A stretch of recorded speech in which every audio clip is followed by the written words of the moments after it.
Chapter 1. Rebirth in the Stars. Awakening, Lili found herself rigidly seated on a wooden bed, her eyes wide with astonishment and bewilderment as she surveyed the dim, cramped room before her. She had recently graduated from a military medical university, a staunch believer in science rather than superstition. However, as she looked down at her body, it was evident that this form was not her own. Shaking her head vigorously, she endeavored to recall the events leading up to her unconsciousness. The border, assailants, gunfire suddenly. Her eyes widened in realization as she gripped her chest, where a bullet had once pierced. She had truly died, only to be reborn in the guise of a stranger, a young girl. Was this still Earth? Was this still her homeland? The more she pondered, the greater her unease and fear became. Grandma Wen, Sister Lili is awake. A little boy visiting her exclaimed, his voice brimming with joy upon discovering her consciousness. Before long, the once empty room was filled with unfamiliar faces. Lili observed the gathering of elderly and young, all seemingly harmless, and felt a slight relief. At least she was safe for the moment. Unfamiliar with her current circumstances, she could only respond to the concerned inquiries of the elderly and children with a smile or simple replies to innocuous questions. Seeing the gentle smile on Lili's face, Grandma Wen felt a pang of sympathy and resolved to share some important news. Children, step outside for a while. Grandma wishes to have a word with Sister Lili. All right, Grandma. The children, respecting her authority, cast lingering glances at Lili before obediently leaving the room. Though Lili was uncertain of Grandma Wen's intentions, she had gleaned some useful information from the children's chatter. Regrettably, this was assuredly not Earth. There were mechas, warships, and invading insectoid species. With a bitter smile, she reflected that she had at least regained a life. Should she not feel grateful? Unaware of Lili's thoughts, Grandma Wen observed the girl, her demeanor softening further. Lili, I know you have faced many hardships. The admission letter from the 1st Military Academy is lost, but fret not, we can apply to the 5th Military Academy instead. Here is a recommendation letter from Uncle He, just delivered to me. As long as you pass the entrance exam, you can still be an exemplary student of the Federation's military academies. Having shared her thoughts in one breath, Grandma Wen finally felt a weight lifted from her heart as she presented Lili with a yellow envelope. Dazed, Lili accepted the envelope, her mind struggling to comprehend the significance of the 1st and 5th military academies. Suddenly, an overwhelming sense of despair surged within her as the memories of the unfamiliar girl began to intertwine with her own consciousness. Noticing Lili holding the letter, Grandma Wen smiled and gently advised her to rest before stepping out of the room alone. As Lili absorbed the memories of the girl, her hand instinctively clenched into a fist, her delicate eyes now ablaze with fury. In the original memories, she first beheld a mountain of refuse, the air thick with the stench of decay. Surrounding her were filthy, emaciated figures rummaging through the garbage. The original girl, clothed in rags, was oblivious to her presence there, but the gnawing hunger compelled her to search for anything edible among the refuse. After what felt like an eternity, she discovered a dirt-covered apple, shriveled and wrinkled. Just as she prepared to take a bite, it was snatched away by a filthy figure, indistinguishable as male or female. Naturally, she resisted, only to be violently thrown to the ground, losing consciousness. When she awoke, she realized that Grandma Wen, who scavenged at the dump, had kindly brought her back to the orphanage. Yet, the girl's reclusive nature led her to harbor deep mistrust, causing her to escape the orphanage multiple times. Eventually, Grandma Wen had no choice but to construct a small room beside the orphanage, allowing the girl to feel slightly more secure. Thus, she survived in that small room adjacent to the orphanage. Upon reaching the age of 6, she began attending the Federation's compulsory primary school alongside the other children from the garbage planet. And remarkably, she exhibited a dual-class aptitude. While a class talent may not be considered exceptional in the Federation, it was a noteworthy potential in the desolate garbage planet. The girl, driven and determined, consistently topped her classes and earned admission to the prestigious 1st Military Academy of Snowstar. However, this was when the daughter of the garbage planet's ruler made her appearance. effortlessly usurping the admission letter that the girl had toiled for over a decade to achieve. Even more humiliating, she located the girl's small room, casting a disdainful glance upon Su Lili, as if she were mere refuse, before discarding a card worth $1,000,000 Federation dollars. Before leaving, she threatened the girl, warning that if she revealed anything, she would annihilate everyone in the orphanage. To protect Grandma One, who had cared for her all those years, along with the 7 children she had come to view as siblings, the girl reluctantly accepted the $1,000,000 card. She understood that even if the truth came to light, the usurper could claim the admission as a transaction from her. Ultimately, she compromised for the sake of the orphanage, yet the usurper remained untrusting and hired someone to infiltrate her small room at night, administering a lethal toxin. Thus, the 15-year-old girl, in her despair, silently lost her life. As Su Lili absorbed the entirety of the original girl's memories, her hand pressed against her chest as her gaze hardened with resolve. I will make them pay for what they have done. Taking a deep breath, she set the envelope beside her bed. As of now, she was powerless against the ruler of the planet. Her immediate priority was to eradicate the lingering darkness left by the toxin from her mind. If she allowed it to persist, she might soon share the original girl's fate. Closing her eyes, Su Lili's consciousness smoothly entered her mental space. However, in that instant, her mental realm exploded like a container filled with water that had been ruptured. The narrow, dim space transformed into an expansive universe in an instant. Unbeknownst to her, her mental space was far more vast than she could fathom. At this moment, she sensed her mental powers had evolved, and their levels seemed quite formidable. Yet, even the original girl had never encountered such boundless mental space, let alone Su Lili from Earth. Therefore, the astonishingly high-level 3S mental power, which could have shaken the entire Federation, remained unnoticed due to Su Lili's unwitting ignorance. She instinctively felt a profound aversion to the black mist produced by the toxin. As if sensing her emotions, the mental energy surged forth, attacking the black mist with ferocity. Despite the black mist's corrosive nature, numerous mental powers were consumed by it. Yet, a greater force relentlessly pursued the expulsion of the mist. After a full hour, Su Lili finally expelled the last trace of the black mist from her body. Watching it dissipate into the air, she exhaled a sigh of relief and began to observe the mental energy that now filled her mental space.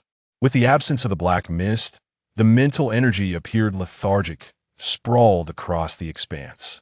Only occasional ripples revealed a faint blue glow, reminiscent of shimmering stars in the distance. After studying for a while, Su Lili felt as if she had acquired a crucial advantage, a golden finger essential for traversers. However, she did not yet fully comprehend the capabilities of this mental energy. Nevertheless, the mere glimpse of its potential had her trembling with excitement. Emerging from her mental space, Su Lili grasped the recommendation letter from the 5th Military Academy. Following her experience within her mental realm, curiosity and exhilaration surged within her for this unfamiliar interstellar era. This recommendation letter would serve as her key to this new world. Early the next morning, in order to avoid any unforeseen complications, Su Lili left 90,000 of the original girl's 100,000 star coins for Grandma when before bidding farewell to the orphanage. Before her departure, she made a special visit to Uncle He, the retired soldier, to express her gratitude. Subsequently, she headed to the spaceship terminal, securing a ticket for a flight at noon. As she boarded the ship and watched the dreary garbage planet gradually fade from view, she slowly retracted her gaze and opened her holographic device to research the 5 military academies. There were 5 military academies in total. The 1st Military Academy of Snowstar, where even the lowest-ranking instructors had to be Sklas Mecha warriors. Most significantly, the principal is a 3 Sklas Mech soldier, a rarity in the entire Federation, which boasts only 5 major legions, each possessing just a handful of such elite soldiers. Thus, it is evident that this principle serves as a living emblem of distinction. It is perhaps for this reason that the 1st Military Academy has become a hallowed ground for countless mech warriors, attracting 80% of the Federation's mech soldiers annually. In stark contrast, the 2nd Military Academy on Helkastar is rather lamentable. To begin with, the tuition fees are tenfold that of other military academies, resulting in a student body predominantly composed of nouveau riche or those of affluent backgrounds. At this institution, one may possess mediocre talents, but wealth is imperative.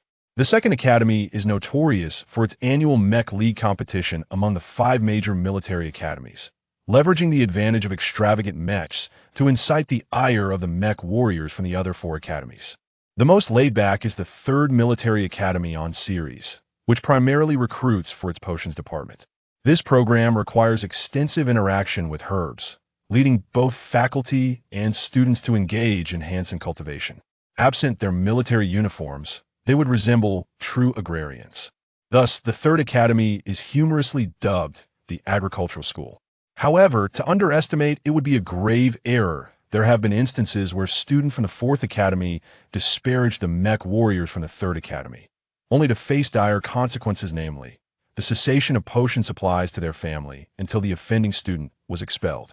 The fourth military academy on Pluto operates under the principle of scarcity, focusing on the soul artifact department, which demands exceptionally high standards from its students. Most attendees struggle for 6 months without crafting a single soul artifact, while those who can produce one within 3 months are deemed prodigies. The significance of soul artifacts lies in their relation to the enhancement of each mech soldier's mental prowess. Only by elevating their mental capacity can they pilot mechs of equivalent levels. Lastly, the 5th Military Academy on Sirius specializes in mech manufacturing. Its inaugural principal hailed from humble beginnings as a civilian mech manufacturer, leading to more lenient admission criteria, affording even students from the Federation's less prestigious planets an equal opportunity to partake in the entrance examinations. However, the entrance assessments at the 5th Academy are the most stringent among all military schools, as resources are limited, yet the number of applicants can reach up to 100,000. Consequently, only the top 1,000 candidates are admitted each year. After reviewing the information on the 5 major military academies, Lili was particularly drawn to the 5th Academy, feeling a tinge of apprehension. After all, a letter of recommendation does not guarantee admission, it merely offers her a chance to take the entrance examination. Thus, her acceptance hinges on her own capabilities. Presently, she possessed only the ordinary dual B qualifications, while her predecessor was merely a mech manufacturer. How could she possibly compete with tens of thousands of candidates, many of whom boasted A-level qualifications, for one of the coveted 1,000 spots? Lili inhaled sharply, yet she steeled herself, reminding herself that she was an adult. How could she allow herself to be intimidated by a bunch of youngsters? She nearly lost face for her country. The 5th Military Academy on Sirius. Is it? Here I come, Lili. Chapter 2. Arrival at Sirius after 3 days and nights. The spacecraft finally reached the capital of Sirius. As soon as Lili disembarked, she was greeted by a sea of faces. This was the time of year when the 5th Military Academy held its annual admissions, and Sirius was bustling with an overwhelming crowd. Lili found herself nearly overwhelmed, her spirit almost escaping her, before she finally emerged from the spacecraft hall. In celebration of the Military Academy's enrollment.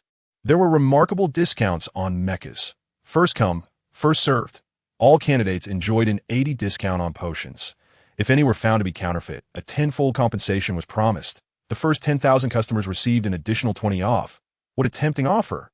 The storefronts lining the streets were buzzing with activity. Lili gazed at the lively throng, contemplating the fact that she had 3 days before her assessment and could not resist squeezing into a mecha store for a glimpse of the marvels within. Do not ask why she could only indulge her eyes. Even with the mechas being offered at rock-bottom prices, the final digits still soared into the billions, and not a single model was within her reach at this moment. Her eyes were glued to the 8 mechas towering between 8 to 15 meters high, wishing she could press her face against the glass that separated her from these magnificent machines. Alas, if not for the protective barrier, each mecha would surely be at risk of being compromised. However, fortune favored her, as she discovered that her mental prowess allowed her to see the intricate internal structures of the mechas. Swallowing hard, Lili excitedly scanned each mecha from toe to crown. Fortunately, the highest model in the store was only of A-class. Had it been an S-class mecha, equipped with an ID chip, she feared the interstellar police might be alerted to this peculiar behavior. Having satisfied her curiosity in the mecha store, she nonchalantly strolled into the adjacent apothecary, despite the disdainful looks from the staff. In her previous life, Su Lili was the sole heir of a family steeped in traditional Chinese medicine, and in the 21st century, she was a pillar of the medical community. Unfortunately, just as she graduated from Military Medical University, filled with the joy of preparing to join a military hospital and make her mark, she fell victim to an unfortunate stray bullet while en route to a border hospital. Reflecting on the brief yet dramatic nature of her past life, she shifted her focus to the rows of colorful potions displayed in the shop. The potions included antidotes, healing elixirs, cancer preventatives, longevity potions, and the most astonishing of all, the evolution agents that enhanced physical capabilities. From E-class to A-class evolution agents, each potion was accompanied by a small screen displaying its level, effects, and the master who crafted it. Su Lili's attention fixated on an A-class evolution agent priced at 1 million federal credits. With such an agent, her chances of success in the upcoming 5th Military Academy entrance examination would be virtually guaranteed. However, upon recalling the mere 100,000 federal credits resting in her digital wallet, her fervent excitement was doused with a cold splash of reality. Perhaps having lingered too long before the evolution agents, a salesperson approached her, inquiring, "Would you like to purchase one, esteemed guest?" "No, thank you," Su Lili replied, maintaining the last vestiges of her dignity as she exited the apothecary. Yet, the moment she stepped outside, she immediately searched for A-class evolution agents online in the Federation. Evolution agents rated S and above were state secrets, while those below A-class were as accessible as cooking tutorials from her previous life. After watching the tutorial, Su Lili realized the greatest obstacle was not in crafting the agents, but rather the exorbitant cost of the ingredients for A-class evolution agents, which exceeded the 100,000 federal credits. If specific materials were required, the cost would multiply exponentially. Undeterred, she visited a herbal shop to inquire about prices, only to hang her head in defeat. She finally understood the phrase, "A penny saved is a penny earned." While she could accept not knowing how to craft potions, she did know. In essence, potions were merely the result of extracting medicinal liquids from herbs using mental energy and combining them. As long as her mental prowess was exceptional, mass production would be a matter of moments. Wait, a thought struck her, and her eyes sparkled with excitement as she exclaimed to the herbalist, "I wish to purchase herbs." The herbalist, taken aback by Su Lili's rapid shift in demeanor, managed to regain his professional composure and responded enthusiastically, "Certainly." After a while, Su Lili carefully cradled the 5,000 credit worth of herbs as she exited the store. Her attitude towards the herbs was akin to that of a child safeguarding treasure, drawing the attention of a few would-be pickpockets. Upon closer inspection, however, they quickly lost interest, realizing they were merely a collection of worthless herbs. One pickpocket, initially excited at the prospect of a hefty catch, was dismayed to find only an assortment of unfamiliar plants and felt deceived by Su Lili, grumbling to his companion about his misfortune in encountering a lunatic who prized mere weeds. As the entrance examination for the 5th Military Academy approached, the variety of people was overwhelming.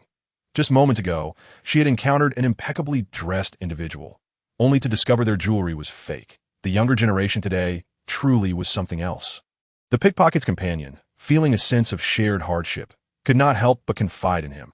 Oblivious to the pickpocket's chatter, Su Lili was consumed by thoughts of the pharmacological combinations for the A-class evolution agent. Armed with her extensive knowledge of pharmacology, she quickly calculated how to combine the herbs to elicit the desired effects. The process was akin to distinguishing between authentic and counterfeit medicines, with the latter requiring minimal investment to yield the same results as the former. However, those not hailing from family of traditional Chinese medicine should refrain from attempting this, as one misstep could lead to dire consequences, responsibility for which she would not assume. Su Lili checked into the cheapest room at a hotel, where even the toilets were communal. Without sparing a moment to assess her surroundings, she dove headfirst into her work for the next 2 days, grinding herbs, boiling concoctions, extracting, purifying, and merging them into potions. Throughout this time, she diligently followed the instructional livestream, repeating the 6 essential steps. Finally, on the eve of the examination, joyous laughter filled her room as she exclaimed, "I did it! Now I possess A-class physical capabilities." The sheer force of her grip felt as though she could effortlessly pierce through a bulletproof shield. Coupled with her mental prowess, which was no less than B class, she was confident that if she could not succeed in the upcoming entrance examination, she would have no face left to return to her home planet among her fellow villagers. Having resolved her most pressing concern, a sense of contentment enveloped Su Lili. Yet, as she gazed at the remaining 9 A-class evolution agents, a wave of anxiety washed over her. While she genuinely lacked funds, she could not openly sell the A-class agents she had crafted. After all, with just 5,000 federal credits, she could produce 10 agents worth 10 million credits each. Was this not akin to a child clutching gold bricks, guilty of the crime of possessing too much wealth? After much contemplation, Su Lili decided to establish a discreet online store. The Federation placed great importance on the protection of personal information, and typically, the identities of online store owners were inaccessible to the general populace, save for the military. Some individuals even paid a personal information protection tax to the Federation's mainframe each month to ensure their details remained confidential, making it difficult for the military to conduct inquiries unless the individual posed a threat to the Federation or was approved unanimously by the 5 military commanders. However, Su Lili doubted she possessed the influence to attract such attention. Resolute in her decision, she completed the necessary steps to open her online store, setting her owner information to SSS-level confidentiality and paying a personal information protection fee of 30,000 federal credits. Thus, she acquired a modest online store measuring merely 3 square meters, with only the task of managing it on the Star Network remaining. Fortunately, even in the most subpar hotel, there was a Star Network pod available. As Su Lili reclined within the pod, her mental energy interfaced with the pod's chip, a gentle female voice greeted her. "Welcome to the Federation's Star Network." Upon hearing the voice, Su Lili found herself standing on a bustling street. Had she not known she was merely accessing the Star Network, she might have believed she had traversed dimensions once more. The Federation's technology was impressive, bowing once more to interstellar advancements. After a moment of reflection, Su Lili opened her virtual light brain, navigated to her store under personal information, and chose to enter. In the blink of an eye, she was transported to a cramped room. With a pained heart, she purchased a 1,000 federal credit signboard reading Su's potions to hang at the entrance of her online store, and also procured the most economical decorations for her apothecary. She displayed the 9 virtual A-class evolution agents on the potion shelves, labeling them with their respective levels and effects. Just like the previous apothecary.as for the potion master's name, she sheepishly filled in A-class potion master Su. Potion masters are classified into various tiers: F, E, D, C, B, A, S, SS, and SSS. Though she could not be certain of her own rank, she would use A-class as her standard, as that was the only level she had successfully achieved. In the Star Network, potion master rankings were inconsequential. Customer shopping experiences largely depended on luck. Unless one obtained certification from an officially recognized store, authenticity could not be guaranteed. However, who among the wealthy would shop on the Star Network when physical stores offered far more allure? Especially since obtaining official certification required participation in the Potion Master Association's examinations, with proof issued by the association itself. Given that Su Lili only knew how to craft one type of potion, she would likely fail even the F-class potion examination. With this in mind, Su Lili set the price of her potions at 500,000 federal credits each before logging off. And no sooner had she logged off than a youth clad in tattered clothing entered her shop. Upon lifting his gaze, he was instantly taken aback by the sight of the 9 A-class evolution agents on display, his eyes widening in delight. Bao Xiaodong, also a candidate for the 5th Military Academy this year, hailed from a border planet and belonged to a rather impoverished family. To ensure he could pass the entrance examination, his family had pulled together 600,000 federal credits to purchase an A-class evolution agent for him. However, the prices at physical stores were prohibitive, so he had hoped to find a more affordable option on the Star Network, recalling that many had previously acquired high-quality goods at reasonable prices online. Though some had also encountered counterfeit products. However, the A-grade evolution agent at physical stores costs 1 million star coins, leaving him with no other option, right? Although there are counterfeits on the Star Network, there is at least a chance of it being real that if it turns out to be fake, he would certainly leave a negative review for the store owner and report it to the federal system to have the shop shut down, ensuring that no one else falls victim to the scam. After contemplating, Bao Xiaodong mustered the courage to place an order. Upon completing the payment and entering his address, he was instantly engulfed in self-doubt. What have I done? How could I be so foolish? Who sells an A-grade agent for just 500,000? Will it be fake? But now it's too late to request a refund. May the central system bless me. It must be genuine, and to the store owner, if it is real, I will promote your shop. Bao Xiaodong's prayers went unheard by Su Lili, who, after logging off, cleaned herself up and prepared for bed. Just then, a notification pinged from her wrist computer.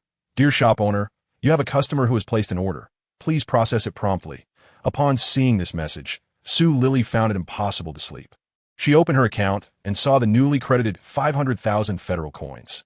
Ecstatic, she jumped on her bed and then got up to package an A-grade evolution agent in a cardboard box.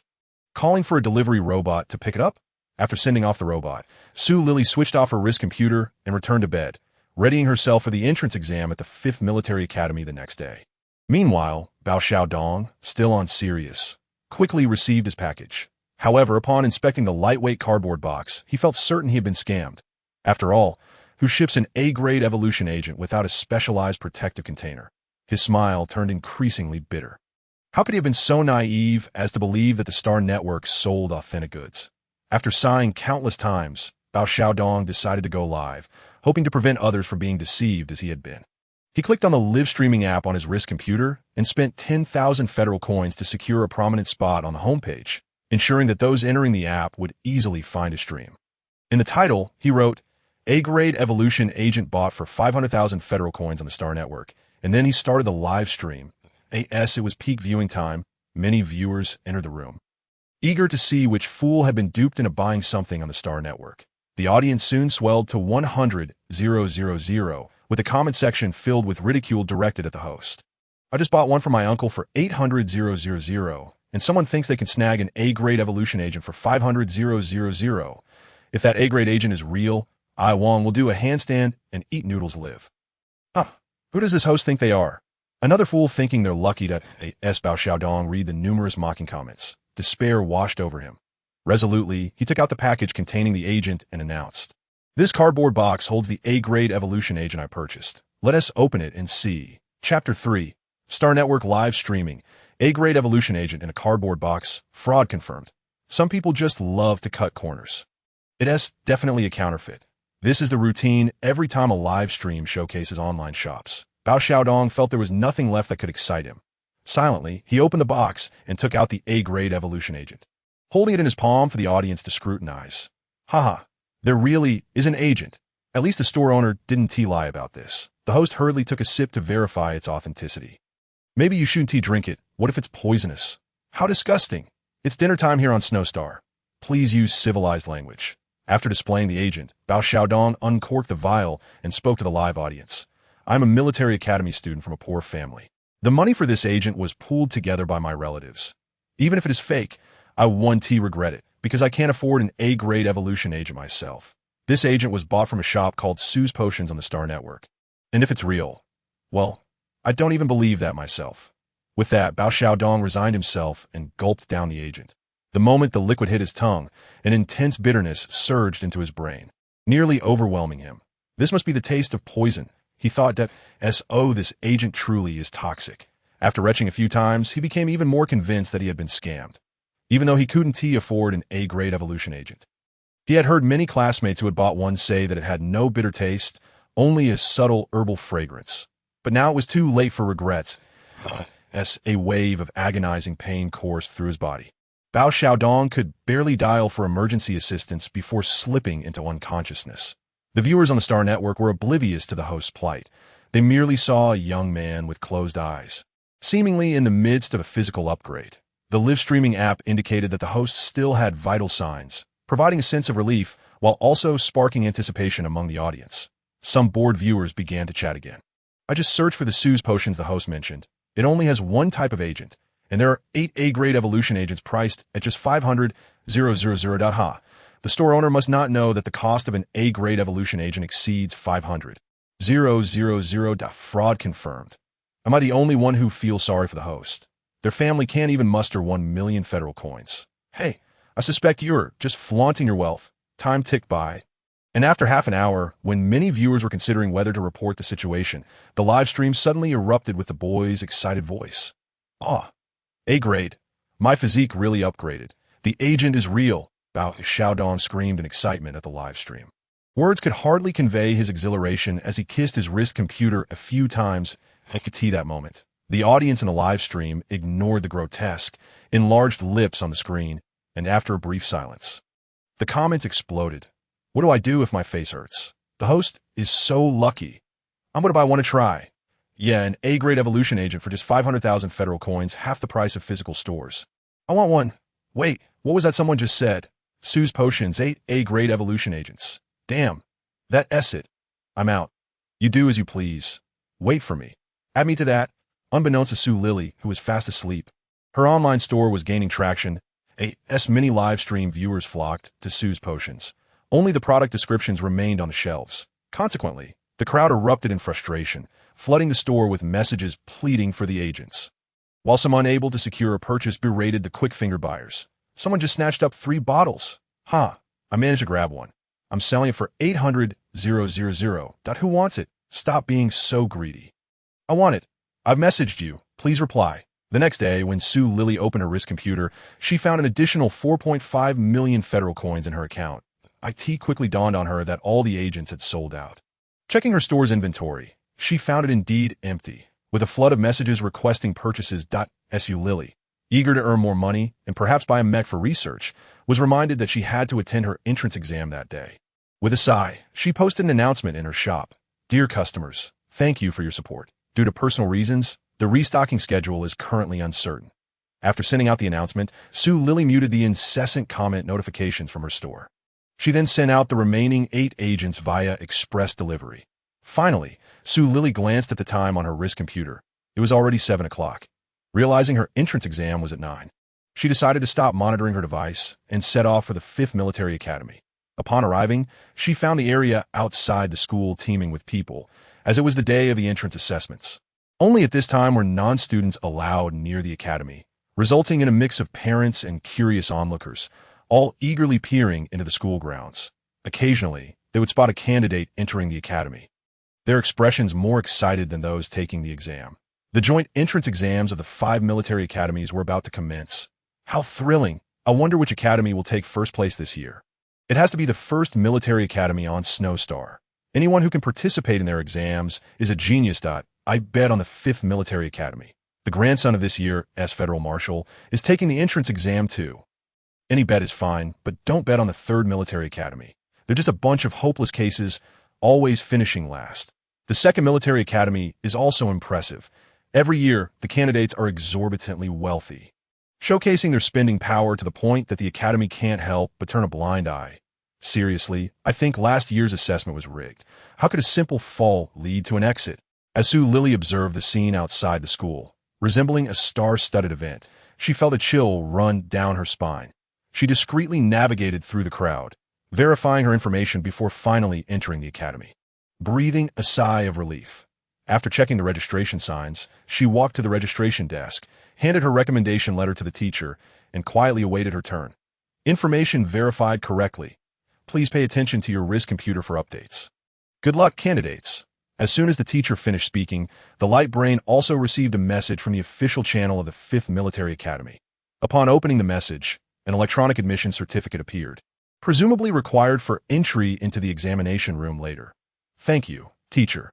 After bidding farewell to the teacher, Sue Lili followed the guidance of the light brain and arrived outside the designated examination room. At this moment, the spacious examination hall was shrouded in a deep blue light, with countless dark golden codes faintly shimmering. Sue Lili gazed at the immense star network chamber, a feature exclusive to the 5 major military academies, and couldn't help but exclaim in awe. After indulging her eyes, she approached the light screen marked with the entrance for new students. As she passed through the entrance, an X-ray beam scanned her body, and the door of the light screen automatically displayed a line of text. Identity confirmed. Candidate Sue Lili, please enter. Upon stepping through the light screen into the examination hall, she was immediately met with a sea of heads, making it impossible to discern how many people were present.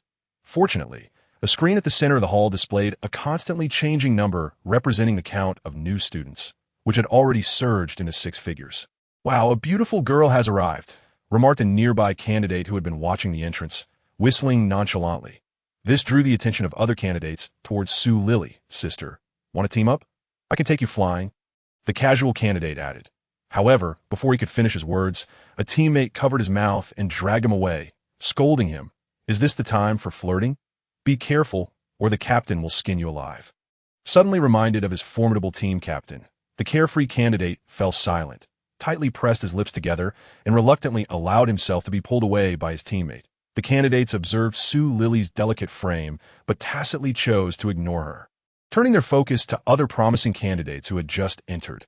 Occasionally, a robust candidate would arrive at the entrance, akin to a wolf spotting prey, eagerly inviting others to join their team. Though the remarks were not overly harmful, they were undeniably insulting, leaving Sue Lili in a state of silent contemplation until a timid voice broke through. Turning her head, Sue Lili noticed a boy even shorter than herself hesitating to speak. Does he want to team up with me? She pondered, recognizing that this boy appeared too weak to attract any teammates. Sue Lili put on a warm smile and said, Are you looking to team up with me? Don't worry, I'll one-team mind if you're weak. Oh no. I already have a team. The boy quickly shook his head in denial. Sue Lili's smile gradually faded, replaced by a cold demeanor. Oh, then what do you want? Speak quickly. I'm very busy Oh, you need the entrance exam material for the 5 major military academies? Just 10 federal coins, the boy said, cautiously adding. Would you like them? Sue Lili fixed a deathly stare on the boy, took a deep breath, and then calmly transferred 10 federal coins to him, grabbing the materials. She found a quiet corner, leaned against the wall, and began studying intently. Surprisingly, despite their low cost, the materials were quite useful, even containing references to the examination content. The documents revealed that the exams for each military academy were part of a joint examination among the 5 major military academies. During the exam, the consciousness of all candidates would be projected into a certain location within the star network world for the examination simulation. The environment of the simulation was not only harsh, but it also featured beasts and the deadly insect race, requiring candidates to kill these insects to earn points. Should a candidate die in the simulation, it would signify their elimination. After 3 days, the top 1,000 candidates in terms of points would successfully enroll in the academies. Those who ranked in the top 10 of the strongest new students list, jointly recognized by the 5 major military academies, would not only have their tuition waived but also receive generous rewards from the Federation. Sue Lili was aware of the rewards for the top 10, swallowing her envy before feeling somewhat more relaxed about the exam. In essence, it was merely a test of survival in the wild. Although she had just graduated as a military doctor, she considered herself to be somewhat of a soldier. Survival in the wild was a basic skill for any military personnel. The only concern was that Sue Lili had never encountered the insect race before and was uncertain whether insecticides would be effective against interstellar insects. Perhaps she could try a stronger version of the insecticide, she thought with a mischievous grin. The more she contemplated, the more eager she became for the assessment to commence. Unexpectedly, the heirs of the 5 great families of the Federation had all shown up for this military academy assessment. Each of significant status that, in previous years, they had never participated together in the military academy examinations. Was there some hidden agenda this year? Murmured a candidate next to Sue Lili. She raised her eyes and glanced at the 2 boys gossiping nearby. She had indeed seen the 5 great families mentioned on the Star Network, but most of the information was distorted and filled with flattery, leaving her in the dark about these families. Feigning casual interest, she inched closer to the 2 candidates. Fortunate that the crowd was large enough that they did not notice her approach, they continued, discussing the gossip surrounding the 5 great families. I heard that the little princess from a soul artifact family is participating in this military academy entrance exam. The other 4 families are chasing her like wolves after meat. If someone could marry her, their entire family would never have to worry about soul artifacts again. No wonder. I wonder if it's luck or misfortune. I heard even the only son of the richest family is here. This year, we ordinary folks are destined to become stepping stones and cannon fodder for the 5 great families. TSK. Your perspective is too narrow. Think about it. What if we get lucky and manage to latch onto the 5 great families? Then opportunities will come our way. Why didn't I think of that? You're so clever. Hey, look, it's the principal of the 5th Military Academy. Sue Lili shifted her gaze to the central screen of the examination hall, where a 10-second countdown appeared, leading to the appearance of a smiling elder whose eyes sparkled with warmth. Greetings to all new students. I am Song Ching, the principal of the Sirius 5th Military Academy.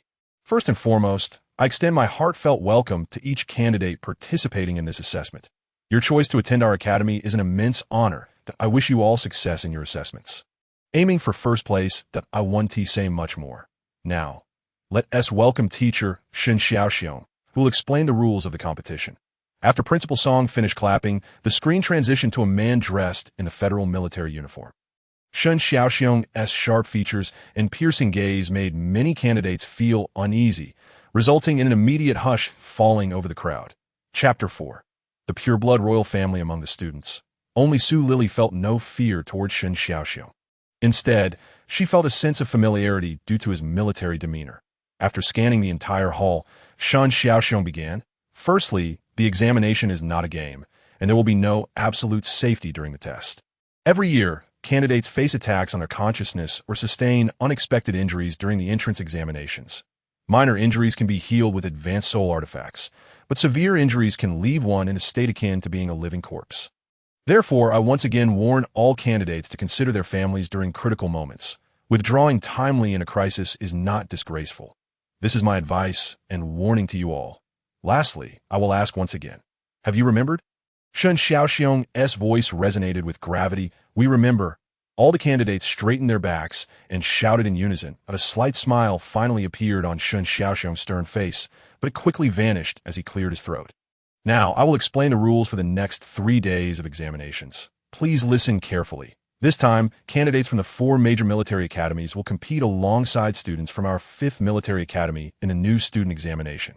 The results will primarily be determined by points, which can be earned mainly by killing the insect race. The more insects you kill and the higher their level, the more points you will accumulate. However, others can also earn points by killing you, and the 5 military academy examiners will award additional points based on your performance in the holographic simulation.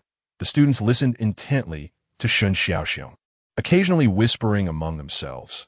With half an hour remaining until the competition began, he instructed the candidates to open their nanorobots, which contained pills that would sustain their bodies for 3 days without food. After consuming the pills, their consciousness would also appear in the holographic simulation. Just as Shen Xiaoxiong finished speaking, he noticed that nearly all the candidates had simultaneously swallowed the pills. There's no need to eat them so early. The competition hasn't even started, and killing insects 1 earn you points, he muttered, feeling uncharacteristically self-conscious. Teacher, you could have shared that important information earlier. Teacher, I wish you 8 sons, in the midst of a chorus of lamentations. All the candidates peacefully closed their eyes, their consciousness swiftly entering the star network world. Shen Xiaoxiong awkwardly rubbed his nose, contemplating his departure, only to discover that 1 candidate remained. Huh, you haven't eaten? Shen Xiaoxiong exclaimed in surprise. Looking at Su Lili, at a loss for words, simply gazed at him. If she hadn't been curious about the pill's composition, she would have consumed it like everyone else. Now, was she expected to fight insect for half an hour without earning any points? Teacher, before you answer my question, perhaps you should take a look behind you, she said sympathetically, glancing at the video feed showing Shen Xiaoxiong. Shen Xiaoxiong stiffened, cautiously turning his head backward, only to find the principal of the 5th Military Academy staring at him with an expression akin to that of a mourner. Principal, please listen to me. The moment the screen blacked out, Su Lili thought she could still hear a cry of despair from teacher Xiaoxiong as the candidates from the 5th Military Academy entered the Star Network's instance. The federal netizens were equally astonished to discover that this year's entrance examination for the 5 military academies had commenced ahead of schedule. Isn't the entrance examination supposed to start half an hour later? Upon closer inspection, it seemed only the candidates from the 5th Military Academy had begun their competition half an hour early, perplexingly ambushing the insectoid race and securing points to the 5th Military Academy, sending warmth to their opponents right from the start. What camaraderie is this? Whether the 5th Military Academy could win was uncertain, but they were undoubtedly the finest of rivals that I can only express my desire for more such opponents. Thank you. Meanwhile, in the conference room of the Federal Military Academy, the examiners from the other 4 military academies exchanged raised brows and knowing glances before directing their attention toward Shen Xiaoxiong. Defiantly, Shen Xiaoxiong shut his swollen, bruised eyelids, unwilling to confront the harsh reality. After a brief silence, it was Zhou Ziheng, the examiner from the 1st Military Academy of Snowstar, who typically played peacemaker, who stepped forward to comfort Shen Xiaoxiong, saying, "The new student from the 5th Military Academy aren't entirely foolish. They know when to evade. Even if they encounter the insectoid race, They just knock them out and tie them up. That IT seems they're prepared to earn points when the competition officially begins. I must say, the students are becoming increasingly astute. Reluctantly, Shun Xiaoxiong opened one eye and glanced at the live broadcast, finding Zhou Ziheng's words to ring true, which somewhat alleviated his distress. He turned to Zhou Ziheng and nodded in gratitude. However, the student named Su Lili piqued his interest. She was the only one from the 5th Military Academy who had not ingested the pill, which seemed rather unconventional. Tang Changming, the examiner from the 2nd Military Academy of Helkastar, lounged in his luxurious white and gold-trimmed uniform, a hint of regretful mischief playing on his classically handsome face.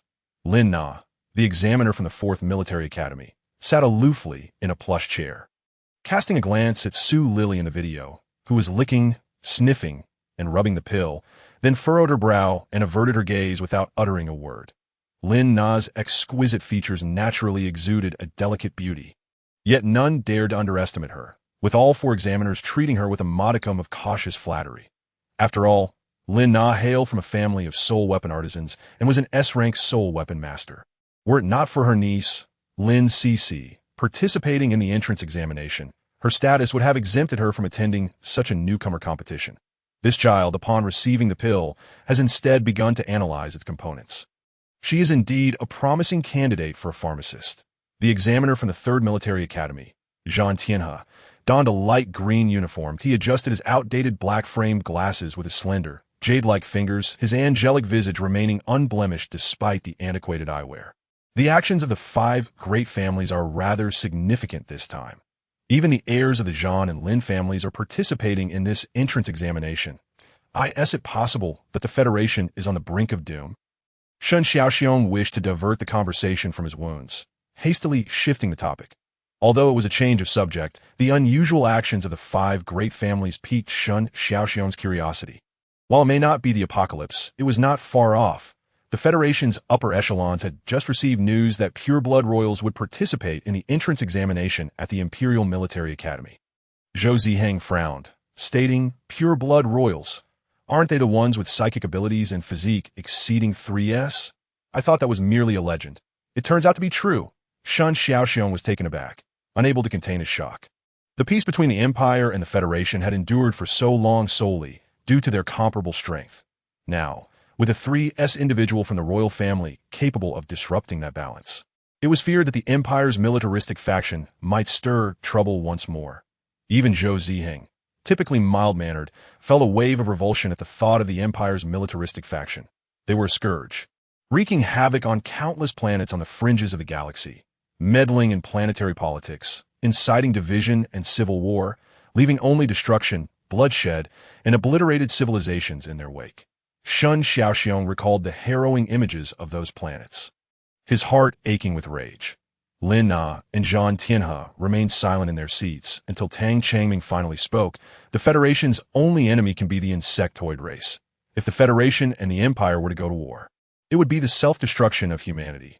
Hearing this, Shun Xiaoxiong felt as though all his strength had drained away, slumping back into his chair, eyes closed. How could he not understand that if the 2 strongest nations commenced internal strife, it would present an opportunity for the insectoid race to invade? This truth was clear to him and to the citizens of the Federation, yet the Empire's militaristic faction remained oblivious, their minds consumed solely with territorial and resource conquest. Zhou Ziheng glanced at the despondent trio and the carefree Tang Changming, clearing his throat. As long as the insectoid race exists, the Federation and the Empire will not reach that point. However, it does not prevent the Empire from attempting to dominate the Federation. The Met competition 4 years from now, before the Pure-Blood Royals graduate, will determine the future dynamics between the Federation and the Empire. Thus, in this war devoid of gunpowder, we can only win, not lose. How pitiful for this batch of newcomers. They bear burdens even we cannot shoulder before they have fully matured. A smirk played on Tang Changming's lips, a hint of schadenfreude in his demeanor. And oh, sooner had he spoken than the 5 present cast him icy glares. The plastic camaraderie was gone in an instant. Meanwhile, Su Lili had thoroughly examined the components of the pill and consumed it just a minute before the competition was set to begin. When she opened her eyes again, she found herself in a seemingly unremarkable primeval forest, with towering trees blocking out the sun and damp grass beneath her feet, even the air tinged with a muddy scent. Had she not known she was in the Star Network world, she might have been compelled to believe she was still in reality. As she marveled at the advanced technology, Su Lili remained vigilant of her surroundings. Hearing a commotion behind her, she nimbly ascended a tree, perfectly concealing herself among the canopy. The 5th Military Academy had acted despicably, entering the instance early and trapping the insectoid race to score points. Currently ranking first, a boy's voice broke with anger. Those lowly beings from a trash star can only resort to such underhanded tactics. Another boy's voice dripped with arrogance and disdain, as the voices drew nearer. Su Lili peered down to see 2 boys, one tall and one short, clad in military uniforms identical to her own, emerging from the dense foliage. The golden sword-shaped insignia on their chests made it clear they were heirs from the 2nd Military Academy. To distinguish the candidates from each academy, the competition arena marked them with their respective emblems. The 1st Military Academy bore a white snowflake, the 2nd a golden sword, the 3rd a green herb, the 4th a purple lilac, and the 5th a gray wolf's head. It was only after the 2 figures disappeared from sight that Su Lili descended from the treetop, though she possessed the skills to eliminate the 2 boys. Given the initial uncertainty of the situation, she decided against stirring the pot. The instance contained abundant herbs, and she wondered whether she could concoct insect repellent and pesticide. Moreover, lacking any defensive potions left her feeling rather vulnerable. After contemplating, Su Lili casually chose a direction to proceed. While foraging for herbs, she would kill any insectoid she encountered and evade any candidates, gathering a considerable amount of herbs along the way. The heirs of the 5 great families formed 5 larger candidate groups within their respective military academies. The leader of the 1st Military Academies group was Zhou Wanfeng, the heir of the commanding Zhou family, currently holding the top score. The leader of the 2nd Military Academies group was Tang Dongwang, heir of the mech manufacturing Tang family, presently ranking 3rd due to financial advantages. The leader of the 3rd Military Academies group was Zhang Yuanhao, heir of the pharmacist Zhang family, currently holding the lowest score, placing 5th. The leader of the 4th Military Academies group was Lin Cixi, heir of the soul weapon Lin family, although she was the only female leader among the 5 groups. She ranked 2nd overall, closely trailing the 1st group scored. In contrast, the 5th Military Academy found itself in a dire position. Despite initially having the advantage, they had drawn the ire of the other 4 military academies, becoming the target of their collective animosity. Even the heirs of the other 4 academies tacitly accepted their candidates robbing points, resulting in numerous eliminations from the 5th Military Academy right from the start. If not for Shen Kaiyun's 3S strength as the heir of the Shen family, the competition arena would likely have seen only the candidates from the other 4 academies remaining. Upon recalling the Zerg, Su Lili furrowed her brows and glanced back, noticing an unusual commotion approaching her with increasing intensity. Swiftly, she climbed up a branch to gain a vantage point and looked in that direction. To her horror, she spotted a blood-soaked individual sprinting toward her, closely pursued by 5 massive Zerg creatures resembling giant ants. The sight of these colossal beings made Su Lili swallow hard, akin to a northerner encountering a southern cockroach. Had there been only one Zerg, she might have contemplated rescuing her fellow student from the 5th Military Academy. But with 5 of them in pursuit, that notion quickly dissipated. It was clear that the best course of action was to flee. As the speed of a human paled in comparison to that of 6-legged Zerg, in mere moments, the distance between her and the creature shrank to a mere 10 meters. To her dismay, she realized that not only was she unable to outrun the Zerg, but the injured student behind her was also closing in. Casting a glance at the emblem on Su Lili's chest, the wounded student furrowed his brow, seemingly making a silent decision. "You must run. I will hold them off. But what about you?" Su Lili gasped, astonished by his nobility. Shen Kaiyun finally relented, glancing at her and calmly replying, "Instead of wasting breath, you should save yourself." Feeling somewhat scolded without any explicit insult, Su Lili weighed her options and decisively abandoned Shen Kaiyun, sprinting ahead. Meanwhile, Shen Kaiyun summoned his mental energy to create a transparent barrier, momentarily halting the Zerg's advance. That he was no saint. Had Su Lili not been a student of the 5th Military Academy, he would not have risked his own safety. Yet, as the heir of the Shun family, and with the 5th Military Academy under their patronage, he could not afford to abandon any student, even one still awaiting enrollment. Viewers watching the live broadcast on StarNet were stirred by Shen Kaiyun's selfless act, with comments flooding and expressing concern for him. Some lamented that certain individuals were not worth saving, criticizing Su Lili for abandoning Shen Kaiyan. Previously, he had distracted the Zerg to protect the 5th Military Academy's candidates. And now, he was compelled to stay and confront them. The presence of 5 A-grade Zerg was daunting, and spectators urged the 5th Military Academy's weaker candidates to concede rather than become a liability. Outside Shen Kaiyan's mental after video call with Song Qing, the smile on Zhang Tian's face instantly vanished. He turned to Shen Xiaoxiong with a cold smirk and remarked, "So, you decided to use Principal Song to pressure me? Shen Xiaoxiong, you have truly broadened my horizons. Don't come to me for customized potions this year, I was wrong, little Jean, brother Jean." Shen Xiaoxiong shivered and cried out, attempting to ingratiate himself with Zhang Tianhe as he circled around him. The other 3 examiners had long grown accustomed to such antics. They cast a disdainful glance at Shen Xiaoxiong before returning their focus to the star screen. Chapter 6. Shen Jiakong in the Cave. Su Lili had finished treating Shen Kaiyan's external injuries and was staring intently at the handsome young man before her, her eyes filled with intense conflict. Save him or not to save him? If she saved him, she would be financially ruined, but if she chose not to, her conscience would weigh heavily upon her. After pondering for a while, she still could not arrive at a conclusion. Su Lili then opened her holographic device and navigated to the in-exam premium marketplace. A dazzling array of weapons, potions, and food items appeared before her, piercing her fragile heart. Low-grade nutrient solution priced at 10,000 federal coins per vial, pure steel longsword at 500,000 federal coins, and low-tier healing potions at 1 million each. Taking a deep breath, she managed to suppress the curse that threatened to escape her throat. Outside, low-grade nutrient solution could be bought for 10 federal coins, but in the premium marketplace, it was marked up a staggering 1,000 times. Even more egregious, low-tier healing potions that cost 1,000 outside were priced at 1,000 here. Su Lili felt tears welling up. Had she known to check the crafting tutorial for low-tier healing potions before entering the exam, she wouldn't have faced this predicament, knowing full well the trap ahead, yet still having to step into it.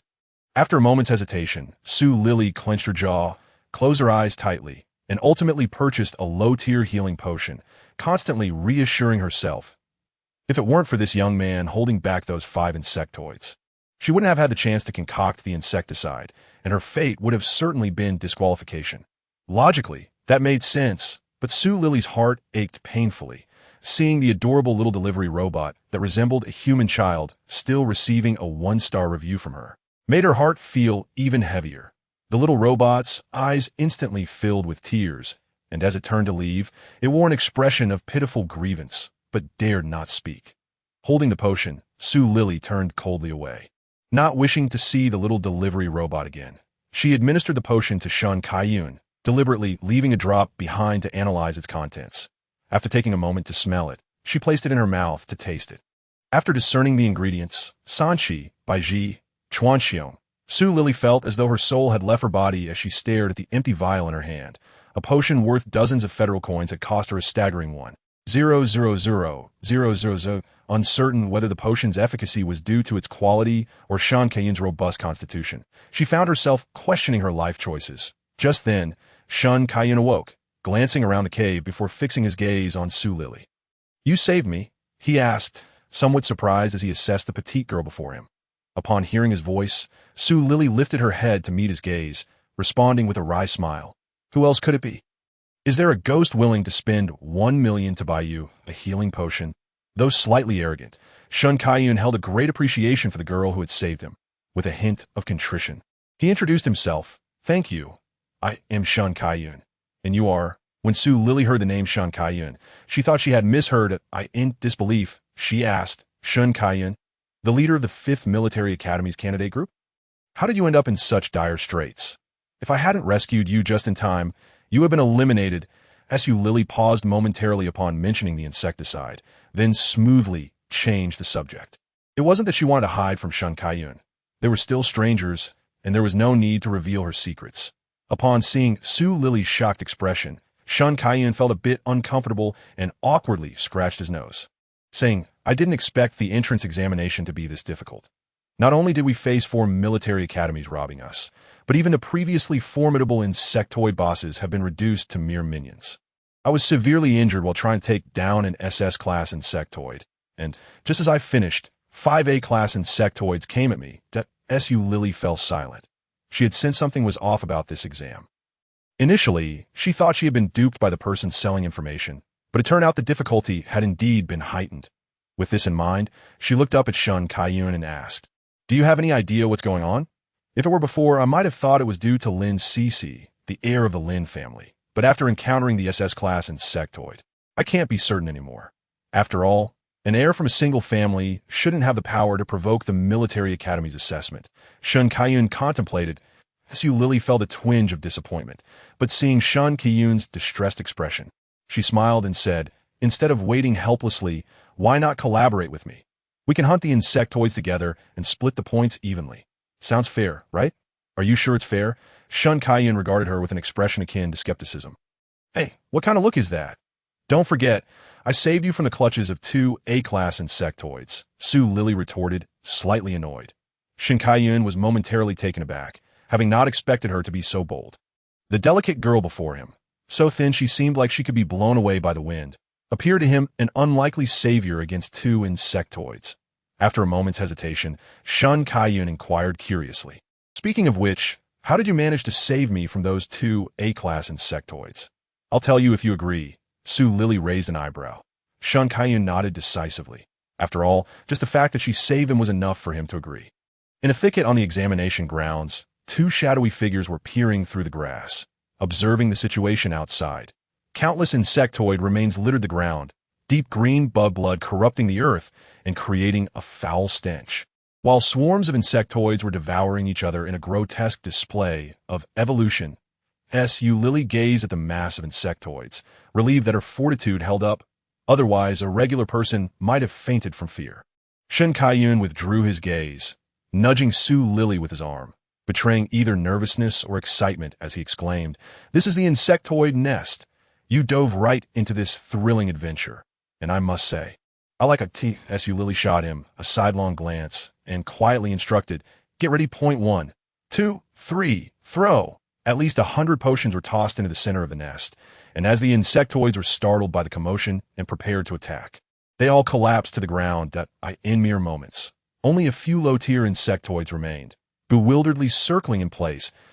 Lili and Shun Kaiyun exchanged glances, silently agreeing to eliminate the remaining few. Afterward, as Shun Kaiyun surveyed the battlefield strewn with insect corpses, a hint of melancholy crossed his face as he mused, if only real insectoids were this easy to kill. Alas, it's merely a holographic game. His words piqued Lili's curiosity, prompting her to ask, "Are real insectoids truly that terrifying?" Shun Kaiyun glanced at her, his expression unexpectedly grave as he replied, "Currently, the Federation is aware of various types of insectoids: worker class, parasitic class, mutated class, and queen class. The worker class insectoids are merely the lowly minions, posing no threat to the Federation. Even the mutated class, which can command insectoids in battle and possesses strength comparable to an SSS, remains a threat only to the Federation. The parasitic class is far worse. Once the brain is infected, there is no hope for salvation, and the eggs will infect anyone who comes into contact with the host. There was once a tourist planet where a person was infected, and that planet is now nothing but a wasteland." "And what about the queen?" Lili asked, suppressing the tremor in her eyelids as fear gripped her. Although the queen does not possess high combat power, she can lay billions of eggs in one go and prefers to invade living bodies as a breeding ground.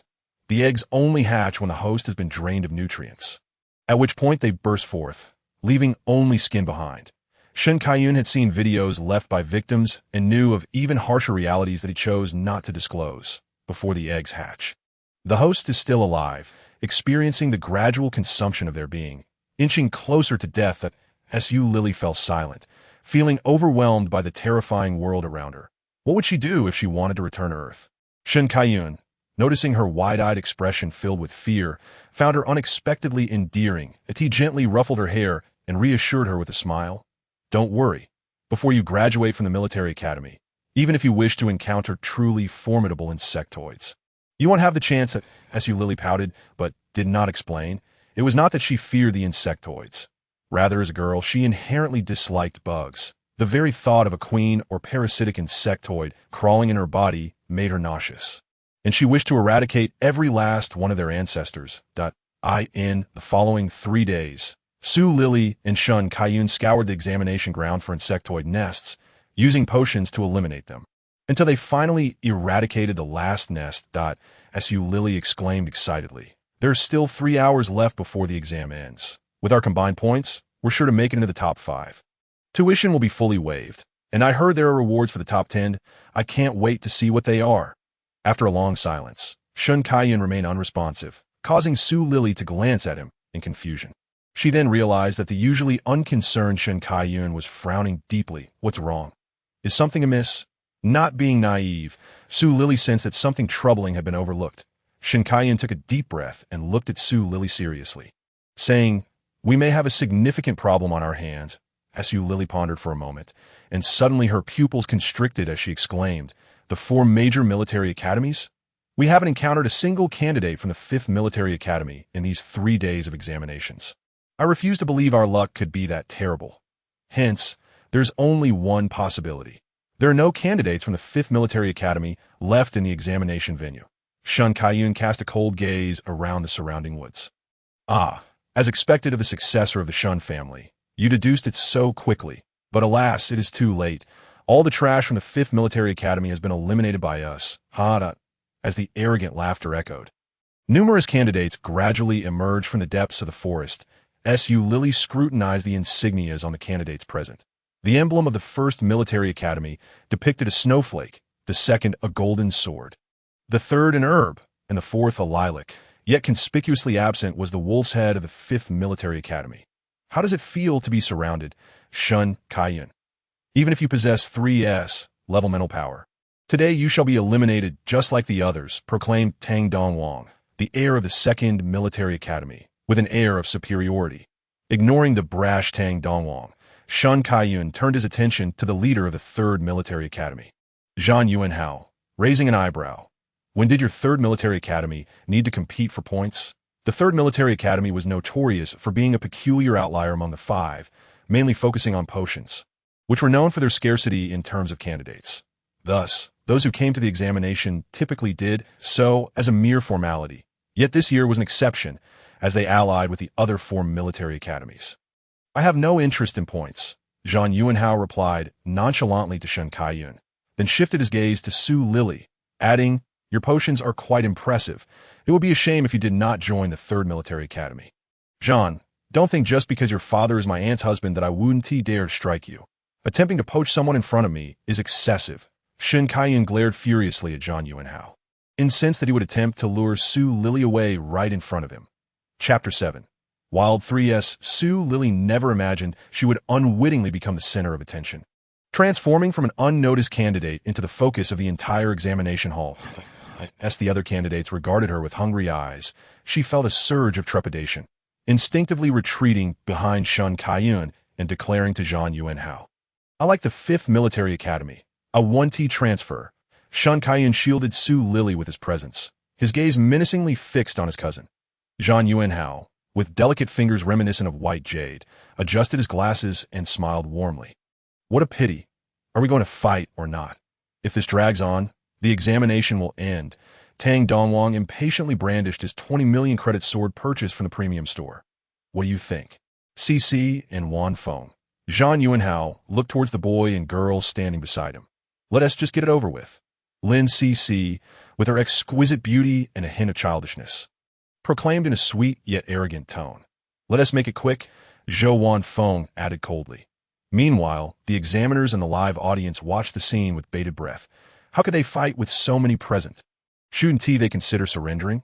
Su Lili felt utterly hopeless about victory. Although this was merely a holographic simulation, the sensation of pain was rendered 100% accurately, and she had no desire to be beaten for nothing. Shun Kaiyun glanced at Su Lili in silence, for he, raised in a military family, had always been taught to never surrender. This was the first time he encountered someone as genuine as Su Lili. The top 10 in the Federation receive full tuition waivers, including meal fees, he stated, his expression as impassive as a robot.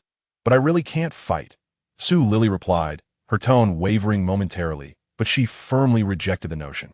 The rewards for the top 10 include mechas. Shun Kaiyun, having spent a few days with her, knew how much Su Lili adored mechas and couldn't help but let that slip. Upon hearing this, Su Lili froze as if paralyzed. Seeing her silence, Shun Kaiyun sighed, wondering if he was being too pushy. After all, no matter how talented she was merely a potion master and not a fighter. Lili, why not surrender? Even if we lose, our points can still get you into the 5th Military Academy, Shun Kaiyun offered reassuringly. Upon hearing this, Su Lili finally stirred. Surrender? You dare suggest surrendering? She turned to glare at Shun Kaiyun, her mental energy flaring with agitation, a terrifying pressure emanating from her.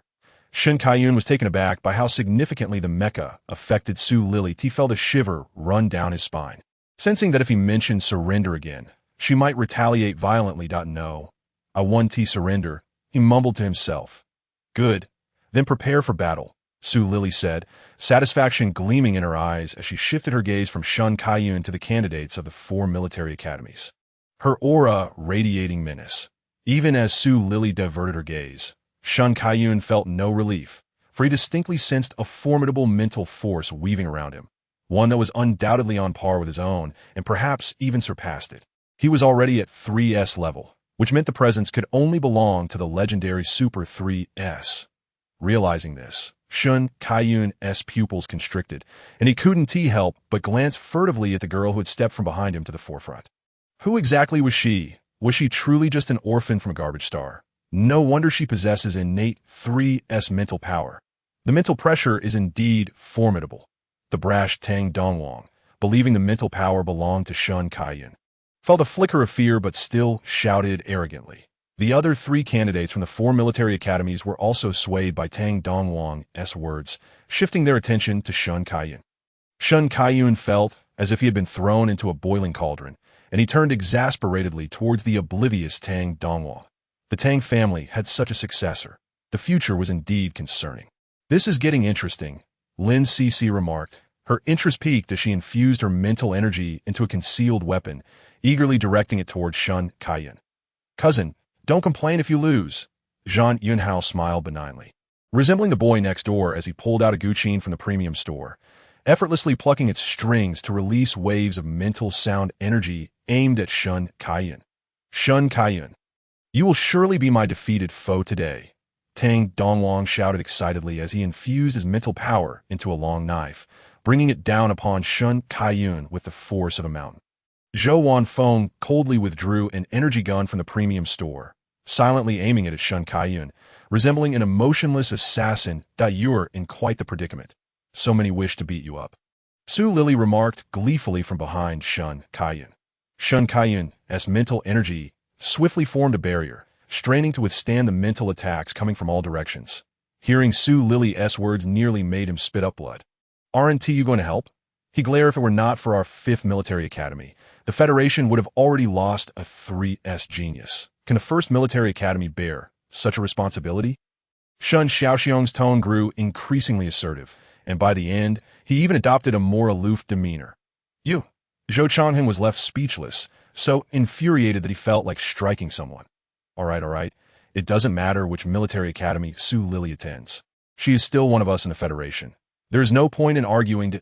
As the atmosphere became increasingly tense, Zhang Tianhe had to intervene as a peacemaker. Puffed.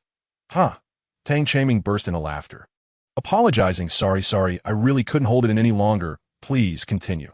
Zhang Tianhe shot Tang Chaming a glare, and once he saw him settle down, he continued, the matter of Su Lili's stolen academic record will definitely go to the military tribunal.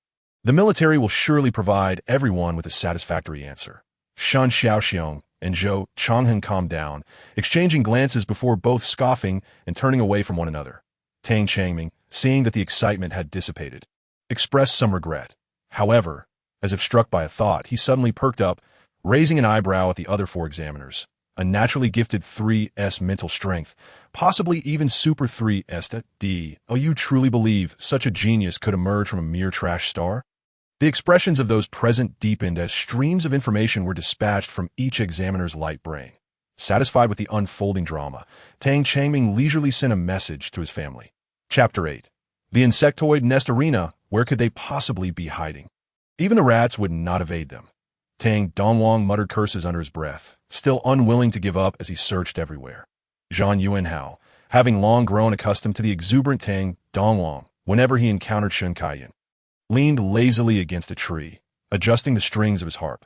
After a while, Zhou Wanfeng emerged from the southern woods, shaking his head at the two before leaning against a tree to clean his energy gun. Tang Dongwang, frustrated by their lack of diligence, could only hope for Lin Cece, who had yet to return from the east. I haven't found them either. Lin Cece emerged from the eastern woods, disdainfully avoiding the dirty, dust-covered leaves. Tang Dongwang's hopeful expression faltered, and he gritted his teeth, cursing, "Shen Kaiyun, come out. Hiding is no true skill. If you are a man, come out and fight." After venting his frustration, he swung his sword at the nearby woods. And with each slice of light, trees toppled one after another. Hiding in a burrow, Su Lili peered out to witness this terrifying scene, quickly retracting her head and nervously swallowing before whispering to Shen Kaiyun. "Are all your opponents this frightening?" Shen Kaiyun glanced coolly at Su Lili, replying, "Now they're your opponents too." Hearing the underlying anger in his tone, Su Lili felt somewhat guilty, saying, "I didn't mean it earlier. I'm sorry that I won't tease you again. Is that all right?" Shen Kaiyun's expression softened slightly, but he shot her a fierce glare, warning, "If there's a next time, I won't wait for them to act. I'll take care of you myself." "I didn't expect you to be so honest. If it were someone else, you would have been sold without a second thought," Su Lili muttered under her breath. "What are you mumbling about?" Shen Kaiyun eyed her suspiciously, feeling that the girl was speaking ill of him behind his back. Su Lili stiffened, avoiding his gaze before calmly stating, "Nothing, I just think it's not very safe here. Once their main force arrives, we won't be able to hide. You have a point. Those beasts will surely spare no effort, and it is indeed unsafe here." Shen Kaiyun frowned in contemplation, seeing that she had successfully diverted his attention. Su Lili finally sighed in relief. "Wait, I just thought of something." Shen Kaiyun's lips curled into a smile, his excitement evident. Su Lili looked at him eagerly, urging, "What did you think of?" "Do tell," with a triumphant grin. Shen Kaiyun replied mysteriously, "Do you remember the insectoid nest?" Su Lili's face turned pale, her mouth twitching. "You can't be suggesting we hide in the insectoid nest. Smart." Shen Kaiyun nodded appreciatively. "Not a chance. You go if you want." "I'd rather be eliminated than hide in a place full of bugs," Su Lili declared, her expression one of virtuous woman, resolutely guarding her last vestige of dignity. Shen Kaiyun coldly remarked, "Forget about the mecha then." Su Lili stiffened, adopting a pitiful expression. "Shen Kaiyun, you've changed. You're no longer the kind and innocent brother Kaiyun I once knew." Shen Kaiyun shivered in disgust, shaking off the chills as he brushed his arms. "Cut that out. We need to hurry to the insectoid nest before the main force arrives." Su Lili pouted in resignation and followed Shen Kaiyun out of the burrow. Half an hour later, they finally reached the entrance of the nest, the horrifying and repulsive environment making Su Lili wish she could vanish on the spot. The insectoid nest was not only foul-smelling and damp, but the sticky ground was littered with insectoid corpses, and even the corners contained remnants of insectoid meals. This sight made not only Su Lili's face turn green, but also Shen Kaiyun's stomach churn, though his fragile pride prevented him from admitting it. After a moment, Su Lili and Shen Kaiyun exchanged a silent glance, synchronously deciding to turn back, only to be confronted by four sinister smiles. "Ghosts!" Su Lili gasped, diving behind Shen Kaiyun. Shen Kaiyun, exasperated, elbowed her. "They're not ghosts." Upon hearing this, Su Lili breathed a sigh of relief, cautiously peeking out from behind him. "How did you find us so quickly?" "You didn't cheat." "Did you?" "Huh. Does young Master Tang need to cheat? To catch you too? I spent an entire semester's allowance on a tracking device from the market. If I don't eliminate you today, I would be doing a disservice to my 100 million federal coins." Tang Dongwang's smile twisted into something grotesque. 100 million. Su Lili and Shen Kaiyun exclaimed in disbelief. The amount was staggering. The original owner's ransom was merely 1 million, meaning 100 million could buy 100 lives like Su Lili's. The thought made Su Lili look at Tang Dongwang with utmost despair. "If you give me 100 million, I will concede without delay," Shen Kaiyun proposed with an inscrutable expression. "Exactly, young Master Tang. I don't need 100 million. 50 million will suffice, but if you think that is too steep, even 10 million will do." Su Lili gazed at Tang Dongwang with hopeful eyes. "You dream on." Tang Dongwang gritted his teeth, enunciating each word with fury. With that, he ceased further chatter and charged at Su Lili and Shen Kaiyun with his blade. "Run." Su Lili and Shun Kaiyun abandoned any pretense and swiftly fled towards the insectoid nest. Tang Dongwang immediately pursued but was repulsed by the foul stench emanating from the nest. What is that smell? Tang Dongwang recoiled, feeling nauseous. Lin Cici's complexion fluctuated as she contemplated the situation, ultimately choosing to stand 10 meters away from the insectoid nest alongside Zhang Yuanhao and Zhou Wanfeng. Are you not chasing? Tang Dongwang turned to the other three, questioning.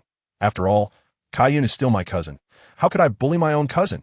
Zhang Yuanhao replied innocently. Now you remember he is your cousin. Tang Dongwang mentally scoffed, shifting his gaze to Lin Cici. Why on earth would I go to such a disgusting place? Lin Cici scoffed. Tang Dongwang rolled his eyes internally at this little princess before turning to Zhou Wanfeng. Filthy, Zhou Wanfeng coldly stated. Resigned to his teammates' reluctance, Tang Dongwang was about to grit his teeth and pursue the insectoid nest when he saw the two who had just entered, running back out as if they had gone mad. Help! Su Lili shouted in terror as she fled with all her might.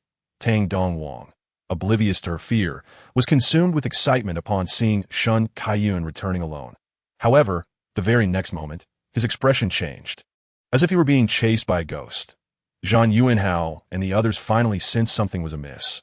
Upon closer inspection, they realized that behind Su Lili and Shun Kaiyun, there was a swarm of enormous insectoids, densely packed and seemingly endless. Exchanging alarmed glances, Zhang Yuanhao and the others swallowed nervously before hastily following Tang Dongwang in a panic. Wait for us, Su Lili called out, chasing closely behind the four. Shouting, what is happening? How can there be so many bugs? Didn't you all kill them? Tang Dongwang questioned while running that Su Lili, on the verge of tears and unwilling to speak, was instead answered by Shun Kaiyun, who, with a complex expression, voiced his doubts. There is a mother insect inside that ate this revelation. An eerie silence enveloped the area. Which examiner was twisted enough to do this? He must still be a single dog. Tang Dongwang cursed in despair. In the conference room of the Federal Military Academy. Tang Changming squinted his phoenix-like eyes, fixating on the screen where Tang Dongwang continued to rant. Puff. Shun Xiaoxiong couldn't contain his laughter, quickly coughing to cover it up. Even Zhou Ziheng and the others couldn't help but smile. Tang Changming shot a cold glare at Shun Xiaoxiong before turning his gaze back to the arena. Grinning wickedly, one mother insect seems too few. Let us have another. Shun Xiaoxiong opened his mouth, wanting to suggest he act like a decent person. But he lacked the courage and could only look sympathetically at the 6 individuals still desperately running in the video. Chapter 9. The end of the examination. Oh my goodness, I can barely run anymore. Su Lili felt utterly exhausted, as though her body was propelling forward while her soul lingered behind, threatening to detach at any moment. It was a perfect illustration of the phrase, the body flies ahead, while the soul lags behind. Once a military doctor, she had aspired to become a mecha engineer, so why was she enduring all of this? Despairing, Su Lili contemplated giving up. If she couldn't obtain the mecha, so be it. There would be other opportunities, but running any further made her fear she might not have a future at all. Shin Kaiyun also realized that continuing to run would not resolve their predicament. He turned to Su Lili and asked, do you have any insect repellent potions? I have herbs, but only potions can repel the insect swarm. Su Lili replied. She understood Shun Kaiyun's intent, but given their current encirclement by the insects, it was impossible to extract any potion. How long will it take you to brew one? Shun Kaiyun pressed urgently. 20 minutes, Su Lili gritted her teeth, knowing that under normal circumstances it would take half an hour. But considering the dire situation, she could muster the strength to produce a potion in 20 minutes. Prepare the potion. Leave the rest to me, Shun Kaiyun instructed, then raced toward the other 4 companions. Shortly after, he rallied Tang Dongwang and the others to encircle Su Lili, prompting her to look at him in confusion. Su Lili, we will create a mental barrier together. But we only have 20 minutes, so the responsibility lies with you, Shun Kaiyun urged, his gaze serious. Su Lili stared at Shun Kaiyun's solemn eyes, realizing that he had transformed from a somewhat Na'vi youth into someone remarkably dependable in such a short time. I understand, she responded with newfound determination. The 5 of them exchanged glances, halting their flight to shield Su Lili in the center. At once, their formidable mental energies converged, forming a protective barrier from above. Su Lili was astonished by the amalgamation of their mental forces. It was not as simple as it appeared. The energies needed to be equal, and absolute trust was paramount. Even the slightest hint of doubt could result in catastrophic backlash. As the barrier materialized, a swarm of insects charged toward them, creating a cacophony of impacts against the shield at Su Lili. "Hurry!" Shun Kaiyun exclaimed, his hands raised as he channeled his energy into the barrier. He was the only one among them who had sustained serious injuries, and at that moment, even speaking required all his strength. Suppressing her concern, Su Lili took a deep breath and swiftly retrieved her potion-making equipment from the premium shop. She began the meticulous process, grinding herbs, heating, boiling, extracting, and purifying. Meanwhile, Tang Dongwang noticed Shin Kaiyun's unstable mental energy. It was no longer the calm force it should have been. It surged like waves in a stormy sea, a signal that his energy was nearing depletion. "Shun," Tang Dongwang began, only to swallow the words upon seeing Shun Kaiyun's face, pale and bloodied, with crimson flowing from his lips, nose, eyes, and ears, rendering him almost unrecognizable. Despite his condition, Shun Kaiyun weakly shook his head at Tang Dongwang, who was bewildered by his refusal to withdraw from the examination. He knew that if things continued this way, even if they won, Shin Kaiyun's mental space would be damaged, requiring at least a month in a healing pod. Shin Kaiyun was not one to be short-sighted, so what was he holding on to? Noticing Tang Dongwang's intent to question him, Shin Kaiyun shook his head again, his eyes pleading for understanding. Tang Dongwang fell silent, shocked that Shin Kaiyun was actually begging him. Though he should have felt relieved, anger swelled within him, and he turned away in frustration. Shin Kaiyun exhaled softly, unsure why he was persisting. Yet he was determined to ensure Su Lili achieved her goal of placing in the top 10 for the mecha competition. She reminded him so much of his sister, Shun Ying, who had vanished 10 years ago, taken by a traitor from the Shin family. His sister had been a spirited child, often climbing into their father's mecha while wearing a lovely red dress. Much to their mother's dismay, while she laughed carefree, the relentless swarm continued to assault the mental barrier. Yet the beautiful memories brought a faint smile to Shun Kaiyun's bloodied face. 1 minute, 5 minutes, 10 minutes, and finally, as the final half minute of their 20 approached, Su Lili successfully brewed the insect-repelling potion. Without hesitation, she sprayed it on each of them. The potion worked wonders. The insects retreated as if encountering a natural enemy. Veering away from the barrier, within a minute, the swarm had dispersed entirely, leaving Su Lili and her companions to collapse onto the ground, utterly spent. Even Lin Cece, who typically concerned herself with appearances, paid no mind to the dirt beneath her. "Hey, Shun Kaiyun, aren't you tired?" Lin Cece inquired, glancing at the still-standing Shun Kaiyun with admiration. Upon hearing this, Su Lili and Tang Dongwang's expressions shifted dramatically, and they hurriedly rushed toward him. Zhang Yuanhao also realized something was amiss and quickly approached Shin Kaiyun. The remaining Zhou Wanfeng and Lin Cece exchanged worried glances before following suit. "Shun Kaiyun!" Su Lili exclaimed in a flurry, supporting the collapsing figure of Shun Kaiyun, her heart racing at the sight of his bloodied visage. Zhang Yuanhao, concerned, conducted a swift examination, his expression darkening as he cursed, "Shun Kaiyun, how reckless can you be? You've exhausted your mental energy and consciousness. Surrender now, or you won't be able to leave the healing pod for a month." Zhang Yuanhao's calm demeanor shattered, replaced with frantic admonitions directed at Shun Kaiyun. "And I'm sorry, cousin," Shin Kaiyun replied weakly, blood spilling from his mouth. He turned slightly toward Tang Dongwang, saying, "Weren't you hoping to eliminate me? The opportunity is yours. Will you take it?" Tang Dongwang shot a disdainful glance at Shin Kaiyun, lifting his chin haughtily. "You are no longer worthy of being my rival. My opponents cannot be as foolish as you." "Ah, cough, cough." Shun Kaiyun chuckled despite himself, only to be interrupted by a violent cough that expelled a torrent of blood. "Can you hold on?" Su Lili asked, her eyes glistening with concern. "The examination is about to end." "I'm sorry I can't stay with you until the end. I will wait outside for you." "Good luck," Shun Kaiyun said with a smile, and in an instant his form disintegrated into data, vanishing from the holographic examination space. Su Lili clenched her fists in silence for a long moment before turning to the other four and suddenly inquired, "Shall we hunt the insect queen?" After exchanging knowing glances, Zhang Yuanhao and the others nodded in agreement. The entrance examination for the 5 major military academies quietly approached its conclusion, while Su Lili, still simmering with rage at the insect swarm, felt a pull from her soul before awakening in the vast star network chamber of the 5th Military Academy. Goodness, that was terrifying. As Su Lili opened her eyes, she found herself surrounded by a throng of candidates. her heart nearly leaping from her chest. The candidates fell silent, staring at her, as if she were an alien. 3S mental energy? One candidate suddenly asked. As Lili was perplexed.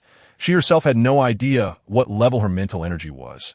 Yet, sensing that the candidate referred to her, she responded incredulously. Are you talking about me? Yes, don't you know your mental energy level? Someone chimed in, prompting others to join in. Lili hesitated, recalling that the original owner had only tested her mental energy once during the entrance exam. And due to the exorbitant testing fees, she hadn't been able to afford another test in 10 years. However, this provided her with a perfect excuse. Feigning uncertainty, Lili replied, I don't know. Besides, the cost of testing mental energy is 1,000 federal coins per attempt. So what? The candidates implored eagerly, awaiting her response. I can't afford it. Lili declared innocently. An odd sensation washed over her, as if she could hear suppressed groans from the surrounding crowd, as though her words had struck a nerve. Fortunately, the central screen in the examination hall illuminated just then, displaying the 4 words, Examination concluded. The announcement echoed through the hall. The new student examination at Sirius 5th Military Academy has officially concluded. Results will be sent to candidates' light brains tomorrow at 3 p.m. Please keep an eye on your notifications to avoid inconvenience. As the announcement ended, the luminous barrier above dissipated, leaving all candidates exposed to the Chapter 10. The Shun family suddenly. Lili felt a stiffness engulf her body, prompting her to hastily turn her head and scan her surroundings. Eventually, she pivoted to discover someone gazing at her with a resentful expression. Oh, you remember me. I thought you had forgotten, Shan Kaiyun remarked with a pale face, raising an eyebrow. The current Shin Kaiyun was not as woeful as he had appeared in the holographic examination room, yet the slight pallor of his complexion revealed that his physical state was far from optimal. Lili, feeling somewhat guilty, instinctively supported Shun Kaiyun before looking at him with exasperation. Honestly, it's astonishing. Your mental strength is injured, yet you aren't rushing to seek treatment. If I return early, will you even be able to leave the premises? Shun Kaiyun replied with a hint of malice and schadenfreude. Currently, there are media for various platforms outside the school, members of the 5 prominent families, and even spies from the Empire, all waiting for your emergence. If it weren't for my concern about having to visit you in the star scene next year, who would bother waiting for an ungrateful person like you? Although Lili was unaware of what the star scene entailed. She surmised it was akin to a grave. You can't be trying to scare me, can you? Is it truly that terrifying? She questioned Shin Kaiyun skeptically, feeling as though he was deceiving her again. You may try it for yourself. Shan Kaiyun responded with a cunning smile that Lili, being rather sensible, had no intention of courting disaster. She then turned her gaze toward Shin Kaiyun and inquired, So, what is your plan? You are severely injured and yet still waiting for me. I refuse to believe you merely wish to engage in idle chatter. Why not stay at my home until the next month when school resumes? Shin Kaiyun finally spoke earnestly. Lili was momentarily taken aback. She had assumed that Shin Kaiyun would be satisfied to escort her to a safe location, but she hadn't anticipated such generosity. Don't hesitate. Let's go. Shin Kaiyun, noticing Lili's bashful demeanor, grasped her wrist and led her to the parking area for the military academy's private hover vehicles. Upon encountering the Shun family's hover vehicle, Lili became utterly captivated. Her curiosity piqued as she explored every inch of it, even lingering in the control room and refusing to come out. Shin Kaiyun felt embarrassed by Lili's childish antics, covering his face in disbelief. How could someone who seemed to be a genius in pharmacology exhibit such fascination with machinery? Finally reaching their destination, Shin Kaiyun hastily pulled Lili from the hovercraft amidst the stifled laughter of several Shun family servants. Your home is rather beautiful, Lili exclaimed, trailing behind Shin Kaiyun in awe as she marveled at the estate, which spanned countless hectares, flanked by lush rose bushes that a small fountain was not far off. And even the tiles on the ground were adorned with exquisite patterns. This is assuredly the residence of a federal marshal. If it were unattractive, it would be a disgrace to his reputation.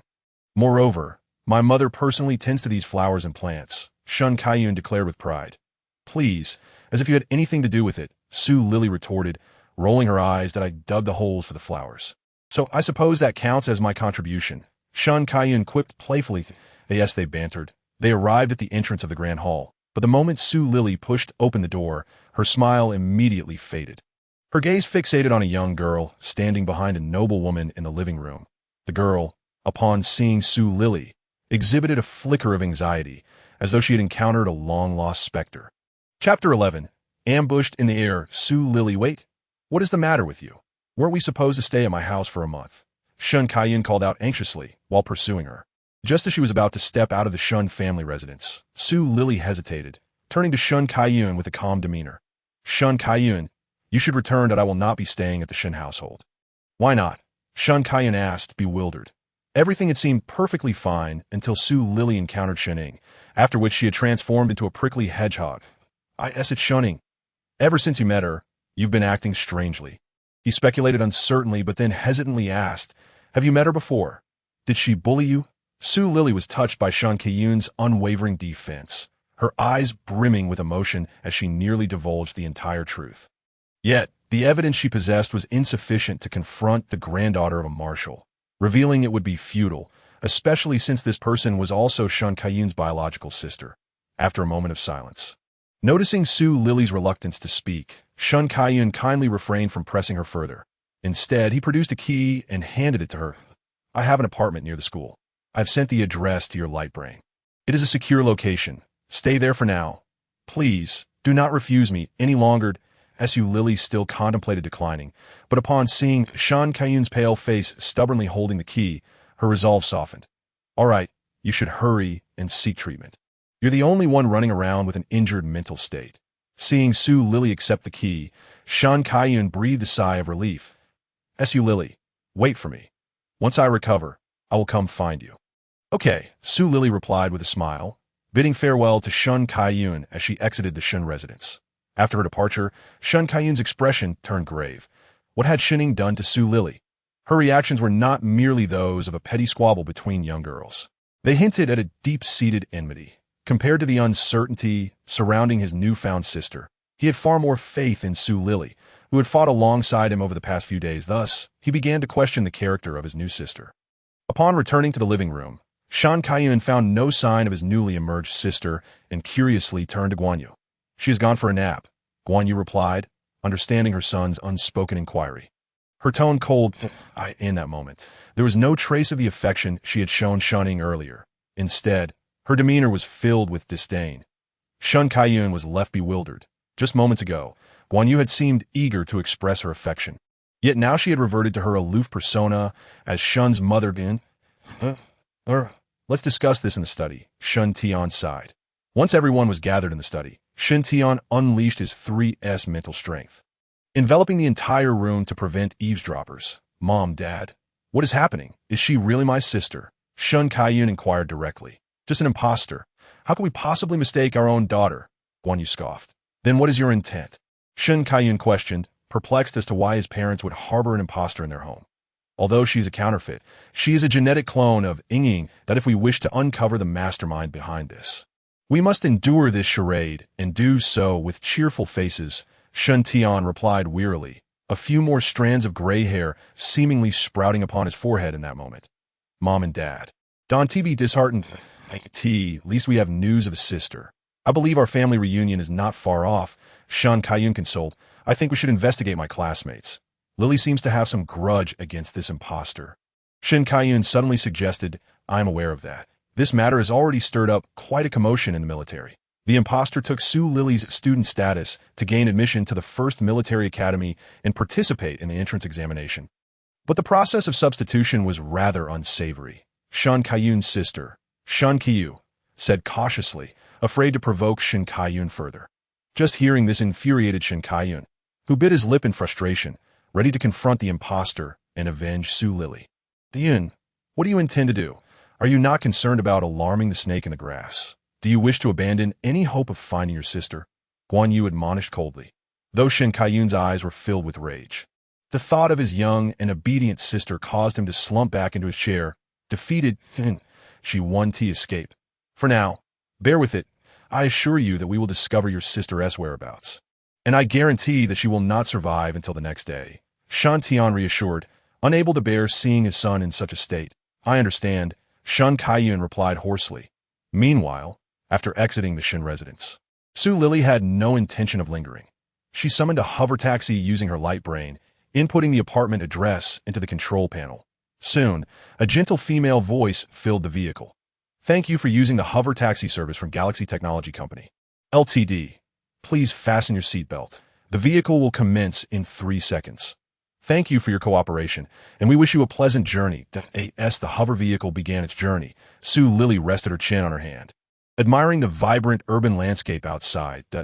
In contrast to the modern concrete jungles, the cities of the Star Federation bore a distinct technological flair.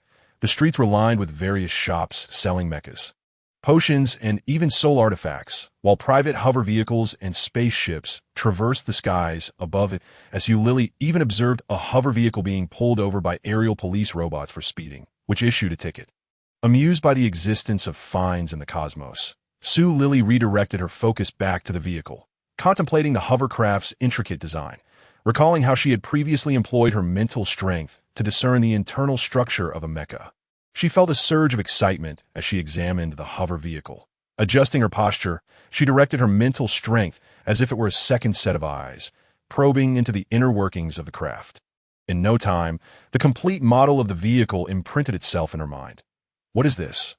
Lili wondered, glancing down towards the vehicle's chassis where her mental strength detected a small package-like object, which was surprisingly isolated from her probing that very moment.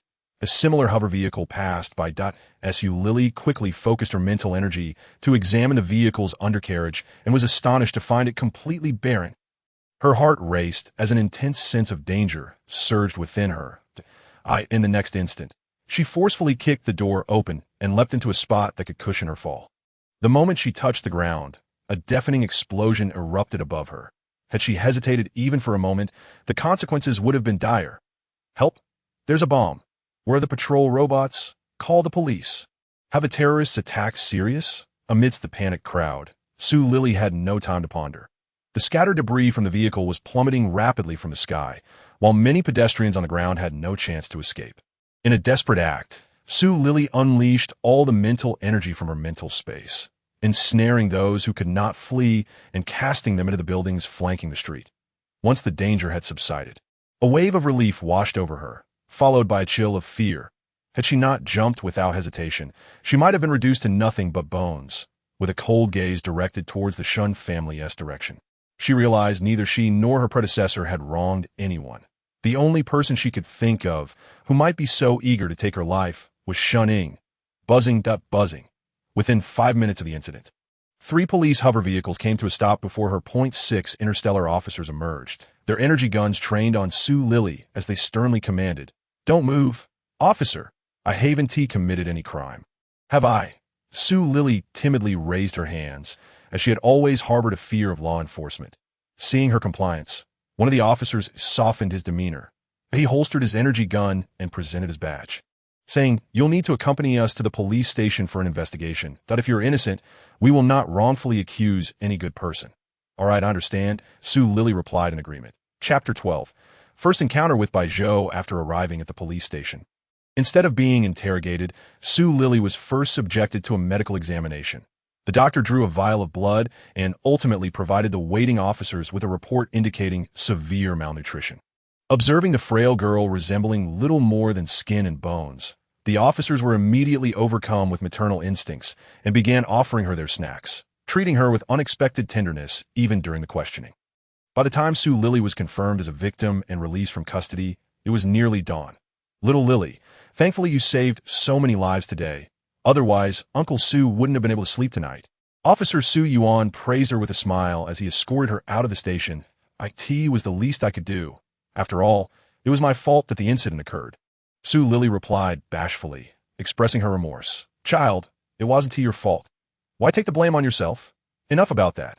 Be careful on your way home, and try not to go out in the near future." Officer Su advised earnestly. Considering the information he had discovered about Lili's background, he gently patted her head with compassion. "Thank you, officer. I will be cautious. Goodbye." Lili politely bid farewell to Officer Su before walking out of the police station. At the same time, at the back entrance of the interstellar police station, a middle-aged man in a white coat, carrying a small suitcase, exited through the rear door. He cautiously surveyed his surroundings and, upon confirming the license plate of a black vehicle parked nearby, approached the car door and lightly tapped on the window 3 times. The next second, a young man in a black suit opened the door and accepted the small suitcase from the middle-aged man. "Is this the blood sample from Sue Lili?" the young man inquired, glancing at the doctor who had just performed the examination. "Indeed, it belongs to her," the doctor replied with a grim expression, unable to suppress a murmur. The five noble families truly know how to play. Even stealing blood samples is within their schemes to ha. The young man coughed awkwardly and then seriously stated, "This is all for the future of the Federation. Identifying which noble lineage Sue Lili belongs to will allow us to protect her sooner." The examination doctor, recalling the frail girl, sighed after a moment of silence and said, "Very well, I suppose that is for the best." Outside the police station, Sue Lili glanced at the address of her apartment and realized it was only a 10-minute walk away. She decided against calling for a hover vehicle and opted to walk. Late at night, one often feels most vulnerable, and as Sue Lili traversed the path alone, an overwhelming sense of solitude enveloped her. The thought of never seeing her parents and friend from her past life intensified her melancholy. Suddenly, a faint animal call pierced the silence. Pausing, Sue Lili strained to listen and eventually directed her gaze toward a nearby trash bin. Furrowing her brow, she approached the bin, lifted the lid, and, illuminated by the moonlight, discovered a bloodied little puppy. The puppy was in a dire state, breathing erratically, seemingly on the verge of death, covered in numerous wounds, its fur soaked in blood. How can there be such cruelty towards animals, even in the interstellar era? Sue Lili exclaimed angrily. She quickly searched for nearby veterinary hospitals on her holographic device and hurriedly picked up the puppy, rushing over. The interstellar veterinary clinic was quite commendable as Sue Lili sat in the waiting area until dawn. Eventually, the veterinarian emerged, cradling the still drowsy puppy, and advised her the external and internal injuries have healed. Now it just needs to be nourished. "Thank you, Doctor," Sue Lili said, somewhat surprised as she took the now white puppy in her arms. After bidding farewell to the doctor, she went to the front desk to settle the bill. However, upon seeing the overwhelming number of zeros, she nearly exclaimed about the exorbitant prices, only after examining the invoice, which detailed various procedures for the puppy, including the most expensive organ transplantation, did she resign herself to paying the fee. Exhausted from the day's ordeal and the financial burden, Sue Lili walked back to her apartment. Cradling the little puppy, her mind in a daze, her apartment was a simple and tidy 2-bedroom unit. After taking a quick look around, she placed the puppy on the bedside and went to the bathroom for a much-needed wash. Afterward, she lay down on the bed and gently patted the puppy's head before succumbing to fatigue and drifting off to sleep. The moment Sue Lili fell asleep, the little puppy opened its golden beast-like eyes. Observing Sue Lili for a moment before closing them again, in the resplendent palace of the Empire, a handsome man adorned with a crown and dressed in luxurious robes sat coldly upon the throne. Staring down at the trembling ministers, the ministers, under his scrutiny, quaked in fear, and the hall was silent enough that one could hear a pin drop. "The crown prince has gone missing." The words of Emperor by Yuan were devoid of any emotion. Yet the ministers below quivered with fear.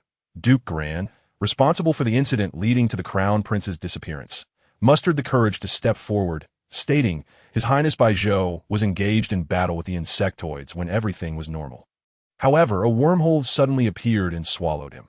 The Azure Dragon Legion searched the entire Blue Sea Star region, but could not find His Highness's whereabouts. For this, I apologize, Your Majesty.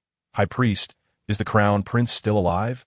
Upon hearing Duke Gran's words, Emperor Bai Yuan did not respond directly, but instead shifted his gaze to the High Priest beside Duke Gran, clad in white robes. Your Majesty, according to the guidance of the Beast God, His Highness Baijiu has already been rescued by a benefactor and is currently not in life-threatening danger. However, His Highness is outside the Imperial territory, and his life may once again be at risk. The elderly High Priest spoke solemnly. Emperor Bai Yuan's flawless visage revealed no signs of emotion as his raven-black lashes fell in contemplation.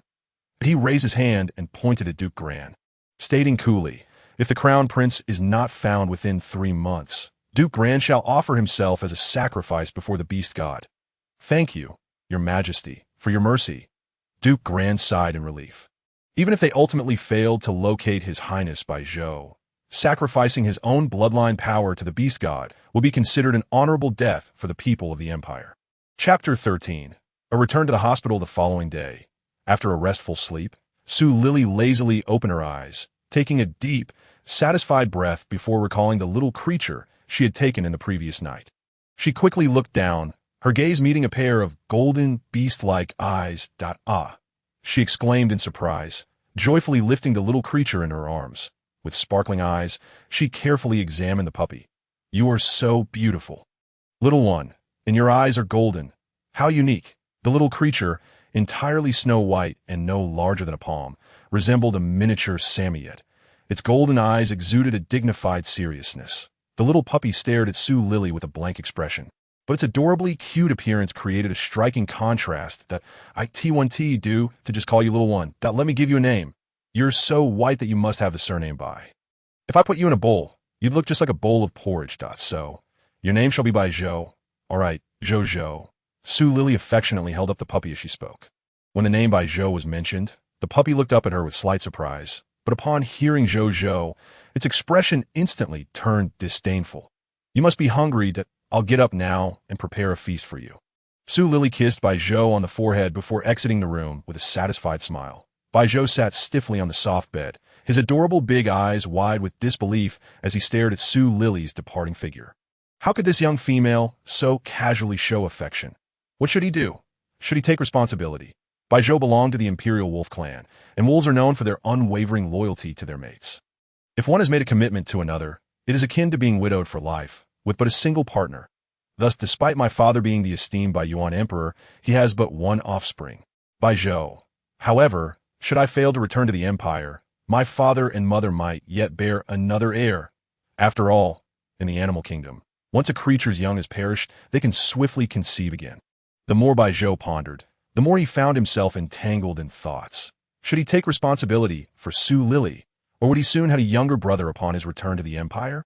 Unbeknownst to Su Lili, her innocent kiss had left a certain little creature in the room in a state of turmoil. That moment. Su Lili was busily using her holographic device to purchase fresh fruits and vegetables from an app akin to a food delivery service. In less than 10 minutes, she received a delivery of fresh produce from a robot courier. After spending half an hour in the kitchen, she prepared a pot of congee for herself and pan-fried a meat patty for Bai Zhou. Observing the appealing dishes laid out on the table, a satisfied smile graced Su Lili's face. "Congee, it's time to eat," she cheerfully called out, then entered the bedroom to carry Bai Zhou out and place him beside the plate of meat patty. Instead of immediately focusing on the food, Bai Zhou gazed at Su Lili with a complex expression before finally letting out a sigh of resignation. Well, she did save me. How could I, as a male, be irresponsible? With that thought, Bai Zhou relaxed his stern demeanor and offered a polite, gentle smile to his future bride. "Oh dear, my blood levels are critically low." Su Lili internally screamed while covering her nose. Could one imagine an angelic Samoyed smiling at them? Bai Zhou's cuteness had multiplied exponentially. After his smile, Bai Zhou felt a bit bashful and hurriedly lowered his gaze to admire the breakfast prepared by his beloved. Though it was merely a simple meat patty, to him, it radiated an ethereal charm. Expectantly, he took a bite, only to be overwhelmed by a potent fishy and bitter taste that assaulted his senses, leaving him utterly disheartened. Had it not been for his certainty that Su Lili was his savior, he would have believed someone was attempting to poison him. "Is it delicious?" Su Lili inquired, her eyes sparkling with anticipation. Bai Zhou's lips trembled slightly, but he could not bear to disappoint her. Finally, he resolutely closed his eyes and devoured the meat patty in haste, fearing it would linger in his mouth for even a second longer. "You enjoy it so much? I shall make it for you again next time," Su Lili exclaimed joyfully to her words. Bai Zhou's legs gave way, and he fainted on the spot, with his last vision being Su Lili's panic calls. When Bai Zhou regained consciousness, he found himself lying in a small nook receiving an intravenous drip, the air tinged with a faint scent of disinfectant. "Where am I?" he wondered as he raised his head with difficulty, recognizing the surroundings as somewhat familiar, as if he had just been there the day before. He murmured softly, confused about his current state. Meanwhile, Su Lili was at the pet clinic, having just learned about Bai Zhou's condition. After confirming there was no serious issue, she sighed in relief and headed toward the pet ward. Upon her return, she was pleasantly surprised to find Bai Zhou awake. "Congee, you're finally awake," she exclaimed with delight. Bai Zhou, hearing her voice, turned to look at her, immediately noticing the heavy dark circles under her eyes. It was evident that she had not slept a wink since the previous day. The more he thought about it, the more his heart ached for her. He struggled to rise. licking the back of Su Lili's hand in a comforting gesture and softly whimpering as if to say, "Don't worry about me. I am fine." The sight of Baijiu's adorable expression wiped away Su Lili's fatigue from the night before, and she felt a surge of emotion as she leaned down to gently kiss his forehead. Suddenly, feeling the warmth on his forehead, Baijiu froze. Even his fur stood still like tea that moment. It felt as if 1,000 little deer were leaping wildly in his heart. In stark contrast to the warmth of the pet clinic. The atmosphere in the conference room of the Federal Military Academy was increasingly tense. Su Lili had to return to the first military academy for her own safety, proclaimed Zhou Ziheng with determination. Ever since the news of Su Lili's attack reached him, he had been suppressing a surge of fury. Why should she have to leave? She has already been accepted into our 5th military academy, protested Shun Xiaoxiong. Why not? Your Shun family has the audacity to speak. First, Shun Ying snatched her acceptance letter, and then you cruelly administered a mind-destroying drug that, if Su Lili were not a 3S psychic, your family would never be able to hold their head high again, Zhou Ziheng retorted, presenting evidence of Shun Ying's actions with righteous indignation. Shun Xiaoxiong wanted to argue, but upon seeing the evidence laid before him, he felt a pang of guilt. Last night, he had confronted Shin Tian about this very issue. Yet, seeing the streaks of white in his elder brother's hair, he could not bring himself to press further. His brother had devoted his life to the Federation. How could he selfishly hinder him now? Perhaps, going to the first military academy was not such a bad thing for Su Lili. After all, it might lead to the best outcome for both her and the Shun family. Chapter 14. Genetic report. Shun Xiaoxiong fell silent, but Tang Changming was not ready to let the drama conclude so easily. With a smile, he turned to the other four and said, "Su Lili's genetic report has come in. Shouldn't we take a look before discussing which military academy she should attend? What if she happens to belong to my Tang family?" Before he could finish, Zhou Ziheng interrupted. "It is more likely that she belongs to my Zhou family. Everyone knows my younger brother is quite the womanizer, with illegitimate children who could fill the Zhou family courtyard."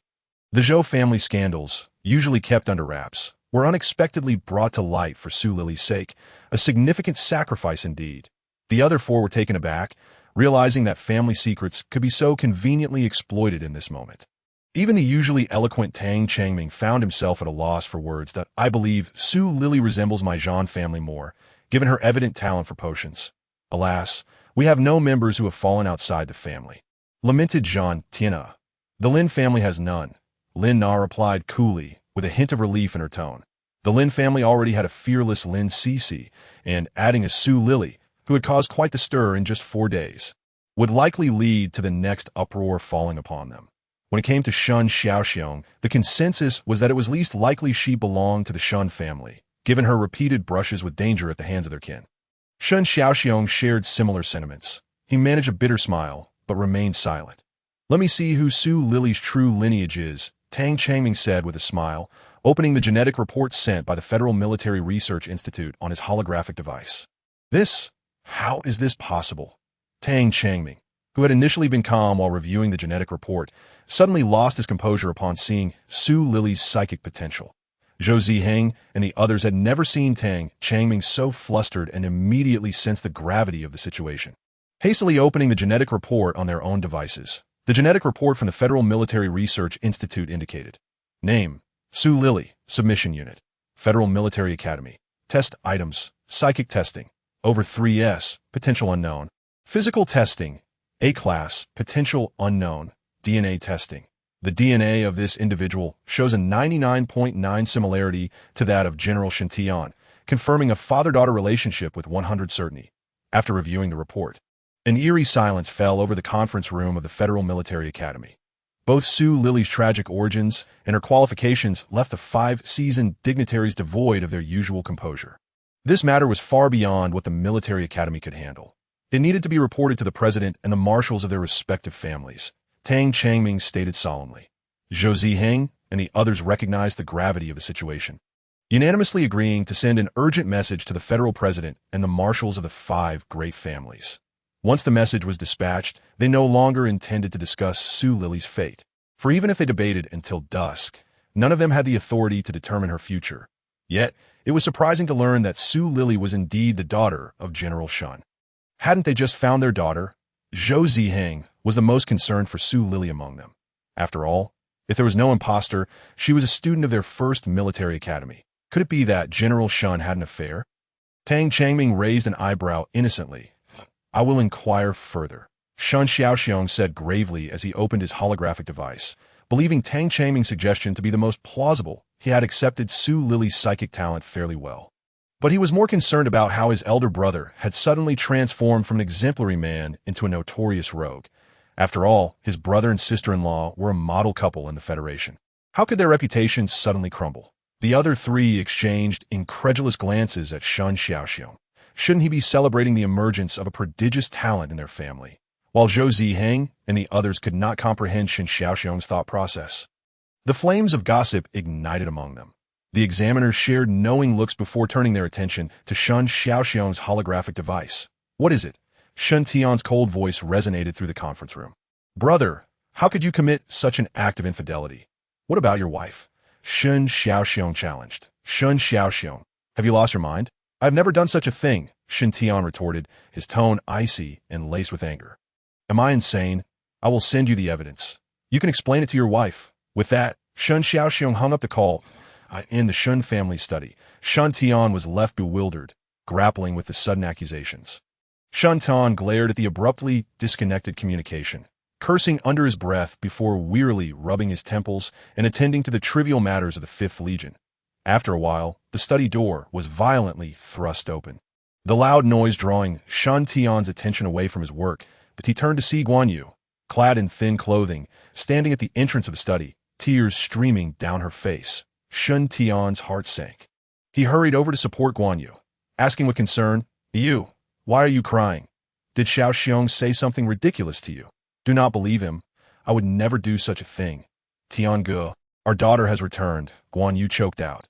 Shun Tian was momentarily stunned, but quickly composed himself and frantically activated his holographic terminal. After reading the report, his eyes reddened as he trembled. It truly is our daughter. We have seen her before. Both Shun Tian and Guan Yu recalled the frail girl with scarcely any flesh on her bones, their hearts aching at the thought of the suffering their cherished daughter must have endured over the years. Tiange, I want to see our daughter. I cannot wait another moment. Guan Yu sobbed into Shun Tian's embrace. All right, he quickly agreed, not only because he too was impatient, but also out of fear that their hard-won daughter might face danger again. He thought of the harrowing experiences Su Lili had encountered from the previous reports and the recent attempts on her life, and his gaze turned icy as he stared into the distance. Chapter 15. Concluding the past. Meanwhile, after Su Lili and Baizhou finished her 4 drip at the hospital and consulted the doctor about returning home, they took a hover car back. As soon as they opened the door, Su Lili saw Shun's parents seated in the living room. She paused, her gaze faltering as she hesitantly asked, Uncle, Aunt, what brings you here? Su Lili wondered if Shun's parents had come because she was staying in their home. After all, given the enmity between them and their daughter, it seemed inappropriate to be residing in their house. Perhaps she should move out soon. Though Baizhou was unaware of the underlying tension. He sensed Su Lili's cautious tone and cast a concerned glance at Shun's parents, gently licking Su Lili's fingers in a comforting gesture. Su Lili felt the warmth of his touch and mistakenly thought the little creature was merely being playful. So she affectionately stroked Baizhou's fluffy body. Since seeing Su Lili, Guan Yu's emotions had been overwhelmingly intense. She was so anxious that words failed her, although she had contemplated for a long time how to speak to her daughter before coming. Now, faced with Su Lili, her throat felt constricted, rendering her unable to express the longing she had harbored over the years. Observing Guan Yu's struggle to speak, Su Lili's heart filled with guilt, fearing they were too embarrassed to ask her to leave. Understanding that they were Shan Kaiyun's parents, she decided to ease the discomfort, saying, Am I imposing by staying here? I can easily find a hotel and move out shortly. Thank you, Uncle and Aunt, for your hospitality yesterday. Upon hearing Su Lili's words, Guan Yu nearly fainted in Shun Tian's embrace, but managed to steady her emotions before urgently saying, You cannot leave? I mean, I'm not here to make you leave. Please stay here comfortably, all right? You, let me speak, Shun Tian said, sensing his wife's panic and helplessness. After calming her for a moment, he smiled at Su Lili, saying, Child, please take a seat. Su Lili sat down on the sofa opposite Shun's parents.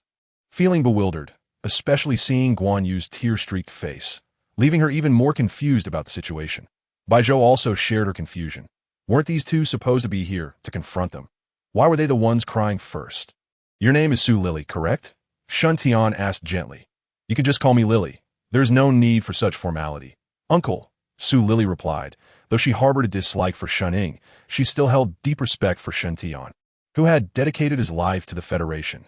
Very well, Lili. I wish to ask you a question.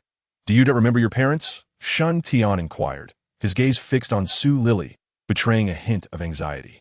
Parents? Of course, Su Lili recalled her parents, but she understood that Shun Tian was not referring to her previous life, but rather to the biological parents of the original host. However, the original host had no memories of father or mother.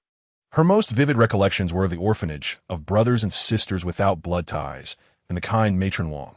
With this in mind, Su Lili answered, I am sorry. I do not remember them. Then if they were to seek you out. Would you wish to meet them? Shun Tian asked cautiously. Su Lili remained silent, realizing the implication behind Shun Tian and Guan Yu's words. The original host's biological parents had likely come looking for her. But should she meet them? She contemplated, if the original host had traversed in her body, would she want the original host to impersonate her and accompany her parents? After a moment's thought, Su Lili raised her head and replied to Shin's parents. If they did not intentionally abandon me, I would very much like to meet them.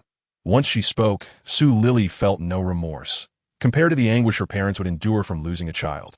If someone could replace her and keep them company, she would be grateful to that person. Thus, Su Lili willingly accepted the role that we did not abandon you. 10 years ago, you were taken by a villain. And we searched for you for a decade. Guan Yu could no longer contain her emotions and rose to embrace Su Lili tightly, crying out. Su Lili stood frozen, staring at Guan Yu in disbelief. You are my mother, but aren't you Shun Ying's mother? No, you are my only daughter. Yesterday was only a ruse to expose the individuals behind the scenes, Guan Yu hurriedly clarified, fearing her daughter would misunderstand. What about her now? Su Lili asked curiously. She has been apprehended. If all goes as expected, once the military concludes its investigation into her accomplices, she will face lifelong exile on a penal planet. Shun Tian replied stoically. However, in his heart, he had already sentenced the false Shunning to death. He would not easily forgive anyone who harmed his daughter. Su Lili had never anticipated the original host's vendetta to resolve so dramatically. It felt surreal, yet left her with a sense of regret for the original host. If only she had waited a little longer, the outcome might have been different. As night fell, Su Lili reluctantly bid farewell to Guan Yu and Shun Tian, assuring them she would return to the Shun family the following day, before sending off the two parents overflowing with love. The room fell silent once more, yet Su Lili did not feel lonely at all. Through her time spent with Shun's parents, she gradually embraced the addition of new parental figures. Most importantly, Shun Kaiyun had become her biological older brother, and Su Lili found herself eagerly anticipating his reaction upon learning the truth. Just the thought of it made her smile. That night, Su Lili experienced a dream she had not had in a long time. In the dream, she found herself in her previous room. Excitedly, she opened the door, eager to see her parents again. After searching for a while, she spotted her father and mother in the garden from the second-floor balcony. Just as she was about to greet them, another Su Lili suddenly appeared in her line of sight. Startled, Su Lili quickly hid behind the curtain, quietly observing the scene below. Uncertain how long she remained behind the curtain, Su Lili could not tear her gaze away from the family of three below. She sensed that this might be her last glimpse of her parents. Perhaps the original host would be the one to accompany them moving forward. Indeed, Su Lili had recognized the original host through certain small habits, feeling surprised yet not sorrowful. Ultimately, among all possible outcomes, this was the best conclusion. With a serene smile, Su Lili gradually vanished from behind the curtain. The same moment, Shunning, who had been conversing with Su's parents, inexplicably looked up at the second-floor window, though nothing seemed amiss. Chapter 16. The Shun family banquet the next day. When Su Lili awoke, her mind was filled with thoughts of her parents from the dream. Though she had reassured herself that this was for the best, a twinge of disappointment lingered. Wu, Bai Zhou, noticing her melancholy, approached her curiously. He gently nestled his furry body against her in an attempt to comfort her. Feeling the warmth beside her cheek, Su Lili couldn't help but smile and rolled over to bury her face in Bai Zhou's soft belly. Thank you, Zhou, she murmured, feeling healed, her heart warming as she thought. Indeed, fluffiness is a true remedy. Ding ding. The doorbell rang suddenly, and Su Lili curiously glanced towards the entrance before getting up to open the door. Cousin, good morning, Zhang Yuanhao greeted, adjusting his glasses with a warm smile. Good morning. What brings you here? I expected it to be Shen Kaiyun or my elder brother, Su Lili replied, ushering him inside before asking in confusion. Are you not welcoming me? Cousins are still family. You know, Zhang Yuanhao teased as he entered that of course. I'm just curious, Su Lili quickly replied, eager to appease the clever fox. Zhang Yuanhao chuckled before saying, Today, the family is hosting a banquet for you.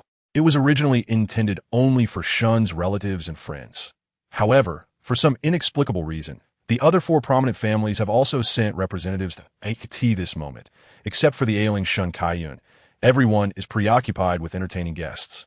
Prompting my aunt to summon me to fetch you, Su Lili initially believed it would merely be a simple family dinner, only to discover that a grand family banquet had been organized.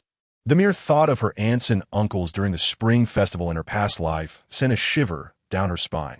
After swallowing hard, Su Lili, avoiding eye contact, hesitantly said, Cousin, I think I have something to attend to tonight. Perhaps I should skip it. Zhang Yuanhao raised an eyebrow and coldly retorted, What do you think? Moreover, grandfather is present. Grandfather? Isn't he one of the 5 marshals of the Federation? This is a man whom even the president of the Federation cannot meet at will. Su Lili felt a mix of surprise and trepidation. After a moment's struggle, she clenched her teeth and declared, I will go. Zhang Yuanhao smiled without commenting, knowing that tonight's distinguished guests extended beyond just grandfather. However, he dared not voice it, fearing it might frighten his little cousin away, which would not bode well with his aunt. Hence, dear little cousin, do not blame your older cousin at the back door of the Shen residence. Zhang Yuanhao stood inside, watching Su Lili, who was peeking from the side, with a bemused expression. Stop hiding. There at the front door. Su Lili coughed awkwardly and emerged, still trying to maintain her bravado. I merely wanted to surprise them. If I see them too early, it loses its charm, doesn't it? If you said that in front of Shen Kaiyun, even he wouldn't believe you. Zhang Yuanhao scoffed. Su Lili fell silent, obediently following him to a room on the 3rd floor, quietly observing as he knocked on the door. Aunt, my cousin has arrived. Su Lili felt a pang of anxiety and stood before the door. But as soon as it opened, her expression froze. Inside the spacious bedroom, Guan Yu was chatting with a dozen affluent ladies, who all turned to Su Lili as soon as they heard the door open. They immediately rushed towards her with enthusiasm. Oh, this must be the niece. She resembles your mother beautifully. Don't worry. It will make you look stunning today, charming enough to captivate those rascally boys outside. And those eyes, so large and bright, like grapes. I envy you, dear. Your skin is so tender and smooth, like a peeled egg. Your figure is so well-proportioned. You must be able to bear robust children. Help. Su Lili felt like a naive young lady confronted by rogues. One aunt would pinch her cheek, while another would pat her head. In desperation, she cast a pleading glance at Zhang Yuanhao, who simply returned an expression of helplessness before swiftly making his exit, shutting the door behind him. Zhang Yuanhao, how dare you? Su Lili glared incredulously at him as he effortlessly slipped away, inwardly seething with rage. Soon, she became numb to the overwhelming flattery, closing her eyes in resignation as the ladies adorned her with makeup and jewelry. Downstairs, having narrowly escaped, Zhang Yuanhao cast a sympathetic glance at the 3rd floor before reverting to his noble demeanor and heading towards the banquet hall. In a short while, he entered the lavishly decorated hall, where exquisitely crafted Chinese-style tables and chairs were set, and even the buffet table laden with gourmet dishes was painted in a rich wooden hue, exuding an air of opulence. The hall was bustling with guests, laughter and clinking glasses filling the air, creating a lively atmosphere. Yuanhao, over here. In a corner of the banquet, Tang Dongwang spotted Zhang Yuanhao and immediately called out. Zhang Yuanhao raised an eyebrow in surprise and approached Tang Dongwang and his companions. What brings you all here? Zhou Wanfeng, Lin Cixi, and Tang Dongwang sat in boredom until Zhang Yuanhao's arrival sparked their interest. Family obligations. We had no choice but to come, Tang Dongwang shrugged. Lin Cixi and Zhou Wanfeng echoed his sentiments. After all, the host of the banquet was the Federation's only Super 3S, and it was a celebration for the Shun family reclaiming their direct line of descent. Heirs from various families were required to attend unless under special circumstances. Zhang Yuanhao merely inquired casually. Upon hearing the responses, he nodded and took a seat beside them. By the way, has Shen Kaiyun recovered? Tang Dongwang asked awkwardly. He's doing much better. Just needs to rest for a while longer to fully recuperate.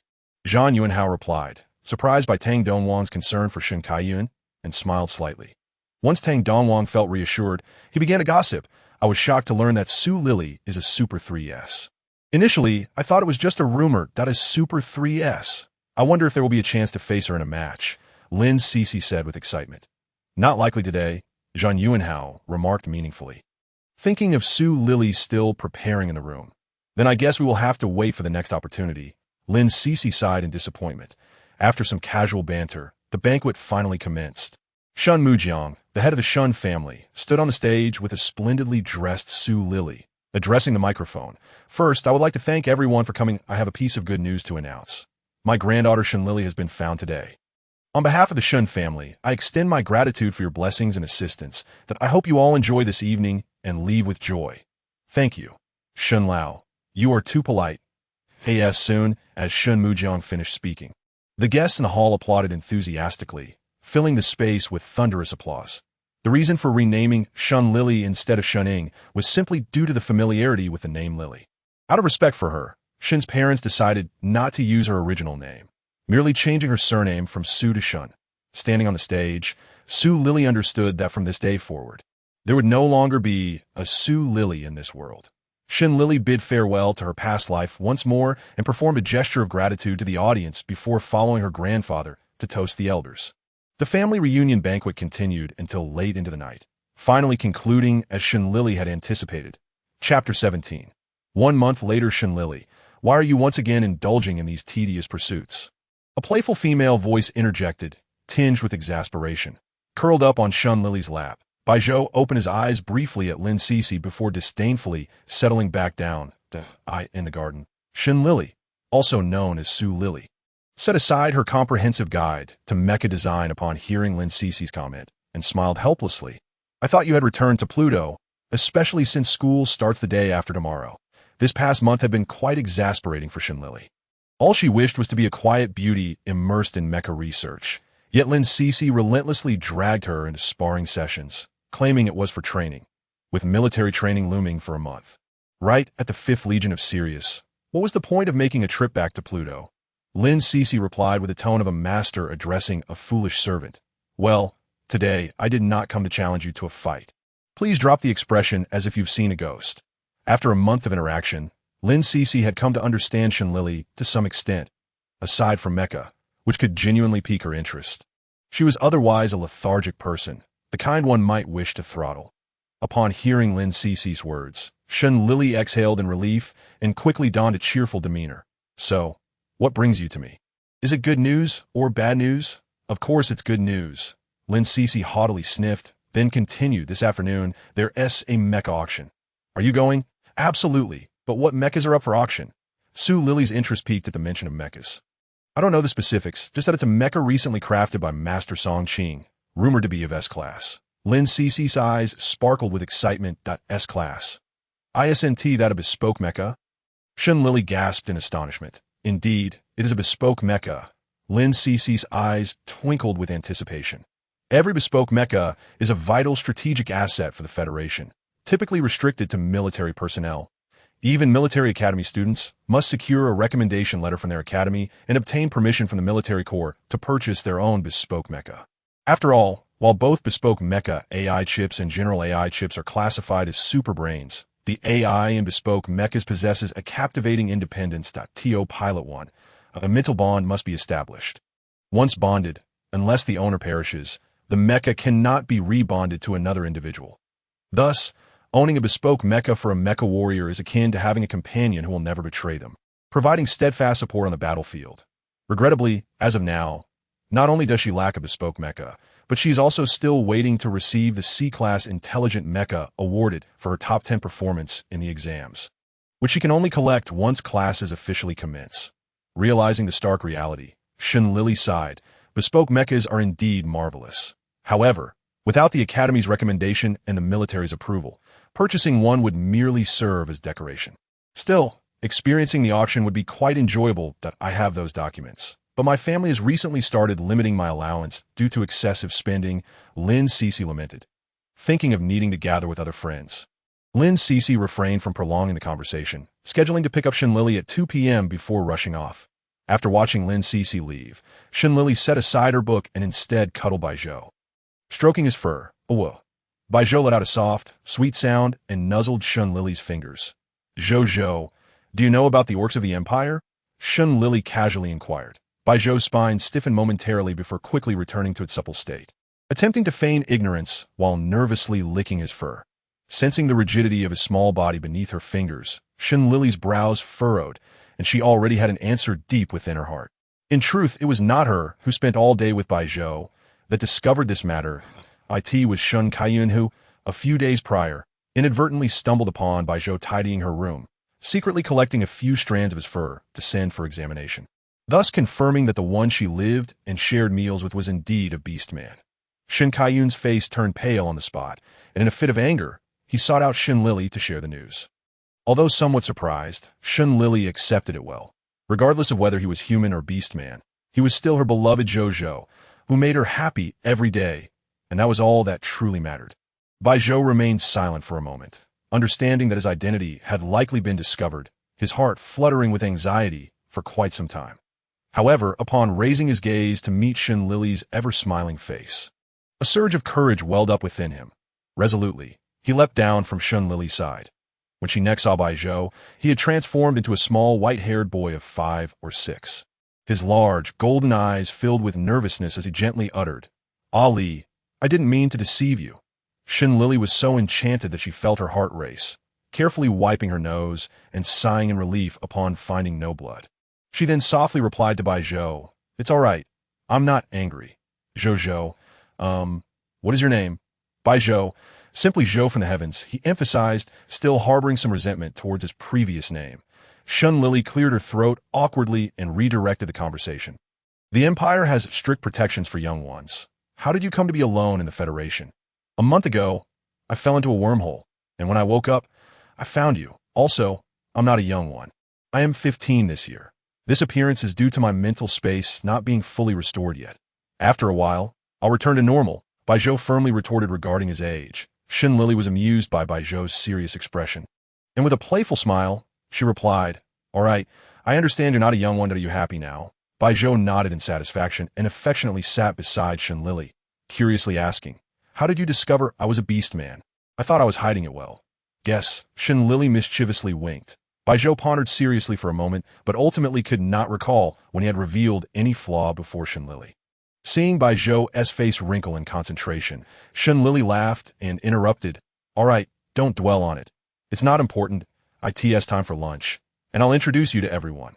After saying this, Shen Lili naturally took Bai Zhou's hand and walked towards the dining room, completely oblivious to the blush creeping onto Bai Zhou's cheeks and the sparkle in his eyes. Chapter 18.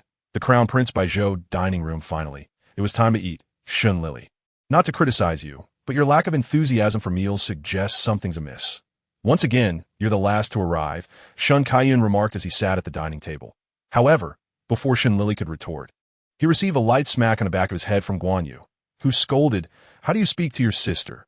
You're not acting like a brother at all, just thinking about food. Lili, come sit next to your mother." After reprimanding Shen Kaiyun, Guan Yu immediately switched to a gentle demeanor, addressing Shen Lili. "All right, thank you. Mom. You're the best," Shen Lili replied playfully, turning to provoke Shen Kaiyun. Shen Kaiyun was nearly choked with anger. But upon noticing his mother's stern gaze, he could only swallow his words, suppressing his ire. Shen Kaiyun rolled his eyes at the scene, finding his brother utterly embarrassing. After observing for a while, Shen Tian noticed a child hiding behind Shen Lili and curiously asked, "Ali, who is this child?" "Father, this is Bai Zhou." He asked the Zhou from before. Shen Lili stepped aside to reveal Bai Zhou to the others. Shen Tian's previously calm expression froze upon seeing Bai Zhou's visage, his eyes widening in disbelief, the white-haired, golden-eyed beast man.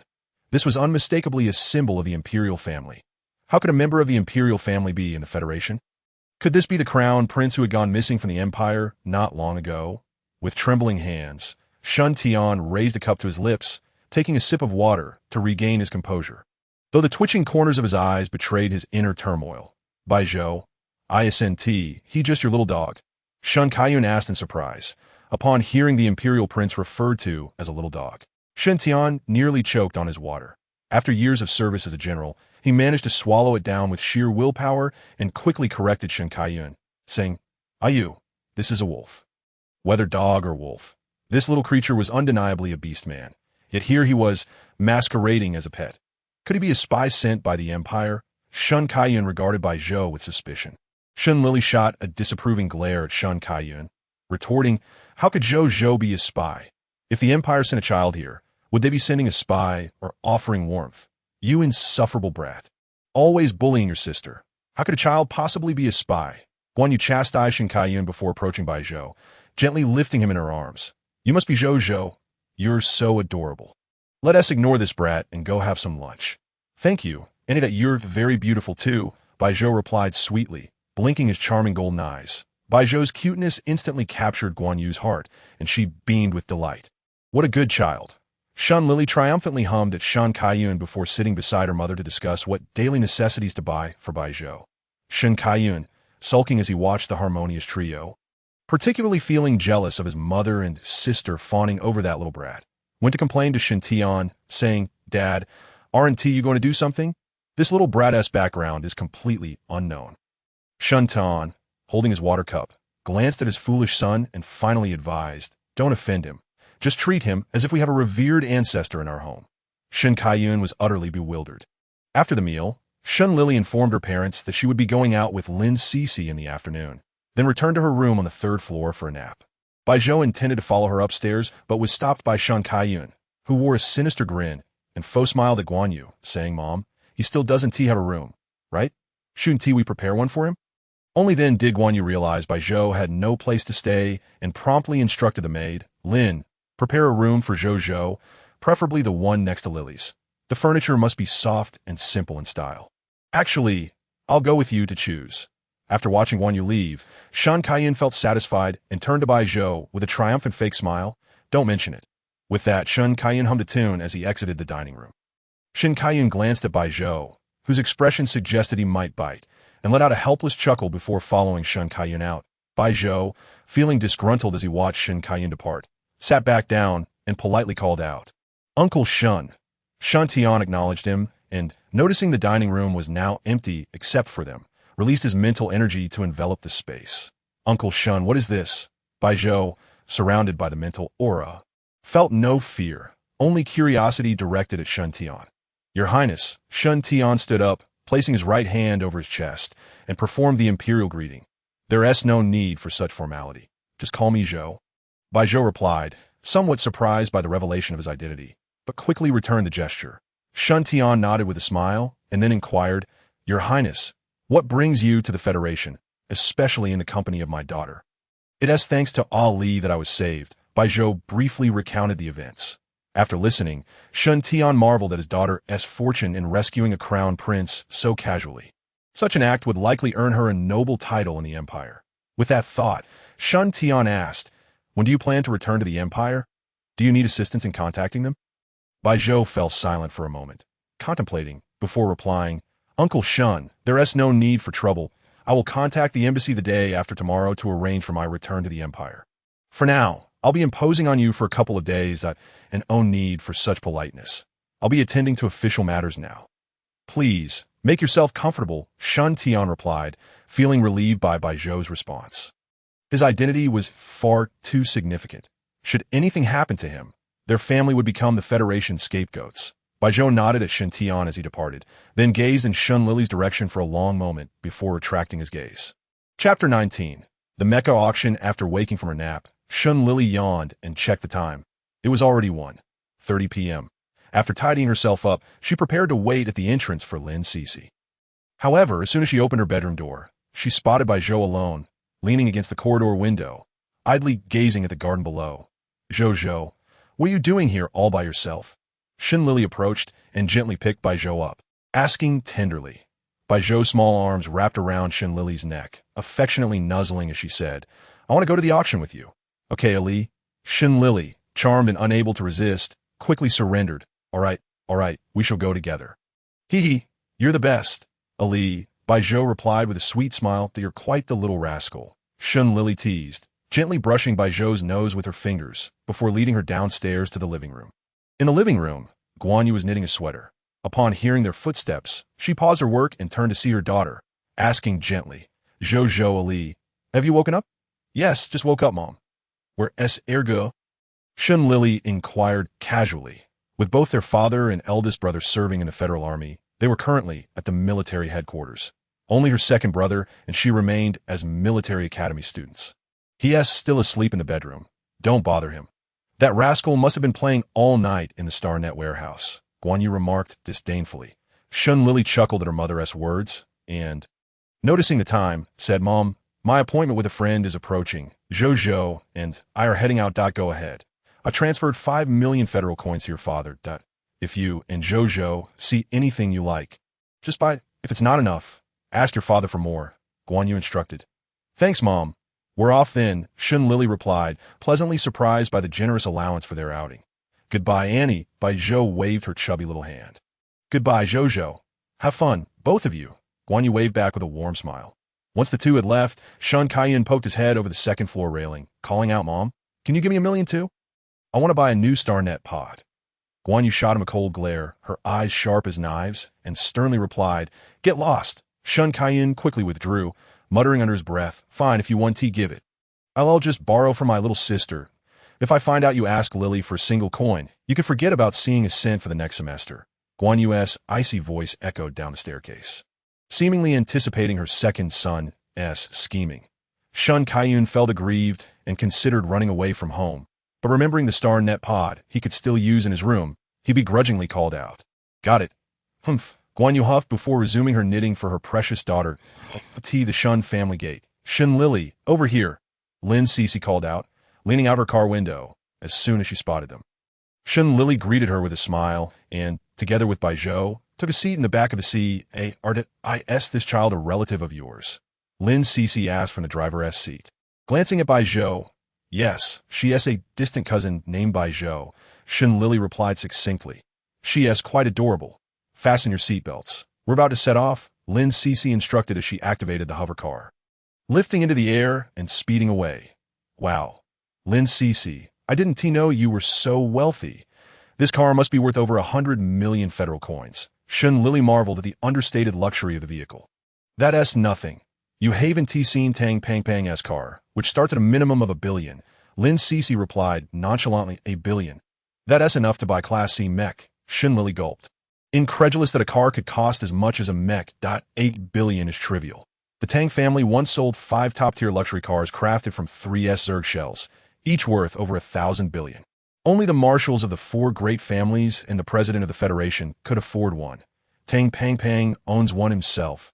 Lin Cece added, a hint of envy in her voice, given Tang Dongwang's notorious wealth in the Federation. Feeling a pang of envy herself, Shun Lili's eyes nearly turned red, not due to the car, but because 3S Zerg shells were the finest material for manufacturing mechs, and the Tang family was wealthy enough to use them for cars. If Li likes it, I'll get you one in the future, Bai Zhou chimed in, recalling that the Tang family had gifted a car to expand their business in the empire. Although it had been gathering dust in his garage, if Li wanted it, he would present it to her upon their return to the empire. Shun Lili chuckled at Bai Zhou's words, dismissing them lightly as she ruffled his hair, replying, All right, thank you, Jojo. Lin Cece, overhearing Bai Zhou's bold declaration, merely regarded it as innocent childish banter and joined Shun Lili in laughter. After a while, they finally arrived at the auction venue.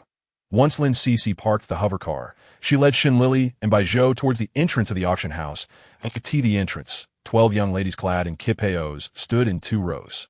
A male steward in a suit bowed respectfully to Lin Cece and the others, saying, Esteemed guests, greetings. Please present your invitation.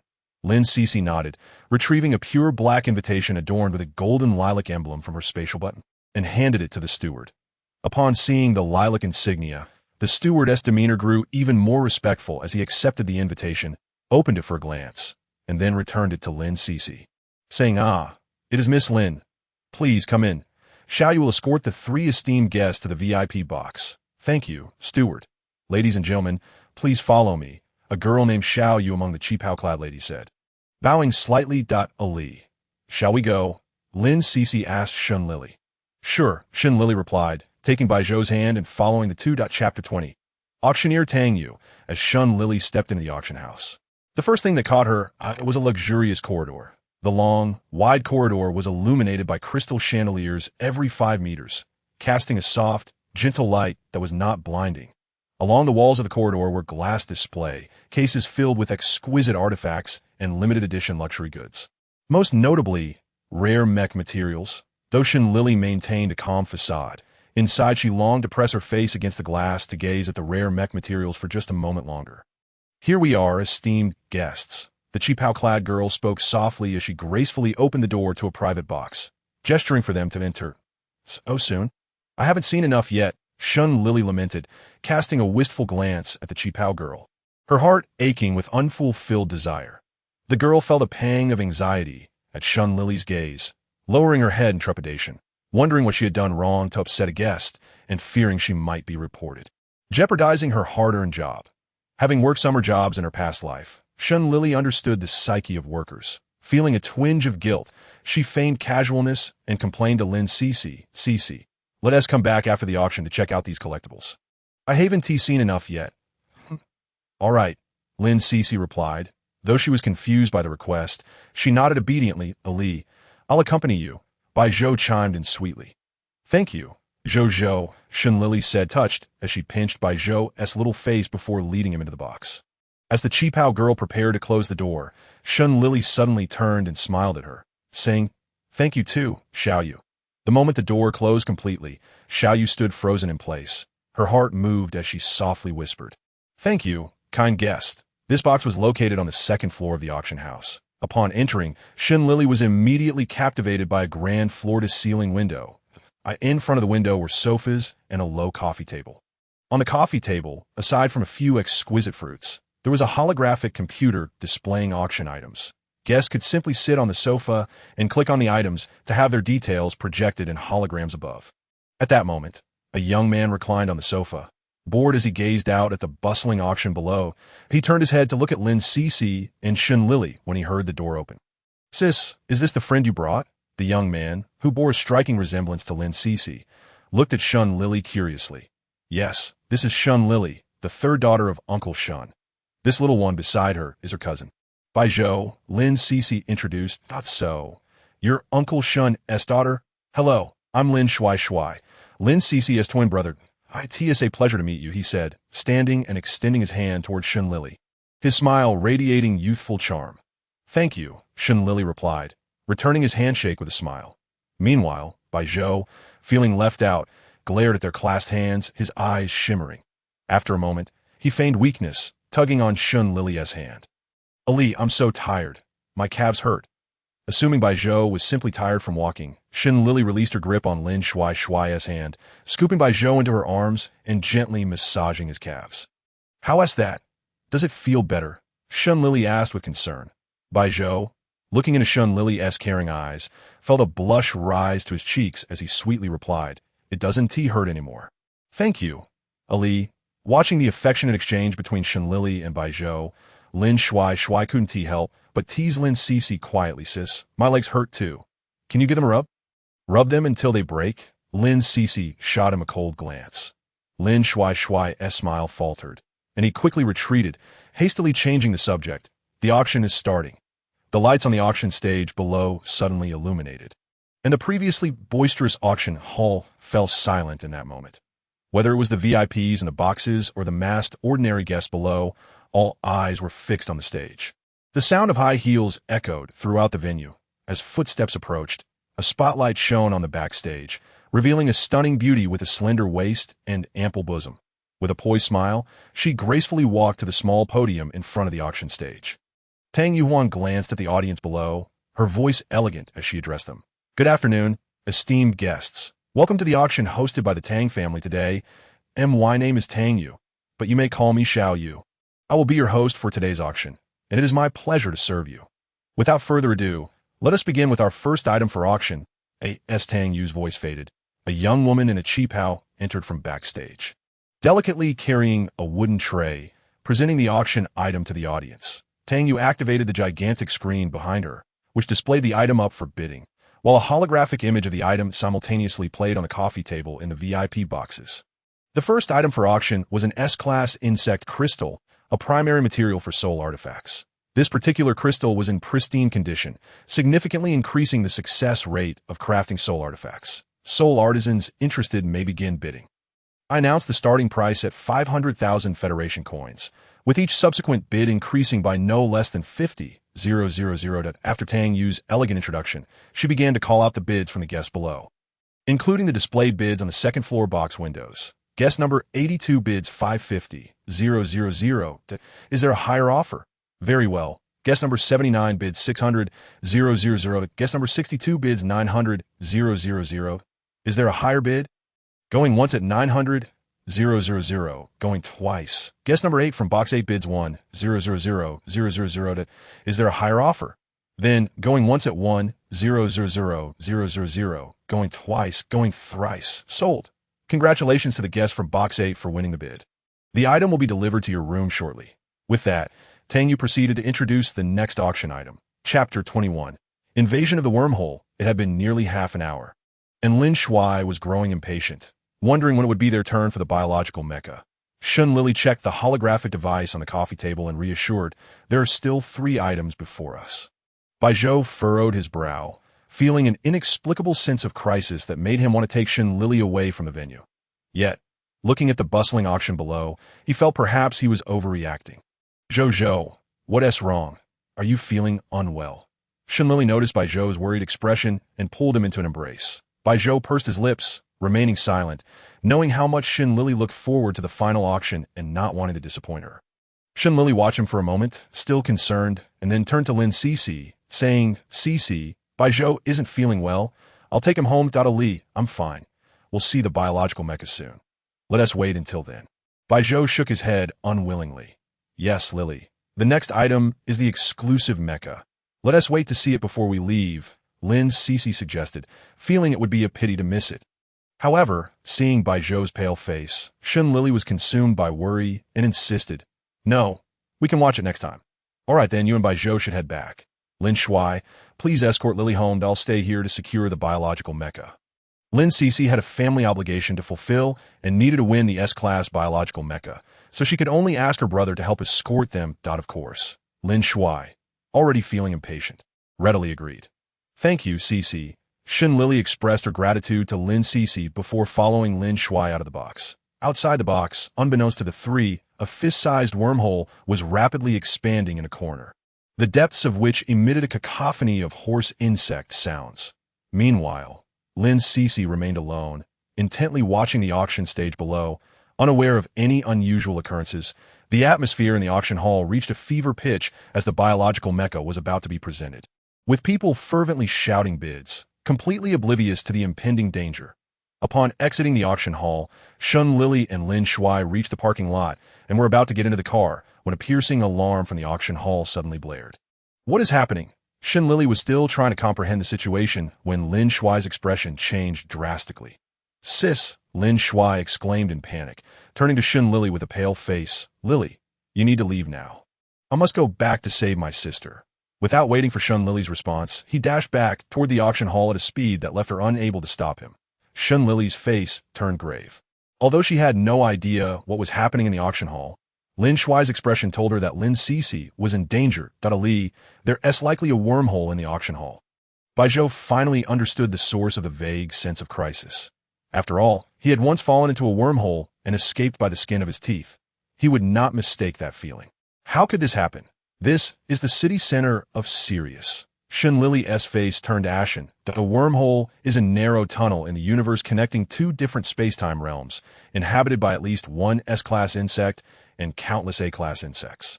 The appearance of such a wormhole in the city center would bring devastation akin to an apocalypse. Zhou, I must go block the wormhole. Stay in the car and don't run around. I'll be back. Shun Lili placed Bai Zhou in the car and warned him, then resolutely turned to dash back toward the auction hall. Having been a military medic in her past life and a military child in this one, she could not abandon ordinary people in danger, especially when her friend was inside. Bai Zhou reached out, trying to stop Shun Lili, but his short and stout hands couldn't even grasp the hem of her clothes as she turned. Watching her figure grow more distant, his pupils constricted in fear as he shouted frantically, Ali, come back. Having already entered the auction hall, Lili was engulfed in a cacophony of panicked screams and pleas for help. Not hearing Bai Zhou's cries, she pressed on against the flow of people, making her way deeper into the hall. It was only upon reaching the main auction area that she finally spotted Lin Cece and her brother. They stood before the wormhole, channeling all their mental energy into a barrier, seemingly attempting to seal it off. However, the wormhole was too vast, and many insects continued to escape through the cracks. Fortunately, several individuals with a distinctly military demeanor were present at the auction stage, desperately fighting to prevent the insects from breaching the hall. Even the seemingly defenseless beauty, Tang Yu, was valiantly striking down insects with each swing, though the relentless onslaught began to overwhelm her. Yet, even in such chaos, her beauty remained intact, adorned with a touch of battle-worn elegance. The sight of the stunning beauty in combat ignited the fervor of every man present. With Tang Yu by my side today, even if I die here, it would be worth it, one boisterous man proclaimed.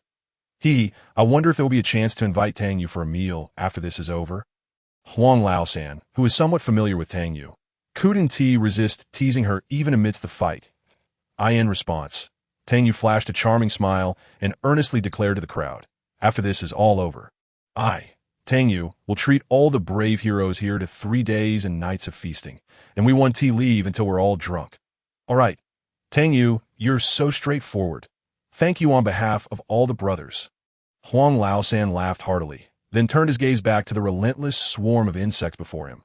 Brothers, did you hear that? After Tang Yu treats us, let us give it our all. Kill! Kill! A resounding chorus of agreement erupted around them. Even as some fell victim to the insects, no one dared to retreat a single step, for they understood that behind them were countless defenseless ordinary people, that if they faltered and allowed the insects to escape, it would spell disaster for the many innocent lives outside. Chapter 22. Bai Zhou grows up. Lili's eyes widened in shock as she beheld the harrowing scene unfolding before her. Biting her lip to suppress the sorrow welling within, she quickly ran to the side of Lin Cece and her brother, who were both exhausted from depleting their mental energy. Lili, Lin Shui exclaimed, his face weary from fatigue as he looked at Lili in surprise. Lili, why have you come back? Lin Cece, still straining to maintain the mental barrier, gazed at Lili in disbelief, then exclaimed in exasperation. Then why aren't you escaping? Lili retorted. You still want to argue with me at a time like this? Be careful, or I'll haunt you as a ghost, Lin Cece grumbled, her teeth grinding in frustration. Lili couldn't help but chuckle, then quickly resumed her serious demeanor, locking her gaze on the wormhole. Leave the rest to me. You both need to rest. Without further delay, Lili summoned all her mental energy from her mental space, gradually forming an immense mental barrier that completely enveloped the wormhole. The insects trapped within the wormhole shrieked in defiance. Their sharp, glistening limbs attacked the mental barrier frantically, yet all their efforts proved futile. This the power of a Super 3's mental force. Having withdrawn her mental power, Lin Cece gazed in astonishment at Lili's retreating figure.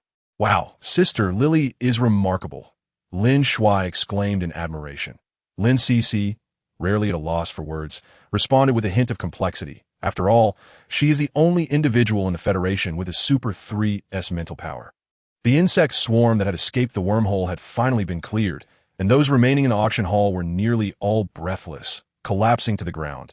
Several severely injured individuals had lost consciousness, while the few who remained upright turned their gazes toward the girl sealing the wormhole. Who is this girl? Quite impressive, indeed.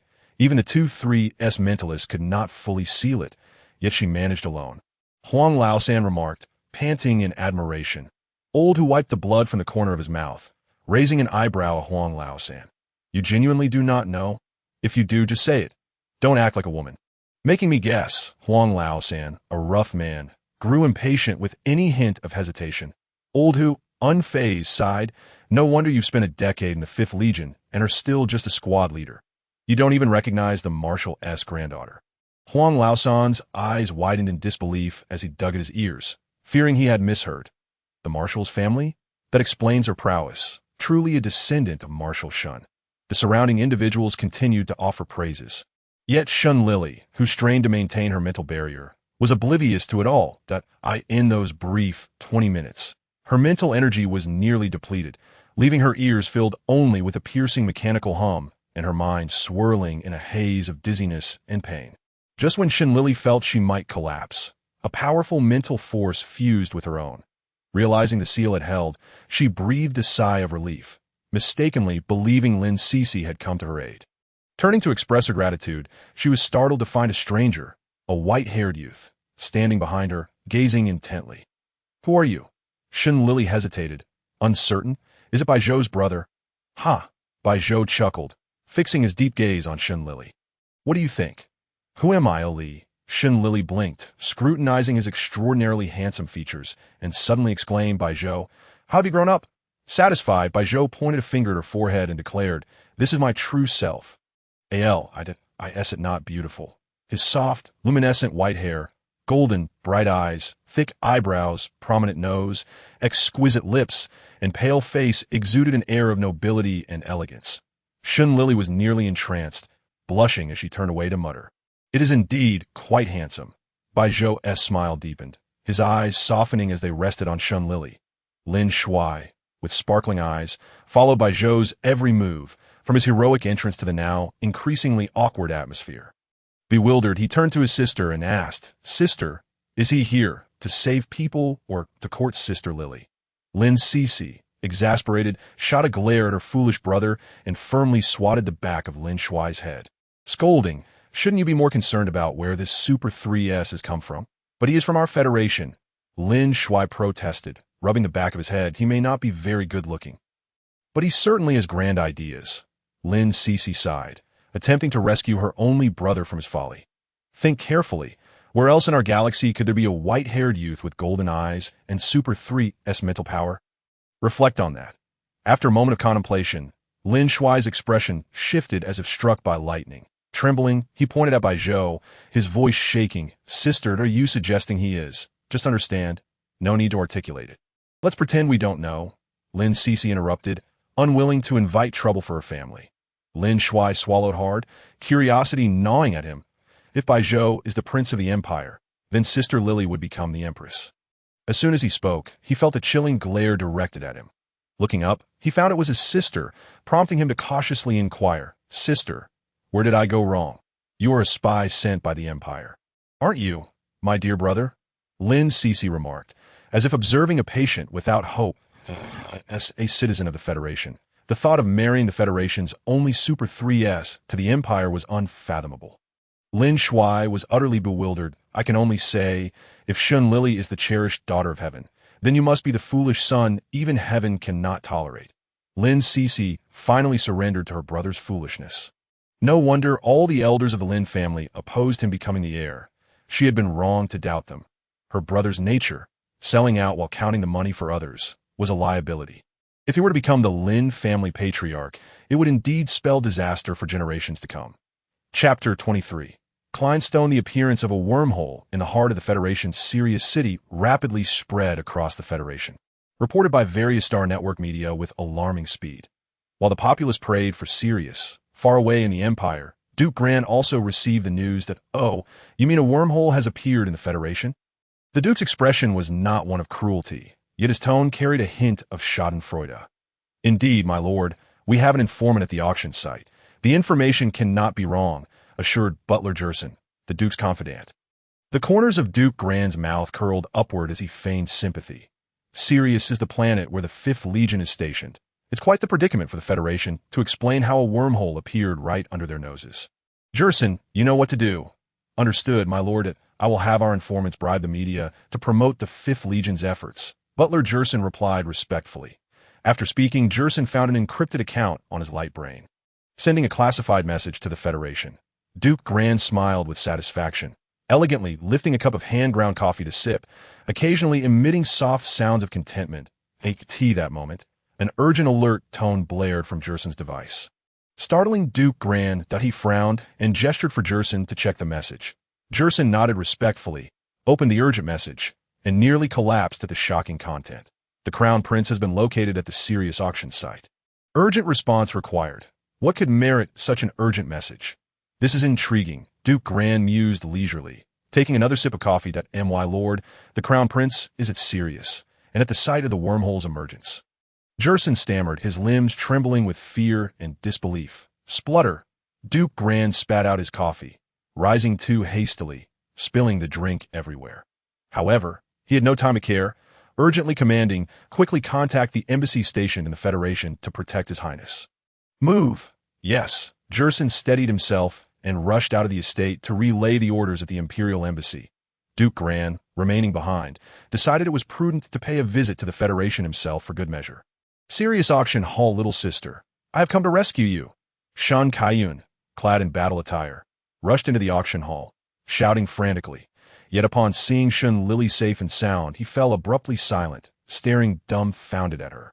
Little sister, you're all right. This script is all wrong. You shouldn't be waiting for me to save you like in an exam. Shun Lili felt the curious gazes of those around her and helplessly twitched her lips. Second brother, what brings you here? I came with Dad in the 5th Legion. They're behind me that I was worried, so I came in first, Shun Kaiyun said, inspecting Shun Lili from head to toe, relieved to confirm she was uninjured. Afterward, he discreetly observed Bai Zhou, astonished to find that their mental powers could actually merge. If there was no romantic involvement, then he would gladly change his name. He couldn't help but reflect on the inevitability of life. The heavens bring rain. Mothers remarry, and little sisters reach the age to run off with boars. The 5th Legion has arrived. Old Who suddenly exclaimed, igniting the crowd's attention towards the corridor's entrance. 2 rows of robust federal soldiers clad in deep blue uniforms, armed with submachine guns, stood like towering pines on an independent peak.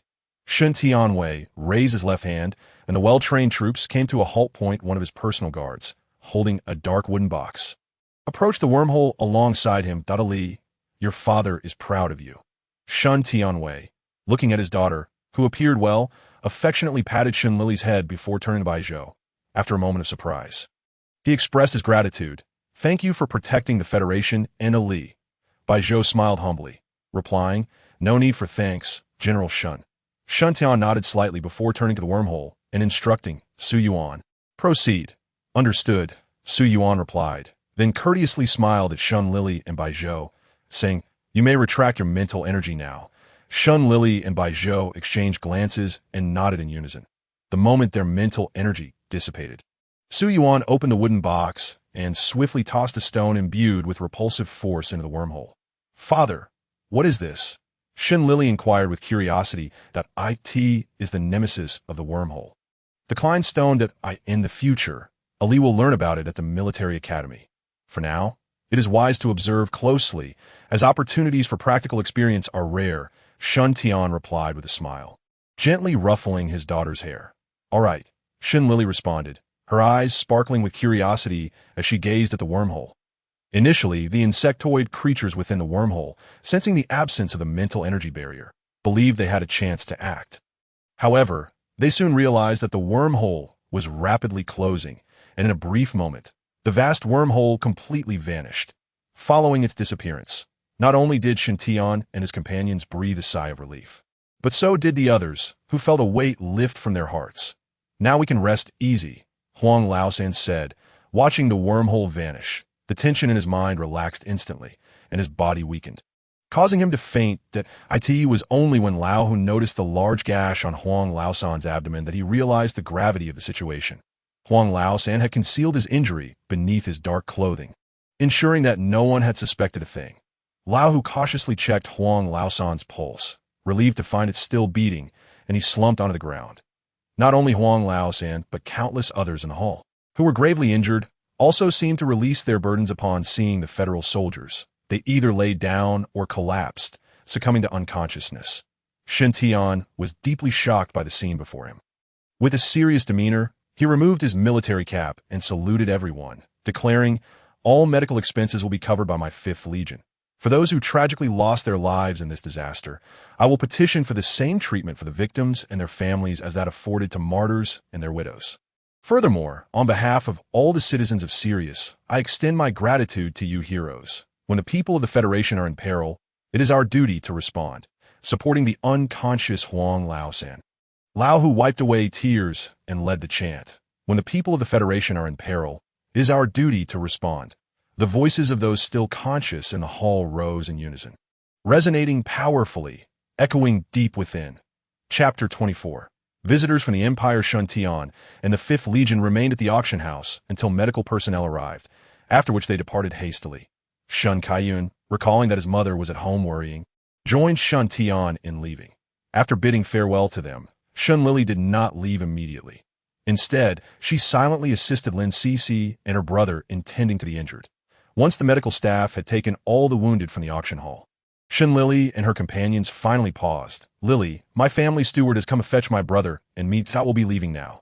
See you in military training the day after tomorrow," Lin Cece said, glancing at her light brain for updates before bidding farewell to Shun Lili. "All right, see you at military training," Shun Lili replied, smiling and waving goodbye.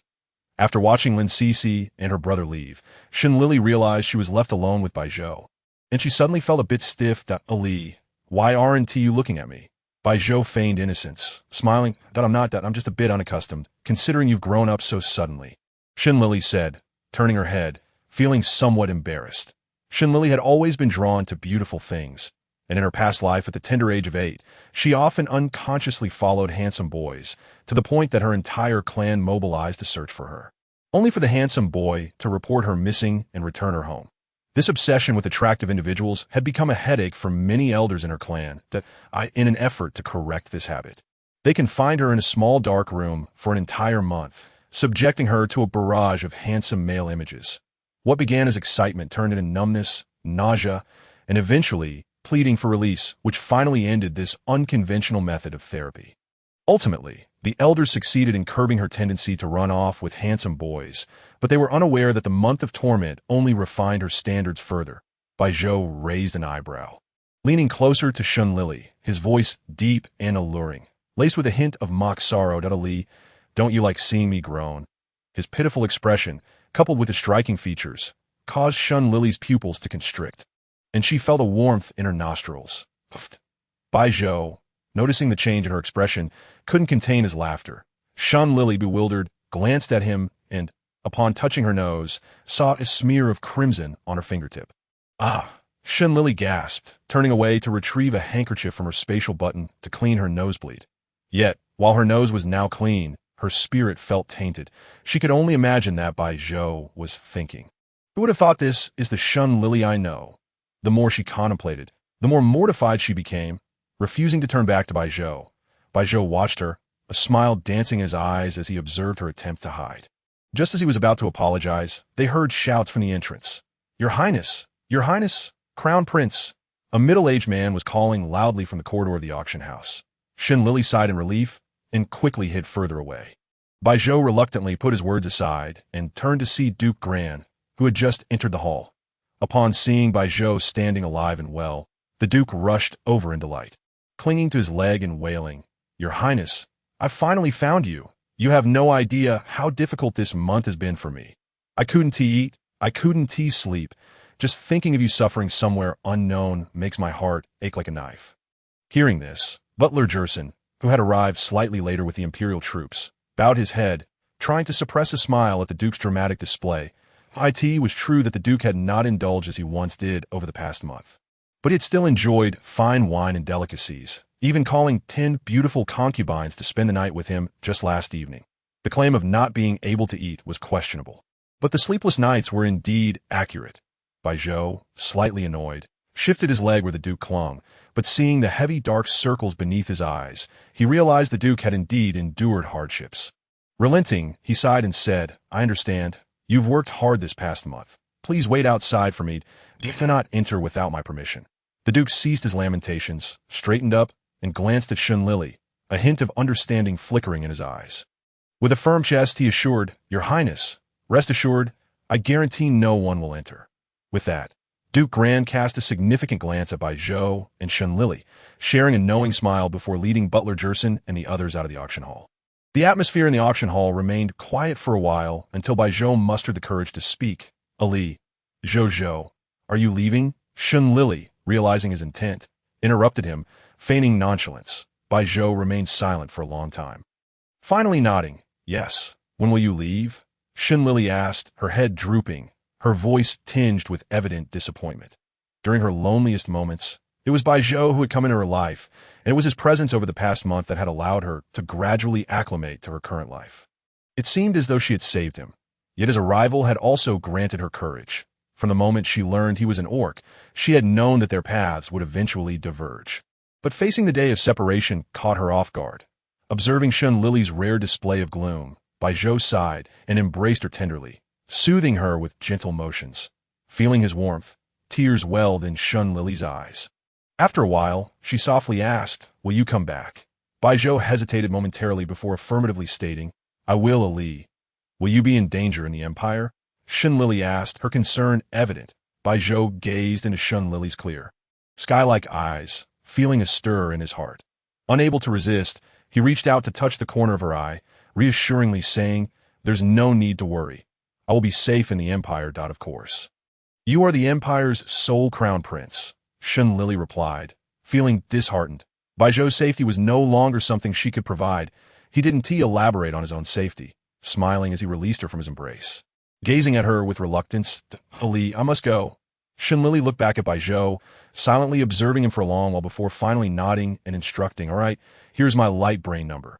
You must contact me once you arrive in the Empire." "All right, I will remember, Lili." "Let me escort you home before I leave," Baijiu said. Unwilling to let Shun Lili return alone, he took her hand and led her outside, ensuring she reached the Shun residence safely before boarding his warship. Once Baijiu was out of sight, Shun Lili leaned quietly against the door, feeling a sense of loss that it wasn't until the outside grew silent that she reluctantly returned inside. Chapter 25. Sibling Bonds. Late at night, Shun Lili lay bored by her bedroom window, occasionally raising her arm to check her light brain, then sighing as she lowered it again. "Why hasn't he contacted me yet?" she murmured, slightly distressed. It had been over 10 hours since Baijiu returned to the Empire. Yet aside from the occasional advertisement, there had not been a single friend request. Ding. "You have a new friend request." Shun Lili's mood instantly shifted from cloudy to sunny as she brightly clicked on her holographic device, opening a 3D virtual screen to view the message she had just received. Without a moment's hesitation, she accepted the request. In the next instant, a new puppy avatar appeared among her friends. The sight of it made Shun Lili chuckle. It was reminiscent of her childhood friend, Baijiu. "Ding. Your friend Zhou requests a video call with you." Shun Lili consented, and Baijiu's upper body, adorned in a golden robe, promptly materialized on the holographic screen at Lili. "I have arrived at the Empire." His gentle yet magnetic voice resonated, causing Shun Lili to feel as if her ears might swoon from the charm. "Ah, I see. Why are you contacting me so late?" Shun Lili feigned indifference in her inquiry. Baijiu, noticing her averted gaze on the virtual screen, immediately understood her embarrassment. "Ali must be putting on a brave front again," he thought. Sighing inwardly, he mused that if Shun Lili were physically present, he would be unable to resist pinching her nose. Besides the avian orcs, he had never encountered anyone so stubborn as Ali. "I miss you."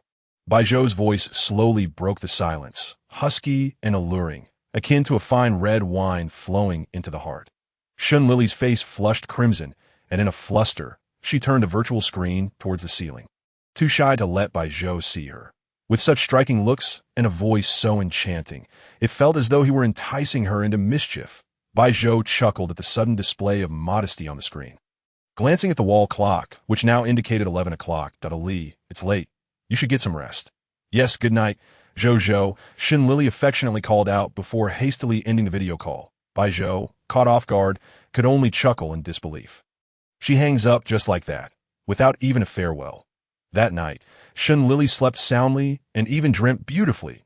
In her dream, she walked hand in hand with an indistinct handsome figure along a sandy beach, where a gentle breeze wafted over the azure waves.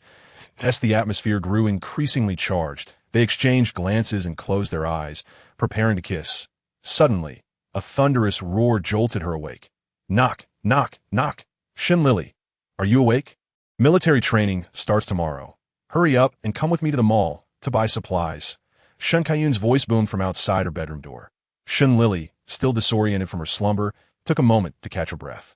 Remembering how close she was to her dream kiss, she gritted her teeth, grabbed her pillow, and hurled it at the door, exclaiming, "Shun Kaiyun, are you trying to disturb my spirit?" "Little sister, it's not me. The sun is already high in the sky. What will you do during military training?" Shun Kaiyun feigned wisdom with a sigh. "Get lost," Shun Lili shouted back. "Then hurry. I'll be waiting downstairs, Shun Kaiyun said, feeling a sense of urgency and swiftly departing. Inside her room, Shun Lili glanced at the time on her holographic device. It was only 8 in the morning. Reflecting on her nearly kissed dream, she angrily bit the blanket in frustration. After calming down a bit, she set the blanket aside and got up to wash up. Downstairs, as Shun Kaiyun entered, he was immediately reprimanded by their mother. Shun Yu, I told you to wake your sister, not scare her. What if you frightened her? Usually my older brother calls me the same way. Why don't you scold him? Shun Kaiyun retorted, feeling aggrieved. Shun Kaiyun rolled her eyes at him, exasperated. You stay up all night playing games. If you don't make a ruckus, how will you ever wake up? Shun Kaiyun's nocturnal lifestyle revolved around late-night gaming, leading to his lethargic mornings that, to be honest, Shun Kaiyun loathed waking him up. However, considering that military training was imminent and all electronic devices had to be surrendered, she gazed at her oblivious brother with a tinge of sympathy. Feeling defeated by his mother's words, Shun Kaiyun meekly replied, Mom, I'm sorry, I'll be quieter next time. Shun Yu intended to say more, but ceased when she saw Shun Lili coming downstairs. Warning Shun Kaiyun, if I catch you doing this again, I'll cut your allowance. Turning to Shun Lili with a gentle smile, she said, Ali, you're awake? Come eat breakfast, then we'll go shopping. Thank you, Mom, Shun Lili replied, her voice still laced with sleepiness. Observing their mother's blatant favoritism, Shun Kaiyun whispered to Shun Kaiyun, look at Mom. She's so biased. She's fierce with us and gentle with our little sister. Shun Kaiyun blinked and, with utmost seriousness, addressed Shun Kaiyun, brother, I think you can drop this. Mom has never been harsh with me. Shun Kaiyun pondered for a moment, ultimately left speechless. Indeed, it seemed their mother was only stern with him. Realizing this, he shot Shun Kaiyun a glare, feeling betrayed, and began to eat his breakfast. Once Shun Kaiyun settled down, the atmosphere felt fresher, prompting Shun Kaiyun to enjoy his meal with a better mood. Chapter 26. Star Network headlines. The meal concluded harmoniously, and just as Shun Lili was about to step out, Shun Yu called her back, insisting on giving her a substantial amount of money before ushering her out the door. At the entrance, while waiting for his sister to get into the vehicle, Shun Kaiyun's eyes turned green with envy at the sight. He opened his holographic device to check his balance, discovering only 100,000 federal dollars, which had just been transferred by their mother. His heart sank. Shun Kaiyun's mind raced as he looked at Shun Lili with a charming smile. Little sister, you have too much money that you can't spend it all? Perhaps your second brother could help you out? Shun Lili raised an eyebrow. While she certainly wasn't short on funds, no one could ever have too much money. However, she recalled that the potion shop on the Star Network could use some assistance managing it. Over the past month, aside from studying introductory texts on mechas, she had also brewed numerous potions below A level, selling quite a few online to clear space. Yet, she found the tedious tasks of selling, packaging, and shipping to be a nuisance. Having someone to handle these chores would indeed be beneficial, especially since her second brother was trustworthy. With that thought, Shun Lili scrutinized Shun Kaiyun until he began to feel uneasy. Would you be willing to take on a job? Help me manage the online store, primarily selling and shipping, for a salary of $5 million a month, where you can take 10% of the profits. Absolutely. Shun Kaiyun immediately agreed to the generous salary, but hesitated momentarily before asking cautiously, Little sister, when did you even open an online store? It's not illegal, is it? It's a potion shop. Shun Lili replied, rolling her eyes at Shun Kaiyun's naivety.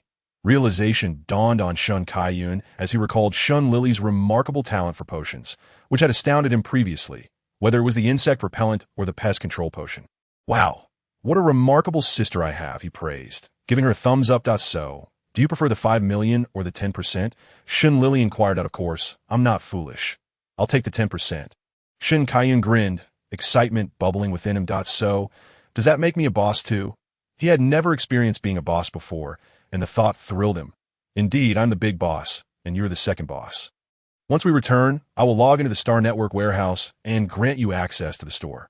Finding someone to help manage her shop brought Shun Lili great joy, as it allowed her to concentrate on honing her potion-making and mecha skills. All right, let us get going. The sooner we leave, the sooner we'll return. Shun Kaiyun eagerly opened the car door for her before taking a seat at the driver's side. He activated the hover car and sped towards the shopping mall. At the Tang's department store, Shun Kaiyun parked the hover car and led Shun Lili inside. What do we need to buy? Shun Lili, unfamiliar with the military training requirements of this world, turned to Shun Kaiyun for guidance. I know. Before we came, I asked Cousin Yuan how, and he said we need to prepare facial cleanser, shower gel, towels, soap boxes, combs, mirrors, sunscreen. Shun Kaiyun began listing each item from his chat history with Zhang Yuanhao. Listening intently, Shen Lili realized that the items were quite familiar, evoking a sense of nostalgia as she noted the similarities between the supplies prepared for interstellar military training and those from her previous life. They soon found a department store, and upon entering, noticed many military academy students shopping for similar items.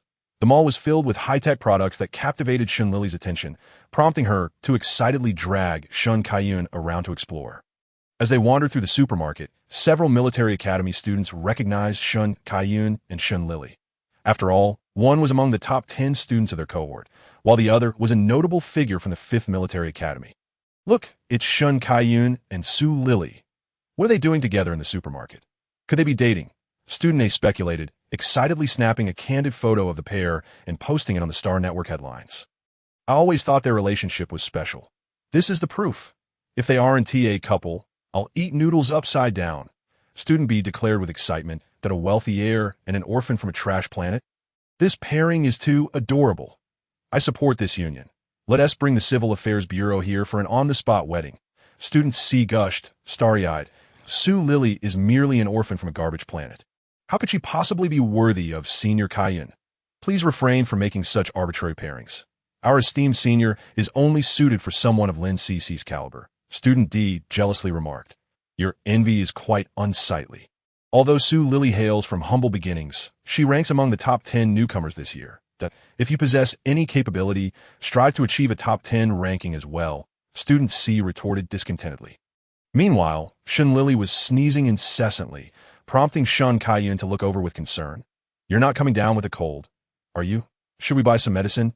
Shen Lili sniffed and frowned. I'm not sick, but I can't shake the feeling that someone is bad-mouthing me. Shen Lili, we live in a technological age. How can you still cling to superstitions? Shun Kaiyun chuckled as he ruffled Shen Lili's hair. Oddly enough, after he tousled her hair, Shen Lili felt her symptoms intensify. She shivered, and uncertain if she was truly ill, said to Shun Kaiyun, let us finish our shopping quickly and head back. All right, we just need some sunscreen. Once we buy that, we'll return. You wait for me at the checkout, Shun Kaiyun replied, a hint of concern still evident in his voice as he hurried toward the sunscreen aisle. Ding! You have a message from Zhou. Just as Shen Lili arrived at the checkout, her light brain chimed with a notification. Upon seeing it was a message from Bai Zhou, Shen Lili's lips curled into a slight smile as she opened the message. A photo of her and Shun Kaiyun appeared in the chat. Shen Lili was momentarily bewildered, first sending a question mark, then typing. What does this mean? My second brother and I are at the supermarket. How did you get our picture? Ally opened the StarNet headlines for a surprise. The message caused Shen Lili to feel a bit dazed, but she decided to check the StarNet headlines. The next moment, the content that greeted her nearly made Shen Lili choke on her breath. Shock. Alleged girlfriend of Shun Kaiyun exposed. How Su Lili captured the heart of a noble young man. An analysis by relationship experts. Chapter 27. The return of Shamate to StarNet. The Shen family had not revealed Shen Lili's true identity previously to avoid drawing too much attention that could endanger her, especially since she was the Federation's sole threat. Thus, they kept Shen Lili's real identity under wraps. To most people in the Federation, Shen Lili remained the girl from the garbage planet. Even during the last family banquet, attended by the Federation's elite families, they were only vaguely aware of her true status. In terms of mental power, the Shen family uniformly claimed it to be 3S level, while the 5 major families that knew her actual level tacitly chose to remain silent. Therefore, Shen Lili never anticipated that the day she would become famous would be due to rumors regarding her and her second brother. In a mix of anger and amusement, Shen Lili scrolled through the virtual screen for a while, finding that nearly all the content consisted of playful photos of her and Shun Kaiyun in the supermarket, each accompanied by intimate captions that if Shen Lili were not the person in question, she might have almost believed it. The tale of the orphan girl from a garbage planet versus the grandson of a Federation Marshal became a sensational topic across all media platforms within mere moments. Ding, you have a message from Zhou. Before Shen Lili could even open the message, she knew Bai Zhou was probably laughing at her from the other side. So, Ally, are you surprised? Shen Lili quickly replied with irritation. Go away. Ha, I sent to military training starting tomorrow. Remember to contact me over the weekend and I'll see how you perform. Gotta go. My second brother is coming in the distance. Shun Kaiyun rushed over, sparks flying as he approached. Seeing Shen Lili close her light brain, he curiously asked, Little sister, who were you chatting with? It was Cece asking about what to buy for military training. I just replied, Shun Lili fabricated, not daring to disclose that she was chatting with Baijiu. As the two seemed to be at odds with one another though, then you wait for me in the car. I'll join you after I check out, Shun Kaiyun casually remarked, not suspecting anything. Relieved, Shun Lili headed back to the car to wait for Shun Kaiyun. Not long after, he returned with several bags and a smug expression as he settled into the driver's seat. Little sister, do you think I looked especially handsome today? So many people were sneaking glances at me in the supermarket. After saying this, he playfully adjusted his hair in the car's mirror. Shun Lili was at a loss, unsure of how to respond.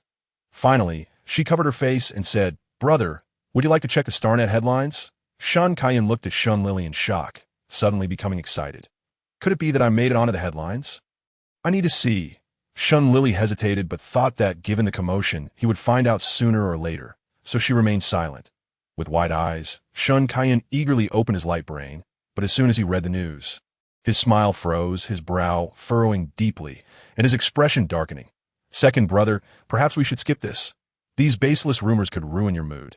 Shun Lili observed her brother's expression, nervously swallowing as she cautiously suggested. No, it's not entirely false, Shun Kaiyun said seriously, looking at Shun Lili. Shun Lili was taken aback. Did Shun Kaiyun have feelings for her? That couldn't be right. They were siblings, sister. You must face reality. They speak the truth that I have indeed become so exceptional that I am a man you could never attain in this lifetime, Shun Kaiyun said with a proud smirk, lifting his chin arrogantly. Shun Lili's fists clenched, her eyes narrowing dangerously at Shun Kaiyun. You figured this out just from reading for a while? What else is there? I assent it all about how the little sister is unworthy of the older brother. I think they have a point, Shun Kaiyun continued recklessly. Unable to contain herself, Shun Lili sneered. Since you're so outstanding, it would be too much of a waste for you to be my errand boy. I might as well go find the eldest brother. Hearing this, Shun Kaiyun let out a dramatic groan, quickly apologizing. Sister, I was just joking. I was wrong. Finally, Shun Lili relented with a satisfied hum. Shun Kaiyun, sensing he had crossed a line, fell silent, resembling a wronged spouse as he activated the hover car to return to the Shun residence. Upon arriving at the Shun residence, Shun Kaiyun was like a cat on a hot tin roof, pulling Shun Lili into StarNet. Welcome to the Federation's StarNet. The moment their mental powers entered the StarNet, a gentle female voice resonated in their ears. Shun Lili and Shun Kaiyun's mental projections appeared on a bustling street. And for the first time, they appeared together in StarNet. Upon seeing each other, they both displayed expressions of disdain. Shun Kaiyun frowned at Shun Lili's androgynous attire, deeming it insufficiently feminine, while Shun Lili felt her eyes burning from the sight of him. What are you wearing, Shun Kaiyun? If I didn't know better, I would think Shamade had made a comeback, Shun Lili exclaimed, nearly blinded by his outrageous attire. The flamboyant hairstyle, the riotous colors, the overly dramatic smoky makeup, and the white utility vest paired with a blue shirt. Most shockingly, his pants were a garish magenta. Goodness, my eyes! Humph, you unsophisticated bumpkin! This style was once all the rage on ancient Earth, Shun Kaiyun boasted proudly, flaunting what he deemed his most distinctive features before Shun Lili. Then why have I never seen you wear this offline? Shun Lili asked, covering her eyes in mock curiosity. Shun Kaiyun's smile faltered. He couldn't bear to admit the truth, so he swiftly changed the subject. Let us set up the shop. We need to gather at military school by 8 a.m. tomorrow. Let us finish this quickly so we can rest early. Fine, Su Lili replied, opening her virtual light brain to access her shop information, leading Shun Kaiyun to the store and granting him maximum permissions before logging off to video chat with Baijiu. After all, today was the last night before a month of surrendering electronic devices except on weekends, making communication challenging. Chapter 28, Military Training begins. The following morning, after Shun Lili finished her morning routine, she casually opened her light brain, greeted by a series of notifications indicating deposits into her account. Your account has received 50,000 Federation credits. The funds are from your store. Your account has received 80,000 Federation credits. The funds are from your store. Your account has received 5,000 Federation credits. The funds are from your store. Then dawned on Shun Lili that she had entrusted her online apothecary to Shun Kaiyun. But the sales volume seemed endless. Could he have stayed up all night? Frowning with concern, she exited her bedroom and found Shun Kaiyun already enjoying breakfast. Little sister, you're here. Did you see the news? Shun Kaiyun asked excitedly, raising an eyebrow. Second brother, don't tell me you didn't sleep a wink, Lili said, slightly irritated. However, she didn't want her brother to waste too much time on the online store, as that would be akin to losing a watermelon to pick up a sesame seed. Kaiyun grinned proudly, retrieving a half-meter-tall, small delivery robot from his spatial button. Is this a delivery robot? Lili exclaimed, initially astonished by the small device before finally grasping Kaiyun's intention. Then, Lili was left in tears, realizing that this must be what they call darkness under the lamp. After a month of arduous packing and shipping, how could she have overlooked the existence of delivery robots? Sister, could you possibly advance me my share of yesterday's dividends? I borrowed over 800,000 federal coins from a good friend just to buy this robot. Kaiyun asked, his tone unusually bashful. All right, Lili replied, appearing despondent, yet promptly transferred 5 million federal coins to him. Upon hearing the notification of 5 million arriving in his account, Kaiyun beamed, his grin wide enough to reveal his teeth. Hey, little sister, you eat first, and I'll wait for you in the car. I'll be right there, Lili replied, her mood still clouded. After dinner, the family's driver took the two of them to the entrance of the 5th Military Academy. Upon exiting the car, Lili wished the driver to drive safely before entering the school, with Kaiyun heading to the playground to await assembly. Many new students had already gathered on the field, and upon seeing Lili and Kaiyun, they began to whisper among themselves. Look, it's Lili in them. They don't seem as bad as the rumors say. They actually make a pretty good pair. Exactly, Lili is the only one from our 5th Military Academy to score in the top 10 across the Federation. I think others are just jealous that a pity her background is too humble. If only she had a better one. Kaiyun leaned closer to Lili and whispered, Sister, are you sure you don't want to clarify things now? With a handsome brother like me. There must be some brainless admirers. Military training had already begun. He suggested waiting until it was over to make announcements, or else they would have to explain individually, which would be quite troublesome. Lili shrugged it off. Kaiyun raised an eyebrow and smiled. All right, this would just help me fend off romantic pursuits. After all, women only slow down my mech piloting speed. Any girl who fancies you must be extraordinarily unfortunate.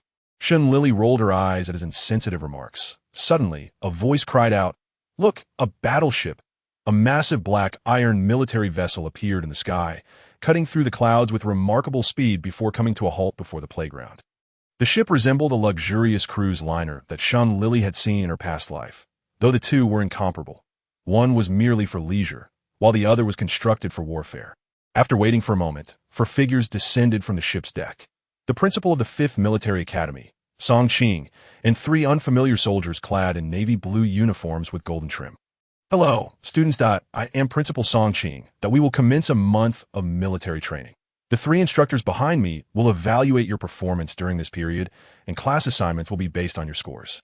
I trust every student aspires to be in the elite A class, he proclaimed, his expression kind yet authoritative. We do.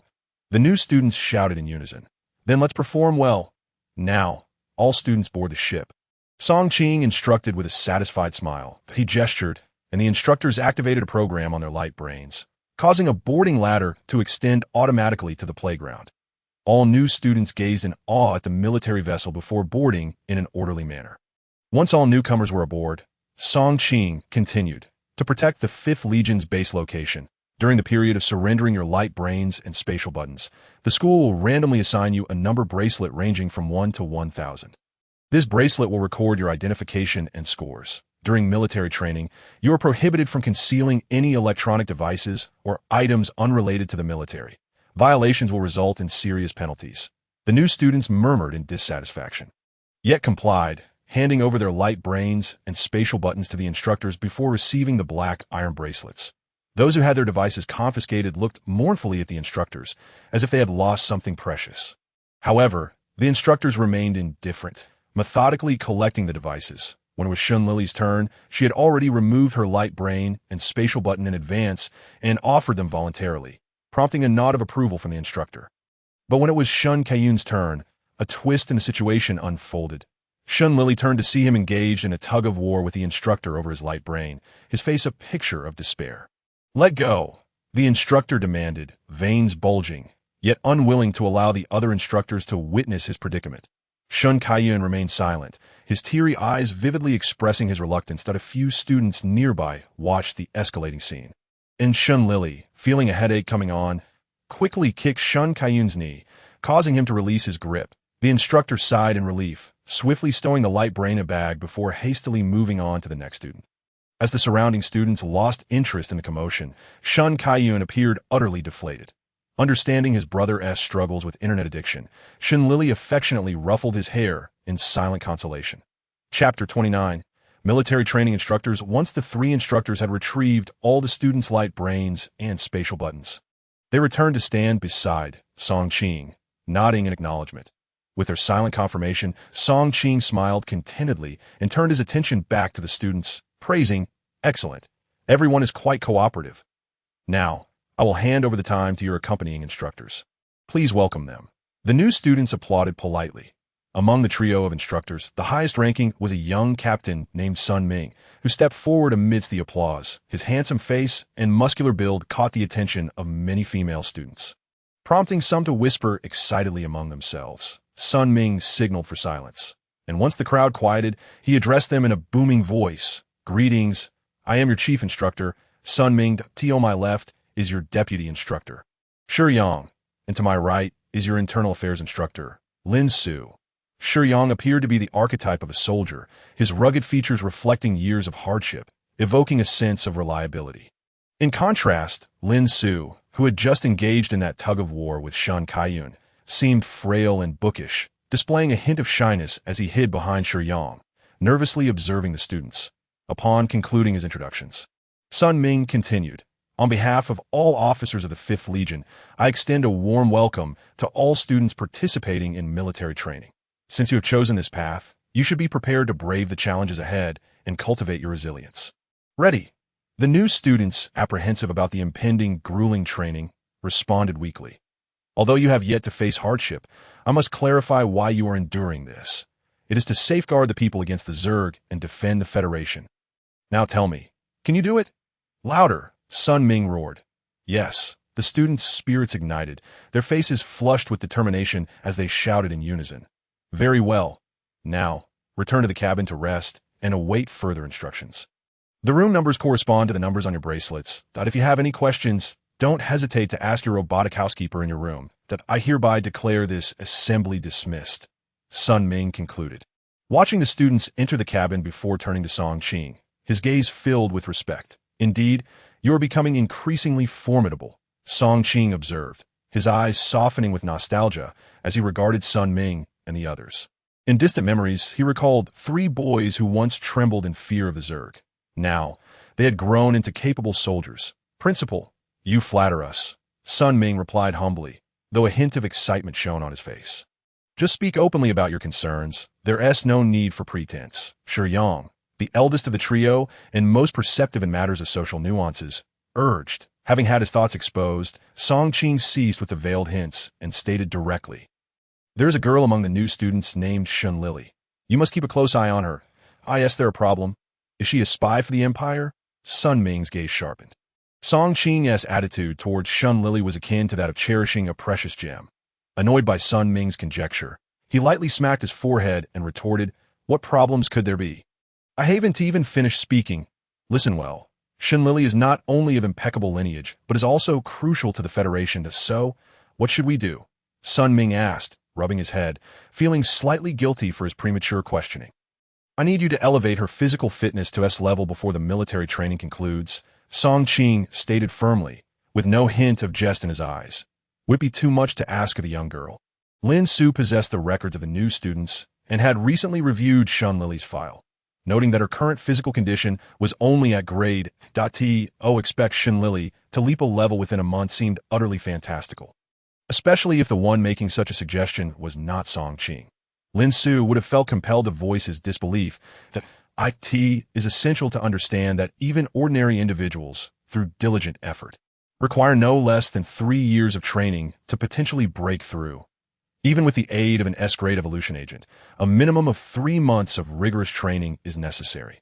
After all, S-grade evolution agents differ significantly from those of grade A and below, which can lead to immediate breakthroughs upon consumption. In contrast, S-grade agents primarily serve as support, with most individuals opting to use them only when on the verge of advancing to the next tier. "Principal, May I inquire as to the reasoning behind this? Shi Yang's gaze fixated on Song Qing. He understood well that Song Qing was not one to conjure unfounded claims. Therefore, he suspected there might be deeper circumstances surrounding Xin Lili. Fortunately, Song Qing was not one to conceal information and elaborated. Xin Lili possesses an extraordinarily robust mental strength, yet her physical condition veers towards the opposite extreme. Had she not previously consumed an A-grade evolution agent, she would likely be clinging to life in a nutrient chamber or worse, no longer exist. Given the gravity of the situation concerning a studentess life, Sun Ming and the others dared not delay further. Solemnly nodding in agreement, "Rest assured, Principal, we understand what must be done." "Very well, there is no need for such tension. Matters have not deteriorated to that extent. Xin Lili has her parents providing her with a plethora of rare treasures this month and is on the cusp of reaching grade S. She merely requires an opportunity," Song Qing stated. "The rest is in your hands. As this old man can offer no further assistance, I shall take my leave." After Song Qing departed, Sun Ming and the others deliberated briefly before each returned to their respective cabins. Chapter 30. The Yi sisters. The warship traveled swiftly, arriving at the Federal Fifth Corps in less than an hour. Upon disembarking, Xin Lili and her companions discovered that the military training would not take place at the Fifth Corps base, but rather at a smaller adjacent base. A towering wall, 20 meters high, separated the two bases. Although the new students at the training base had their view obstructed, they could still catch glimpses of mechs and fighter jets assembling in the skies above, majestically soaring out from the core base. This breathtaking spectacle elicited cheers and excitement from the new students, including Xin Lili, who eagerly grasped her brother Shen Kaiyun's arm and exclaimed, "Brother, look, that must be an S-grade mech. Right, it's even cooler than I imagined. Not bad, but you haven't seen Grandpa S3S mech Xin Yao. That is truly something remarkable." Shen Kaiyun thought enviously of his grandfather. 3S mechs. "I've heard that at this level, they may evolve into the legendary mechanical life forms, which would be a divine mech." Xin Lili's eyes sparkled with excitement. "That's merely a legend. To date, I've never witnessed a mech transforming into a mechanical life form." Shen Kaiyun replied dismissively. "Humph. I believe I will surely create a divine mech with mechanical life one day," Xin Lili retorted, her spirit undeterred. "Sister, having confidence is commendable, but excessive pride can lead to downfall. Let us not emulate those villains we see on television," Shen Kaiyun cautioned, unable to suppress the urge to educate his overly ambitious sister. Xin Lili rolled her eyes in annoyance, and, noticing that everyone else had disembarked and gathered, decided to ignore Shen Kaiyun for the moment. "Tomorrow at 8 a.m., gather at the comprehensive training ground. Today is free time. As always, find your assigned dormitory according to your numbers, with 6 students per room. As for the dorm leader, you may recommend someone and inform your internal affairs instructor tomorrow that I hereby declare this meeting adjourned," Sun Ming instructed after everyone had assembled, before turning to leave with Shi Yang. After the instructors departed, the other 4 new students who had arrived early at the base boldly approached their friend from the 5th Military Academy. Even 2 elegant young women approached Shen Kaiyun. Upon witnessing the captivating sisters, Xin Lili raised an eyebrow. Her curiosity piqued as she scrutinized the trio, secretly anticipating the unfolding drama. "Senior Kaiyun, have you really found a girlfriend?" Yi Yao Yao asked, her eyes sparkling with innocence. The girl beside Yao Yao remained silent, but gazed curiously, mixed with an inexplicable tension as she looked at Shen Kaiyun. Why Yi Qingqing had been abducted by human traffickers a decade ago and had experienced overwhelming despair during her 3-day captivity. Had it not been for the traffickers' intent to sell her for a good price, she might not have escaped the horrors faced by the other girls. In that hellish scenario, she waited hopelessly for 3 days. Just as she was about to end her life, a boy, not much older than her, burst into her small confinement room, interrupting her desperate act. Initially, when Yi Qingqing heard the door crash open, she merely lifted her head in a daze. However, she soon realized that the intruder was just a boy, not much older than herself. The glimmer of hope flickered in her eyes, and she released the shard of glass she had been clutching. Her heart inexplicably filled with a hint of anticipation. The boy who entered, Shen Kaiyun, quickly discerned that Yi Qingqing was not the younger sister he sought. Despite his disappointment, he quelled his impatience and gently assured the frightened girl, "Do not fear, little sister. The soldiers will arrive shortly." Once Shen Kaiyun departed, Yi Qingqing, along with many other children, was rescued by the soldiers who arrived shortly thereafter. when her father came to take her home. Yi Qingqing spotted the boy again. This time, she courageously tugged at her father's sleeve, timidly asking, "Daddy, who is that brother?" Ye's father looked in the direction his daughter indicated, surprised to see the Shun family, and affectionately ruffled Yi Qingqing's hair, saying that is Major General Shun and his second son, Shun Kaiyun. Are they also searching for someone? Yi Qingqing cautiously inquired. Yes, it is said that Major General Shun's youngest daughter is also missing. I've seen that child. She is quite a lively little girl that I hope the Shun family find her soon, Ye's father replied as he took his daughter's hand to head home. As little Yi Qingqing walked with her father, she could not help but pray for Shun Kaiyun, wishing for him to find his little sister soon.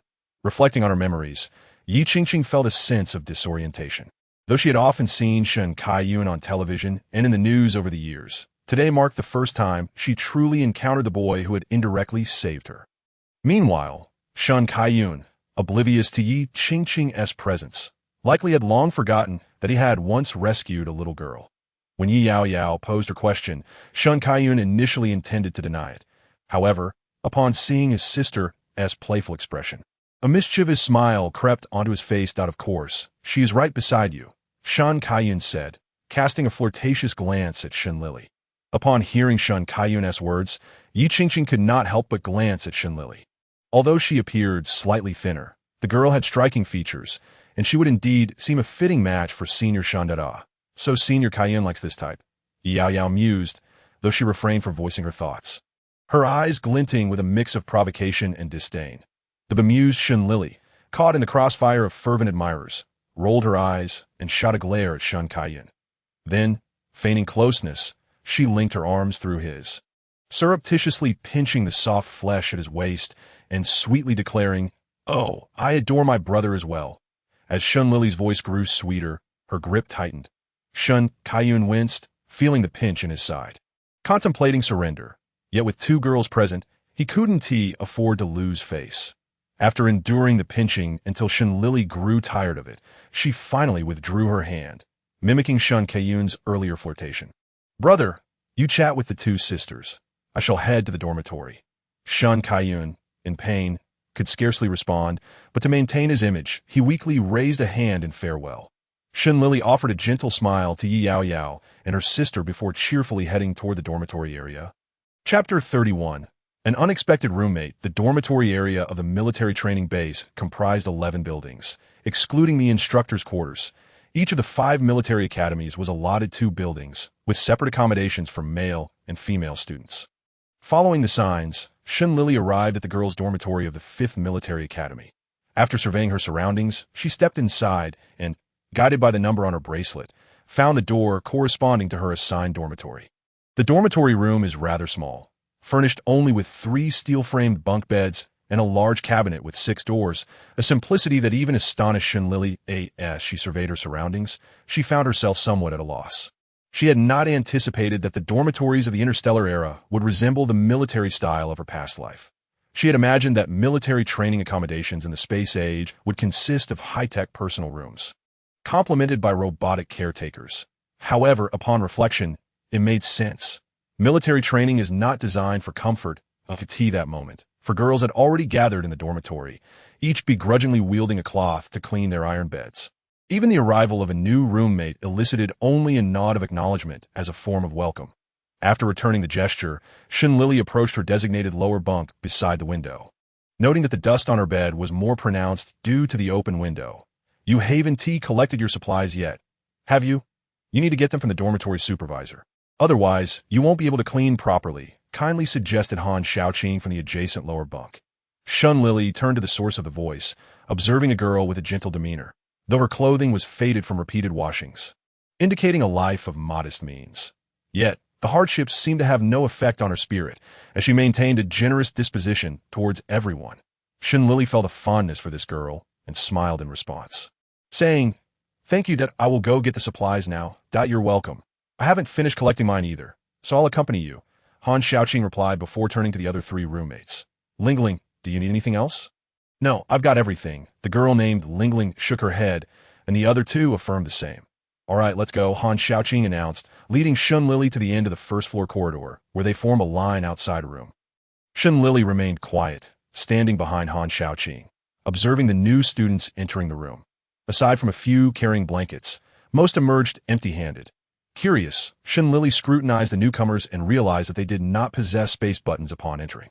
However, upon their exit, they were all adorned with a space button. While those clutching military training supplies likely could not afford one, that after all, a single square meter of space button cost 100,000 federal credits. An exorbitant sum for most new students from the garbage star, akin to asking an ordinary person to purchase a house. Not everyone can afford it, as the line dwindled. It soon became Lili's turn. Han Xiaoqing informed the dormitory supervisor of their names and numbers, requesting 2 sets of military training uniforms before stepping outside to wait for Lili. Name and number, the supervisor asked in a formal tone. Lili, number 69, she replied, patiently awaiting the supervisor's verification of her information. The supervisor quickly confirmed her details and retrieved a ring from a nearby box containing space buttons, presenting it to Lili. Items in the space button must be returned after military training. Thank you, Lili said, placing the space button on her finger before leaving the room to join Han Xiaoqing again. Upon returning, she discovered one more person had joined their dormitory, indicating that their final roommate had arrived. However, upon seeing the girl, Lili felt a mix of amusement and disbelief. "Itsu," Yi Qingqing exclaimed, her surprise evident as her doe-like eyes widened. "Ah, I didn't expect it to be you. It seems we are quite fated," Lili replied, unable to suppress her delight at sharing a dorm with Shen Kaiyun's little fan. Though taken aback, Yi Qingqing shyly nodded in greeting. "Now that we're all here, let us introduce ourselves. I'll start. I'm Han Xiaoqing from the Single Soldier Department, hailing from planet number 25798. My mental strength is a grade, and my physique is 2S grade. It's a pleasure to meet you all," she said with the warmth of a big sister. The others regarded Han Xiaoqing favorably, exchanging polite acknowledgments. "I'm Bu Lingling, also from the Single Soldier Department, and I come from the same planet as Xiaoqing. My mental strength is a grade, and my physique is 2S grade. I look forward to your guidance." She introduced herself with a cheerful demeanor reminiscent of a heroine from a television drama. "I am Jiang Chan from the Soul Artifact Department, from Sirius. My mental strength is SS grade, and my physique is S grade. It's a pleasure to meet you," Jiang Chan added, radiating an ethereal grace. Jiang Chan was undoubtedly the most beautiful among them, embodying the essence of fairy. "I'm Xiejia from the Single Soldier Department, also from Sirius. My mental strength is S grade, and my physique is 2S grade. I am pleased to make your acquaintance," Xiejia stated, adjusting her glasses, exuding an air of aloofness akin to a studious introvert. "I'm Yi Qingqing from the Potion Department, also from Sirius. My mental strength is S grade, and my physique is S grade. It's wonderful to meet you all," she concluded, casting a furtive glance at Lili before quickly averting her gaze. Noticing Yi Qingqing's shy glances, Lili couldn't help but smile. She found the girl charming, akin to a naive fawn in a forest, fearful yet curious enough to observe others. Amused by her own thoughts, Lili then introduced herself. "I'm Lili from the Manufacturing Department, also from Sirius. My mental strength is 3S grade, and my physique is a grade. It's a pleasure to meet you all." After her introduction, she winked at Yi Qingqing, causing the latter to shyly lower her head. Chapter 32. The so-called competition. Yi Qingqing felt her cheeks flush under Lili's gaze, her eyes darting nervously before she suddenly exclaimed, "Wait, aren't you surnamed Su?" Lili, flustered, replied, "You must be mistaken. Could it be that you've married into the Shun family and changed your surname?" Bu Lingling interjected, excitedly sitting beside Lili, eager for gossip. "So the Star Network's headline girl is our roommate." Jiang Chan, also surprised, turned her attention to Lili, even the ethereal expression on her face momentarily clouded by worldly intrigue. Under the scrutiny of her new roommates, Lili felt her composure wavering. Her cheeks turning warm as she explained, "All right, don't tease me. Since you're my roommates, I'll be honest. Shen Kaiyun is actually my boyfriend," Bu Lingling interrupted. "Fiancé," Jiang Chan chimed in. Yi Qingqing remained silent, her sparkling eyes brimming with curiosity. Observing the innocence of Yi Qingqing, Lili felt a pang of guilt. "Shen Kaiyun is my second brother, a blood relation. So you understand now, right?" Her revelation plunged the dormitory into silence. Even the sweetly innocent Yi Qingqing wore an expression of disbelief. Are we witnessing a case of star-crossed lovers becoming siblings? Han Xiaoqing broke the silence with a chuckle. I no longer believe in love stories from the Star Network. Jiang Chan, her eyes vacant, echoed, I'm starting to see through the illusions of this world, as she picked up a cloth to wipe her bed. You siblings certainly know how to have fun, Bu Lingling remarked, her mouth agape in admiration. She then recalled the online debates over whether Lili was worthy of Shun Kaiyun, pondering how those commentators might react to this twist of fate. Who would have thought that in the end, the critics would be left in solitude? Bu Lingling silently sympathized with them as she picked up a water basin and headed to the wash basin outside the dormitory, her steps imbued with a sense of worldly wisdom. It is best to clarify the rumors early, especially since Shun Kaiyun has no shortage of fervent admirers, Xiejia advised Lili. Adjusting her glasses, Lili nodded, initially indifferent to the matter. However, Xiejia's words stirred unease within her. Yet, she reassured herself that her family would handle any rumors outside the military academy. Within the academy, without their neural interfaces, they would have to wait for an opportunity to address any misunderstandings. With that thought, Lili relaxed and joined her roommates in tidying up the dormitory. By the time they finished, the afternoon meal hour had arrived. After a refreshing shower, Lili and her new roommates made their way to the cafeteria.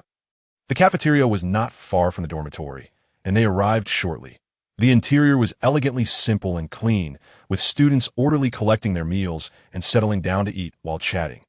Lili joined the queue, selecting her favorite dishes from the abundant offerings before finding a vacant spot to dine with her roommates. Li, who was that handsome guy you greeted?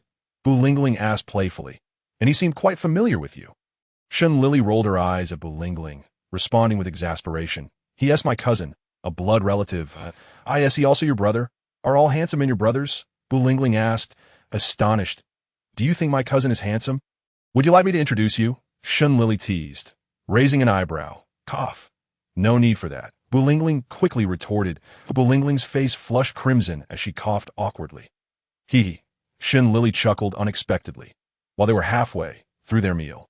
Bu Lingling suddenly recalled the instructor's previous words and looked up to ask her roommates, by the way, who is going to be the dorm leader? I can't. I have training in no time. Xiejia was the first to refuse. I can't either. I need to prepare in advance for the first-year soul device textbook. Jiang Chan followed suit. I also need to prepare for the first-year potion textbook. Yi Qingqing added apologetically. I too need to prepare for the first-year mecha manufacturing textbook.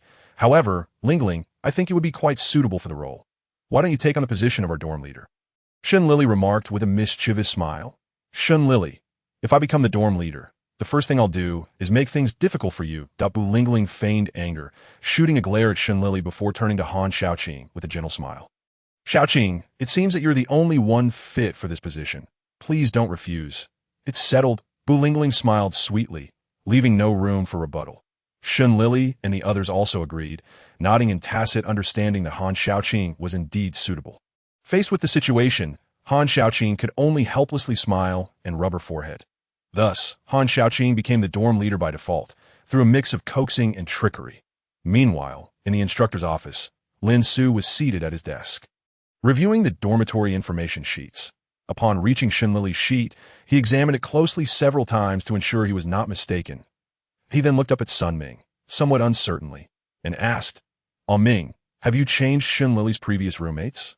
Yes, I have arranged for the 5 best physically fit girls from the military academy to be her roommates. Sun Ming replied candidly. Is there a deeper meaning behind this? Lin Su inquired with curiosity. Sun Ming displayed a knowing smile, saying, competition is a commendable habit, especially when surrounded by the most physically capable individuals. I believe that even if Lili were a pig, she would still enhance her physique. That is a brilliant idea. You never cease to impress. Ming, Lin Su remarked, his eyes sparkling with enthusiasm as he gave Sun Ming a thumbs up.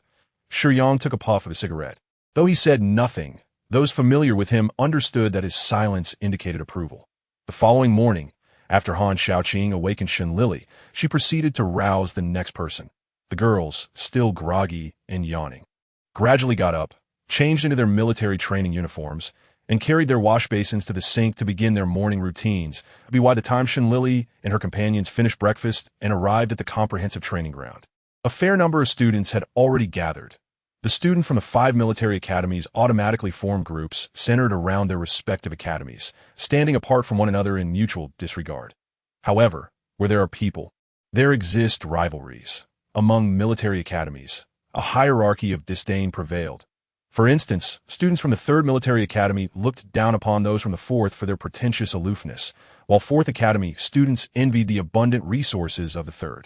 Similarly, the wealthy 2nd-generation students from the 2nd Military Academy looked down on the impoverished students from the 5th, who in turn scorned the 2nd for their reliance on wealth.as for the 1st Military Academy.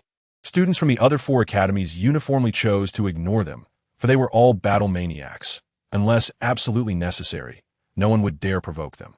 Thus, while waiting for the instructors, even Lili received disdainful looks from a few wealthy students from the 2nd Military Academy. Observing these haughty individuals, Lili's fingers twitched slightly as she struggled to suppress the urge to poke her fingers into their noses. Thankfully, at that moment, the instructors from the 5 military academies arrived, relieving Lili, who was on the verge of losing her composure. The 3 instructors responsible for the 5th Military Academy arrived, with Sun Ming being the first to blow his whistle, a sharp sound drawing all students' attention. Attention all cadets, form a line by dormitory. The dorm leader stands first. The first column will consist of 3 teams, with each row containing 18 individuals. The last 5 teams will align towards the front. Now, execute immediately, Sun Ming commanded in a loud and serious tone. Yes, instructor, the 5th Military Academy students responded, and soon they formed 3 neat rows. Excellent. Today marks the first day of military training, and we will begin with a simple 20-kilometer weighted run. Sun Ming stated, turning to Lin Su and Shi Yang beside him. The weight rings can be distributed now. Understood. Lin Su and Shi Yang nodded, proceeding to secure heavy weight rings around each student's limbs. Lili also had the weight rings affixed to her limbs, each weighing approximately 100 pounds. Yet, she couldn't shake the feeling that everyone was carrying different weights. Once all the 5th Military Academy students were equipped with the weight rings, Lin Su and Shi Yang returned to Sun Ming to report. The weight rings are tailored to each of your physical conditions, so there is no need to wonder why others' weights differ from yours, Sun Ming said, eyeing the students who were whispering questions. Upon hearing this, the students' expressions shifted to one of realization, and they quickly quieted down. After pacifying the students, Sun Ming leaned toward Lin Su and quietly asked, "You adjusted Lili's weight ring to S level, right?" Lin Su did not respond verbally, but gave Sun Ming an okay gesture. Satisfied, Sun Ming smiled and, in front of the students, climbed into the back of an off-road vehicle alongside the 2 instructors. Shouting, "Now, all cadets follow me." "Yes, instructor," the students of the 5th Military Academy shouted enthusiastically, swiftly trailing behind the off-road vehicle. The other 4 Military Academy students watched as the 5th Military Academy students followed the vehicle out of the training base before beginning their own respective training with their instructors.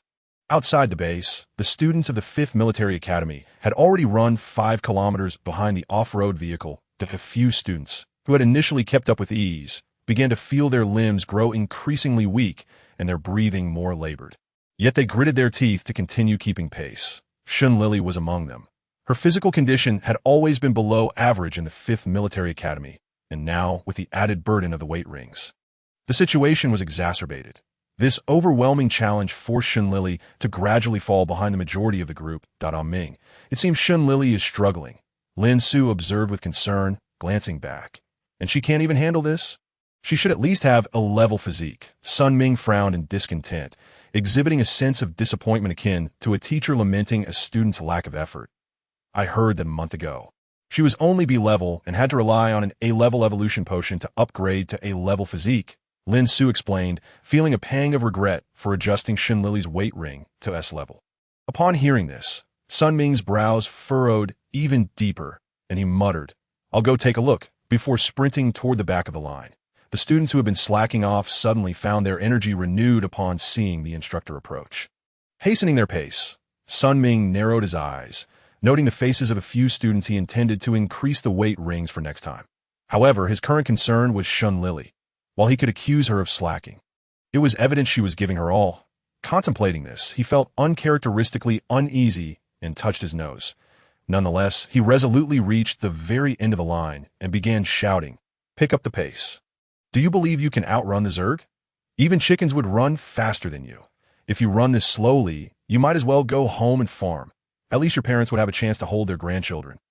Now repeat after me. Skin off, flesh off, no falling behind. Blood flowing, sweat pouring. No tears, Sun Ming bellowed. Skin off, flesh off, no falling behind.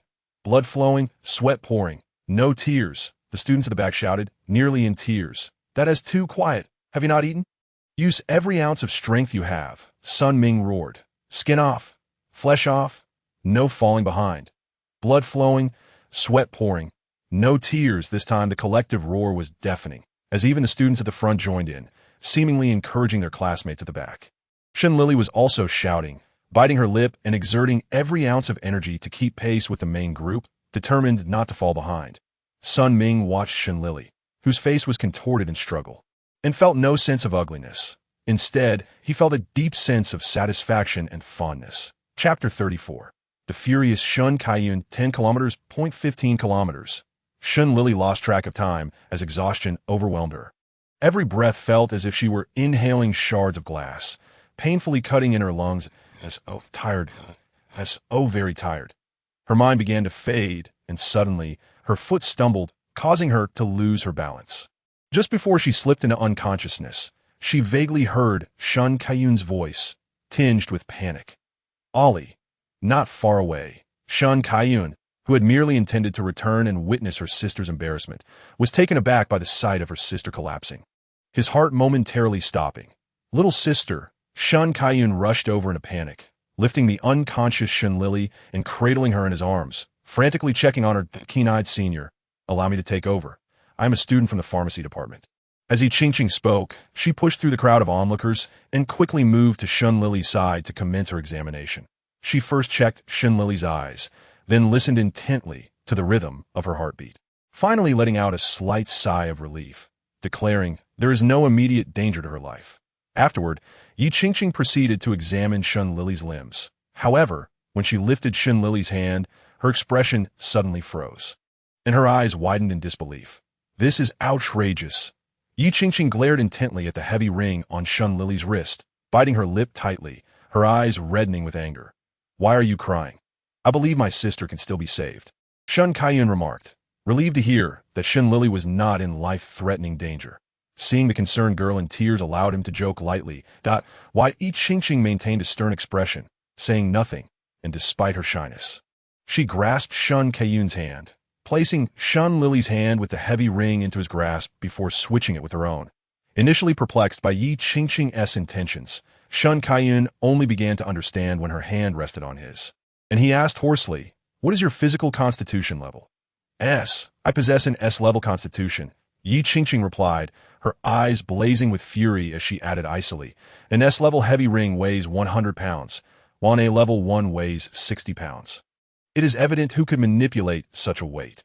Only the 3 instructors would have that opportunity." Shun Kaiyun, of course, recognized the implications. Confronted with the reality, he never would have imagined that his most precious sister had been sabotaged right under his nose. "The instructors are coming," suddenly, a student in the crowd shouted. The 3 instructors made their way through the throng and soon spotted the unconscious Lili.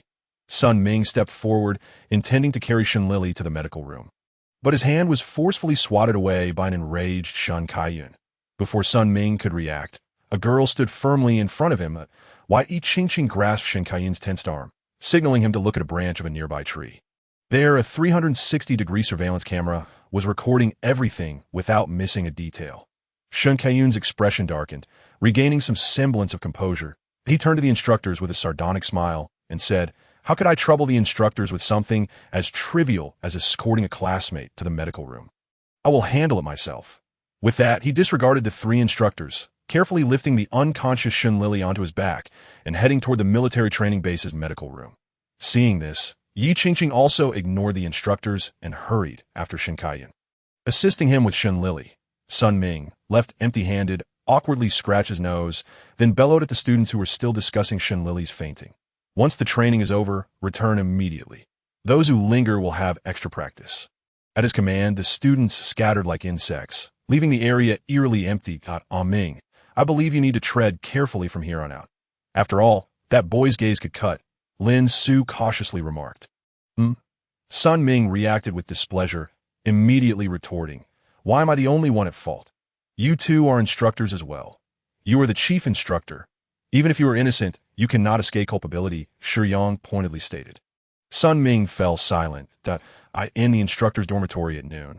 As Sun Ming entered, ready to rest, he heard the door lock behind him. With a resigned smile, he turned to Shen Kaiyun and said, "Is it really necessary to be in such a rush? Can't you even wait until evening? You knew I would come. You're the one who has been sabotaging my sister." Shen Kaiyun narrowed his eyes dangerously, raising an eyebrow in accusation. "What do you mean by sabotage?" "I am merely acting in Shun Lili's best interests," Sun Ming countered with a bitter smile. Shen Kaiyun laughed coldly, fixing Sun Ming with a frigid stare. "Perhaps the instructor should also pay a visit to the medical room.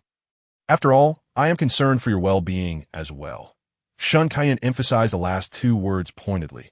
Just then, two instructors appeared behind him and seized his arm. "Thankfully, we arrived in time. It seems my lockpicking skills haven't deteriorated," Lin Su said shyly. Shen Kaiyun glanced back at the now-open dormitory door, unperturbed, and coldly remarked, "1 or 3, it makes no difference. You can all come at me. Youth is indeed full of vigor. We are undeniably aging." Shi Yang mused, puffing on a cigarette. Seeing his teammates faltering, Lin Su stepped forward to clarify, "You have misunderstood. We are not sabotaging the students. Principal Song specifically instructed us to ensure that Shun Lili's physical constitution reaches S level before the end of military training. Hence the extra attention in her training." Although Shen Kaiyun remained furious, he began to calm down. Observing this, Shi Yang released his grip on Shen Kaiyun, moving to the windowsill to smoke. "You are the one most aware of Shun Lili's condition. If her physical constitution does not improve, she will suffer even more damage due to her mental strength," Sun Ming stated, having procured a cigarette from Shi Yang, lighting it and speaking in a measured tone. Shun Lili's excessively potent mental strength resembled a double-edged sword, protecting her while simultaneously posing a lethal threat to her life. Shen Kaiyun's anger dissipated entirely as he realized that the 3 instructors' concern for Shun Lili likely mirrored his own. He had misjudged the situation. With this understanding, Shen Kaiyun bowed respectfully to the 3 instructors in apology before turning somberly to leave the dormitory. Sun Ming wore a face marred by grievance, but said nothing as he watched Shen Kaiyun depart. Yet, the moment he reached for the door to close it, the look of grievance vanished, replaced by a hint of trepidation as he muttered, "Finally, we've even managed to send that troublemaker off." Chapter 35. She chooses to have it all. How can a captain from the 5th Legion be intimidated by a mere military academy freshman? If word of this reaches the Legion, it would surely be a source of ridicule. Shi Yang scoffed, having been comfortably leaning against the window while enjoying his cigarette, his peripheral vision catching Sun Ming's cowardly demeanor. Unfazed by Shi Yang's mockery, Sun Ming shrugged nonchalantly. "If you don't say it, I won't say it. No one will ever know." "Pathetic," Shi Yang rolled his eyes in disdain. "It's not just about being pathetic. It depends on who you are. Shen Kaiyun is the 5th Legion's recognized future Marshal. Try not being pathetic in his presence." Sun Ming retorted with displeasure, then pondered aloud. "Fortunately, he is still young and easily deceived. Otherwise, we would have faced serious consequences today. Could the heavy ring truly have caused a problem?" Shi Yang asked, his brow furrowing, a hint of seriousness in his expression. "Logically, we are in the right. The issue is that Shun Lili does not conform to logic." Sun Ming lamented, grimacing as he relayed the information he had just received to Lin Su and Shi Yang. "This data just came from the medical room. Take a look." After the two examined the information, Shi Yang rubbed his temples in disbelief. "It seems Principal Song has set a trap for us, and we walked right into it." Lin Su's expression mirrored that of someone who had tasted something bitter, unable to help but voice his frustration. After 10 years of neglect, expecting a month of recovery and another month of training to elevate to S level. If such a miracle existed, I should be the first to benefit from it. Wake up, stop dreaming. The day hasn't even darkened yet, and you're already envisioning such grandeur. Sun Ming shot a knowing glance at Lin Su. "However, Sun Ming, are you certain you haven't made an error in this health report? 10 years of malnutrition. If this were under interstellar law, the Shun family could face charges for child abuse," Shi Yang questioned skeptically. "Absolutely no error. I inquired with Shun Xiaoxiong, who mentioned that his niece, Shun Lili, had been lost on a junk star for years and was only recently recovered by the Shun family. Otherwise, her constitution would not merely be a level, considering the harsh living conditions of the junk star. Merely being malnourished is already the best possible outcome. Sun Ming sighed. What about her mental strength? If she truly was only A level or even B level, to put it bluntly, she should have perished long ago and never reached this point. Shi Yang inquired with curiosity. Oh, I heard that a month ago she only possessed B-level mental strength. Someone had forced her to ingest a mental destruction agent, intending to ruin Shen Lili. But ironically, it awakened her mental strength to a staggering 3S level. Sun Ming recounted, increasingly feeling as though the narrative was a glitch from an interstellar novel that the girl lost on a junk star, surviving poison, receiving help from a benefactor, entering a military school, and finding her biological parents. All hallmarks of a protagonist's journey.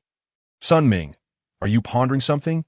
Lin Su asked, puzzled by Sun Ming's prolonged silence.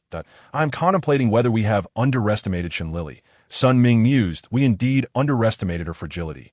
It appears that such intense training is unsuitable for her. For now, we shall adhere to normal L-level training and defer other matters for later, Shi Yang decisively concluded.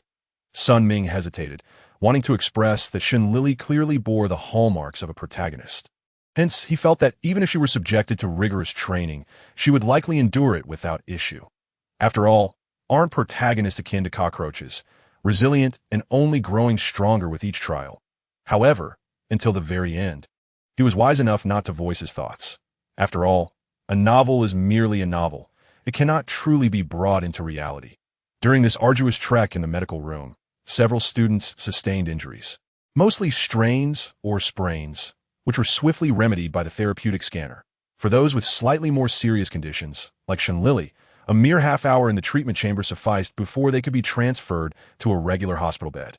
Even some students who had just regained consciousness and were reluctant to remain in the ward were allowed to return to their dormitories. Shun Kaiyun, who was caring for his younger sister in the hospital, politely bid farewell to 5 girls who had come to visit Shen Lili. He then settled back beside her bed, peeling fruit in his hands. Lying on the hospital bed, Shen Lili's fingers stirred slightly as she slowly opened her eyes and turned her head to see Shen Kaiyun. Engrossed in his task, second brother, she croaked softly. Shen Kaiyun lifted his head in surprise. You're awake. Do you feel any discomfort? Water, Shen Lili rasped, her voice weak. Oh, of course. Just a moment. I'll get you some water. Shen Kaiyun replied hurriedly, setting down the fruit and clumsily pouring a glass before carefully handing it to her.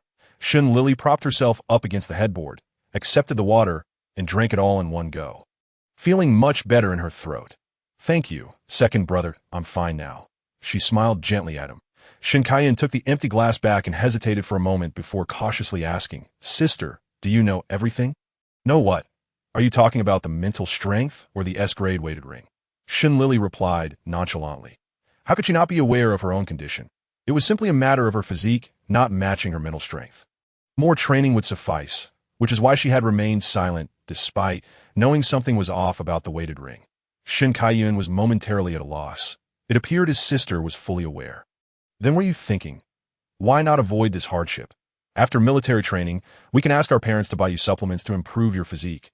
Although he was concerned about Shen Lili's condition, he couldn't bear to see her suffer through training. Seeing her brother's worried expression, Shen Lili couldn't help but chuckle. She reached out, grasping his wrist, and soothingly said, It's fine, don't worry so much. You're starting to look like an old man. How can I not worry? You are my only sister, Shen Kaiyun retorted, but his heart settled somewhat. He then asked, What do you plan to do next? I suppose I'll train with the instructors and take the supplements you mentioned. Shen Lili replied indifferently. Shen Kaiyun was momentarily speechless, while he had been fretting over which option she should choose. It turned out she wanted them all. Chapter 36. A godlike teammate. After resting a while longer in the hospital, Shen Lili felt her strength returning and left the medical room with Shen Kaiyun. However, shortly after they exited, she noticed numerous freshmen from various military academies discreetly observing her and her brother. Look, it's Su Lili and Senior Kaiyun. Wow, it seems the rumors on StarNet are true. They must be together. How could it be false? I heard that during morning training at the 5th Military Academy, Su Lili fainted and someone rushed to carry her to the medical room, so panicked that even the doctor was startled, thinking a student was in serious trouble. Haha, I can picture it. It's a shame we're training, otherwise I would definitely come to watch. Forced to overhear her own gossip, Shen Lili felt a wave of embarrassment wash over her. She regretted not dispelling the rumor sooner, and now she found herself in a rather mortifying situation. Second brother, Maybe I should just head back alone, Lili suggested, unable to face her rumored boyfriend. Don TB silly.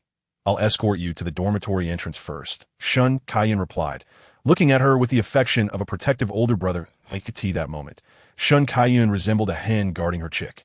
He wouldn't feel at ease leaving until he had ensured her safety.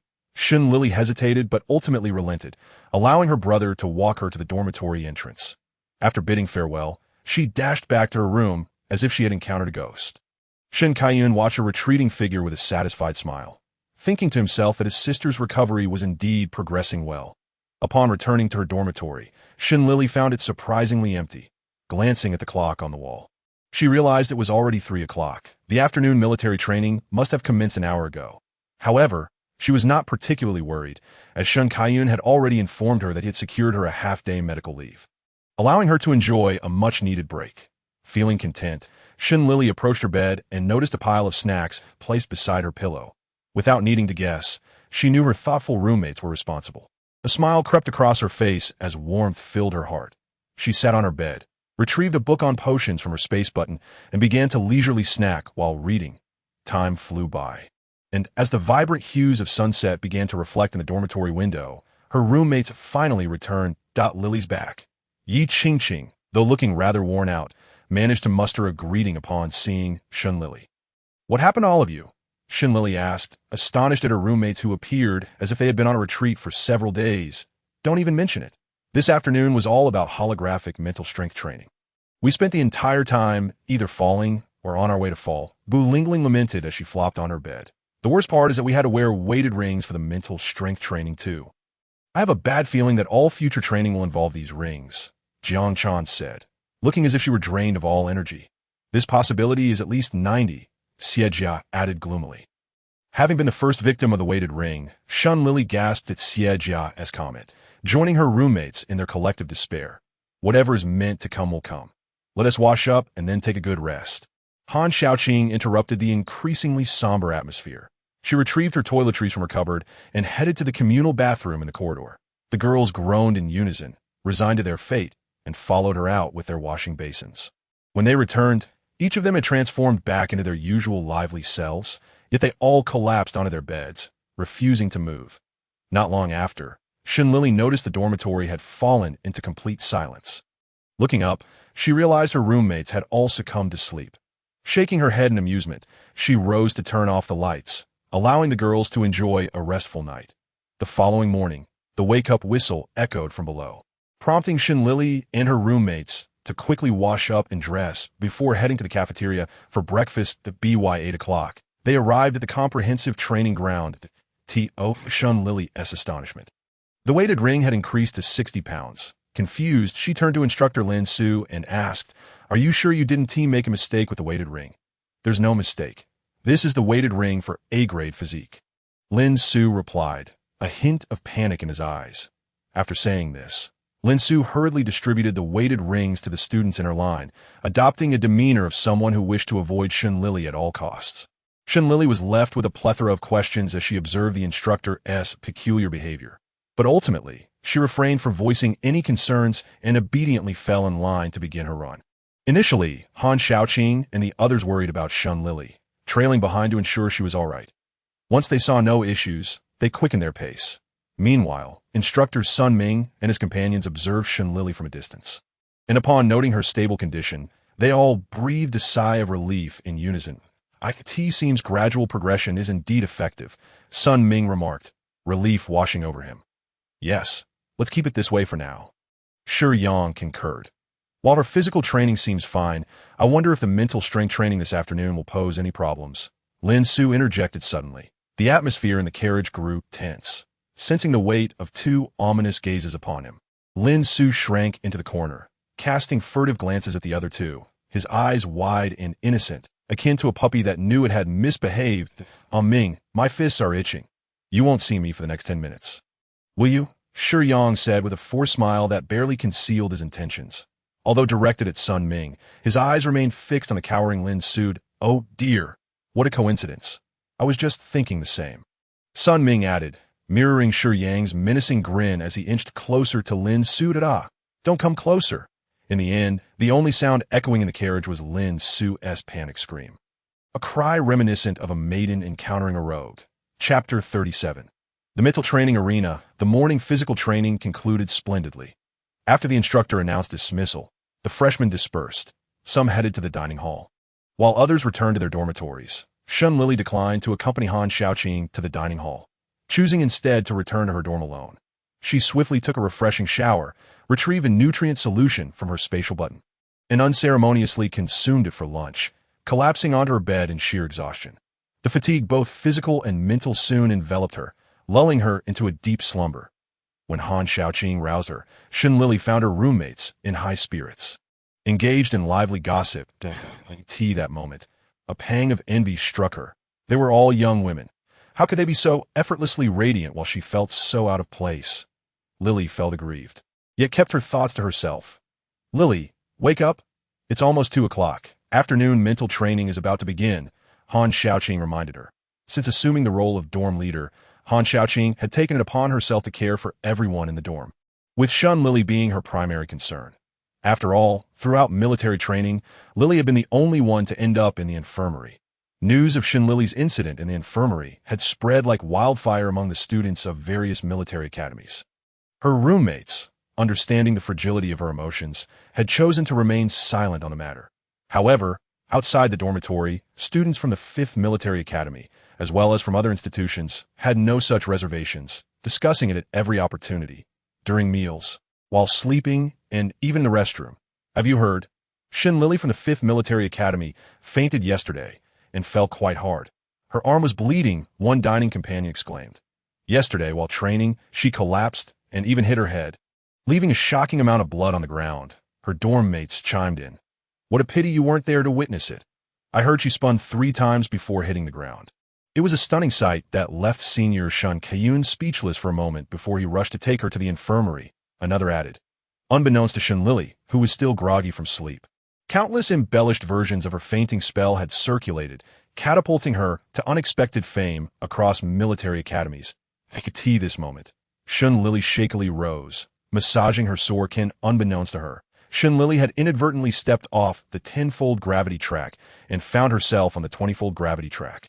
Unprepared for the sudden change, the moment she set foot on it, the overwhelming force of gravity knocked her down, causing her face to sting and allowing her to finally understand the sensation of her classmates collapsing. Upon witnessing Lili's unfortunate predicament, the surrounding students erupted in gleeful mockery that I told you she would fall as soon as she hit the 20-fold gravity track. How foolish to challenge it like an egg against a rock. And yet, she boasts of being among the top 10 freshmen in the Federation. Without Shun Kaiyun, she wouldn't even be a blip on the radar. Amidst the taunts, Lili struggled to rise, casting a glance around at her jeering peers, quietly noting their faces in her mental ledger, vowing to seize any opportunity to retaliate. With her focus regained, Lili summoned her mental energy from the depths of her mental space, forming an egg-shaped barrier to shield herself from the oppressive gravity above. In that instant, the weight of gravity ceased to affect her. She glanced back at her classmates, letting out a smug huff before effortlessly striding away, unbothered by the spectacle. Despite her shortcomings in physical prowess, her mental strength was undeniably unparalleled. The students, momentarily taken aback, soon processed the situation. While Lili may have been physically weak, her mental fortitude seemed to be the best in the class. Those who had just ridiculed her fell silent, scurrying away in embarrassment, while the truly weak remained rooted in place, blushing crimson under the scrutiny of their peers. I could see the training officer station. It had been nearly 10 minutes since Lili entered, and concern began to creep into Sun Ming's mind. That child can be quite stubborn. Perhaps you should check on her before she ends up in the medical ward again, he suggested to Shi Yang, who had witnessed Lili's obstinate nature and felt a twinge of exasperation. Fine, I'll see how she is faring, Sun Ming replied, just as Lili emerged unscathed, observing her lack of disarray. Sun Ming furrowed his brow in displeasure. Why are you out so soon? Did you finish already? Lili looked at him, puzzled by his apparent dissatisfaction. Oh, I saw my brother, Shun Kaiyun, and he asked me to wait for him. We were going to the cafeteria together tonight. Sun Ming was momentarily speechless. This child was indeed quite headstrong. It was clear he needed some proof of her claims. Thus, he sent a message to a colleague in the monitoring room. requesting Shun Lili's performance score from the gravity training room. Within mere seconds, he received a response. Chapter 39. The brother's friend. Upon receiving the message, Sun Ming lifted his gaze to Shun Lili. His expression one of disbelief as he opened the 3D holographic display. Military Training Base Evaluation Report School. Series 5th Military Academy Grade. Freshman name. Shun Lili Training Project. Gravity Project Score. SS. Sun Ming rubbed his eyes and read the report again. Then turned the virtual screen toward Shi Yang, incredulous. Old buddy, can you please check this for me? I think I might be seeing things that they're really in SSS after SSS. Shi Yang glanced at the report, then looked deeply at Shun Lili before attempting to console his bewildered friend. Ming, it's real.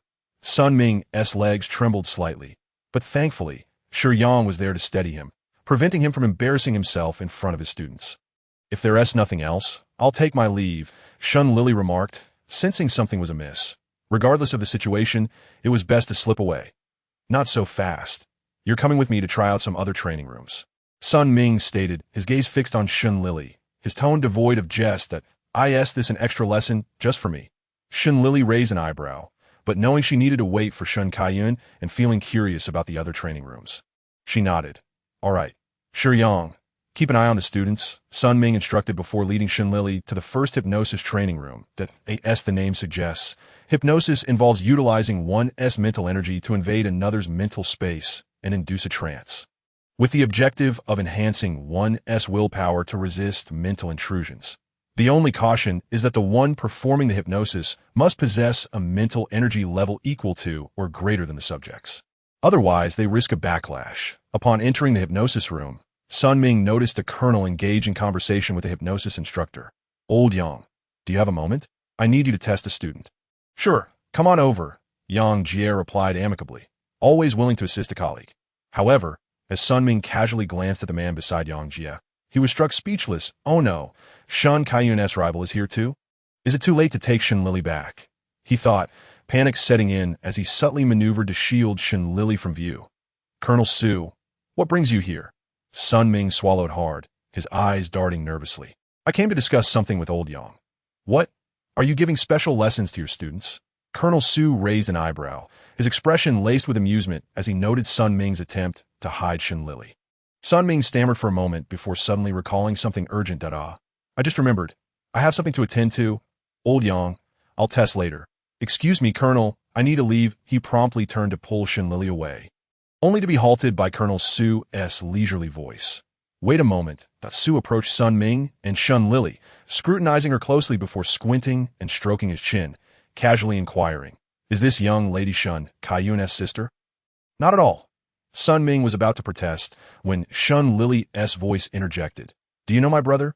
Oh, I need to contact Shun Kaiyun immediately, Sun Ming thought, raising his wrist to activate his communicator, only to be thwarted by Colonel Su, who cheerfully pressed down on his shoulder. Su shot Sun Ming a warning glance before turning back to Shun Lili, smiling broadly. Yes, I know him, that we often train together. Sun Ming's mouth fell open in disbelief. Then he buried his face in his hands, speechless. To describe their frequent skirmishes so innocently was truly a hallmark of the 5th Legion, known for its unique charm. You're a friend of my brother's, so you can just call me Lili, Shun Lili replied politely. All right, Lili. Are you here for a test? Let me assist you, since I'm good friends with your brother. Colonel Su's smile was disarming, yet his mind was already plotting to hypnotize her and extract some embarrassing secrets about his rival. Thank you for your help, Shun Lili said, completely unsuspecting, especially with her instructor present. Please have a seat and close your eyes, Su instructed, guiding her to the designated chair. He eagerly began to probe her mental space with his mental energy, attempting to induce hypnosis. However, the moment Su's energy neared Shun Lili's consciousness, an immense force surged from her mental space, instantly rebuffing his intrusion. Thud! The sound of his body hitting the ground startled Shun Lili, who opened her eyes to find what appeared to be her brother's friend sprawled out on the floor. Moments later, 2 medical personnel rushed into the hypnosis room, but they did not attend to Shun Lili. Rather, they assisted Colonel Su, who was accompanied by the concerned Yang Jie. The vast hypnosis room was soon left with only Shun Lili and Sun Ming, both standing in stunned silence. After a while, Shun Lili cautiously spoke up. Instructor, I didn't mean to do that. You believe me. Shin Lili, do you realize that Colonel Su possesses 3S level mental energy? Even he experienced a backlash. Sun Ming scrutinized her intently, then delivered the final blow with his question. So what is your mental energy level? Shin Lili hesitated, finally murmuring, can I keep that a secret? Sun Ming regarded her with a mix of emotions before ultimately closing his eyes and waving his hand dismissively. Does that mean I can leave? We're not going to continue, Shin Lili asked, her demeanor innocent and pleading. Go on. We want to be continuing today. Oh, you want to send another Colonel Su to the medical ward? Sun Ming glared at her, exasperated. All right, thank you, instructor. Goodbye, Shin Lili exclaimed before making a hasty exit. Today, she truly grasped the meaning of exhilarating success followed by dire consequences. The incident of sending a military officer to the medical ward could be trivial or severe, but she certainly couldn't escape the inevitable call to her parents, a prospect that filled her with dread. However, it appears that instructor Sun Ming intends to assist her in cleaning up the mess, which deeply moved Shin Lili. She silently wished, Instructor Sun Ming, may good fortune accompany you throughout your life. Chapter 40. The Empire and the Federation in the Gravity Training Room. Upon returning, Sun Ming could not contain his exasperation as he embraced Shi Yang, exclaiming, Yang Yang, my heart is heavy. Shin Lili must be my nemesis. Otherwise, why does nothing good happen whenever I encounter her? What happened? Did you send her to the hospital again? Shi Yang inquired, his tone surprisingly nonchalant. That no, this time she sent someone else to the medical room. Sun Ming replied, his sorrow laced with an inexplicable pride. Who did she send? Shi Yang asked, somewhat taken aback. Upon mentioning this, Sun Ming's expression fell again as he wiped his face with his hand, saying, Colonel Su Zhe, Shin Lili's elder brother's sworn enemy. Su Zhe and Shan Kaiyu were both strong contenders for the next generation of the Federation's major generals, and their discord was well known within the 5th Legion. Shi Yang could not help but smirk, giving Sun Ming a thumbs up in admiration. When it comes to creating trouble, you, Sun Ming, are unparalleled that you've potentially offended 2 future Federation major generals in one fell swoop. Do you think I wish for this? Who knew Colonel Su Zhe would show up at the military training base today? And, coincidentally, he came to the mental training facility and just happened to be in the hypnosis room, where he fortuitously ran into Shin Lili. Sun Ming lamented, cursing his fate. Shi Yang was at a loss for words, then suddenly remembered something and murmured, do you think Shin Lili really only has a 3's mental strength? What do you think? Sun Ming shot him a glance, urging him to ponder. In an instant, Shi Yang grasped his friend's implication and remarked, the future of the Federation seems promising. Indeed, the Federation held promise. But my own future appeared bleak. I was uncertain if today's incident could be resolved amicably. Sun Ming grimaced. Why not inform her brother? Shi Yang suggested, feeling it prudent to stay clear of the conflict among the high-ranking individuals. Absolutely not. Sun Ming countered fiercely, donning a heroic expression as he declared, I will protect my student. Seeking parental intervention is no sign of capability. Shi Yang rolled his eyes. Very well. I wish you safety. When Su Zhe was admitted to the 5th Legion Hospital, Shan Kaiyu had already received the news that he promptly instructed his aide to investigate the situation, and upon learning the truth, Shan Kaiyu could not help but chuckle. If this were indeed true, it would be a significant embarrassment for his rival. Colonel, should we prepare to keep an eye on the military training base in case Su Zhe seeks trouble with the young lady? Asked Shan Kaiyu's aide, Zwayu. No need. Although Su Zhe enjoys setting traps, he remains fundamentally upright. I did not anticipate that this time, his attempt to ensnare me would result in him falling into his own trap. Shan Kaiyu replied, chuckling once more. Zwayu joined in the laughter. Fortunately, the young lady is formidable. Even so, she is merely a child. Enough of them. Let us discuss the Zerg, Shan Kaiyu said, his expression turning serious as he gazed at the virtual map of the Federation on his desk. I cannot shake the feeling that their recent movements are excessive. Zwayu examined the map filled with various celestial bodies, magnifying the eastern section. You are correct, Colonel. Recently, the Zerg appear to be targeting the 5th Legion. Even within the borders we oversee, their appearances have increased significantly. Not long ago, a wormhole even opened near Sirius. They likely have grander designs. Shan Kaiyu pondered for a moment before asking, what is the situation with the Empire? Due to the young lady's rescue of their crown prince, Emperor Bai Yuan, who had previously favored warmongers, had shifted his stance considerably. He currently has no intentions of waging war against the Federation. Zwayu concluded, unable to resist adding, We owe this all to the young lady. She has aided the Federation immensely without a single soldier lost. Shun Kaiyu listened as we use words with a smile before responding. It is indeed best for the Empire and the Federation to coexist peacefully. After all, our ancestors fled Earth during the end times. Without the support of the Empire, there would be no Federation today. Zuiyu listened silently, understanding that some matters were not for him to partake in. Shan Kaiyu recognized Zuyu's reservations and shifted the topic. I will have my father keep a closer watch on the Zerg. For now, let us leave it at that. You may go. Understood, Colonel, Zuiyu replied, turning to exit Shun Kaiyu's office. Shun Kaiyu returned to his chair, rubbing his temples, feeling an ominous premonition. He hoped it was merely a figment of his imagination. Meanwhile, upon exiting the mental training facility, Shun Lili intended to enjoy the scenery while waiting for Shun Kaiyun when she was called by instructor Yang Jie. Shun Lili, come with me. The Legion's inspection team has some questions regarding Colonel Su Zhe. And you need to wear this bracelet, Yang Jie said gently, handing her a simple wristband.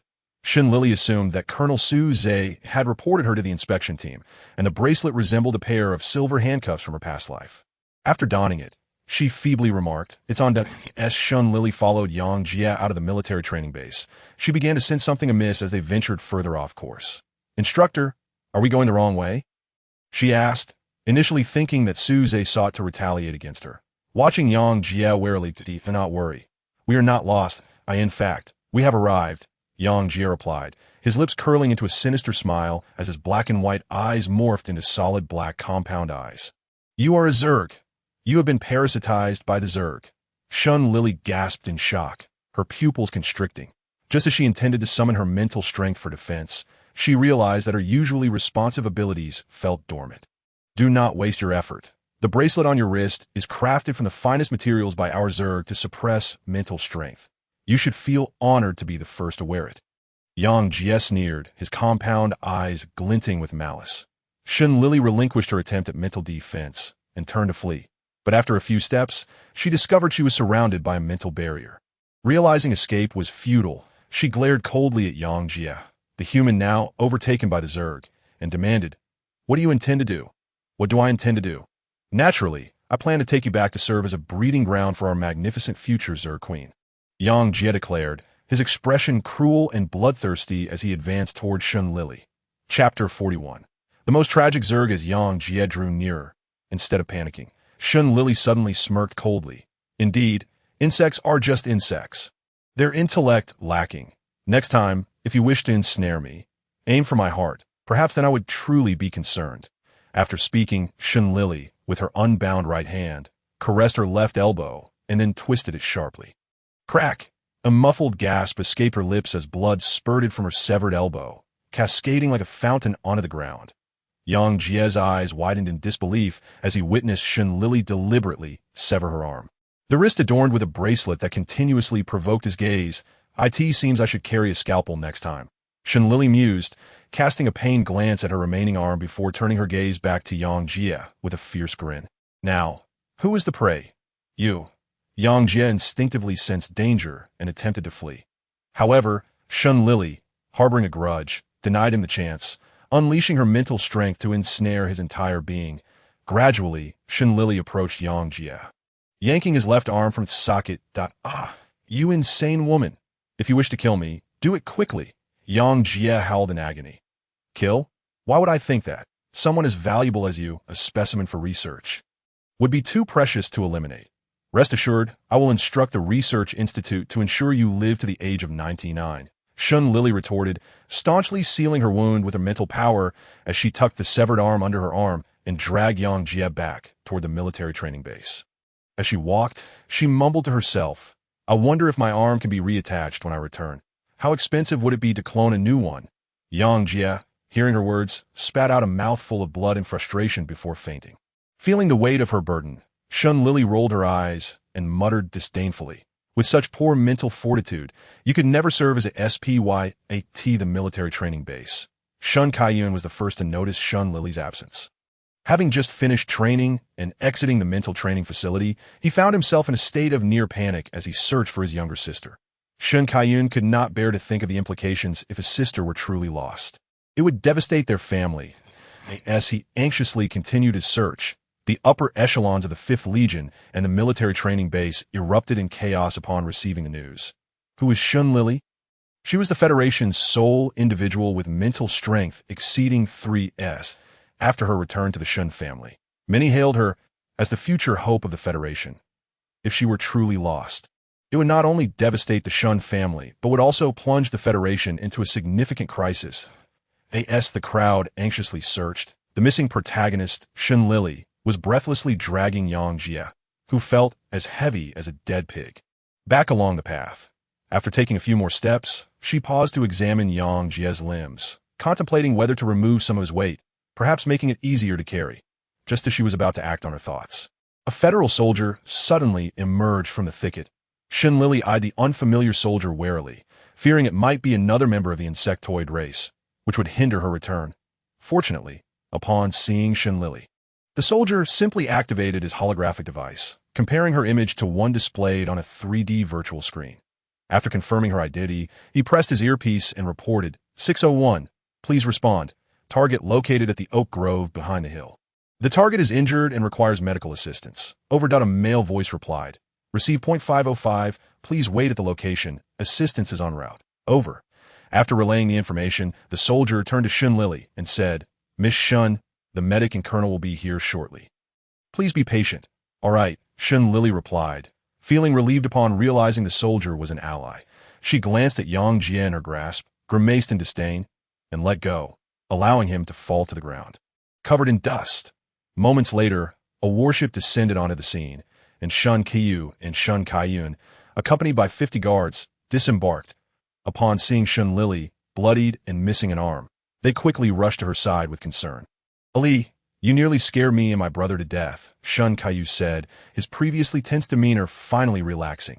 Little sister, what happened to your arm? How did you end up like this? Shun Kaiyun asked.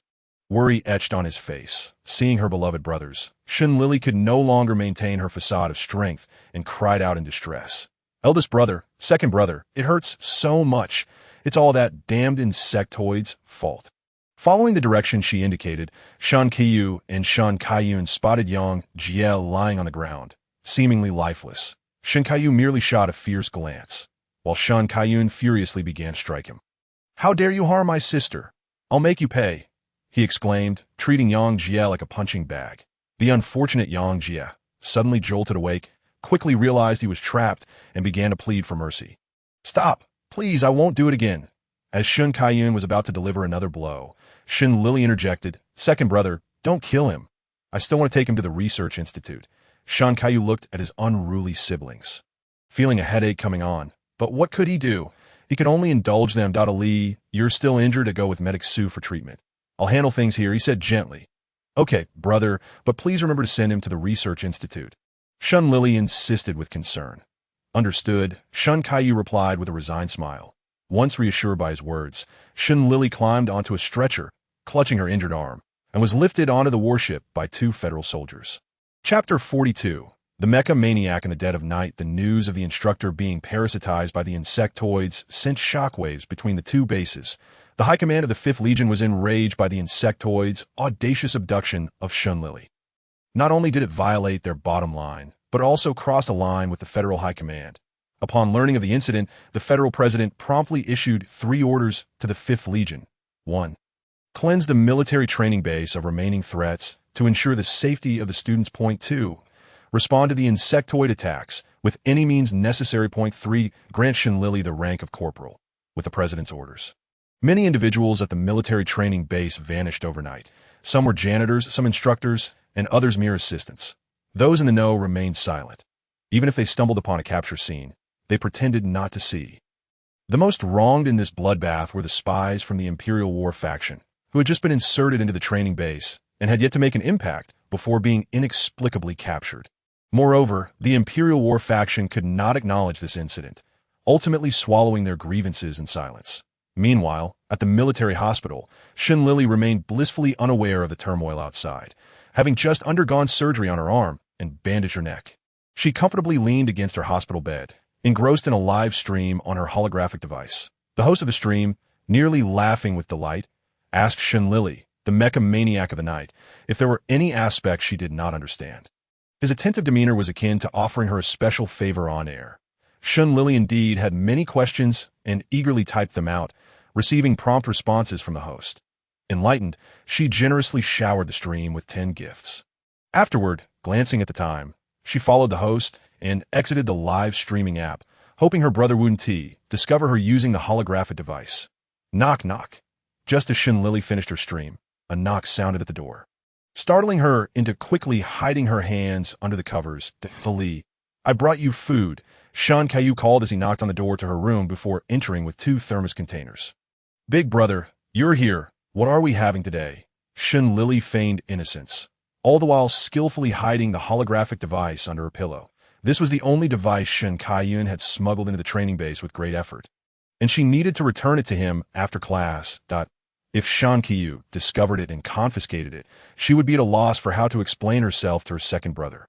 I brought you stewed chicken with abalone and blood-nourishing red date porridge, Shun Caillou said, opening the smart dining table beside her bed and placing the chicken soup on it. Shun Lili eagerly sipped the chicken soup before glancing curiously at the other container in his hand. Big brother, are you delivering food to someone else? Shun Caillou glanced at the remaining container, a knowing smile playing on his lips. Yes, I'm bringing some chicken soup to a good friend. Shun Lili paused, her eating motion faltering as she awkwardly scratched her head. You don't mean Colonel Su, do you? Indeed, Shun Caillou replied, his tone warm and gentle. Is he okay? I heard that injuries to mental faculties can be quite troublesome. Shun Lili asked, her voice barely above a whisper. He's fine, just a minor disturbance in his mental space. With a few days of rest, he should be able to leave the hospital, Shun Caillou reassured her, noticing her guilt that a disturbance in mental space was akin to a concussion in her previous life. A good rest would lead to self-healing. Hearing that Suze had not sustained serious injuries eased Shun Lili's worries, and she told Shan Caillou, brother, I'm fine here. You should go check on Colonel Su. All right, eat well and rest properly. Just leave the dishes aside. I'll have a medical robot come by to collect them later, Shun Caillou instructed. Understood, Shun Lili replied obediently. Shun Caillou affectionately ruffled her hair before exiting the room. As soon as her brother left, Shun Lili pulled out the holographic device from under her pillow, opened a stream featuring a master mecha maker, and resumed eating while engrossed in the broadcast. After Shun Caillou left Shun Lili's room, he knocked on the door of the adjacent room. Who is it? Suze asked, sitting up against the headboard, rubbing his still swollen temples. It's me, Shan Caillou, came the soft, familiar voice from outside. Suze raised an eyebrow in surprise, straightening up to assess his own appearance before deeming himself still quite handsome.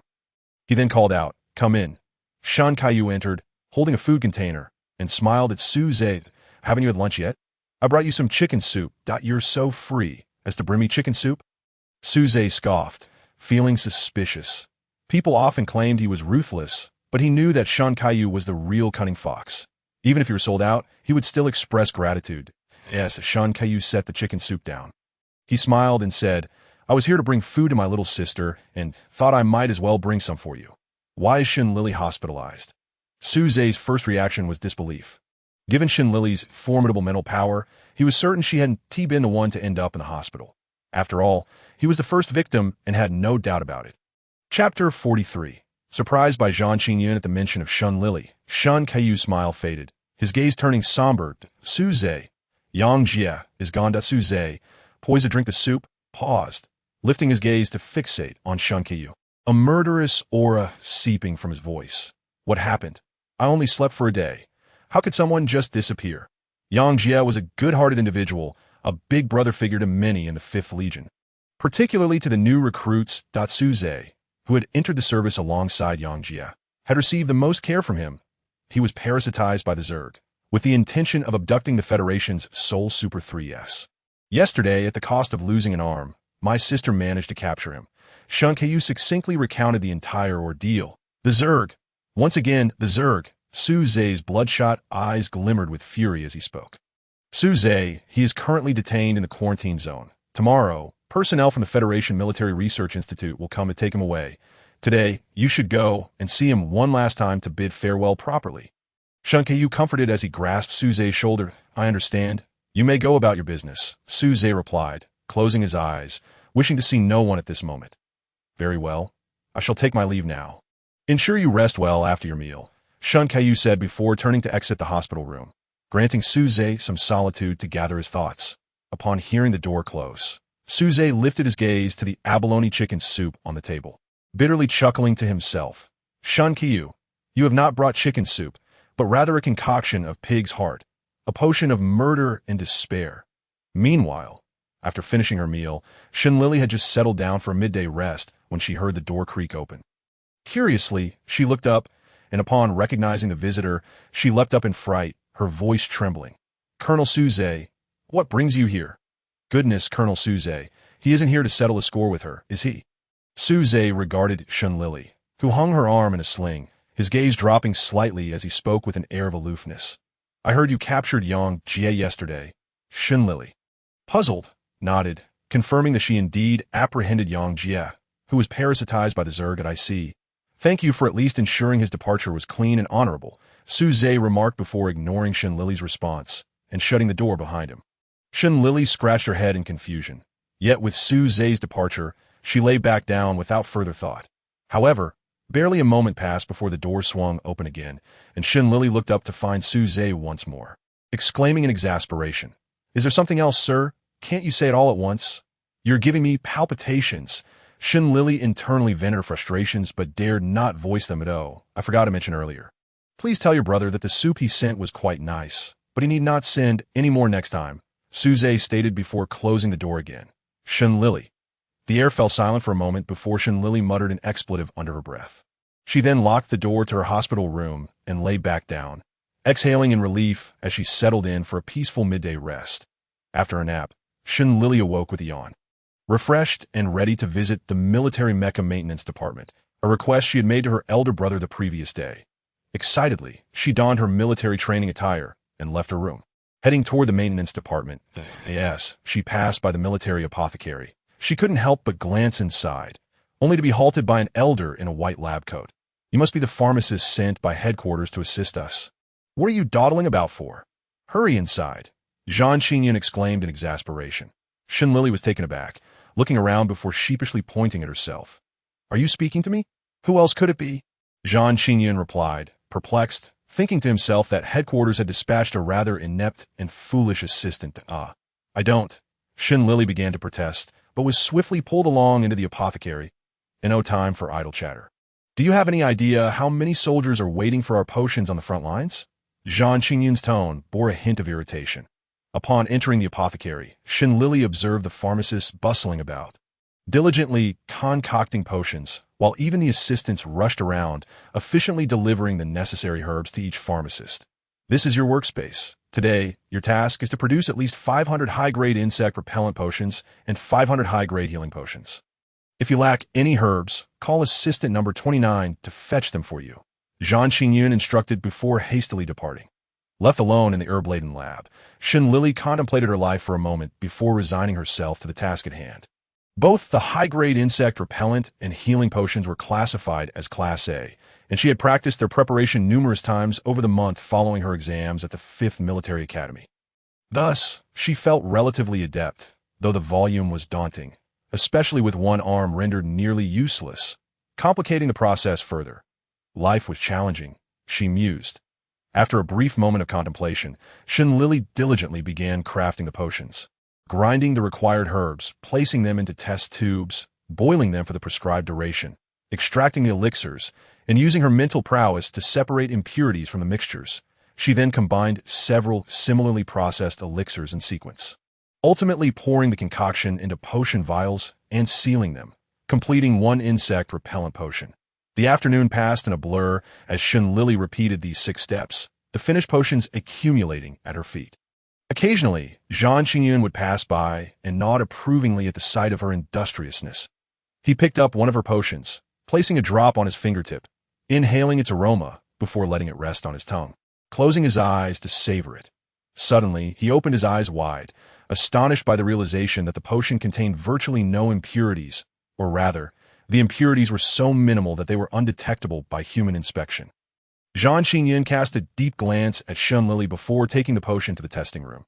Not long after Zhang Qingyun departed, Lili finally finished processing all the herbs. Phew, she exhaled, surveying the floor strewn with potions, then glanced out the window to see the vibrant hues of the sunset, signaling dusk had arrived. Her second brother's training should be concluding now. He was likely waiting for her in the hospital. After tidying herself up a bit, she quietly slipped out of the military apothecary without drawing attention. In the testing room, Zhang Qingyun placed the potion he had obtained from Lili onto a specialized testing apparatus and activated it. The device whirred to life, illuminating a 3D virtual screen above it that displayed a message indicating it was in the process of testing. 10 seconds later, with a chime, the apparatus halted, and lines of text gradually appeared on the screen. Potion name: A-class high-grade healing potion. Purity: 99.99. Efficacy utilization rate: 100. Residual impurity rate: 0.01. Quality rating: SS. Zhang Qingyun stared intently at the results, rubbing his eyes to confirm he was not mistaken. This young girl was truly a prodigy born for potion making. Her future was bright. He stroked his beard, nodding in praise. After a moment of reflection, Zhang Qingyun decided to seek out Lili to inquire if she required a mentor. After all, he was a master pharmacist, a pinnacle of the Federation's pharmaceutical realm, and he could muster the nerve to offer his guidance. As he walked toward a laboratory, Zhang Qingyun's thoughts soared, envisioning Lili as his apprentice. However, upon arrival, he was met with an empty lab. Assistant number 29, where's the young lady? Zhang Qingyun inquired, astonished. A sense of foreboding washed over him. Fearing his future apprentice had sprouted wings and flown away. I have no idea. It seems like it's been ages since I've seen her, assistant number 29 replied, equally puzzled. Just as Zhang Qingyun was about to lose his temper, a voice of apology echoed from behind him. Master Qingyun, my sincerest apologies. The ship from Ceres experienced a malfunction, and I had to wait for the next one to arrive. The newcomer was a polite young man who smiled sheepishly at Zhang Qingyun. Who are you? Zhang Qingyun asked, bewildered at I forgot to introduce myself. I am Yu Qing, an S-class pharmacist sent by headquarters to assist the 5th Legion, the young man replied courteously. Zhang Qingyun's eyes widened, his finger trembling as he pointed at Yu Qing. His complexion shifting between green and pale. It suddenly dawned on him that the young girl had likely intended to refute his statements, but had complied upon hearing his words. Realizing he'd made a grave error, Zhang Qingyun felt an overwhelming urge to retch. His spirits deflated. He waved off the two and searched the military apothecary, confirming that the young girl had indeed left. I refuse to believe. I can't find her.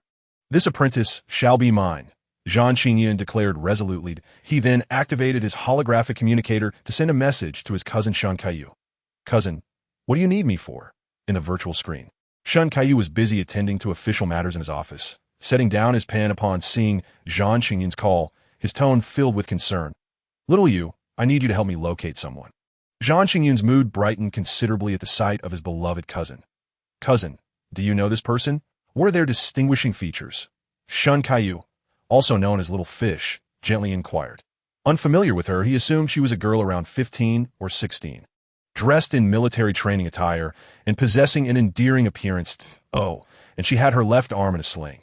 After a moment of contemplation, Zhang Qingyun responded. The image of Shen Kaiyu on the 3D virtual screen grew increasingly silent until he finally produced a photograph and asked, Great-grandpa, is this the person you mean? Zhang Qingyun scrutinized the image closely, a smile blossoming on his face as he exclaimed, Yes, yes, yes, it's this little girl, Little Fish. How did you come by her photograph? Surely, she cannot be my future great-granddaughter-in-law. Shen Kaiyu watched Zhang Qingyun with a look of exasperation and promptly explained, Great-grandpa, her surname is Shen, and her name is Lili. Now do you know who she is? Zhang Qingyun was momentarily taken aback, and after a moment of reflection, he gasped in disbelief, Lili. Wait, this little girl is my great-granddaughter. Shen Kaiyu nodded earnestly, affirming, Indeed, your great-granddaughter and my biological sister. At that moment, Zhang Qingyun felt the capriciousness of life wash over him, realizing that the person he had been searching for was, in fact, his great-granddaughter. His emotions were a tumultuous mix of joy and anger. Joy because even if his apprentice had fled, he had a great-granddaughter to cherish. And anger directed at those who had wronged him in the past, for they had robbed him of the chance to embrace her sooner. Perhaps she could have already become the most formidable pharmacist in the Federation. He could not dwell on such thoughts. Just thinking about it pained his heart. Great-grandpa, are you all right? Shen Kaiyu asked, observing Zhang Qingyun's expression oscillating between tears and rage. I'm fine. I'm just overjoyed. Zhang Qingyun gritted his teeth, his expression a blend of turmoil. By the way, little fish, my dear granddaughter, where are you currently residing? Zhang Qingyun, lost in thought, almost forgot to ask for the most crucial information. The military hospital, room 505, Shun Kaiyu replied. All right, I understand. You carry on, Zhang Qingyun said before ending the video call. He prepared to head to the hospital, but paused, reflecting that his innocent granddaughter had likely spent the entire afternoon concocting potions. She must be utterly exhausted. Perhaps it would be better to visit her tomorrow. Feeling somewhat guilty, Zhang Qingyun turned back to the military pharmacy department. Chapter 45, Shun Kaiyu's grievances upon returning to her hospital room. Shun Lili found Shun Kaiyu, half reclining on her bed, engrossed in a light brain game he had hidden beneath her pillow. Oh, little sister, you're back. Shun Kaiyu greeted her, lifting his head. Shun Lili, too weary to engage, carried her toiletries to the bathing area, quickly washed up, and returned to the bedside table to retrieve a fresh sling for her left arm. After completing her tasks, she sat in the chair beside her bed and gazed at Shun Kaiyu, saying, Second brother, don't you think it's rather excessive to occupy your sister's hospital bed? I've trained all day and Haven T had a moment to rest. Come now, dear sister, I'll only lie down for a moment.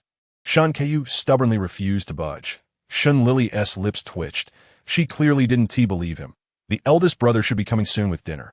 Are you certain you wish to continue lying down? She remarked, her eyes flat and lifeless as she regarded him. Her words. Shun Kaiyu's body froze, and in the next instant, he obediently clambered off the bed, settling into the chair beside her with a look of forlorn accusation. Other people's sisters are like warm blankets. Yet you, Shun Lili, are both thin and drafty. Other brothers wouldn't seize their sister's hospital bed. Shun Lili comfortably reclined on the bed, playfully retorting. Shun Kaiyu shot her an exasperated glance before recalling the instructor's message, prompting a pang of envy. By the way, sister, the instructor asked me to convey that once you recover, there will be a ceremony at the military training base to confer your military rank. You will also need to deliver a speech in front of all the faculty and students. Shun Lili sat up in surprise. Confusion etched on her face. I wasn't aware I had a military rank. Surely, you jest? It's due to your achievement in capturing Yang Jie yesterday, and your rank is awarded by the president himself. This signifies that you hold a notable status with him. Shun Kaiyu continued, his tone laced with envy. Is that so? I hardly believe I've done anything remarkable, Shun Lili said, feeling somewhat bashful as she scratched her head, but I suspect it also relates to the incident with the wormhole. Regardless, you've made quite a name for yourself. No one has ever received a military rank before graduating from the military academy, Shun Kaiyu lamented, though he felt a sense of balance knowing Shun Lili was his sister. Even if the rank belonged to her, he could still boast about her to his roommates. Brother, did you just mention that I will have to deliver a speech on stage? Shun Lili suddenly asked, her eyes gleaming with realization. Indeed, the instructor advised you to prepare your speech in advance to avoid stage fright. But why do you ask? Shun Kaiyu inquired, puzzled that of course, I want to address and resolve all those embarrassing rumors about us at once. Shun Lili declared, having come to understand that human sorrow and joy do not resonate with one another. In this matter, it was only she who felt mortified. Shun Kaiyu, with his thick skin, had hardly given it a second thought. Reflecting on this, Shun Lili gazed at Shun Kaiyu with a complex expression. Nothing. But second brother, sometimes I truly envy your obliviousness. Shun Kaiyu stared at his suddenly hostile sister, bewildered, just as he was about to respond. A knock echoed from outside the room. Knock, knock. Little sister, I'm here, Shun Kaiyu announced, arriving fashionably late. The siblings within the room exchanged startled glances before one grabbed a pillow while the other hastily tucked away the light brain beneath it, both releasing a sigh of relief. Brother, you may enter, Shun Lili called nonchalantly. Shun Kaiyu stepped inside, carrying a lunchbox, and upon spotting Shun Kaiyu, furrowed his brow. Why did you come over from the military training base? New students are not permitted to visit the military base without special circumstances. Just concern for my sister, so I asked the instructor for leave. Coincidentally, the instructor had matters to attend to and asked me to relay a message to you. Shun Kaiyu explained dutifully.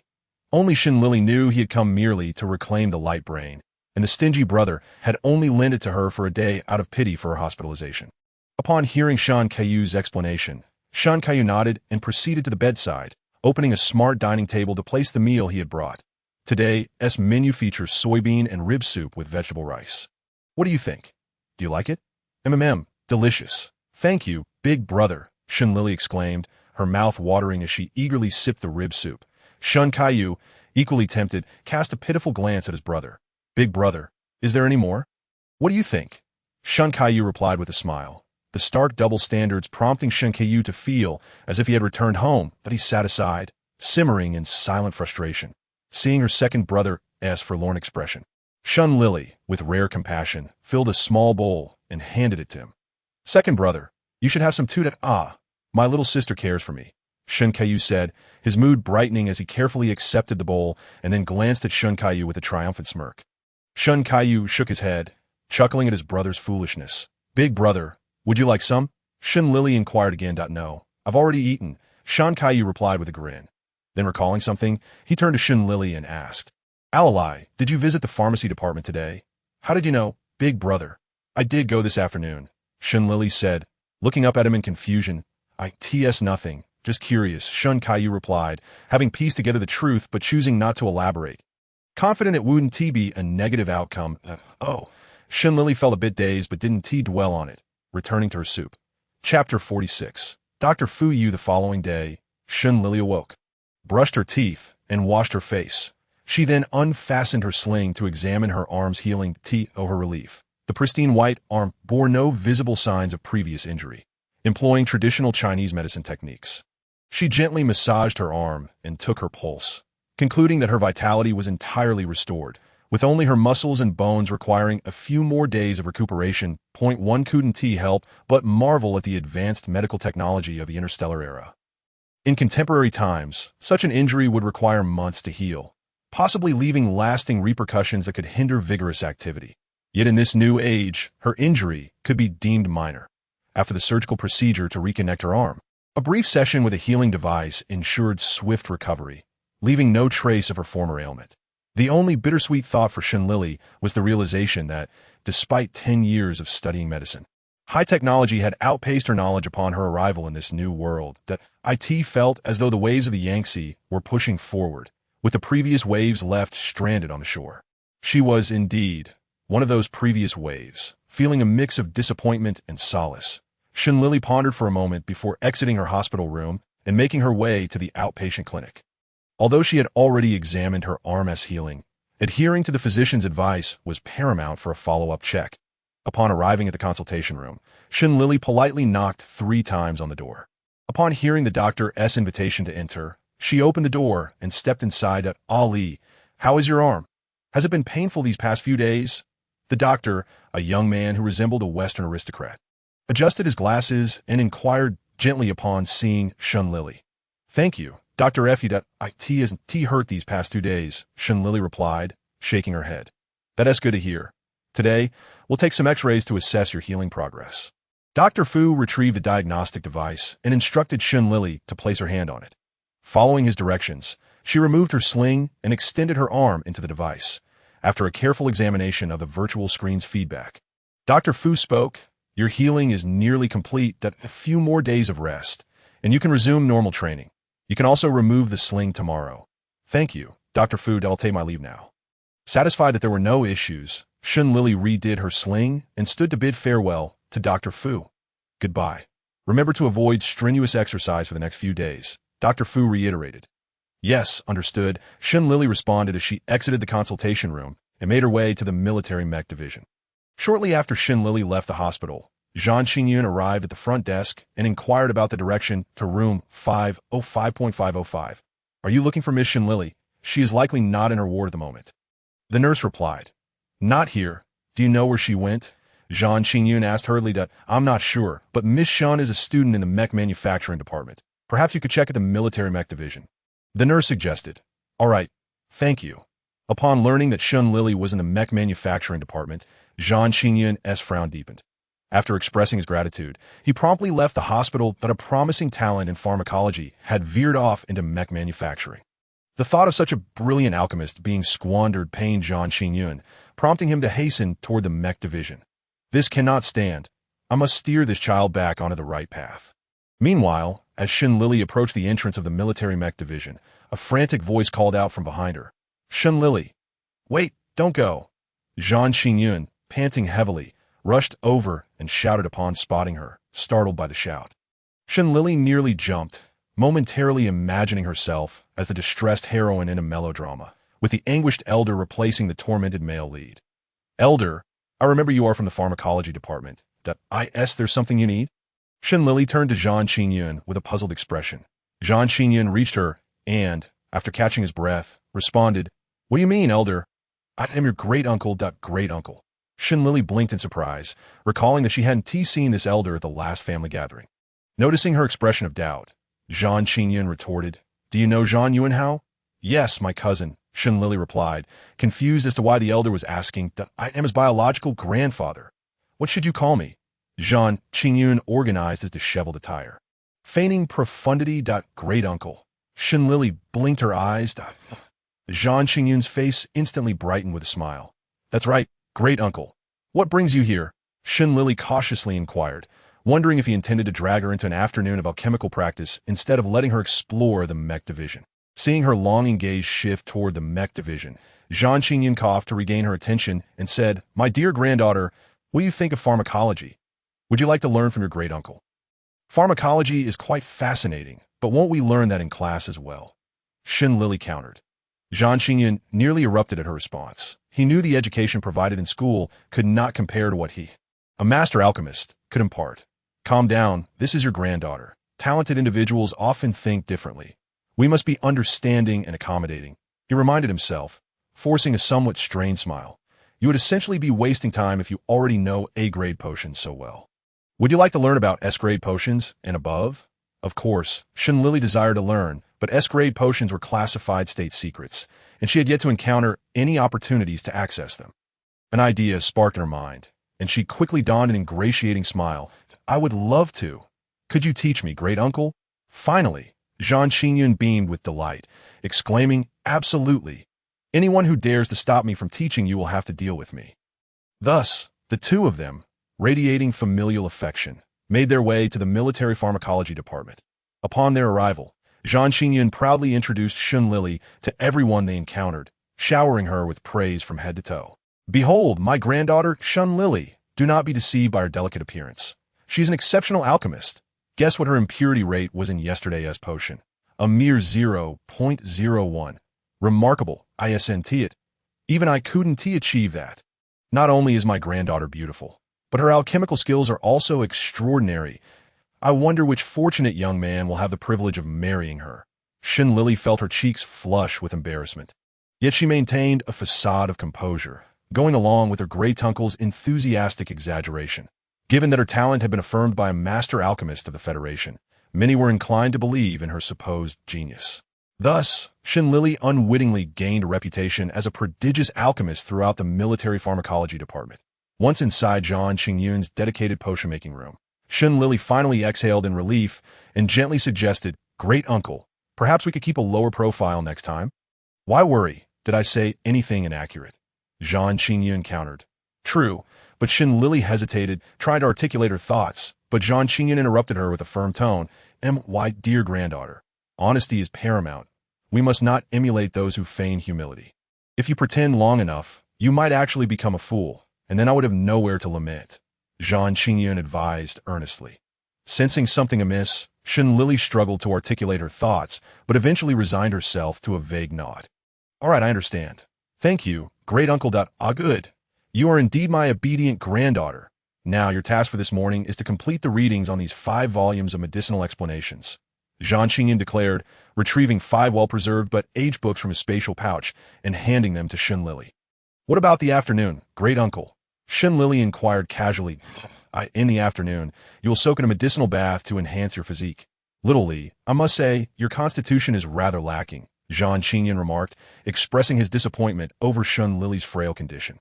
"However, I've heard that for A-grade and above, using any amount of potions has minimal effect," Lili timidly questioned. "That depends on the circumstances.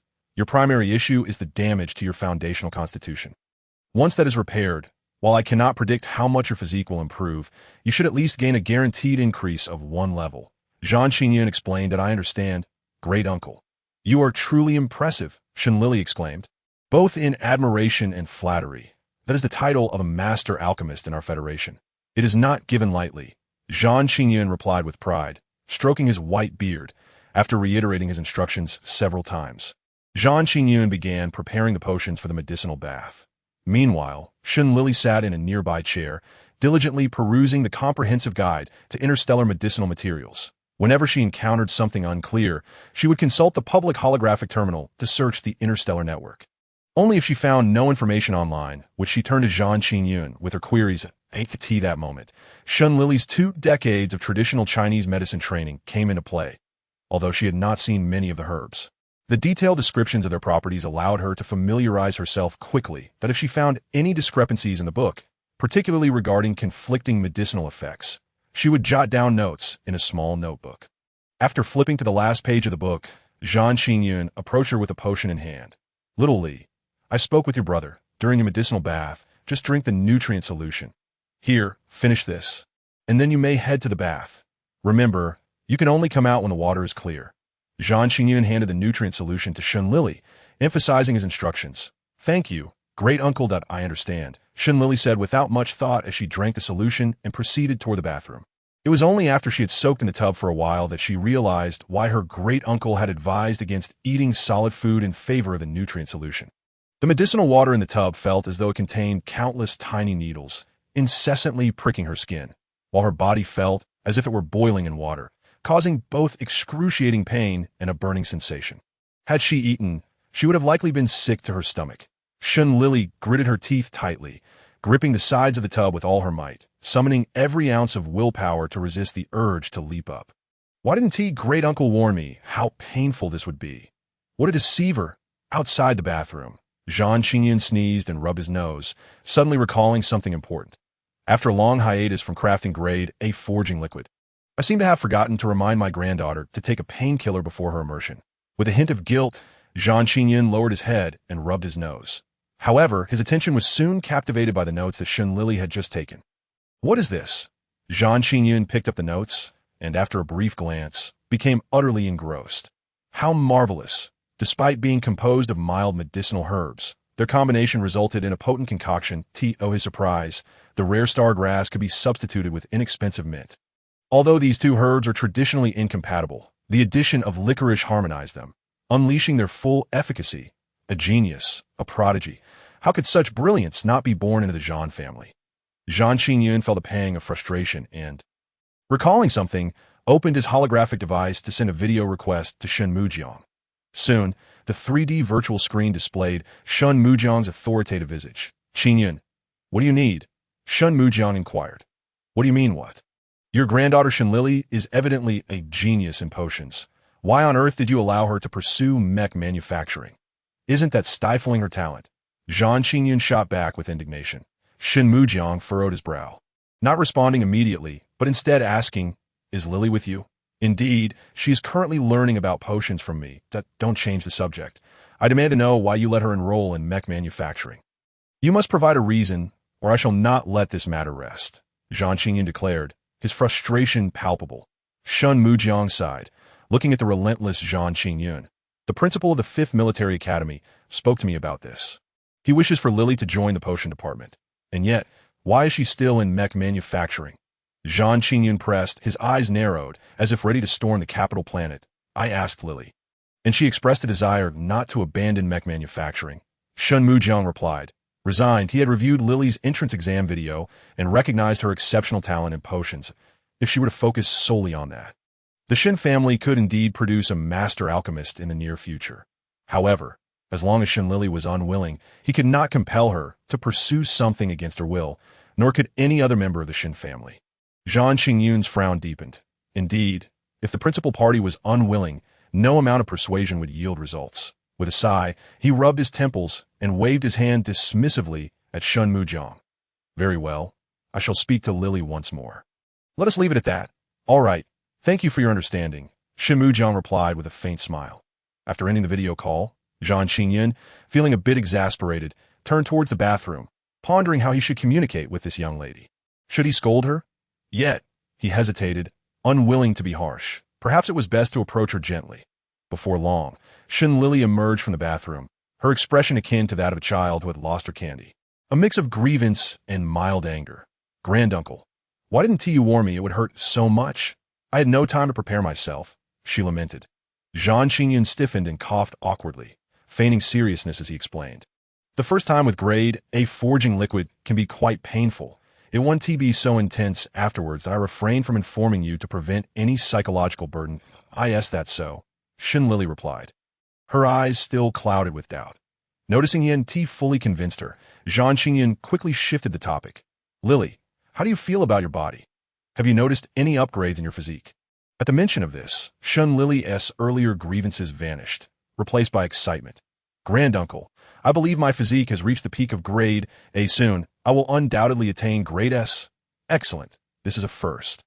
Once you finish all the forging liquid baths, even if you don't reach SS grade, you won't be far off, Zhang Qingyun replied, beaming with pride. Thank you, Granduncle, Lili said cheerfully. Previously troubled by her physical condition, she now felt liberated, realizing she would have more time to pursue her passions. Observing her joy, Zhang Qingyun tentatively broached the subject. Lili, I've heard you are still in mech manufacturing. Now that you are learning potions from me, have you considered switching to the potion department? No, a 1T switch, Lili responded decisively. Zhang Qingyun suppressed the urge to exclaim in frustration and maintained a gentle demeanor. May I ask why? To not specialize in potions, given your talent, seems like a waste. Lili scratched her head, recalling how her grandfather had previously asked her about switching departments. She had initially declined, but there was more to her reasoning. It won't be a waste because I want to abandon either mech or potions. I intend to pursue both. Lili explained her plan to choose both the potion and soul weapon disciplines when she enrolled. Her interest in the soul weapon department stemmed from a wild idea, to explore the possibility of creating a potion to soothe and heal mental energy, inspired by the soul weapons. Currently, the Federation lacks any means, aside from soul weapons, to treat mental space ailments, and their exorbitant prices leave many to suffer and die. Each year, tens of thousands perish due to mental energy disturbances or poisoning, while those fortunate enough to survive often become mere shadows of their former selves. Many afflicted individuals are soldiers of the Federation, whether as a soldier or a descendant of a traditional Chinese medicine family. She was determined to do her utmost to explore solutions to the dire circumstances surrounding mental energy issues. This ambition was not solely for the Federation, but also a personal conviction. Had the original owner of her body possessed a soul weapon, she would not have fallen victim to a mental-destroying potion. Thus, she was resolute in her goal to develop an affordable mental energy potion, ensuring that such tragedies would not befall anyone again. With this thought, Lili's gaze hardened with determination. While Zhang Qingyun did not fully agree with her aspirations, he refrained from voicing his disapproval. His reservations stemmed from the belief that Lili was squandering time on mech manufacturing. However, he also recognized the value of youthful exploration. To deny her the opportunity to try would be akin to clipping the wings of a bird and confining it to a cage. With a resigned sigh, he said, Lili, Granduncle supports you. Pursue whatever you wish. Thank you, Granduncle. Lili interpreted this as his endorsement for her research into mental energy potions. Thus, a beautiful misunderstanding was born. Over the next 3 days, aside from sleeping, Lili immersed herself in the military pharmacy department. Mornings were dedicated to familiarizing herself with various interstellar herbs, while afternoons were spent soaking in grade A forging liquid baths. After her final immersion, Lili's physique reached the pinnacle of grade S. With further physical training, she would soon transition seamlessly into SS leveled on the 4th day, having memorized all the interstellar herbs. Lili confidently approached Zhang Qingyun, who was busy preparing potions. Granduncle, I have completed my studies, she announced cheerfully. Zhang Qingyun remained non-committal, seizing the herbs to quiz her. Very well, let me test your knowledge. What are the benefits of Tianma?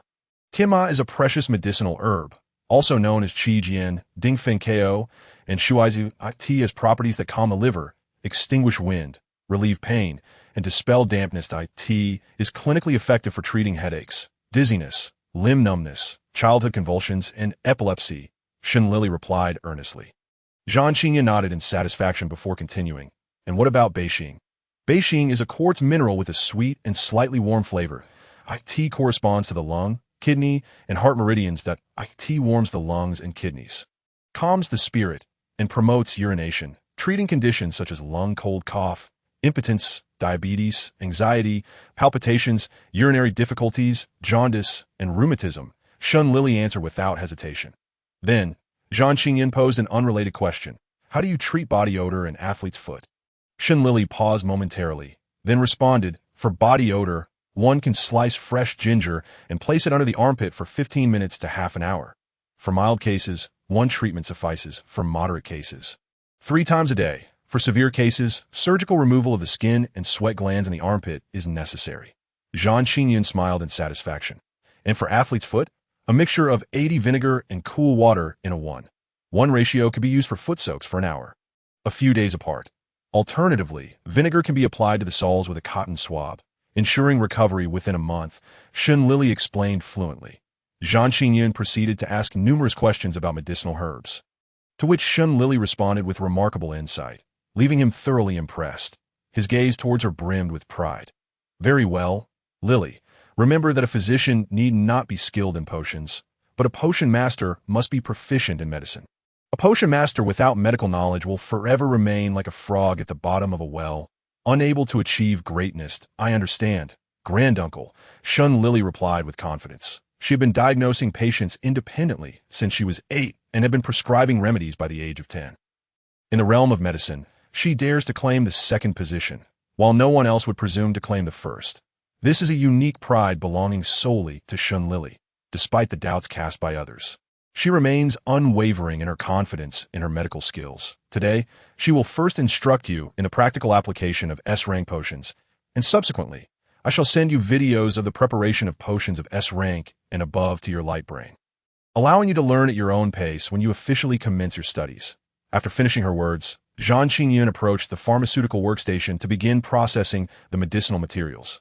All right, Shun Lili responded, her gaze fixed intently upon Zhang Qingyan's movements. The primary distinction between S-rank potions and those of A-rank and below lies in the quality of the materials and the methods of preparation. Materials of S-rank and above transcend mere herbs and ores. Even the essence of insectoids can be utilized, not to mention various star beasts and rare medicinal herbs. However, the higher the rank of the materials, the more challenging impurities they embody. Thus, mental energy must be employed to first expunge the impurities contained within the materials before they can be transformed into potions. Moreover, the process of S-rank potion crafting is considerably more intricate. A moment's negligence could result in the complete ruin of the potion. The potion being concocted today is an S-rank healing potion, which can facilitate the rapid recovery of non-fatal wounds that higher-tier healing potions, such as SS rank, can treat life-threatening injuries. As for the legendary SSS healing potion, it is said that as long as one draws breath, complete recovery is achievable. Yet, such legendary potions remain far beyond Shun Lili's current capabilities, as she has yet to concoct any potion above S rank. Reflecting on this, Shun Lili observed Zhang Qingyan meticulously, noting the steps and techniques involved in potion crafting. Zhang Qingyan gathered the necessary materials, and Shun Lili was astonished to discover the presence of an insectoid crystal core among them. Noticing Shun Lili's astonished gaze, Zhang Qingyan chuckled. Little Lili, are you perplexed as to why the insectoid crystal core can be used in potions? Indeed, I previously thought the insectoid crystal cores could solely be utilized for crafting soul artifacts, Shun Lili replied. The insectoid crystal core is a remarkable substance. It can not only substitute for energy stones, but is also indispensable in the creation of weapons, soul artifacts, potions, and mechas. I shall refrain from elaborating further. The school will cover this in due course. For now, let me teach you how to expel the impurities from the insectoid crystal core. Here, take a piece. Zhang Qingyan placed a purple crystal core into Shun Lili's hand and gestured for her to follow suit. Shun Lili marveled at the insectoid crystal core, never expecting such an unattractive creature to yield a gem that resembled amethyst, beautiful and enigmatic. This was an S-rank insectoid crystal core, imbued with residual chaotic mental energy from the insectoids. Only by purging these impurities could it be utilized in potions. Now, probe into the core with your mental energy and gradually expel the impurities, Zhang Qingyan instructed.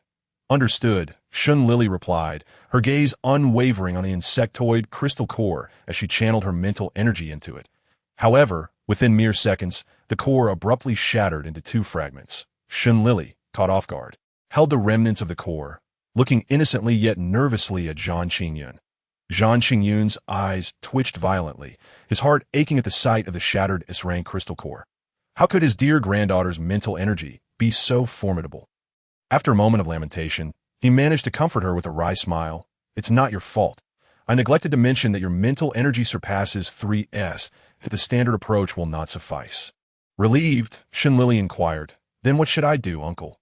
Zhang Qingyun initially contemplated advising her to use half her mental energy, but ultimately revised his suggestion. Try using the least amount of mental energy possible. All right, Lili affirmed. Accepting a new insectoid crystal core, she closed her eyes and summoned a thread of mental energy from her mental space. Cautiously probing into the core, as Lili's mental energy penetrated the insectoid crystal core. She discovered it was composed entirely of concentrated insectoid mental energy. Within the purple mist of mental energy swirled a ferocious crimson haze. Observing closely, Zhang Qingyun felt relief as he noted Lili's successful entry into the core. But he cautioned, little Lili, remember, if your mental energy becomes tainted by the insectoid impurities, you must sever the contaminated portion immediately. Otherwise, if these impurities infiltrate your mental space, it could lead to a mental breakdown or, in the worst case, be fatal. Understood? Uncle, Lili solemnly acknowledged. After a moment of observation, she could no longer resist the urge to reach out her mental tendrils and tentatively touch the crimson haze. Upon contact, the crimson mist stirred violently, and Lili braced herself for an imminent attack. Yet, after a brief pause, the crimson haze did not assault her mental energy. Instead, it recoiled in fear, as if it had encountered a natural predator. If Lili's mental energy had eyes, they would surely be blinking in bewilderment at this unexpected turn of events. This was not at all what Uncle had described, and moreover, Lili inexplicably found herself feeling a twinge of hunger towards the crimson mist. Yet, this sensation did not stem from her physical body, but rather from her mental energy. Although she internally chastised herself for contemplating consuming the impurities, by the time she regained her composure, her mental tendrils had already materialized into a mouth. Taking a small bite of the crimson haze, she could only watch helplessly as her mental energy ingested a portion of the core's impurities. Feeling a complex mix of emotions akin to being unable to prevent a dog from eating something unsavory, Lili felt momentarily dazed, but the next instant, a wave of overwhelming satisfaction washed over her. Akin to savoring a hot pot on a winter's day. Her mouth agape in astonishment, Lili stared at the crimson mist. At this point, not only her mental energy, but even she herself began to feel a sense of craving. Swallowing hard, she resolved not to impede her mental energy this time. Within moments, the impurities within the insectoid crystal core were entirely consumed by her mental energy. Raising an eyebrow, Lili silently retracted her now sated mental energy back in her mental space, allowing her consciousness to follow suit. Initially, Lili anticipated her mental energy would remain dormant within her mental space, as it had before. However, upon her consciousness transforming into her true form, her mental energies manifested as three pillar-like entities, swirling around her consciousness as if they possessed their own sentience. Examining the three peculiar mental entities closely, Lili confirmed that she was not mistaken. The first entity exuded a vibrant vitality, gazing at Lili with a benevolent demeanor, reminiscent of a kind elder. The second entity bore an air of aloofness, regarding Lili as if she were a foolish younger sibling. The third entity appeared somewhat naive and cuddly, affectionately nudging against Lili's consciousness. You possess awareness, do you not? Lili inquired gently of the three mental entities. They collectively nodded in affirmation. Then why have you never appeared before? Lili asked, puzzled by their prior absence during her numerous visits to the mental space. The three entities exchanged glances, and ultimately, it was the naive one that spoke first. Ali, we are your celestial soul, earthly soul, and human soul. Previously, your physical constitution was too frail. Should we awaken, your current body would be unable to withstand our powers and would collapse. At a soft and endearing voice resonated within Lili's consciousness. Yet, she was left in a state of confusion, her mind swirling with the revelation that her soul had taken on sentience, and it could speak. However, considering that in the age of interstellar travel, mental energy equated to soul power, and that mental energy itself was a domain she had yet to explore, there seemed little cause for surprise. With this thought, Lili found herself regaining composure. Her curiosity piqued as she asked, "Can everyone's mental energy possess awareness?" The three mental entities shook their heads in unison, acknowledging the complexity of the inquiry. Thus, it was the earthly soul, the custodian of wisdom, that responded, "No, currently you are the only one. Why?" Lili pressed. "Unknown." The earthly soul's voice carried a rare hint of frustration. As the guardian of bodily wisdom, it was disconcerting to encounter something beyond its understanding. Lili quietly mulled over this, then shifted the topic. "You haven't been named yet, have you? Mate, I bestow names upon you." The three entities froze momentarily, and then the human soul eagerly nodded, while the earthly soul nodded with restraint. The celestial soul not only nodded but also affectionately patted Lili's head, akin to a nurturing elder. The celestial soul governs life, and life is represented by wood. Thus, I shall be named Emu. The celestial soul nodded in agreement. The earthly soul governs wisdom. Wisdom flows like water. Hence, I shall be named Ashue. The earthly soul appeared slightly discontented, but ultimately acquiesced. The human soul governs passion, burning like fire. Therefore, I shall be named Ugh. The human soul beamed with delight at the name, excitedly nuzzling Lili's hand. Overjoyed, Lili lovingly patted Ahua's essence, only to suddenly recall something and inquire, "Why did you consume the insectoid impurities?" "The crimson mental energy? Delicious. Can eat?" Ahua replied, tilting its head in confusion as if questioning why Ali would ask such a thing. Lili found herself utterly defenseless against the adorably naive Ahua. Thus, she turned her gaze toward Ashue, hoping to gain insight from it. Ashue raised its head with a hint of modesty before replying, "The chaotic mental energy also belongs to passion. For Ahua, it serves as a supplement." "Oh, so that's how it is." Lili suddenly came to a realization. Glancing at the time, she noted it was getting late and bid farewell to the three little ones. "I must take my leave now. Thank you all, and I shall come to visit you again when I have the chance." With one last look at the three adorable little creatures, she smiled and awoke from a reverie. Chapter 51. Return to the military training base. Shaoli. "How are you feeling? Is there any discomfort?" Zhang Qingyun, relieved to see Lili finally open her eyes, inquired. "I'm perfectly fine, Grandpa Zhang." "Let us continue." Lili replied with a shake of her head and a smile. Regarding Ahua and the others, Lili had no intention of disclosing anything. She found the notion of her spiritual energy becoming sentient rather absurd, almost fantastical. Furthermore, her already extraordinary spiritual prowess was formidable enough. Should others learn of her consciousness-laden spiritual energy, it would likely provoke not cheers of joy, but rather fearful, envious glances, or even insatiable greed. Why should she possess what I do not? Why is she luckier than I? Perhaps if I eliminate her, I too could attain such power. As a healer, Lili had witnessed too many individuals fall victim to jealousy and malice, ending up in the hospital due to their own naivety. Human nature is undeniably intricate. Without the ability to maintain balance, one is bound to plunge into an abyss, ultimately meeting a tragic end. With a sigh of introspection, Lili refocused her attention and began diligently assisting Zhang Qingyun in purifying the medicinal herbs. She meticulously cleared the impurities using her spiritual energy, proceeding with the subsequent steps. Unlike A-grade potions, this process did not involve waiting until the concoction was complete to blend. Instead, herbs were added at precise intervals during the concoction, ensuring the process remained uninterrupted. Any lapse in concentration or mismanagement of timing would render the potion worthless. After crushing the required herbs and placing them into a test tube, she boiled them for the designated time, using her spiritual energy to separate the impurities from the herbal essence, which she then encapsulated with her spiritual force. This method was consistently applied to the next batch of herbs as well. Once she had processed the last herb on the table, Lili finally exhaled in relief, pouring the finished potion into a vial and sealing it. Lili successfully completed her very first S-grade healing potion. Throughout the process, Zhang Qingyun observed her with growing astonishment, eventually becoming somewhat desensitized to her remarkable talent. To produce an S-grade potion on her first attempt was noteworthy enough to stir commotion throughout the Federation, let alone the Empire. And at merely 15 years of age, was this girl a genius or a prodigy? Unaware of Zhang Qingyun's thoughts, Lili beamed as she presented her potion to him, asking, "Grandpa Zhang, do you think this potion is successful?" Upon seeing Lili's charming demeanor, Zhang Qingyun felt his heart soften, relinquishing his earlier concerns. After all, no matter how exceptional she remained his granddaughter. Smiling affectionately, he replied, "All right, let me take a look." Zhang Qingyun accepted the potion, placed it on the testing device, and activated it. The device whirred to life, displaying a series of messages on its screen.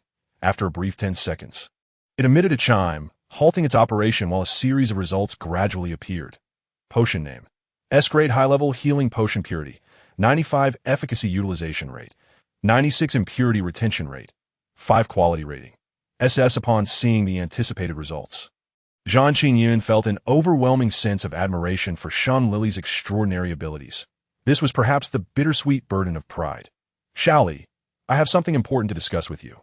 You must remember it well," Zhang Qingyun stated, suddenly serious. "Yes, Grandpa Zhang, please go ahead, that I will certainly remember," Shun Lili assured him with a nod. Zhang Qingyun, feeling a sense of reassurance regarding his granddaughter, reiterated, "In the future, do not concoct potions in front of anyone. Until you have developed sufficient self-protection capabilities, you must attribute your potions to me. Understood?" "Yes, I understand." "Thank you, Grandpa Zhang," Shun Lili replied, touched by his concern and filled with admiration. "Good." Zhang Qingyun affectionately tousled her hair, a hint of reluctance in his voice as he added, "Shaoli, I have imparted all I can teach you. You should return to the military training base this afternoon. Once classes commence, make sure to study the videos I send you. For now, go home and rest well." "All right, Grandpa Zhang. Goodbye." Shun Lili, feeling a pang of reluctance, embraced Zhang Qingyun briefly before turning to leave the military pharmacy. Zhang Qingyun silently watched her departing figure, sensing that he had perhaps witnessed the emergence of a new master alchemist. Shaking his head with a chuckle, he resumed his potion making. Upon exiting the military pharmacy, Shun Lili felt a twinge of longing for her companions and decided to return to the training base. She first bid farewell to her elder brother, then returned to the military hospital, packed her belongings, changed into her training uniform, and said her goodbyes to the nurses and doctors. "Shaoli, take care of your arm. If there are any issues, feel free to come back," one nurse said. "Shaoli, I won't say welcome back again." "Goodbye, no, farewell." Shun Lili chuckled at the adorable antics of the nurses and doctors, waving her hand as she finally turned to leave the hospital. Upon returning to the training base, Shun Lili passed through the entrance check with her digital bracelet. As she walked back to her dormitory, she spotted students and instructors from the 5th Military Academy at the comprehensive training ground. "Look, Shun Lili is back. I heard she was injured while fighting the insectoids, so she went to the military hospital. How impressive. If we encountered insectoids, we would probably only think of fleeing." The students, momentarily distracted from their training, caught the attention of the instructors. Just as they were about to reprimand the students, they noticed Shun Lili returning. "Shun Lili, come here!" Instructor Sun Ming bellowed. Startled, Shun Lili stiffened and immediately replied yes. She promptly ran to stand before the instructor. Saluting nervously, "Instructor, did you call for me?" Sun Ming glared at her with an imposing countenance, resembling a fearsome deity, and remained silent. Shun Lili felt increasingly anxious under his scrutiny, cautiously glancing at him before quickly averting her gaze. Intimidated by his stern expression, Shun Lili, Sun Ming called her name again, firmly grasping her shoulder. Although his grip was not heavy, Shun Lili felt an unbearable weight of responsibility. "Welcome back," his deep, resonant voice enveloped her. Shun Lili stared blankly for a moment before lifting her head to meet the instructor's gaze, which bore a smile. Finally, her eyes transformed into crescent moons as a smile spread across her face. "Thank you, instructor." Chapter 52. The instructor questioning life. "Excellent.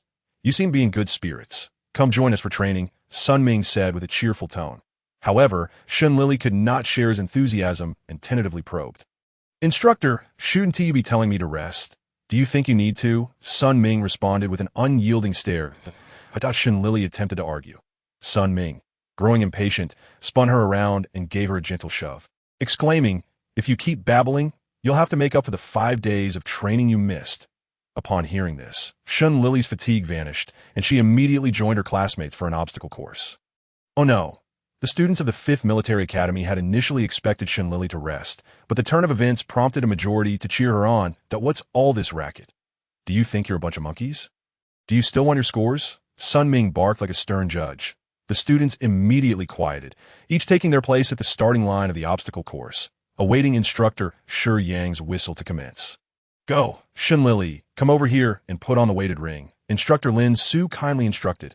All right, Shin Lili replied, walking toward instructor Lin Su. However, upon receiving the weighted ring, she realized it was still A grade in weight. Is there a problem, classmate Shin Lili? Is it too heavy? Lin Su asked, concern evident in his voice. In his mind, Shin Lili was still the frail freshman who frequently ended up in the hospital, completely overlooking that her physical constitution had significantly improved, nearing SS grade capabilities. Report, instructor, this weighted ring isn't suitable for me. I need one weighing 500 pounds, Shin Lili stated earnestly, determined to excel in her training. She believed that an A-grade weighted ring was no longer beneficial to her. While she thought this, Lin Su, incredulous, repeated, "Are you saying you want an SS grade weighted ring? Are you sure?" "Absolutely, I mean the SS grade." Shin Lili affirmed with unwavering confidence. "Perhaps we should stick with the A grade for now. Let us take it slow," Lin Su suggested. While he appreciated her ambition, it was imperative that the student in question was not Shin Lili. "No, the A grade is not effective for me," Shin Lili firmly rejected, thinking that instructor Lin Su was indeed too lenient. Had it been instructor Sun Ming, he would have surely laughed it off, seeing Shin Lili's resolute refusal. Lin Su was left utterly bewildered and quickly turned to Sun Ming, casting a desperate glance and calling out, "Sun Ming, come over here." Upon hearing the voice, Sun Ming turned to observe Lin Su and Shin Lili. Scrutinizing the weighted ring, assuming Shin Lili found it too heavy, he furrowed his brow and walked over briskly. "What is going on?" Sun Ming inquired, his brow knitted. Just as Lin Su was about to explain, he was interrupted by Sun Ming.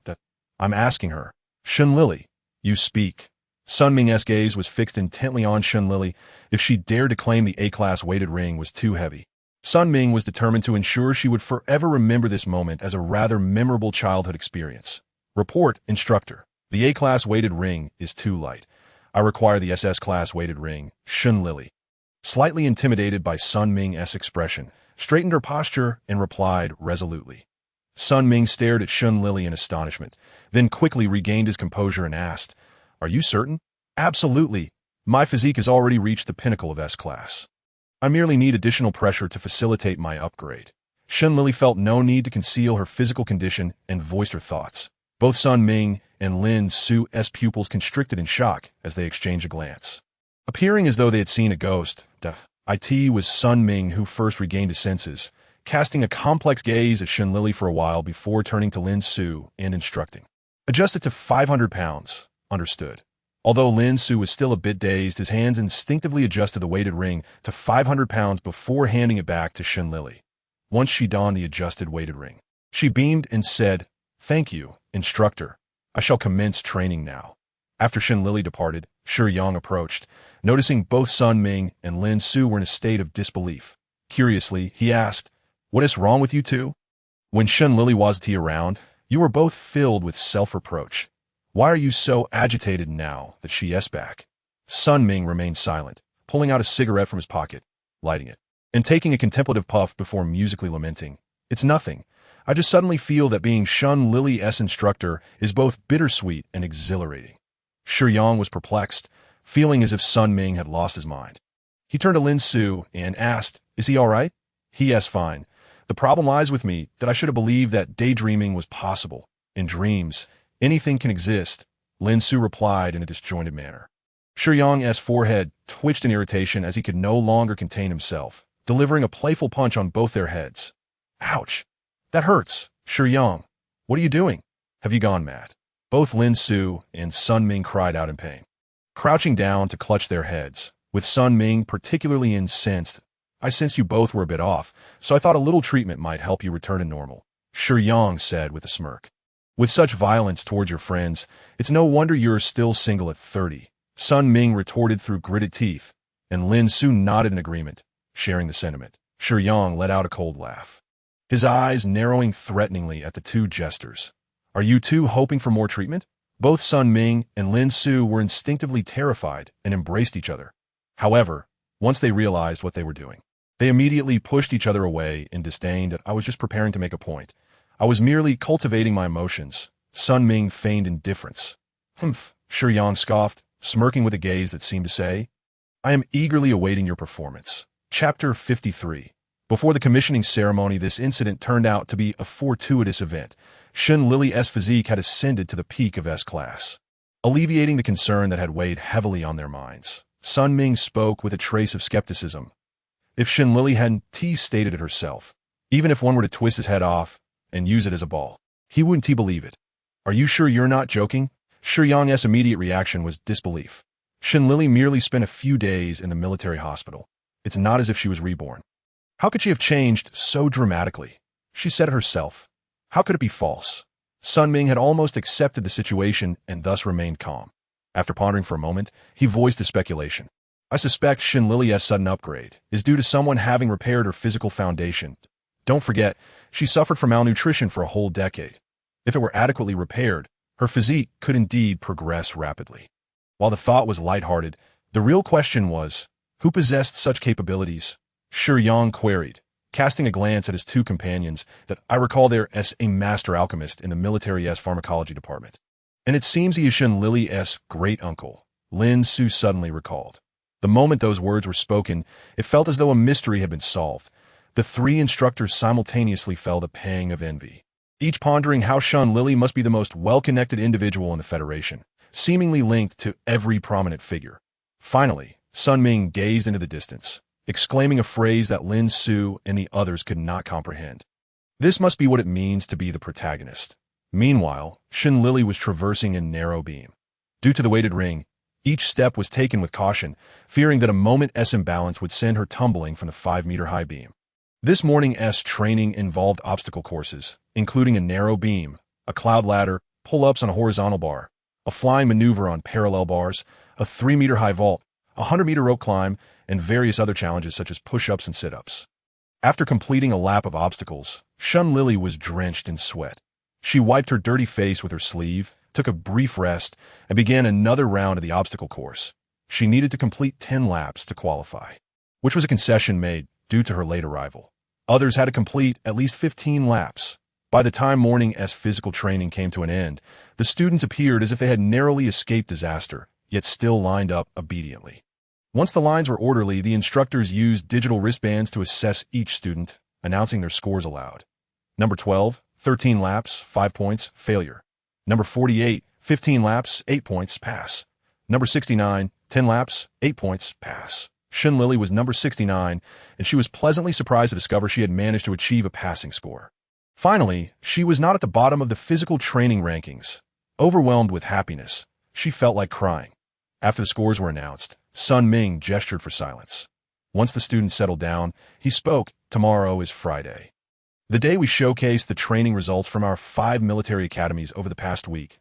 I won't divulge too many details about the competition format, but let me be clear.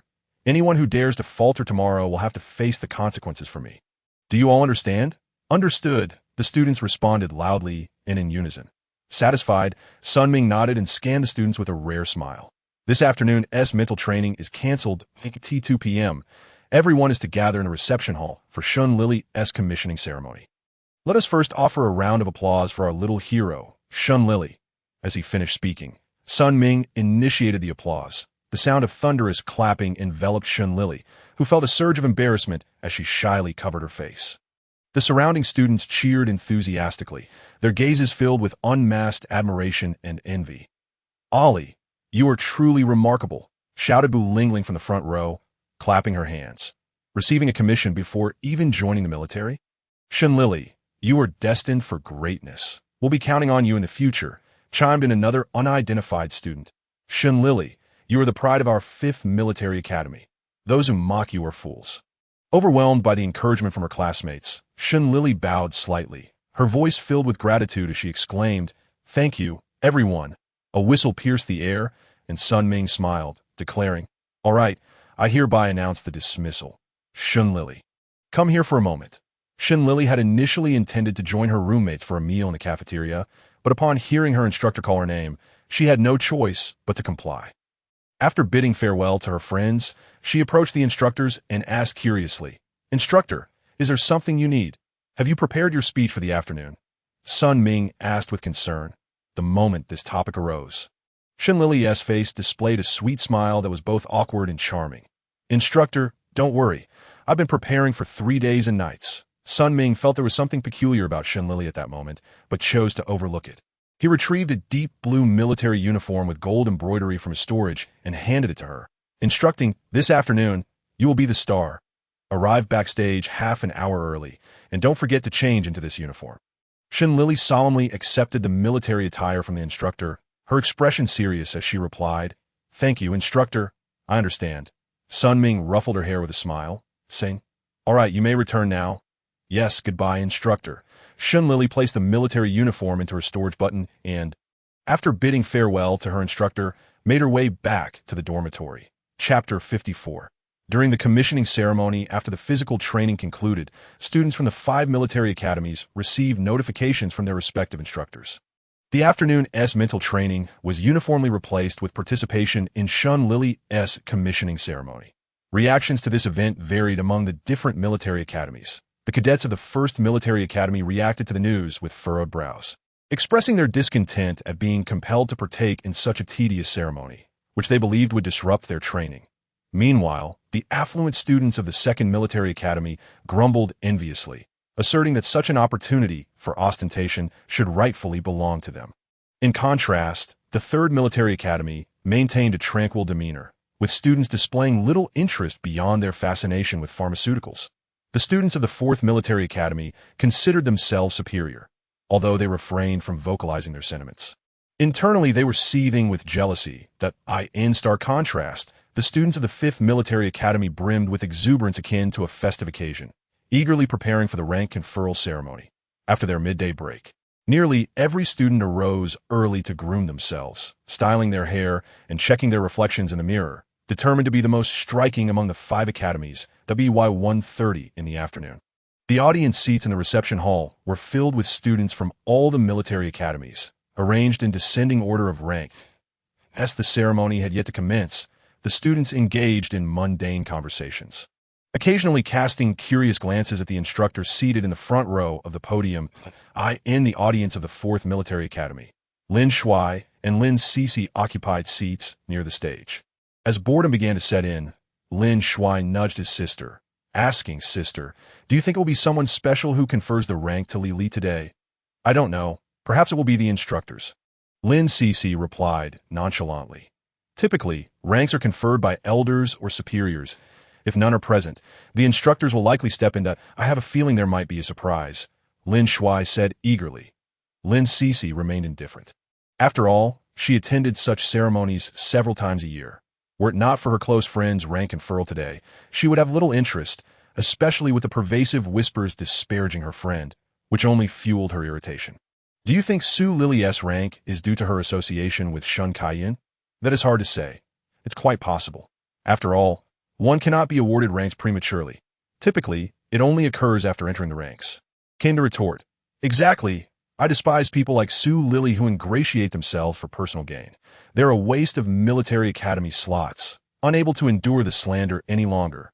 Lin Cixi and Lin Shuai rose in unison, casting a sharp glare at the trio of gossiping girls behind them. "Lin Cixi, what are you looking at?" snapped Fang Xiuxiu, one of the trio, her gaze venomous. Lin Cixi let out a cold laugh, as if amused by a spectacle, and replied sarcastically, "What am I looking at? Obviously, I'm enjoying the show." "What do you mean, Lin Cixi? Who do you consider a joke?" Fang Xiuxiu shot to her feet, brimming with rage that, "I heard you have feelings for Shun Kaiyan." Lin Cixi countered, ignoring Fang Xiuxiu's fury and posing another question, "Oh, what if I do? Are you defending Lili? Are you perhaps eating too many carrots and meddling in others' affairs?" "Don't you think you're overstepping?" Fang Xiuxiu retorted aggressively. Lin Cixi found herself genuinely amused, casting a sympathetic glance at Fang Xiuxiu. "Since you began slandering Lili, Shun Kaiyan has disregarded you. That is quite pitiful." Lin Cixi's anger dissipated. After all, fools are eventually dealt with by fate, especially those who are blissfully unaware of their own foolishness. "Fang Xiuxiu, as a classmate, I advise you to steer clear of any affections for Shun Kaiyan, as there is no possibility for you." With that, Lin Cixi dismissed the foolish girl and returned to her seat with her brother. What does Lin Cixi mean by that? Fang Xiuxiu's eyes blazed with fury, ready to confront, but was restrained by her 2 companions. "Xiuxiu, let it go. We cannot afford to offend Lin Cixi," urged companion. "Exactly. Besides, after the semester begins, she will be the top of our soul instrument department." If she holds a grudge and docks our credits, we might have to repeat the year, added Companion B, unwilling to antagonize Lin Cece over trivial matters. Fortunately, the rank conferral ceremony commenced at that moment, providing Fang Xiuxiu with a sigh of relief as she settled back in her seat. Good afternoon, students. Today, our military training base is honored to host a grand rank conferral ceremony for student Shen Lili. Now, please welcome Shen Lili to the stage. Let us give her a round of applause, announced the officiating instructor, who began clapping, prompting a thunderous applause from the audience. Amidst the clamor, Shen Lili emerged from backstage, ascending the steps to the podium beside the officiating instructor. Clad in a deep blue military uniform adorned with golden trim, she exuded an air of elegance. Her long black hair was tied back, revealing a delicate oval face with deep-set eyes that held a tranquil depth and eyebrows that arched slightly, hinting at her spirited essence. There was an undeniable aura of defiance even upon her youthful visage. Wow, she's stunning. Su Lili, go for it. You're the most dazzling. ISNT, she breathtaking. How did I not notice this before? Some students even questioned if the instructor had mispronounced her name, mistakenly believing she was not of the Su lineage. The audience erupted in excitement upon witnessing the captivating Shen Lili, as if a beloved idol had graced the stage. All right, everyone, let us quiet down. Next, we have a special guest who will confer ranks upon our Shen Lili. Please welcome General Shun Tian, as the instructor announced, his voice quivering with excitement. Students were momentarily taken aback, but their astonishment quickly turned to uproar as a man adorned in a military uniform, bedecked with medals, stepped onto the stage. That, oh my God, it's General Shun Tian. The real deal. General Shun Tian, you're my eternal idol. I want to have your children. The students erupted into a frenzy, many leaping from their seats in a desperate attempt to catch the attention of their idol. Within a minute, the reception hall devolved into chaos, overwhelming even the officiating instructor's efforts to maintain order. Shen Lili, still processing her father's unexpected appearance, was stunned by the fervent reactions of her peers. Surely, even in her previous life as a fan, she had never witnessed such an overwhelming scene, especially not with those male fans declaring their intentions to bear her father's offspring. As the commotion escalated, General Shun took the microphone from the instructor, cleared his throat, and calmly stated, "Students, please quiet down." His tone, though unassuming, commanded immediate silence throughout the hall. The students gazed at him with eyes filled with fervor, admiration, and anticipation. Thank you all for your support. I appreciate your enthusiasm and feel incredibly honored. However, I am here to confer the first military rank upon my daughter, Shen Lili, so I must refrain from overshadowing her, lest her mother deny me entry to our bedroom tonight, General Shun quipped humorously, eliciting laughter from the audience. Yet, as the implication of his words sank in, a wave of shock rippled through the crowd. Many students who had heard rumors regarding Su Lili and Shan Kaiyun were left speechless, realizing the truth of their relationship as siblings, not romantic partners. Who spread these rumors? They are siblings, and to suggest otherwise is utterly absurd. While I may be disappointed that my ship has sunk, I am all aboard this sibling bond. It's quite delightful, MY Goddess remains single, which means there is still hope for me. General Shun remained unaffected by the murmurs, maintaining his demeanor as a gentle and courteous figure. However, his keen gaze caught sight of a few students attempting to avert their eyes, leading him to narrow his eyes slightly, a subtle smirk forming on his lips. Regarding the rumors about my daughter and my second son, I have indeed heard some whispers. They are entirely unfounded and fabricated, and I am deeply disappointed in those who would propagate such tales. His words sent a hush over the assembly, while many had not partaken in the unfounded gossip. A few felt guilt and regret wash over them. That I hope you all remember that since you have entered the military academy, you are effectively half-soldiers. Your actions and words reflect not just upon yourselves, but upon the entire Federation. Do you understand, students? General Shen's tone grew increasingly stern, his voice resonating with authority. Understood, the students responded in unison, their voices ringing with conviction. General Shun surveyed the crowd, noting the remorseful expressions of the few who had attempted to hide, finally allowing a genuine smile to grace his face. All right, I shall not prolong my speech. Now, I invite Shen Lili to share her thoughts. Let us give her a warm round of applause. The applause this time was resounding and unified, echoing throughout the hall. Shen Lili took the microphone from her father, cleared her throat, and chuckled. Actually, everything I want to say has already been expressed by my father. However, regarding the recent rumors, there is one point I must firmly refute: the audacity of someone claiming that I am unworthy of Shun Kaiyun. To that, my suggestion is to pay a visit to an ophthalmologist. I shall cover the medical expenses, and a ripple of laughter spread through the students, dispelling the heavy atmosphere that had lingered after Shen Tian's words. Goddess, we support you. Indeed, Shen Lili, you are the best. And remember, your brother doesn't even have a military rank yet. As Shun Lili gazed at the delightful students, her smile broadened. Thank you all. What I wish to convey is this. In this world, no one is inherently unworthy of another. Each person possesses strengths and weaknesses that do not compare your shortcomings to another's strengths, for that only brings discomfort to oneself. If someone ever tells you that you are inferior to another, simply ask them, have I consumed your rice or drunk your water? What business is it of yours?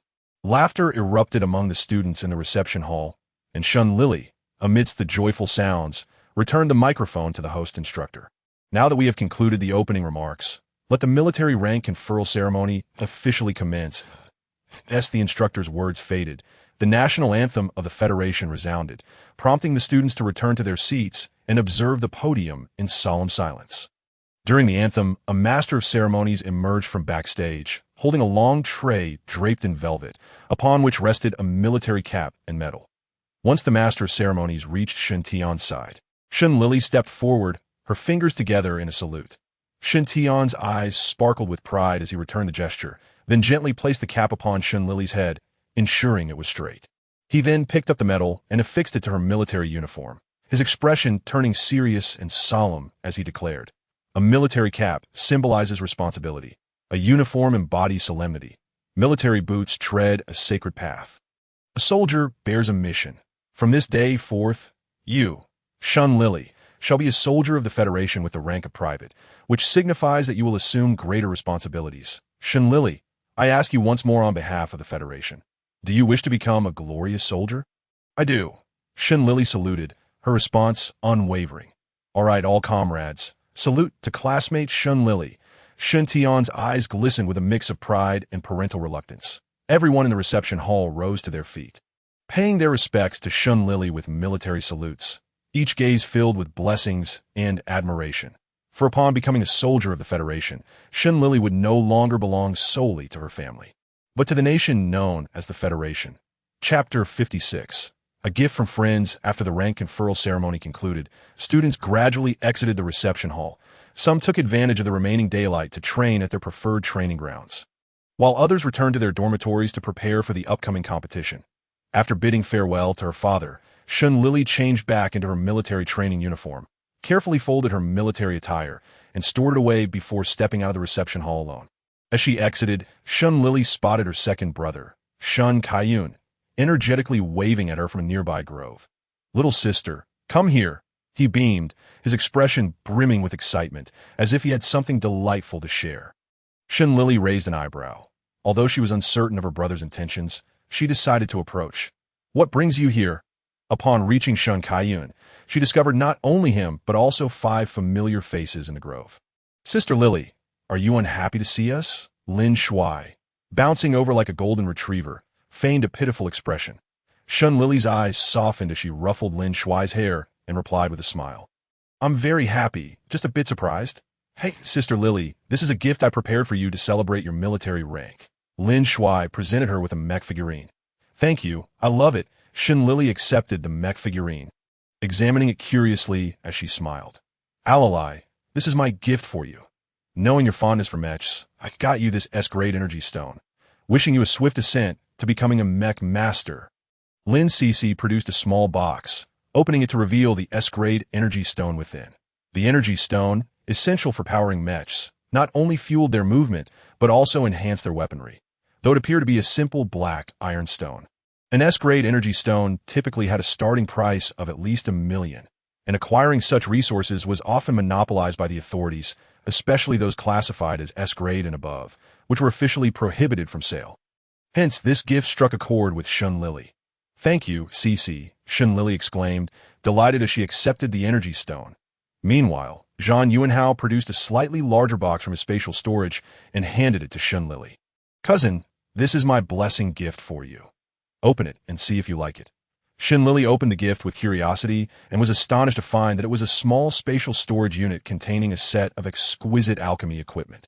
Thank you, cousin. I needed a set of alchemy tools, so this saves me the trouble of buying one. She said joyfully that I'm glad you like it. Zhang Yuanhao smiled indulgently at Shin Lili. Lili, congratulations on being the first to receive a military rank. Here is my gift for you, a Tang family's black gold card. Whenever you shop my family stores, you'll receive a 40% discount. Tang Dongwang handed Shin Lili a black card, adorned with a golden Tang emblem. Wow, Tang Dongwang, do you have any more? Shun Kaiyan exclaimed, knowing that the Tang family owned stores throughout the Federation and even in the Empire, selling everything from food and clothing to mechs and warships. So, though it seemed like just a card, its value was extraordinary. Tang Dongwang rolled his eyes at Shan Kaiyan. That's it. I can only give out one black gold card a year, if you want one. Wait until next year. Deal. Shun Kaiyan replied, grinning. Shun Lili blinked, realizing the significance of this discount card, and solemnly accepted it, politely expressing her gratitude. Thank you, Brother Tang. Hey, fatty, don't forget about us. Make sure to get us one too. Lin Cece added, her eyes sparkling with envy. What do you think? Do you think these black gold cards are available in bulk? Everyone gets one. Tang Dongwang responded incredulously, eyeing his eager companions. You are the heir of the Tang family.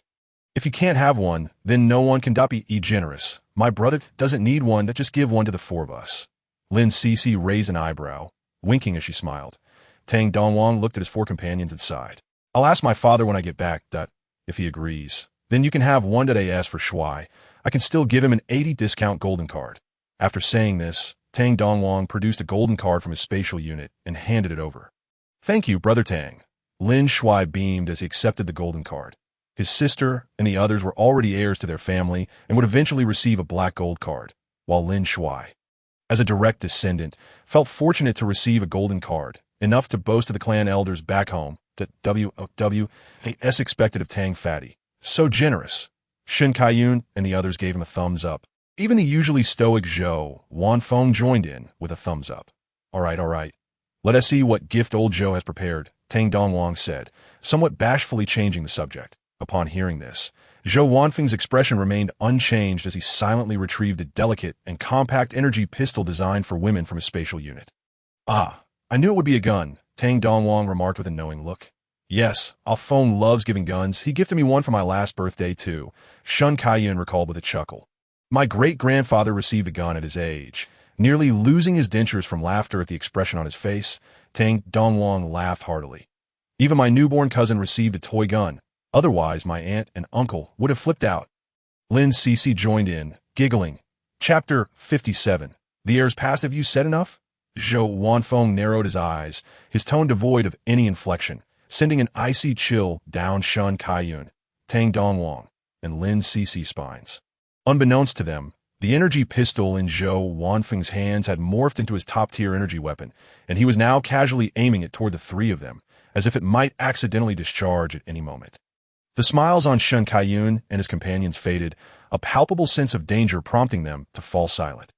Among them, Tang Dongwang feared Zhou Wanfeng the most, nervously making a zip-it gesture while awkwardly giving him an okay sign, as if to say, Can we go now, boss?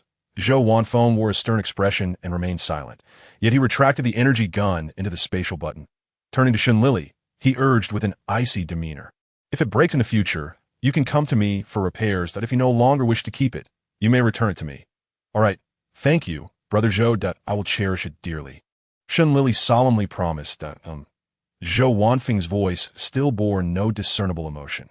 However, for reasons unknown, Shin Lili felt that at this moment, he exuded a rare tenderness unique to him. After a moment's contemplation, she dismissed the thought, suspecting it might just be her imagination. Perhaps the joy of the day had cast a soft glow upon everyone, or perhaps his gentle demeanor was merely directed at the gun, amused by her own musings. Shin Lili shook her head, storing everyone's gifts in the spatial button, for which she retrieved a sizable bundle of various potions. Thank you all for your gifts. These are A-grade potions I concocted myself. I hope you find them satisfactory. As she spoke, she distributed a generous handful of potions to each person. Wow, Sister Lili, you can already make A-grade potions? That's amazing. Can I cling to your leg? Lin Shuai exclaimed, his eyes sparkling with admiration, eagerly attempting to wrap his arms around Shun Lili's. However, he was immediately thwarted by Shun Kaiyun, who blocked him with his chest, baring his small tiger teeth in a fierce warning to keep away from his sister. Lin Shuai huffed, casting an indignant glance at Shun Kaiyun before turning back to Shun Lili, his eyes shining like a sunflower as he cheerfully asked, "Sister Lili, are you in need of a younger brother?" "What do you think of me?" Before Shun Lili could respond, Shun Kaiyun interjected vehemently, "Not necessary. My sister has enough brothers." Lin Shuai widened his eyes in disbelief, ready to spar verbally with Shun Kaiyun, but was swiftly pulled back by his older sister, who grasped him by the scruff of his neck. "All right, little brother, stop the antics. You know Shun Kaiyun is protective. Be careful he doesn't beat you up. Your sister can't save you from that." Lin Sisi chided, gently patting Lin Shuai's head. "Tisish." Lin Shuai pouted in defiance, yet his body complied. Meanwhile, as soon as Zhang Yuanhao received the potions, his professional instincts kicked in, compelling him to examine each vial meticulously.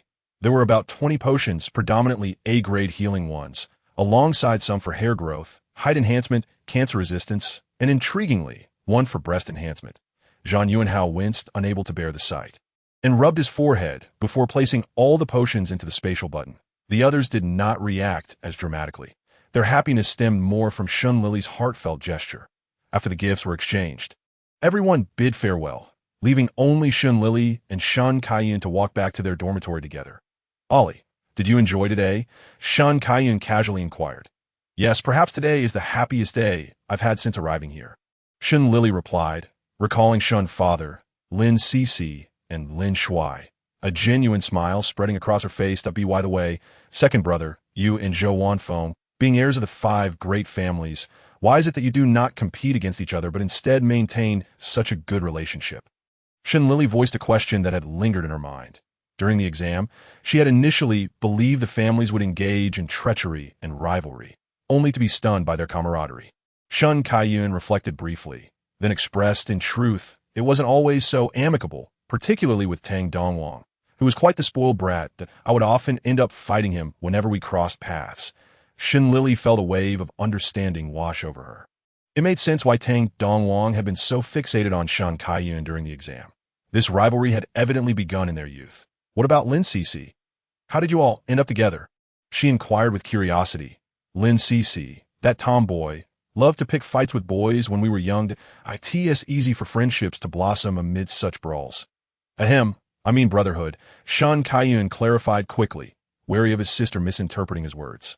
"Ah, Lin Sisi truly fits the mold of a Mulan in ancient Earth," Shun Lili remarked, her tone imbued with admiration for such a girl who defied gender norms.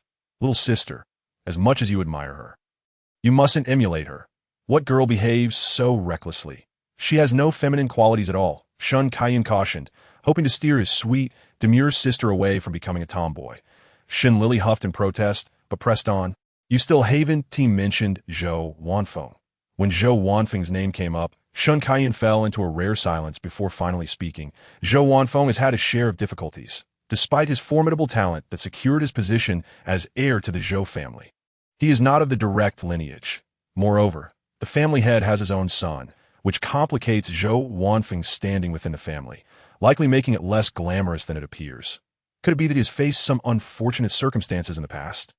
Shun Lili inquired with concern, believing Zhou Wanfeng to be a good person with a cold exterior, initially attributing it to a natural disposition.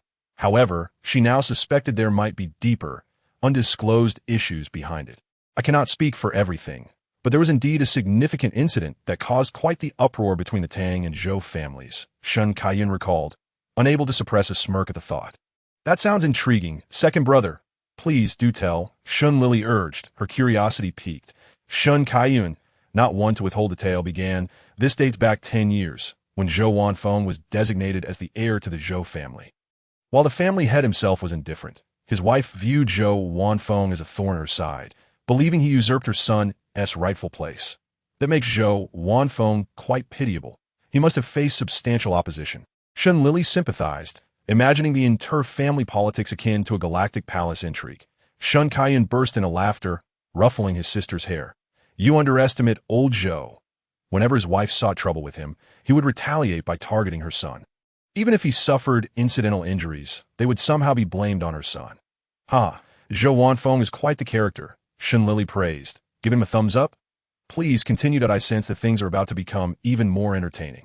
Eventually, Zhou's wife resolved to take drastic measures, employing mercenaries from the black market, disguised as space pirates, to attack the passenger ship Zhou Wanfeng was on. Unfortunately for her, Tang Dongwang, the unfortunate scion of the Tang family, was also aboard, provoking a hornet's nest. The Tang family, known for their fierceness, promptly retaliated against the Zhou family. It was only thanks to the intervention of the heads of the other three great families that a feud was averted. Shen Kaiyun sighed in relief for the Zhou family. And what became of Zhou Wanfeng's wife after such a debacle? Shun Lili asked, genuinely curious. Shen Kaiyun chuckled derisively. Not only was her situation dire, but I heard that overnight, her family fell from a second-rate to a bottom-tier family. This was only mitigated by their quick declaration to sever ties with her. As for the instigator, she was sentenced to a penal planet. And even Zhou's family heads' pleas for leniency fell on deaf ears. Shun Kaiyun's knowledge of the events stemmed from the scandal's magnitude, which led even the Shun family to tighten their internal discipline. Wary of having relatives like Zhou's wife, how did Zhou Wanfeng escape such a perilous incident? Given the explosive force of the ship, the chances of survival for mere children must have been slim. Shun Lili pressed on. Zhou Wanfeng was fortunate. He happened to be accompanied by Tang's sole heir, who possessed numerous treasures. Even if the ship exploded, he would have survived. Ultimately, the two of them were found on a primitive planet. Since then, Tang Dongwang's spoiled demeanor has changed significantly. He likely endured quite the ordeal during that week of disappearance. Shun Kaiyun recounted, unable to suppress a smirk that, the chaos of noble families. Shun Lili remarked with a sigh after hearing the tale. Shun Kaiyun chuckled at his sister's thoughtful demeanor, affectionately patting her head. Don't forget, you are part of a noble family as well. All right, we've arrived at the dormitory. Make sure to rest well. Aim for a good ranking in tomorrow's competition. Remember, you're the first among this year's freshmen to earn a military rank. If your performance is subpar, I would hate to see you embarrassed. Well, if you're the heir of the Shun family, it will be quite shameful if your rank doesn't surpass that of your little sister. Shun Lili shot back, casting a sidelong glance at Shun Kaiyun. Hey, you little brat, let's make a bet if my rank exceeds yours. Your potion shop's dividends will increase by 5%, Shun Kaiyun challenged, raising an eyebrow provocatively. Fine, let's wager that if you lose, your holographic device will be mine during military training, Shun Lili retorted with a cold smirk.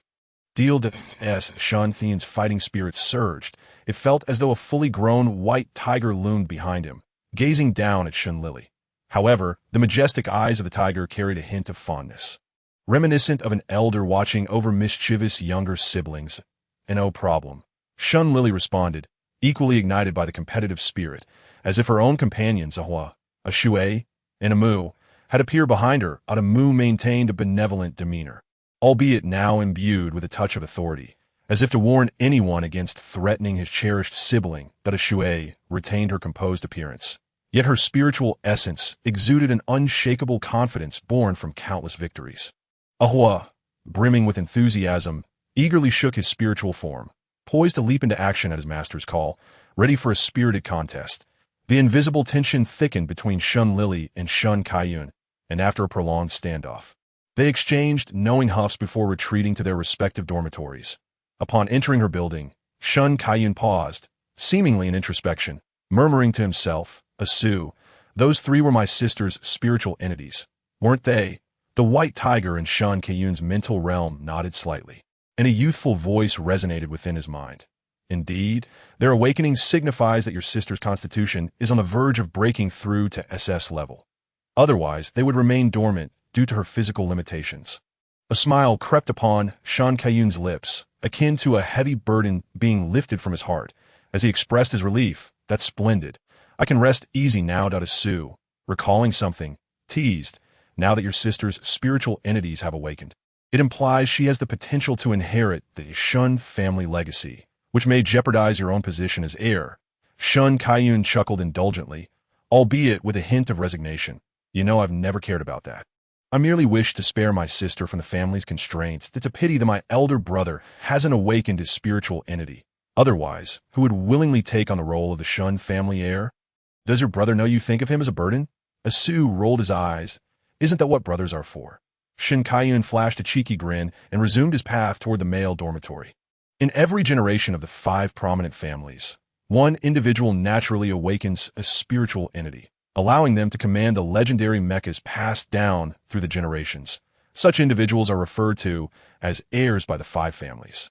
Chapter 59. The badge competition the following day. Due to the impending competition, the comprehensive training ground was bustling with military academy students, and an impressive number of personnel from the 5th Corps had also arrived. Shin Lili stood among the 5th Military Academy students, counting the soldiers, and was astonished to discover that their number exceeded 100. If there were no ulterior motives behind this, she would gladly kick her own head off. Taking a deep breath, she mentally prepared herself, sensing that the day as competition would likely be far from straightforward. There would undoubtedly be unexpected twists. "Ollie, stay close to me," Bu Lingling instructed earnestly, a hint of concern in her eyes. "You can stick with me too," Han Xiaoqing chimed in, her demeanor reminiscent of a nurturing elder sister. "I can join as well." Xiejia adjusted her glasses and added, "Ollie, if you don't mind. You could accompany me." Jiang Chan's exquisite face broke into a radiant smile that brightened the surroundings like a burst of blossoms. "Ollie, I'm here too." Yi Qingqing's doe-like eyes looked at Shun Lili with unwavering determination. Unbeknownst to Bu Lingling and her friends, Shun Lili's constitution had already improved, so they remained concerned about her performance in the upcoming competition. Feeling the warmth of her friend's support, Shun Lili smiled and reassured them. "Thank you all, but I've already broken through to S level, so I will be just fine in this competition." Upon hearing this, her roommates stared at her in wide-eyed disbelief, unable to process the information. "Wow, Ollie, how did you improve so quickly? Do you have a secret?" Bu Lingling gasped, her eyes sparkling with curiosity. "There's no secret. Really, my physical foundation was damaged, but I had it treated at the core a few days ago, which is why my constitution improved so rapidly," Shun Lili explained, playfully tapping Bu Lingling's forehead. "Why didn't I notice before that this girl has such lofty aspirations?" Bu Lingling mused, suddenly enlightened, and then congratulated Shun Lili. "Congratulations. Ollie, you needn't worry about your physical training anymore." "Thank you," Shun Lili replied warmly, looking at her friends who were even more excited than she was. Suddenly, she recalled something. Both Bu Lingling and Han Xiaoqing hailed from a desolate planet, and given their circumstances, they likely had some underlying physical issues. To be safe, she decided that once military training concluded, she would learn about S-level forging fluid and surprise them later. With a smile on her face, Shun Lili turned to join her friends as they all gazed toward the podium, patiently awaiting the start of the competition. On the podium, the head instructor addressed the gathering. "Instructors, please come over," Wan Jingxing, the head of the military training base, called out. Sun Ming and 4 other instructors approached him, saluting in unison as they declared, reporting to Commander 1, "All personnel are present." When Jingxing nodded, producing 5 sets of paper documents and handing them to Sun Ming. "Here are the competition details for today. Please review them and execute the requirements within half an hour." "Yes," Sun Ming acknowledged, opening the documents to read them before passing them along to Lin Su and Shi Yang. "Isn't this a bit harsh?" Lin Su remarked sympathetically after reviewing the materials. TSK. Who came up with this? Aren't they worried about getting bagged by the students while they're in the restroom?" Shi Yang chimed in, surprisingly aligned with Lin Su's sentiments that "I think it's manageable. They'll have to face it sooner or later." "It's just happening a bit earlier." Sun Ming raised an eyebrow, revealing a hint of intrigue in his tone. "Should we contact a psychologist beforehand?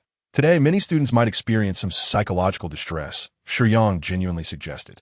Sun Ming raised his wrist, showcasing his wrist communicator with a smile. "I already made contact. I still possess some compassion. Now, let us collect the students' spatial tokens and distribute these cards," after Sun Ming concluded. He led the instructors back to the 5th Military Academy, following the competition guidelines to collect the spatial tokens and other items that might assist in the competition. Once completed, they distributed a badge collection card to each student. "Instructor, what is this for?" a curious student inquired, holding up the card. Sun Ming smiled gently, a rare display of tenderness. "No rush. You'll find out shortly." "All right, understood." The student was taken aback by Sun Ming's unexpected smile. Feeling pleasantly surprised, and even thinking that today's instructor seemed rather gentle. Once all students from the 5 military academies were ready for the competition, when Jingxing finally addressed them from the podium. "Hello, students. Today marks our weekly military training competition. The rules are straightforward. You've all seen the cards in your hands, correct? The badge points on the back of the card will randomly update to the next badge point once you acquire a badge design. Completing the competition requires collecting 5 badges. Furthermore, the faster you gather them, the higher your score will be. The top 10 students who collect all badges will receive an additional 10 points. Without further ado, I hereby declare the competition officially commenced. As soon as the announcement was made, the students scattered in all directions, each heading to the badge collection locations indicated on the back of their cards. Lili swiftly made her way to the first badge point, located at the cafeteria. The path was surprisingly tranquil, save for a few other students with similar intentions, leading Lili to question if she had perhaps overestimated the day's challenges. It seemed there wouldn't be any unexpected twists after all. However, as soon as she arrived at the entrance of the cafeteria, she felt a twinge of discomfort. Before her stood a long table adorned with 10 large bowls filled with various unidentifiable concoctions. Each bowl was manned by a chef enthusiastically beckoning the students. Taste all 10 of our special dishes, and you'll receive a badge. What are you waiting for? Hurry up. The chef at the leftmost station presented a bowl brimming with live earthworms. Suppressing his excitement as he smiled benignly at the students, akin to a harmless spirit. Come on, eat up. It's very nutritious, just a bit unsightly. Initially, one student had toiled internally to muster the courage to approach. But upon seeing the bowl of fat, slimy worms emitting a strong, earthy odor, he promptly broke down and retreated, gagging uncontrollably. His pitiful state caused the surrounding students to instinctively step back, some even turn away, opting to forego the cafeteria's badge and seek out others instead, debating whether to sacrifice their dignity for victory or forsake victory for their principles. Chapter 60. Disgusting food. Lili also grappled with a difficult decision. Should she partake in the 10 bowls of unsightly concoctions? However, if she refrained from eating, these demons would not grant her the badge. Contemplating this, Lili gritted her teeth. Just as she was about to proceed, she suddenly recalled Ahua in her mental space. Lili's eyes flickered, and she attempted to summon Ahua in her mind. Ahua, can you hear me? In a mental realm, Ahua, bored and spinning in circles, paused upon hearing Lili's call. Ali, where are you? I can't see you, Ahua inquired, a hint of confusion evident in his tone. Ahua, I'm not in the mental space. I want to ask if you can consume food. The tangible kind. Lili's voice held a shade of guilt. After uttering this, she felt an overwhelming urge to dig a hole and hide, as if she were deceiving a child, enveloped by a profound sense of wrongdoing. No, Ahua cannot eat tangible things right now. I as someone bullying you, Ali. Would you like me to help you fight them? Ahua declared in a mock fierce tone. No one is bullying me. It's just that there's food outside that I don't like, Lili replied with evident distress, as she truly could not bear to eat the worms. If you don't like it, then why eat it? Ahua tilted his head in confusion. Just as Lili was about to explain, Ashue interjected, unable to contain himself. Since you don't like it, let Ahua wrap it in mental energy and spit it out when no one is around. Ah, why didn't I think of that? Ashue, you're brilliant, Lili exclaimed joyfully. Without further hesitation, she stepped up to the first plate and addressed the chef. Master, I'm here to challenge. The chef, still slightly bewildered, quickly perked up upon hearing Lili's words and beamed. All right. He picked up a small plate, placed a wriggling worm onto it, and handed it to Lili with a pair of chopsticks.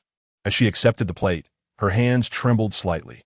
Mustering all her courage, she clamped the squirming worm with the chopsticks, her voice quivering as she spoke to Ahua. Ahua, are you ready? Ali? No problem. Just eat it. I promise the worm won't touch you, Ahua encouraged. Okay. Lili shut her eyes and swiftly tossed the worm in her mouth. That very moment, Ahua enveloped the worm in mental energy, storing in her stomach. Before Lili even registered the sensation, Ahua had completed the task. You're amazing. Lili beamed with sparkling eyes. Ahua felt bashful from the compliment and excitedly rolled around in the mental space. Next, we have 9 more. Can you handle it? Lili asked, her heart racing as she gazed at the remaining 9 plates. Absolutely, Ahua declared with confidence. All right, let us begin the next one. Lili moved to the next plate. Staring at the bowl of cockroach soup, wishing she hadn't opened her eyes. After a dry heave, she employed the same method, wrapping it in mental energy before placing it in her stomach. The subsequent 8 dishes included witch grubs, live maggot cheese, hairy eggs, bat soup, raw fish eyeballs, baby mice, and fried spiders. The onlooking students were astonished, watching Shun Lili's actions, unaware that she was merely pretending to eat. Believing she was genuinely consuming the food. So, Shun Lili is this formidable. Isn't she too harsh on herself? They whispered, truly a remarkable woman, the first among us to achieve a military rank, indeed terrifying. Ignoring the murmurs around her, Shun Lili was only concerned that any momentary pause could jeopardize her efforts. After finally finishing the last fried spider, she clamped her mouth shut, her expression contorted as she handed the card to the chef holding the badge. Upon receiving the card, the chef, impressed, remarked, "You are the first to complete the task here." "Congratulations." Shun Lili had nothing to say, seizing the card and dashing to the restroom. The crowd outside gazed in admiration at the direction she had departed, while a few brave souls gathered their courage and stepped up to face the first chef. However, as they finally mustered the nerve to place the worms in their mouths, they were overwhelmed by the sensation of wriggling within, leading many to succumb to despair, retching and discarding their number bracelets in surrender. When Shun Lili emerged from the restroom, she appeared utterly drained, as if a monster had siphoned her vitality. Leaning against a tree to recuperate, she shakily grasped the card, glancing at the second badge location. Upon recognizing the address, a smile crept onto her lips. She had stumbled upon a rather straightforward badge point, the hypnosis training room. Hypnosis training room. She mused, reminiscent of the past, and then made her way toward the mental training ground. Upon arrival, just as she prepared to enter the hypnosis training room, she was halted by the instructor. "Excuse me. Is there something you need?" Shun Lili inquired, puzzled. "You are Shun Lili, correct?" the instructor asked. "Yes," Shun Lili replied, somewhat bewildered. "Present your card and I will directly stamp your badge," the instructor said, relieved to have not mistaken her identity. "Is it appropriate to take such a blatant shortcut?" Shun Lili asked, though she promptly handed over the card. The instructor, maintaining a stern demeanor, offered her a forced smile while efficiently stamping the badge onto the card. As he returned it to Shun Lili, he seemed to convey, "The badge is stamped. You may leave at your leisure." This was no trivial matter. Not long ago, Shun Lili had single-handedly made a phrase popular within the hypnosis room. Hypnotizing others takes time. But hypnotizing Shun Lili takes a life. Thus, any instructor with even a shred of sense would avoid attempting to hypnotize her, unless they wish to end up like Colonel Suze, laid up in the military hospital for days on end. Given that the purpose of the hypnosis training room competition was merely to identify any spies among the students, and considering Shun Lili's status as the sole legitimate heiress of the Shun family, the likelihood of her being a spy was virtually non-existent. Therefore, the instructor turned a blind eye and generously stamped her badge. After taking the card from the instructor, Shun Lili turned and left, somewhat awkwardly rubbing her nose as she walked. It seemed the incident with Colonel Suze had circulated within the hypnosis training room. Otherwise, Shun Lili, who prided herself on her social skills, would not have been so openly disregarded. With a slight pout, she glanced at the card now bearing 2 badges, finding a smidgen of consolation in her wounded heart. Let them disdain. As long as I have the cute badges, that's enough. She then checked the next badge location. Turning the card over, she saw the 3rd badge point, the holographic training room. Holographic?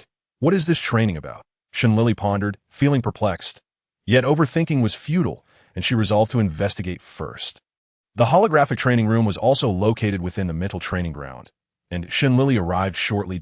Over surprise, she found Shun Kaiyan already there, who upon seeing Shun Lili, provocatively flaunted the card adorned with 2 badge designs.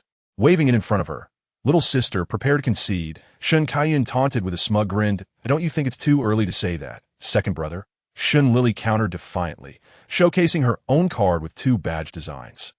The innocent onlookers nearby, clutching their own cards devoid of badges, silently distanced themselves from the 2 bickering siblings. After exchanging glances, Shun Lili and Shun Kaiyan simultaneously huffed and withdrew their cards, then turned their attention toward the holographic training room. "Sister, why don't you go in first?" Shun Kaiyan feigned politeness. "Thank you, brother," Shun Lili replied without hesitation, smirking as she stepped into the holographic training room. Shun Kaiyan, momentarily taken aback by her lack of courtesy, soon shook his head with a chuckle and followed her inside. The instructor in the holographic training room, observing the entrance of 2 individuals, blandly pointed to 2 small rooms nearby. "Stay inside for half an hour, and you'll receive your badge." "Understood," they replied in unison, entering their respective rooms. As soon as Shun Lili entered, the instructor promptly shut the door, To her astonishment, she discovered that this small room was a starnet pod, and her spiritual entity was sharing experiences with a soldier captured by criminals, enduring the shared agony. Skinning, nose removal, having 8 fingers severed and 5 ribs crushed. Throughout the torment, he was denied even the chance to lose consciousness, as he was forced to consume a copious amount of wakefulness potion, remaining fully aware of his suffering. Half an hour passed swiftly, and when the instructor opened the small room's door, he found Lili with clenched fists, her lips bleeding from biting. The instructor lifted his eyelids, finally casting a steady glance at Lili, reassuringly yet firmly stating, "Live." He was truly happy now. Accompanied by a wife and child. That's good. Lili's tense emotions began to ease, and tears cascaded uncontrollably down her cheeks. Upon exiting the small room, Kayun hurried to his sister's side. After saluting the instructor politely, he enveloped his sister in a silent embrace, offering his quiet support. In that moment, regardless of any competition, nothing was more important to Kayun than his sister. Lili did not resist. She wept heart-wrenchingly in his arms, releasing all her feelings of helplessness. After a while, her emotions finally stabilized. Together, they held the newly awarded badge card and exited the holographic training room. "Little sister, I concede. This time you win.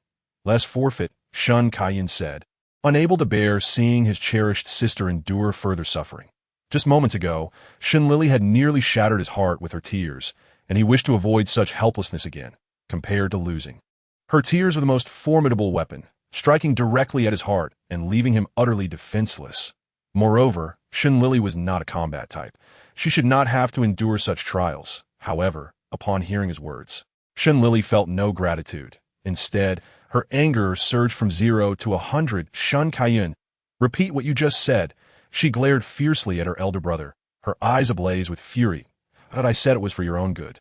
Kayun had never seen his sister so enraged, resembling someone who had consumed explosives. Although startled, he explained with a hint of grievance, "For your own good is not something you should say. Brother, you want me to feel guilty? Brother, in the future, you will not just be my brother. You will also be the Marshal of the 5th Legion, the Marshal of the entire Federation. That I would rather be your stepping stone than a burden. Do you understand?" This was the first time Lili lost control of her emotions. "But you are my only sister. How could I bear to let you be my stepping stone?" Kayun replied timidly. After speaking, he anxiously stole glances at Lili, fearing her anger would escalate. "I was merely using a metaphor. You really think I would be weak enough to become your stepping stone?" Lili retorted sarcastically before turning to leave. Before departing, she coldly declared, "Brother, if there comes a day when you are weaker than me, I wouldn't mind finding someone else to be my brother." "What? Lili, what do you mean? Who else would you want as a brother besides me and our elder brother?" Kayun, now infuriated, shouted at Lili's retreating figure, "Is it just that you think you're better than me? I'll show you what it means to be your brother."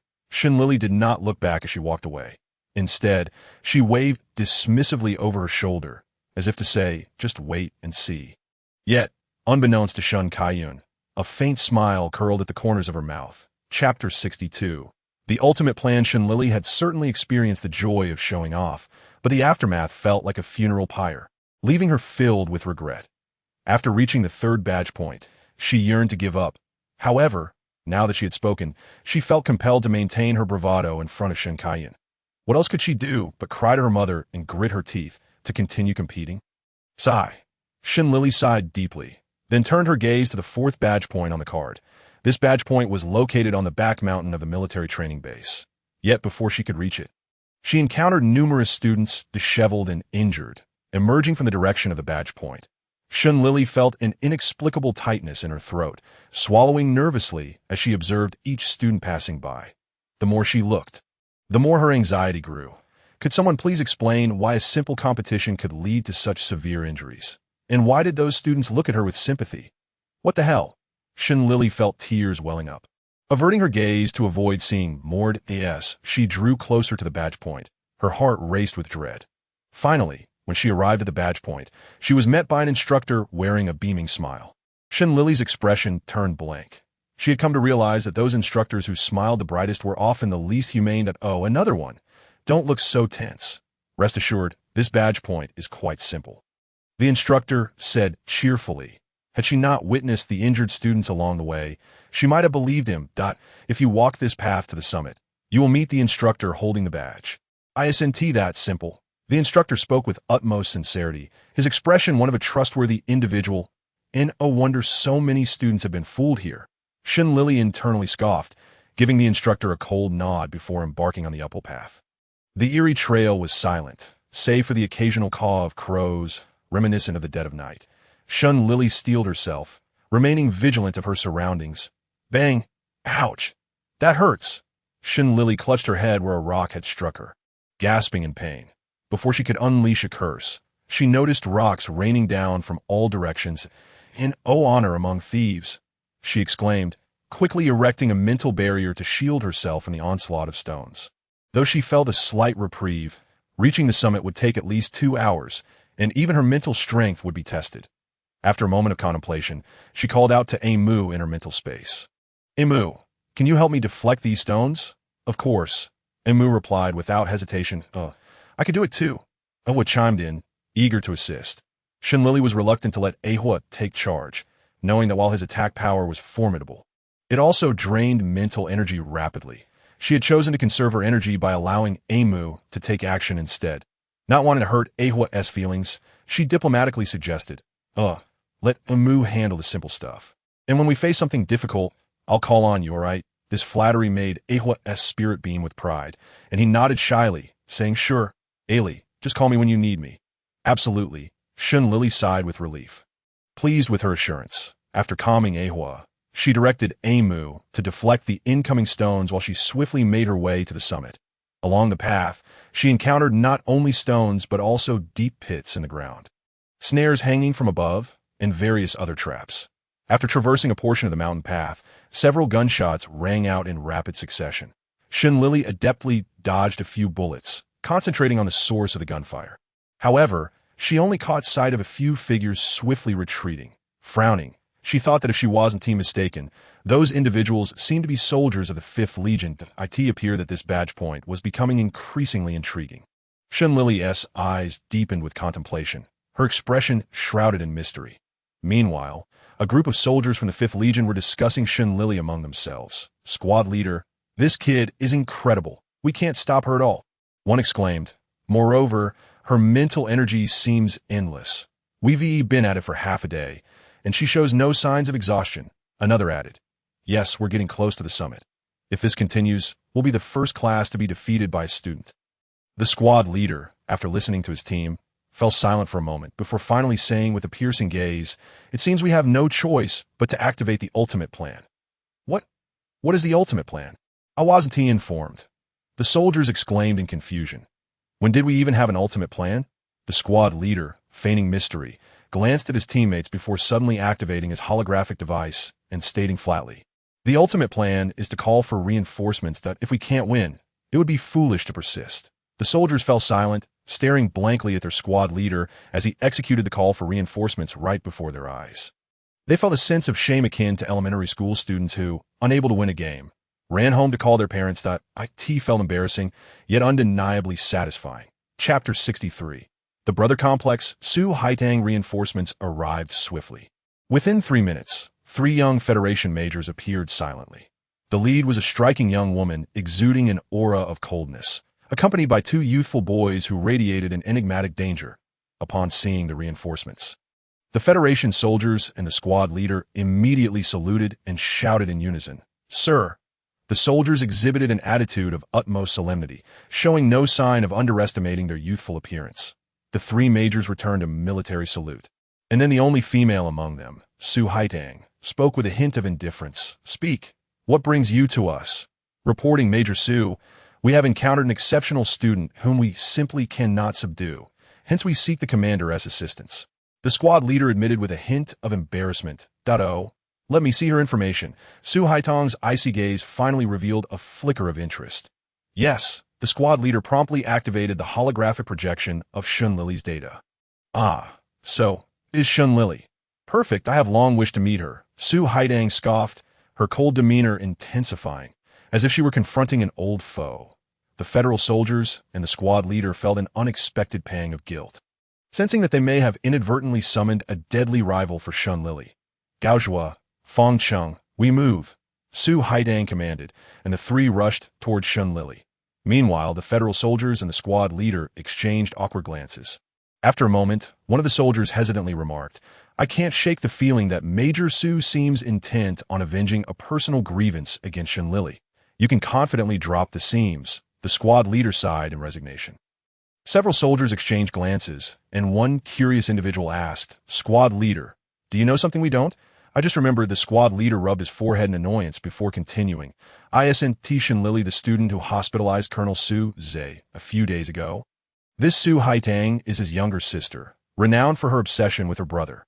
Upon hearing this, the group quickly grasped the situation and silently lit a candle for Shun Lili in their hearts.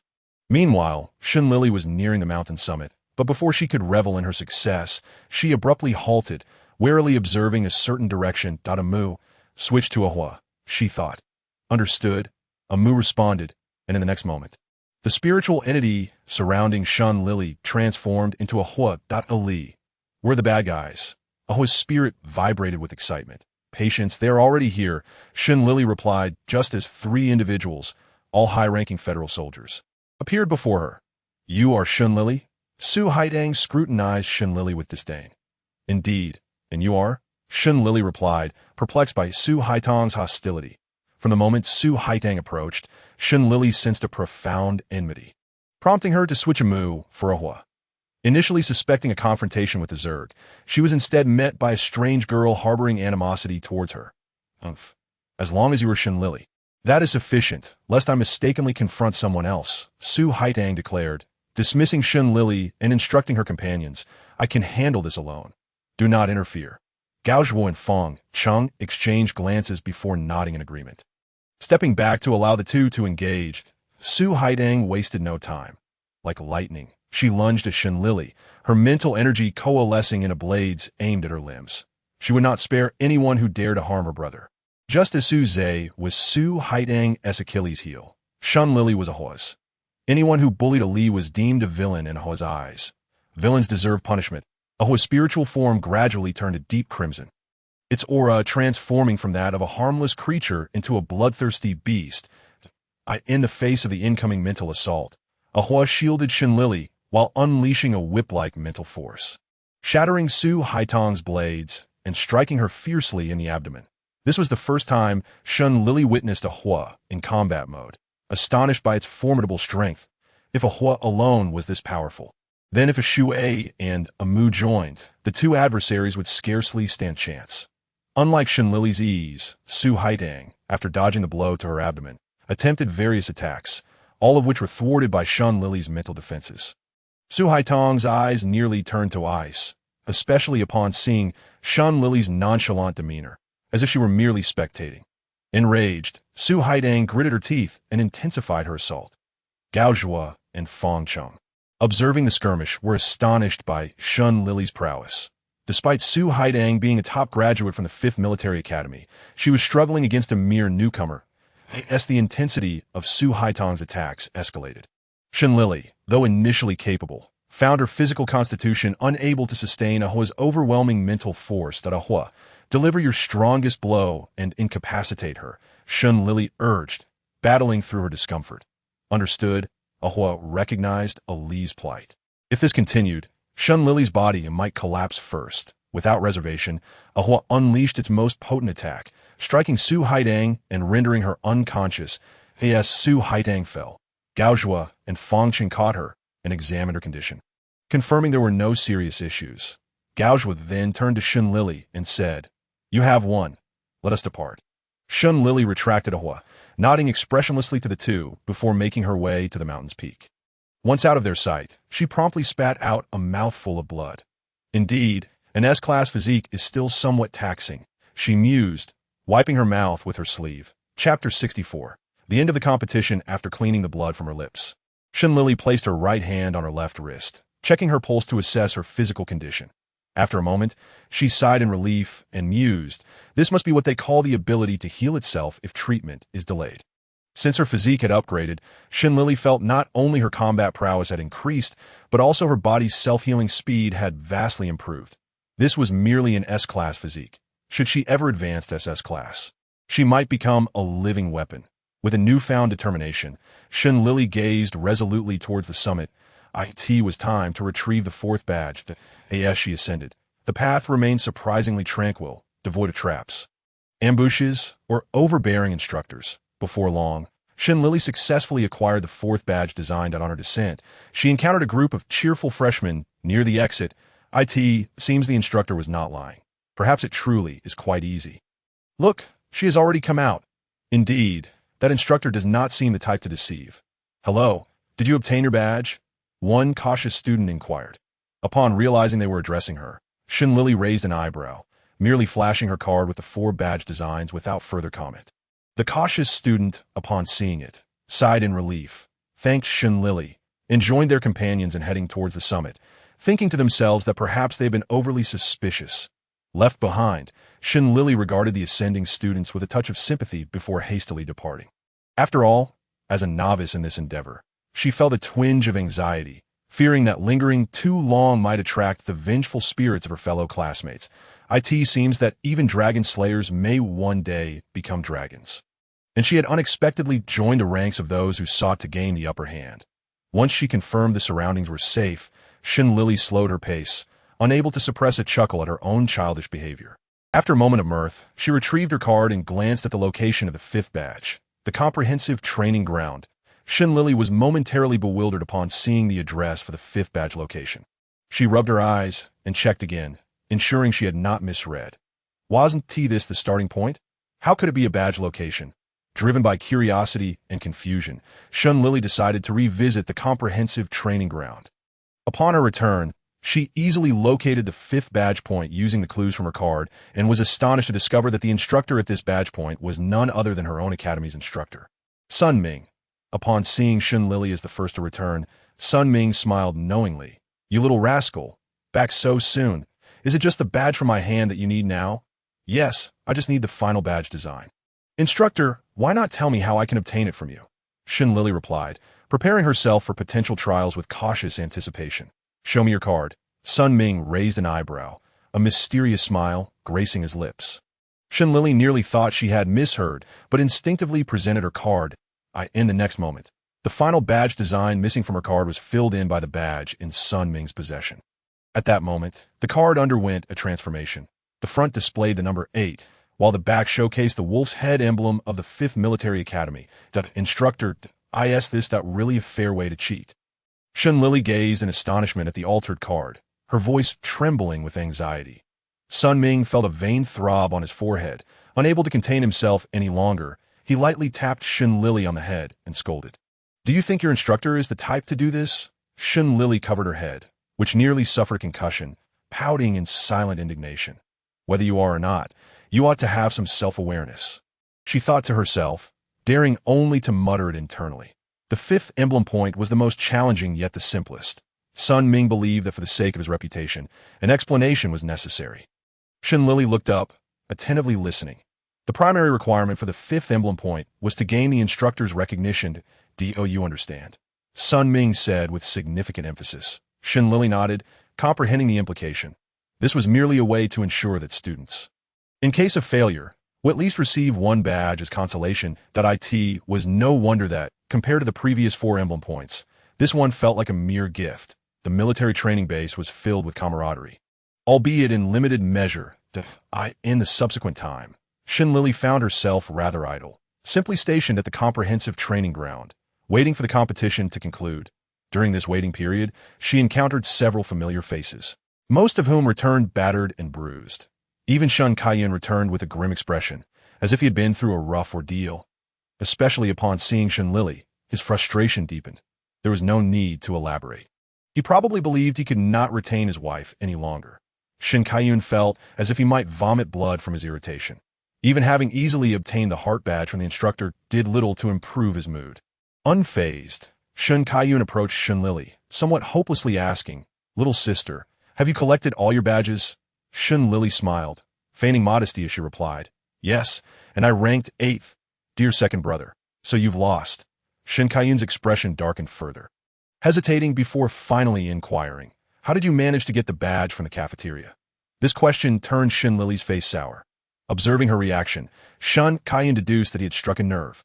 Yet, no matter how painful it was for her, he felt even more distressed, believing he was not only sullied but also at risk of losing his reputation altogether. Like a tea that moment, he was overwhelmed by a sense of impending familial disarray. In truth, the competition only posed two significant challenges, one at the cafeteria and the other at the mountain peak. However, given the choice, both Xin Lili and Shun Kaiyun would prefer to scale the mountain 10 times rather than face the cafeteria even once. Chapter 65. Grandma 1. After the military training competition concluded, the following 2 days became a rare weekend. On Saturday, most students opted to retrieve their light brains from the dormitory supervisor and reconnect with their relatives and friends. Shun Lili collected her light brain from the supervisor, along with the one Shun Kaiyun lost in their wager. Totaling 2. However, Shun Kaiyun's device was somewhat unsightly, so Shun Lili chose not to touch it, instead concealing it within her spatial button. Yet, upon retrieving her own light brain, Shun Lili felt a sense of joy akin to reuniting with a loved one, unable to resist planting a kiss upon it. As for whom to contact first, Shun Lili had already decided on Grandma 1 and her 7 adorable companions. Upon returning to her dormitory, she found her roommates engaged in video calls with their loved ones, each respecting the other's privacy. Shun Lili softened her footsteps and settled on her bed, initiating a call to Grandma 1. First, she powered on the light brain, her fingers gliding across the 3D virtual screen until she located Grandma 1's avatar and initiated a video call. It wasn't long before the distant Grandma 1, residing on Garbage Star, answered the call. Shun Lili beamed at the familiar, gentle visage displayed on the 3D holographic screen and joyfully exclaimed, "Grandma, it's me, Lili." "Oh, Grandma knows it's Lili. How have you fared during military training? Have you been obedient? Have you been working hard?" Grandma 1 inquired, her tone laced with concern. Shun Lili felt no annoyance, patiently responding to each question. Grandma 1 chuckled with delight, but then, recalling something, added with a hint of exasperation, "Lili, tell your mother not to send me any more packages. I can hardly fit everything in the warehouse that In truth, Guan Yue's deliveries were just right, but the older generation had a habit of frugality, making it difficult for Grandma 1 to utilize much of what she received, resulting in the warehouse overflowing." Shun Lili's eyes sparkled with mischief as she feigned distress, saying, "But if you don't let Mom send packages, she'll feel upset. What should we do, Grandma? Why don't you bear with it and find a way to clear out the warehouse?" Grandma 1, seeing through Shun Lili's intentions, chuckled disapprovingly. "Grandma isn't senile yet. Don't start trying to manipulate me." Fine. Let her continue sending things that I'm getting old. I deserve to enjoy some comforts. That's the right mindset, Grandma. We are not there with you. If you don't eat well or take care of yourself, we will worry endlessly," Shun Lili said, her tone laced with affection. Where do you get all this reasoning? Grandma can't argue with you," Grandma 1 teased with a smile. "That's because my arguments are sound," Shun Lili replied, puffing up her chest with pride. Then, recalling that she hadn't seen her 7 little friends today, she curiously asked, "Grandma, where are Xiao Lan and the others? Why haven't I seen them today?" "Oh, they're still in class next door," Grandma 1 said, her tone softening at the mention of the children. That's all right. Education is important. We'll see them next time." Shun Lili concluded their conversation after chatting with Grandma 1 for some time, finally disconnecting the video call. The rest of the morning was spent in video calls with family. When her roommates headed to the cafeteria for lunch, Shun Lili hesitated briefly before clicking on the avatar of her little puppy.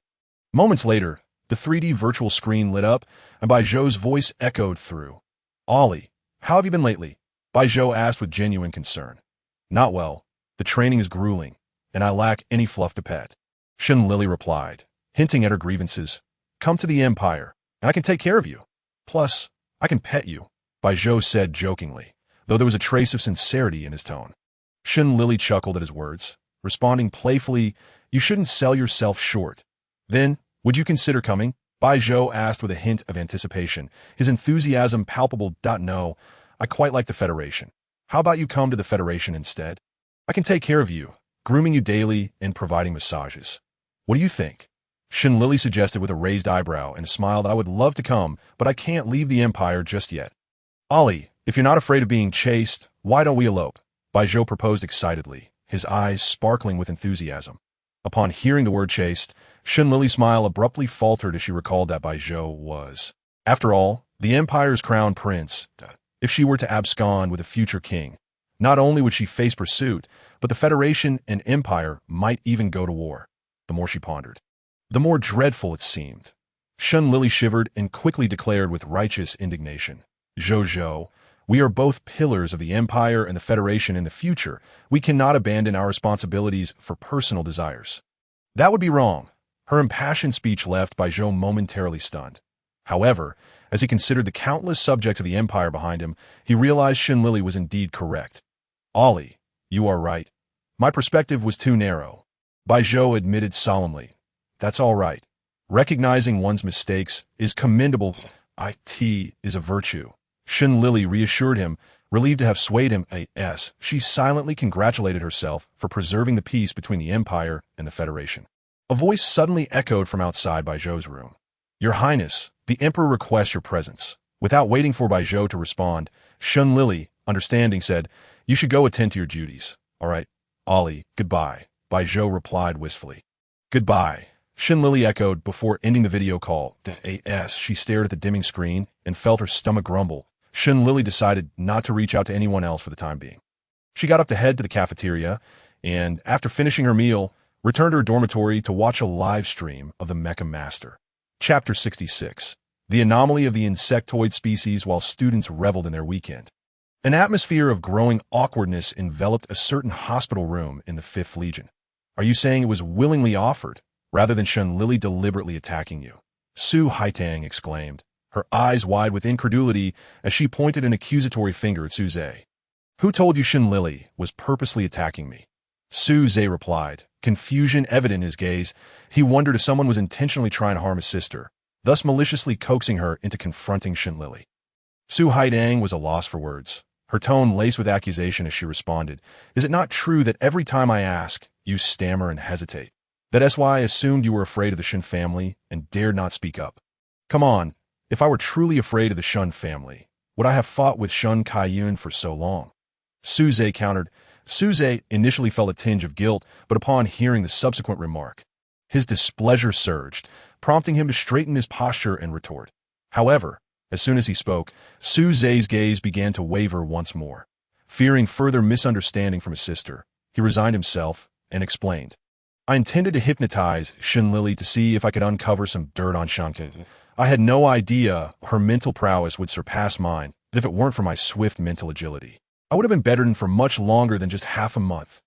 "Huh, you've grown rather arrogant," Su Haidang scoffed, rolling her eyes. She then glared at Su Zhe, her teeth clenched, and asked, "So why didn't you just clarify this matter from the beginning?" In response to his sister's accusations, Su Zhe's eyes shimmered with a hint of grievance as he replied, "How could I possibly share such an embarrassing incident? It's utterly humiliating that's so, for your sake. Here, I am lying in the hospital. You feel vindicated now." Su Haidang shot a furious look at Su Zhe, who turned away, pulling the blanket over his head, and defiantly muttered, I understand. Next time, I'll speak up, all right? You're still avoiding that even useful. Right now, we should be contemplating how to apologize to Lili, Su Haitang remarked, casting a disapproving glance at the figure hidden beneath the blanket. "But why should we apologize when we are the ones injured and hospitalized?" Su Zhe protested, pulling down the blanket to reveal his defiant eyes. Su Haidang initially laughed in frustration, then hurled a pillow at him, scolding, "Well, look at you, Su Zhe, adopting the victim-blaming narrative. If you weren't my brother, you'd see if I wouldn't smack you." All right, I'll apologize. Is that sufficient?" Su Zhe conceded, catching the pillow and reluctantly returning it to his sister. That is more like it," Su Haidang said, satisfied. She then arranged the pillow comfortably and casually asked, "Brother, how do you think we should apologize? Should we buy a gift?" "What? An apology requires a sense of ceremony." "Sister, please, I beg you to keep it simple," Su Zhe exclaimed in exasperation. He couldn't fathom who had the audacity to place him and his sister in the same hospital ward, the military hospital. An innocent receptionist sneezed several times, rubbing her nose as she thought, "It seems to have gotten colder. I can add an autumn shirt tomorrow." Meanwhile, at the 5th Legion's border, the Zerg launched another wave of attacks, attempting to invade the Federation's frontier planets. In the face of the Zerg's relentless onslaught, Shen Kaiyu commanded a spacecraft carrier along with 12 warships, standing firm at the border like a fortress, keeping the horrifying tide of Zerg at bay in the command room of the carrier. Shan Kaiyu observed a large virtual map, directing the fighter matches on the deck based on real-time battlefield information. 501 mech squad, support 601 mech squad, completed .501 received, completed .503 mech squad, withdraw from the battlefield, 603 mech squad, move in, completed .503 received, completed .603 received, completed .505 mech squad, pay attention, another wave of Zerg is approaching, completed .505 received, completed. After coordinating the mech squads, Shan Kaiyu began to command the 12 warships. All warships, increase firepower, activate particle beams, activate particle beams. Number 1 received, completed. Number 2 received, completed. Number 3 received, completed. The power of the particle beams was akin to modern nuclear weapons. Upon receiving the command, all warships activated their particle beams, unleashing a torrent of high-energy particles that coalesced into concentrated beams, striking a vast swath of Zerg. 8 time passed. The Zerg gradually retreated from the 5th Legion's border as evening approached. Once the Zerg had completely withdrawn, everyone finally eased their tense nerves, collectively exhaling in relief. After transferring command to other officers, Shan Kaiyu, fatigued, departed the command room with her aide, Liu, to retire for the evening. As they walked through the corridors of the carrier, Shan Kaiyu suddenly inquired, Zuyu, have there been any unusual activities from the Zerg recently? Colonel, for some reason, the Zerg have been persistently attempting to invade the Federation's border. Just this week alone, there have been 3 assaults like the one we just faced that I fear there may be more to come, Zuyu reported. What about the other legions? Shan Kaiyu pondered. While there have been Zerg waves, none have been as frequent as those faced by the 5th Legion, Zuyu replied, somewhat perplexed. Upon hearing this, Shan Kaiyu rubbed her temples, already forming a hypothesis in her mind. It was likely that the Zerg had become aware of the Federation's new Super 3S psychic, namely his sister, Lili. For now, they were openly attacking, but she feared that they would soon resort to more covert schemes. After all, eliminating a nascent threat was far simpler than dealing with a fully developed one. Chapter 67. The Double Standards of Zhang Qingyun, in stark contrast to the gunfire and chaos at the border. The 5th Legion's training base remained tranquil and serene. Lili, yawning, rose from her bed, stretched languidly, and, still drowsy from sleep, took a basin to the communal washstand. After freshening up, her spirits lifted considerably as she returned to her dormitory. Just as she was about to place the basin down, her wrist communicator suddenly chimed. Lili pondered momentarily before stowing the basin in the cabinet and activating the virtual screen of her communicator. To her surprise, she found that it was a video call from her grandfather, Zhang Qingyun. Realizing the urgency, Lili quickly accepted the call. Hello, little Li. Good afternoon, Zhang Qingyun greeted, his eyes shadowed with fatigue, yet he endeavored to smile at his beloved granddaughter. Grandfather, have you not slept for several days? Lili inquired, her tone a blend of reproach and concern. Not much, just 2 days, Zhang Qingyun quickly clarified upon noticing her distress. Yet, the moment he spoke, Lili's expression soured further. Is the pharmaceutical department busy again? She asked with a serious face. How busy is it? I know all too well, she thought, recalling how chaotic it became, with women working like men and men treated like beasts. Zhang Qingyun opened his mouth but found himself unable to refute her words. Finally admitting with a sigh, indeed, it's been quite hectic. The Zerg have inexplicably ramped up their attacks on the Federation's border. Although casualties are minimal, the demand for pharmaceuticals has skyrocketed that I'll ask for leave from the instructor. Grandfather, please wait for me, Lili said, preparing to step out of her dormitory, but then paused to ask Zhang Qingyun, by the way, should I bring my cousin along? You mean Yuan Hao? No, he was here last night. Zhang Qingyun responded, turning the screen to reveal a busy Zhang Yuan Hao, whose disheveled hair and dark circles under his eyes were evident even behind his glasses. Upon hearing Lili question, Zhang Yuan Hao raised his head, a sardonic smile playing on his lips as he retorted, Cousin, let me say thank you. His tone dripped with resentment, startling Lili into hastily ending the call, her heart racing. Thankfully, she hung up quickly. Otherwise, her cousin might have just leaped through the screen to confront her in the military pharmaceutical department. Zhang Yuan Hao stared at the suddenly darkened screen, both amused and exasperated. Little Hao, be gentler with your cousin, or you might find it hard to find a wife later, Zhang Qingyun chided, witnessing his granddaughter's startled expression. Grandfather, does she look frightened? She's merely feeling guilty, Zhang Yuan Hao replied, exasperated at his grandfather's blind favoritism. Is your arm getting itchy? How dare you speak that way to your own grandfather? Zhang Qingyun glared. Zhang Yuanhao opted for silence, knowing he couldn't win this battle. Seeing his grandson concede, Zhang Qingyun smirked in triumph. Little Li should be arriving soon. I'll go meet her while you continue refining the pharmaceuticals. Upon the mere thought of his darling granddaughter, Zhang Qingyun felt his heart melt into syrup, his tone becoming astonishingly gentle. After expressing his feelings, he cheerfully made his way towards the military pharmaceuticals department. Zhang Yuanhao watched his grandfather depart with an eye roll, then devoted himself to concocting potions outside the military pharmaceuticals department. Lili peered cautiously inside, fearful of being caught by Zhang Yuanhao. After a while, not spotting him, Lili finally relaxed, patting her chest as she ventured inside.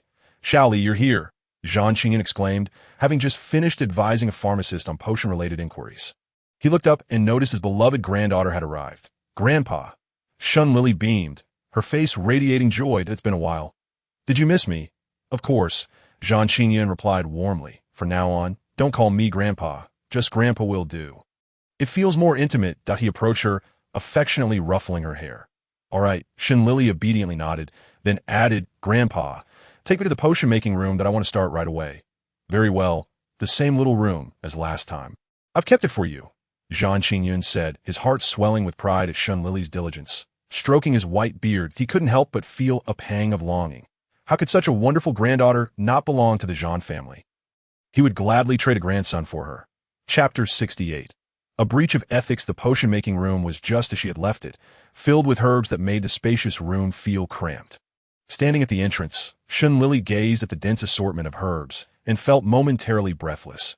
After taking a deep breath, she adjusted her mindset and requested a list of potions to concoct from Zhang Qingyun. She then settled in for the entire afternoon, immersed in potion-making until dusk, when Zhang Yuanhao knocked on the door. Cousin, it's time for dinner, he called out. Coming, Lili replied, glancing towards the door. She placed her materials aside. She noticed her clothes and hands were stained in a riot of colors, resembling a chaotic mess. Feeling slightly vexed, she raked her fingers through her tousled hair, contemplating for a moment before deciding to embrace the disorder. Let it be messy for now. I'll clean up when I return. However, upon seeing Zhang Yuanhao, her mood lightened. The once elegant young man now sported a disheveled appearance, looking as though he had been burning the candle at both ends for several nights. Not only was his military training uniform dirty, but he looked as if he could beg for food with just a bamboo pole and a bowl. Lili, suppressing her amusement, couldn't help but laugh at the thought. Cousin, I should give you a bowl and a bamboo pole. You definitely have a bright future ahead of you. Initially taken aback, Zhang Yuanhao soon grasped her meaning, nearly igniting a quarrel. Lili, you're pushing me, he threatened, his eyes narrowing dangerously. Lili, her pupils dilating, thought he was about to strike her, and she was ready to plead for mercy. Just then, the sound of a camera shutter broke the tension as Zhang Yuanhao used his device to capture her current state. How unethical! Lili cursed inwardly, her own thoughts interrupted by Zhang Yuanhao's icy voice. Shouldn't you consider the consequences before acting? Is your speed at taking photos faster than my ability to share them in the family group chat? In that moment, he resembled a villainous boss, devoid of emotion, delivering a cold smirk. The family group chat. How cruel! Lili recalled the dread of being scrutinized by her numerous relatives, causing her to tremble slightly. Swallowing hard, she lowered her hand that held the device and attempted to don a charming smile, only to be cut off again by Zhang Yuanhao. Wait, don't smile yet. I still need to eat. He looked at her with disdain. Lili's smile froze, and her inner self raged at Zhang Yuanhao, unleashing all her pent-up frustration. Finally calm, she calmly threatened, Cousin, if I don't retaliate, you'll delete that photo. We can just pretend this never happened and continue being good cousins, or else we both suffer. Zhang Yuanhao relented, letting out a cold huff as he deleted the photo in front of her. Lili exhaled in relief. Then, bearing her humiliation, she and Zhang Yuanhao walked together to the cafeteria, feigning affection for one another. After finishing dinner and returning to the military pharmaceuticals department to continue their work, they discovered the entrance was blocked. A man in military uniform with a colonel's insignia knelt silently at the door. Beside him lay an unconscious man, also clad in military garb, who appeared emaciated and on the brink of death. Two medical personnel were attempting to reassure him, while pharmacists and soldiers nearby offered their encouragement. Yet, The kneeling man seemed oblivious, as if made of wood, deaf to the concerns around him. Shun Lili and Zhang Yuanhao exchanged worried glances before turning to a familiar pharmacist. "Uncle Chun, what happened here?" Zhang Yunhao inquired, pointing to the two men. Chun Liang glanced at the duo, then sighed in regret. "The one kneeling is Wen Yuqing, and the one on the ground is Lu Yunsheng. They are a couple. Shun Lili's heart fluttered with intrigue, but she quickly suppressed her excitement, listening intently as Chun Liang continued. "Not only are they partners, but they are also the most in-sync duo. Unfortunately, 3 months ago, Lu Yunsheng was ambushed by the insect race while saving a child, and now he's in this state. Why haven't they gone to the military hospital? Is there something here that can save Lu Yunsheng?" Shun Lili asked, puzzled. "If the hospital cannot save him, how could the pharmaceuticals department?" Chun Liang replied bitterly. "Wen Yuqing is merely clutching at straws, hoping that Master Qingyan might have a solution. But his actions are disrupting the pharmaceuticals department, and he will face severe consequences for this." Zhang Yuanhao adjusted his glasses, looking at the pair with an expression of incredulity. Wen Yuqing has lost all desire to live. How would he care about that? Once Lu Yunsheng breathes his last, I fear Wen Yuqing may do something even more reckless. Chun Liang seemed to understand them well, his voice filled with certainty. "By the way, Uncle Chun, what illness does Lu Yunsheng have? Why can't it be treated?" Shun Lili pressed, genuinely concerned. "The destruction of the mental space. No amount of treatment can save him now," Chun Liang said, unable to watch any longer. He shook his head and returned to the military pharmaceuticals department. Chapter 69. The despair of Wen Yuqing. Shun Lili and Zhang Yuanhao exchanged another worried glance before turning their attention back to Wen Yuqing and Lu Yunsheng. Particularly, Shun Lili, with her extensive research on mental illnesses, knew that a shattered mental space meant a soul without a vessel. Even soul instruments would be of little help. Death was merely a matter of time for Lu Yunsheng, perhaps sensing his partner's increasingly faint breaths. Wen Yuqing finally stirred from his stupor, gritting his teeth and shouting towards the pharmaceuticals department. "Master Qingyan, I know you are there. Please, save my love. I beg you, save him. Master Qingyan, you are a master. You must have a way to save him. I will do anything you ask. Just save him." The onlookers fell silent, many soft-hearted individuals wiping away tears, while some older spectators turned away, unable to bear the sight. Yet, Wen Yuqing's desperate cries did not summon Zhang Qingyun, but instead attracted the attention of the military inspection team. "Colonel Wen, I understand your feelings, but you must realize this is the military. You are committing an offense," the lead officer of the inspection team stated solemnly. This was perhaps the most unwelcome task for the inspection team, as the man on the verge of death was not only Wen Yuqing's lover, but also their comrade. In trying to stop Wen Yuqing, they were inherently stifling their friend's hope for survival. However, the military had its rules, and no one could breach them, even if that person was a dying comrade. The lead officer closed his eyes, reopening them to reveal a gaze filled with coldness and cruelty. "Take him away," he commanded. The other 6 members of the inspection team hesitated, exchanging glances before finally responding in silence. "Understood." As the inspection team began to move, Wen Yuqing ultimately broke down. This time he ceased to plead with Zhang Qingyun and instead erupted in furious shouts. "Zhang Qingyun, why do you stand by and do nothing? Why? Aren't you a master? Why won't you save him? Speak up. You're a master. Zhang Qingyun, you must be." As the inspection team was about to take Lu Yunsheng away, an elderly man emerged from the doorway of the pharmacy department behind them. It was none other than the esteemed federal master alchemist. "Zhang Qingyun, wait!" Zhang Qingyun called out. His unexpected arrival astonished everyone present. Some even speculated excitedly whether Lu Yunsheng might be saved, for the master had arrived. However, doubts lingered. With his mental space shattered, how could he possibly be rescued? Indeed, the members of the inspection team halted their actions and respectfully saluted Zhang Qingyun. "Master Qingyun." Zhang Qingyun nodded in return, then turned to Wen Yuqing, expressing a tone of regret and apology. "I am sorry, but I cannot save your beloved. However, take this. I hope it can prolong his life for a while longer." Upon finishing his words, Zhang Qingyun placed a delicate soul artifact necklace around Lu Yunsheng's neck, then meticulously examined his condition for a moment.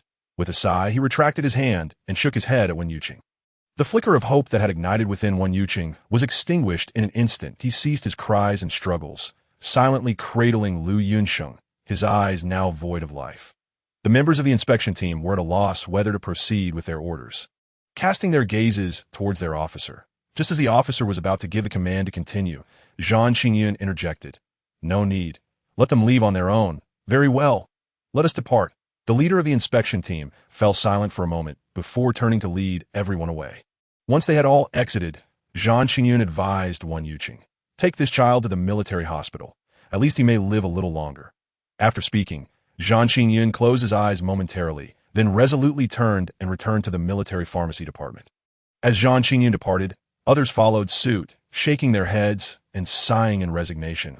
In the end, only Wan Yuqing, resembling a statue, and the unconscious Lu Yunsheng remained at the scene. Let's go. Cousin, Zhang Yuanhao said quietly. At that moment, everyone surrendered to despair, including Wan Yuqing, with no one believing Lu Yunsheng had any chance of survival. Yet, it was at this time that Shun Lili heard the voice of AMU. Ollie, do you wish to save him? AMU had been asleep in the mental space, but Shun Lili's intense desire to save Lu Yunsheng roused him from his slumber, prompting him to inquire. Yes. AMU, do you have a way? Shun Lili almost forgot that within her mental space resided 3 sentient spiritual entities. While ordinary individuals could do nothing, AMU and the others were different. They possessed awareness and might know how to treat mental ailments. I am uncertain, but it is worth a try. AMU replied hesitantly. He had never encountered someone with a shattered mental space nor treated such a condition, so he could not guarantee success. However, Shun Lili had faith in him and resolutely stated, Then let us try. Having hope is better than having none. Very well, AMU replied indulgently. After communicating with AMU, Shun Lili turned to Zhang Yuanhao, her excitement palpable. Cousin, you should return first. I will follow shortly. Zhang Yuanhao looked at Shun Lili in surprise. And upon witnessing her expression, his heart skipped a beat, and his gaze deepened. Does my cousin have a plan? Yet he soon dismissed the thought. This was a shattered mental space, and even his grandfather, the top master alchemist in the Federation, had no solutions. What could a mere 16-year-old girl possibly do? Nevertheless, his curiosity to see what Shun Lili intended to do kept him silent. You wish for me to leave? Dream on. Chapter 70. The Cosmic Demolition Office. Shun Lili glanced at Zhang Yuanhao, who remained immobile, and ultimately rolled her eyes in resignation. If the Zhang family had 800 shrewd minds, 700 of them surely resided in Zhang Yuanhao. It would be more exhausting to hide anything from him than to simply do it. Truly a fruitless endeavor. Never mind. After all, her cousin was on her side, and Shun Lili was unperturbed. Besides, if Lu Yunsheng was not treated soon, he might not last much longer. Wan Yuqing realized this as well and lifted Lu Yunsheng, preparing to head to the military hospital. Wait! Shun Lili hurriedly called out as she ran in front of him. Wan Yuqing halted his steps, regarding the 2 filthy children before him with an impassive expression. Then coldly uttered, Get lost. I might have a way to save him. Would you be willing to try? Ignoring Wan Yuqing's unfriendly demeanor, Shun Lili quickly interjected. Her words not only stunned Wan Yuqing, but also caused Zhang Yuanhao to wonder if his cousin had lost her mind. Cousin, some jokes cannot be made. Do not delay their treatment further. Let them go. Zhang Yuanhao grasped Shun Lili's arm, attempting to pull her away. In truth, Wan Yuqing had experienced a moment of wavering, but quickly subsided. If even the Federation's top master alchemist admitted defeat, how could a child merely spouting bravado be of any help? Wan Yuqing, cradling his increasingly feeble beloved, had no time to argue and continued forward. Ignoring the 2, Shun Lili was blocked by Zhang Yuanhao. Watching helplessly as Wan Yuqing walked further away, she turned to her cousin, her anxiety palpable. Cousin, I truly have a way, although I cannot guarantee success. I want to try. Are you certain? Such matters are not to be trifled with. Zhang Yuanhao frowned, still somewhat skeptical. I look like I'm joking. Shun Lili was incensed, wanted to curse but held back. Zhang Yuanhao indeed saw no hint of jest in her demeanor. After pondering for a moment, he made up his mind. Then let us give it a try. Shun Lili nodded resolutely, this time. The 2 hurried to catch up with Wan Yuqing, but it was Zhang Yuanhao who spoke first. Do not say anything. Let me speak. I am the grandson of Zhang Qingyun. Zhang Yuanhao interrupted Wan Yuqing, who was about to explode, directly stating his identity. Wan Yuqing's expression shifted slightly, finally lifting his head to look at Zhang Yuanhao, his voice hoarse. And then, my cousin, Shun Lili, the granddaughter of Marshal Shun, claims to have a way to save your beloved. However, I cannot guarantee success. If you are willing, let her attempt it. Zhang Yuanhao made his intentions clear, not wishing to bring trouble to his cousin. Lili anxiously watched Wen Yuqing, awaiting his decision. Upon hearing Zhang Yuanhao's words, even in his heart of despair, Wen Yuqing could not help but gaze in astonishment at the two seemingly inconspicuous children before him. One was the grandson of a master, and the other the granddaughter of a marshal. But what did their identities matter? High status did not guarantee the salvation of Lu Yunsheng. Wen Yuqing clearly wished to refuse, yet the word that escaped his lips was the opposite. That'd be why the time when Yuqing realized his own reaction. He found it amusing. The nonsensical declarations of these two children had somehow compelled him to agree instinctively. He wanted to reject their offer, but the words caught in his throat. He had been driven to desperation, leaving him no choice. Now that a glimmer of hope had appeared, even if it led to the abyss, Wen Yuqing was willing to take the gamble. At worst, he would accompany Lu Yunsheng on the path of reincarnation. With their agreement reached, Zhang Yuanhao and Wen Yuqing turned to Lili, who was now the focal point of their hopes. Lili wasted no time and immediately began examining Lu Yunsheng. She took his pulse, lifted his eyelids, and pressed several key acupuncture points. The more she examined, the graver her expression became. Finally, she turned to Wen Yuqing and said seriously, "We need to find a quiet place. Preferably a private room. To my dormitory," Zhang Yuanhao replied, immediately leading the way. Wen Yuqing and Lili followed suit. Zhang Yuanhao's dormitory was not far, and they arrived shortly. Upon entering, Wen Yuqing gently laid Lu Yunsheng on the bed, then looked at Lili with pleading eyes. Lili noticed the desperation in Wen Yuqing's gaze, but had no time to address it. Instead, she immediately began contacting AMU in her mental space. "AMU, what should we do now?" Lili's tone was tinged with urgency. After her preliminary examination, she discovered that not only was Lu Yunsheng's mental space shattered, but he also exhibited symptoms that resembled late-stage cerebral infarction. However, cerebral infarction was not difficult to treat in the interstellar era. Thus, this was likely a complication arising from the shattered mental space. If the issue with his mental space was not resolved, his cerebral infarction would continue to recur. But with Lu Yunsheng's fragile body, how many times could he withstand such recurrences? "Ollie, do not panic. Let me in to take a look," AMU reassured her. "All right." Upon her agreement, Lili placed her palm above Lu Yunsheng's face, allowing AMU to transform into spiritual energy and enter his cerebral domain, heading towards the mental space. Lili closed her eyes, adopting AMU's perspective, and was met with a landscape of withered nerves and swollen blood vessels. When she finally arrived at the location of Lu Yunsheng's mental space, Lili could only see a desolate ruin. What should have been a profound and mysterious mental space now resembled a site devastated by demolition. Chapter 71. Lili's CP, the shattered mental space, was indeed a terminal condition of the interstellar era. Lili felt a wave of dread wash over her as she beheld the ruins before her. If she were to treat this herself, she would have no idea where to begin. "AMU, is there anything you need my assistance with?" Lili's tone had turned meek. "It's all right. I'll take a look first, and I'll call for you if needed." After saying this, Amu began to circle around the shattered mental space, diligently inspecting every corner. Meanwhile, Lili found herself distracted, increasingly convinced that the three entities within her mental realm were not merely adorable beings, but rather formidable powerhouses, those whose coattails one could cling to. The little voice in her heart patted her belly, realizing that her recent discomfort might stem from a longing for a more comfortable life. How embarrassing! But truth be told, it was quite tempting.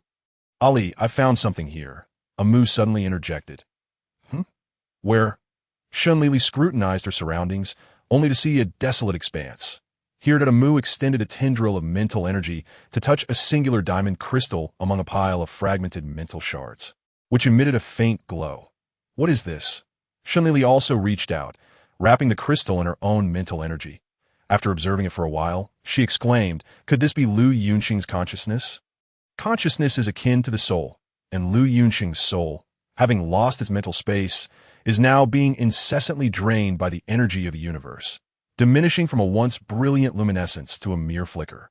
Lili shuddered at the thought that had she arrived even a moment later, reviving Lu Yunsheng would leave him in a state akin to a vegetable. Amu, what should we do now? P.S. Fading fast. Lili's voice trembled with urgency, tinged with desperation. Ali, first, Encapsulate his consciousness with your mental energy. Amu's authoritative demeanor manifested, instilling a sense of calm in Shun Lili amidst her flurry of panic. "All right," she replied, regaining her composure as her mental energy formed a transparent cube, enveloping the diamond crystal. Indeed, the crystal began to shine more brightly, its luminescence seemingly growing. Could this signify Lu Yunqing's desire to cling to life? Reflecting on Wen Yuqing, who awaited anxiously outside, and witnessing the diamond crystal strive to emit light, she felt a poignant connection between them despite the mere physical barrier that separated them. The emotional weight of their desire to reunite was enough to inspire a heart-wrenching narrative. If only her mental entity could shed tears, they would surely flow like a river at this moment. Today, she vowed to defy death itself to reclaim Lu Yunsheng from the clutches of the afterlife. She would be the matchmaker for this destined pair. No one could wrest him away from her grasp. "Amu, what should we do next? Command me. I am ready to do anything." Amu regarded her with a hint of amusement at her sudden fervor, but, with an affectionate shake of his head, replied, "No need. Leave the next steps to me that I will stitch together the usable shards of mental energy. Although it may take some time, Ali, you should inform those outside." "How long will it take?" Shun Lili inquired. "About 3 days," Amu estimated. "All right." Shun Lili felt a pang of anxiety. 3 days seemed quite lengthy. The impending chaos among the onlookers would surely ensue. So she hastily resolved to explain the situation. With that thought, she exited Lu Yunqing's mental space and opened her eyes. "Miss Shun, is there hope for Yunsheng?" Wen Yuqing asked with palpable concern. Zhang Yuanhao remained silent, his gaze fixed on Shun Lili, awaiting her response. "There's hope, but it may take some time," she said, casting a furtive glance at Zhang Yuanhao, feeling somewhat guilty. Zhang Yuanhao, taken aback by the revelation that Lu Yunsheng could be saved, sensed an ominous premonition from Shun Lili's expression. Surely, this wasn't leading to a predicament for him. However, the urgency to save a life outweighed his reservations. Taking a deep breath, he managed a strained smile. "How long?" 3 days, Shun Lili answered, her eyes darting anxiously, unable to meet his gaze. Zhang Yunhao's heart sank momentarily, and he exclaimed, "Shun Lili, do you take me for a deity? How could I possibly conceal a living person for 3 days? What can we do?" Lu Yunqing's mental space is in such disarray that repairs will naturally take time. Shun Lili replied, her tone laced with frustration. "Miss Shun, rest assured, I will guard you for these 3 days, ensuring no one approaches unless they step over my dead body." Wen Yuqing vowed fervently. Upon hearing that Lu Yunsheng had a chance, Zhang Yuanhao, despite his irritation, sighed and said, "Ali, we cannot keep this concealed. I will inform grandfather and see if he can assist us." "All right, cousin, I leave everything to you. I'm heading back in." Shun Lili expressed her trust in Zhang Yuanhao's intellect, feeling relieved to leave the thinking to him. "Be cautious, my dear cousin," Zhang Yuanhao urged, his concern for her safety evident as she entered once more. "Okay," Shun Lili replied, closing her eyes and returning her consciousness to Amu's side. Chapter 72. Blue and Thin. Mushroom Zhang Yuanhao observed Shun Lili as she continued her efforts to save Lu Yunsheng, and with a resigned sigh, he opened his holographic device to request a video call with Zhang Qingyun. "Xiao Hao, what is it?" Zhang Qingyun answered promptly, his demeanor noticeably weary, lacking the usual vigor he exuded. It was apparent that the recent incident with Lu Yunsheng had struck a heavy blow to his spirits. "Grandfather, I need to tell you something, but you must promise to remain calm." Zhang Yuanhao adjusted his glasses, preparing for the gravity of the news. "Oh, go ahead. Today, even if you were to poke a hole in the sky, I wouldn't have the energy to scold you," Zhang Qingyun replied listlessly. Zhang Yuanhao's eyes brightened. "Grandfather, you said it. If you fail to act on this, consider yourself a little puppy." Zhang Qingyun snorted dismissively. "What is it?" "Hurry up. It's not convenient to discuss here. Why don't you come to my dorm instead?" Zhang Yuanhao suggested. "Oh, I want to be coming. I already told you I lack the energy and spirit. I don't want to go anywhere today." Zhang Qingyun's voice carried a hint of lingering grievance. At his age, after decades of medical practice, to be unable to save a young life was indeed disheartening. "Grandfather, it's not that I want to summon you. It's about your precious granddaughter. She's in grave danger, and if you don't come, she might not make it," Zhang Yuanhao urged, his tone growing more urgent. "Cut it out. What century are we in, and you're still trying to pull a scam? I'm not saying this to diminish your concerns. Even if you were in trouble, your little cousin would be safe. Zhang Qingyun scoffed, utterly unconvinced. Zhang Yuanhao felt exasperated. Why was it that when he finally spoke the truth, others assumed he was deceiving them? Master Qingyun, your grandson speaks the truth. Miss Shun genuinely requires your assistance. When Yuqing interjected, leaning closer to the 3D virtual screen, Zhang Qingyun's pupils dilated in disbelief as he stared at Wen Yuqing, rubbing his eyes repeatedly to ensure he wasn't dreaming. It was indeed Wen Yuqing's face. Zhang Yuanhao, what on earth is happening? Explain, Zhang Qingyun bellowed, finally grasping the gravity of the situation. Just come quickly.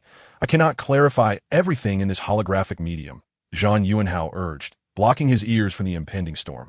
You better ensure that my precious granddaughter hasn't lost a single hair on her head. Otherwise, I will flay you alive, Zhang Qingyun threatened before abruptly ending the call and heading to Zhang Yuanhao's dorm. On the other end, Zhang Yuanhao rubbed his ears, still ringing from the loudness, and turned to Wen Yuqing with a sardonic expression. Our sacrifices for you siblings are truly monumental.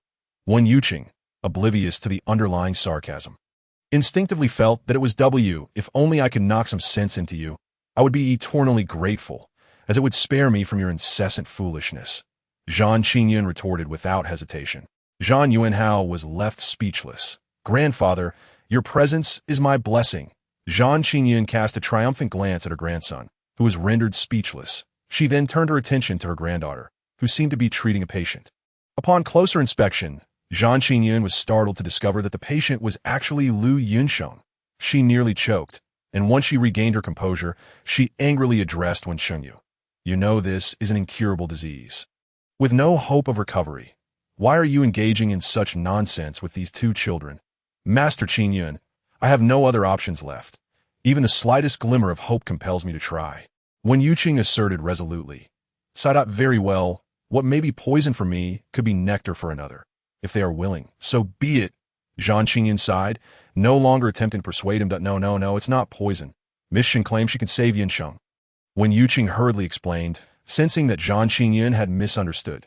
Colonel Wen, I understand your feelings, but such words would not deceive even a child. Zhang Qingyun dismissed him outright. He even suspected that Wen Yuqing was in such deep sorrow that it had led to hallucinations and erratic behavior. Wen Yuqing was distressed. He could not sway Master Qingyun.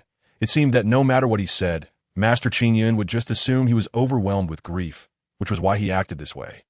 Observing Master Qingyun's expression of disbelief, Wen Yuqing felt for the first time in his life that his words were futile, and he could only seek help from Zhang Yuanhao. Chapter 73. The shock of Shen Mujiang. Zhang Yuanhao looked at the two stubborn figures before him, one a simpleton and the other a stubborn old man, and he rubbed his forehead in frustration. What had he done to deserve the torment of these two, realizing he would still need his grandfather's assistance? Zhang Yuanhao steeled himself and said to Zhang Qingyun, Grandfather, my cousin truly has a way to save this person. While Zhang Qingyun could dismiss Wen Yuqing as merely grieving, hearing it from his own grandson made him hesitate. Are you certain? Think carefully. This is an incurable disease. Zhang Qingyun's expression turned serious as he regarded Zhang Yuanhao, his tone carrying a hint of authority. Zhang Yuanhao solemnly nodded. Zhang Qingyun, knowing his grandson well, began to believe him halfway. As for the other half, he would verify it himself. With that thought, Zhang Qingyun approached Shun Lili and Lu Yunsheng, choosing not to interfere but to observe closely. The longer he watched, the graver his expression became. Ultimately, he discreetly sent an urgent communication to Shun Mujiang. Moments later, Shun Mujiang's video call request came through. Zhang Qingyun answered, and Shun Mujiang's voice reached him from the other end. Qingyun, what's the matter? You sounded urgent. Shun Mujiang inquired with concern.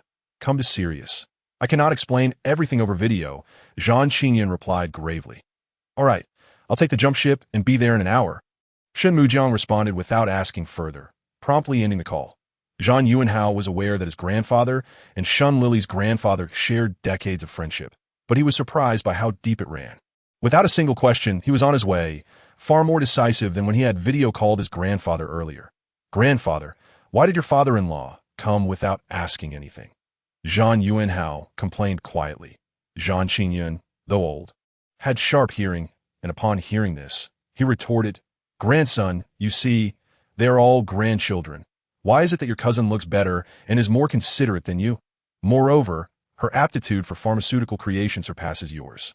Don't you think it's possible that I mistakenly took your father-in-law as child, and Lili is truly my biological granddaughter? Why don't you say that my cousin and I swapped souls in the womb?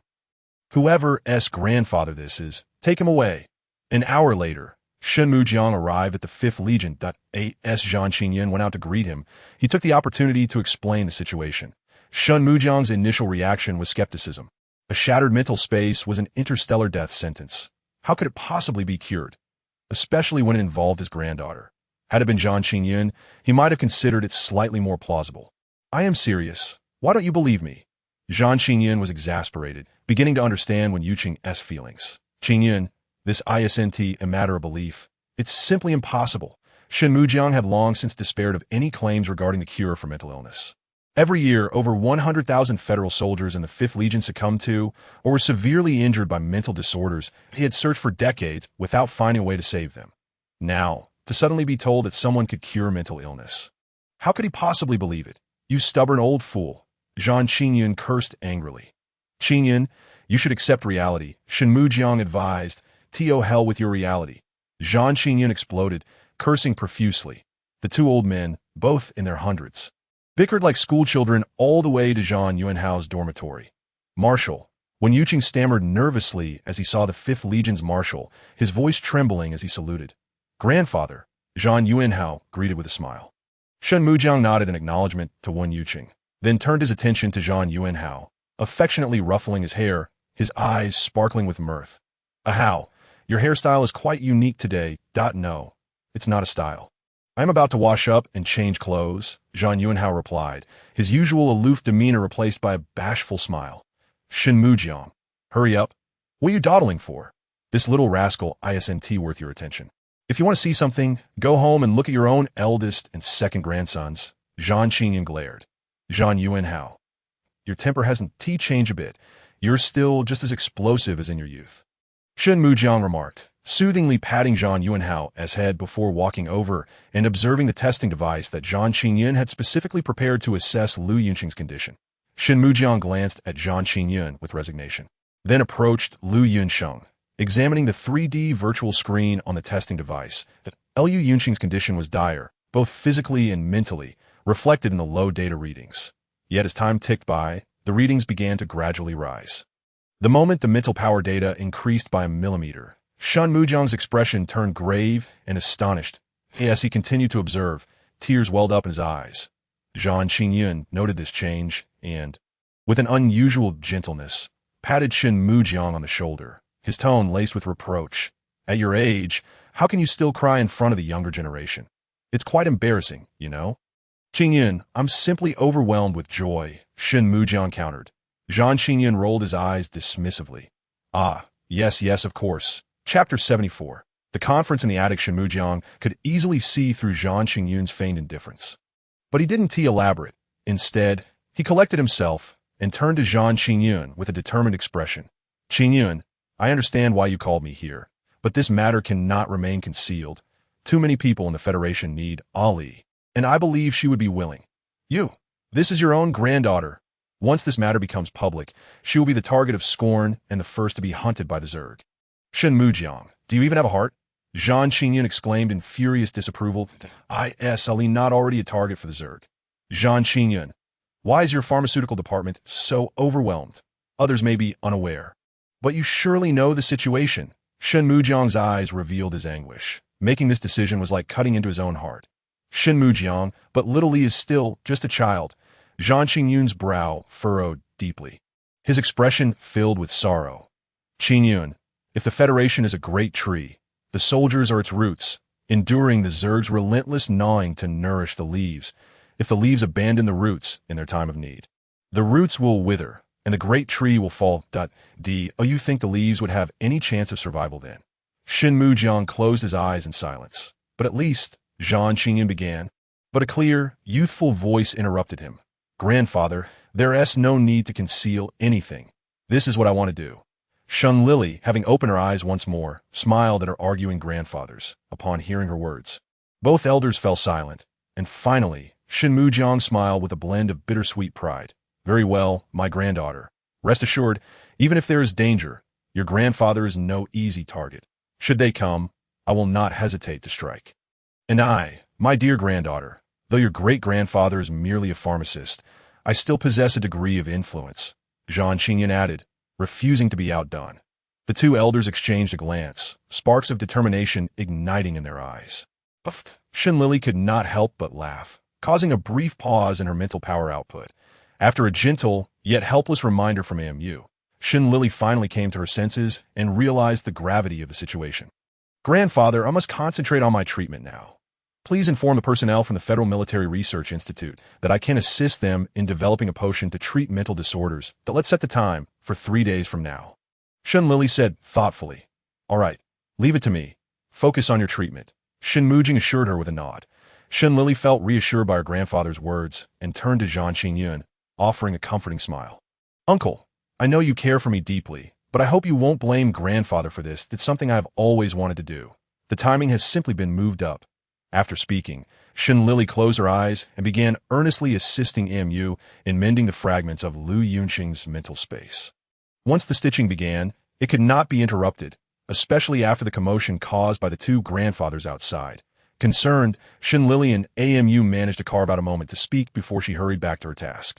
What a wonderful child, Zhang Qingyan exclaimed, pulling out a small handkerchief, biting one corner while tugging at it with both hands, overwhelmed with emotion. And no matter how great she is still my beloved granddaughter.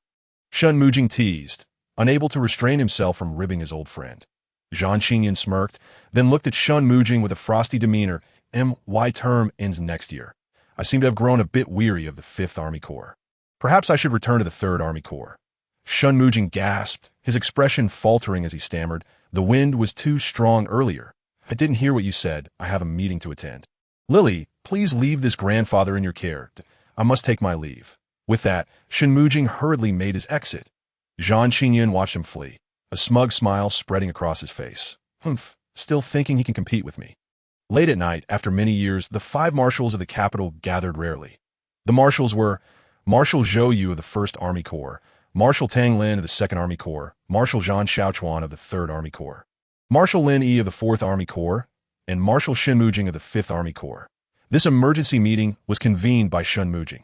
Alongside the 5 marshals were Qiu Tsongyun, the president of the Military Research Institute, and Tang Shuiqiu, the federal president. Though only 7 individuals were present, each was a towering figure in the galaxy, a pillar of the Federation. In the conference room, Tang Shuiqiu occupied the seat of honor, with 3 individuals on either side of a long table. Apart from Tang Shuiqiu, the other 6 were middle-aged men, all over 50. Qiu Tsongyun wore military attire beneath a white lab coat, having just rushed in from the laboratory, his hair somewhat disheveled. The 5 marshals donned olive-green marshal uniforms, each adorned with at least 58 various highest honors and medals.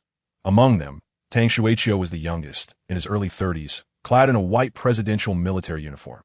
He turned to Mujing and asked, Old Shun, what significant matter has prompted you to convene this emergency meeting?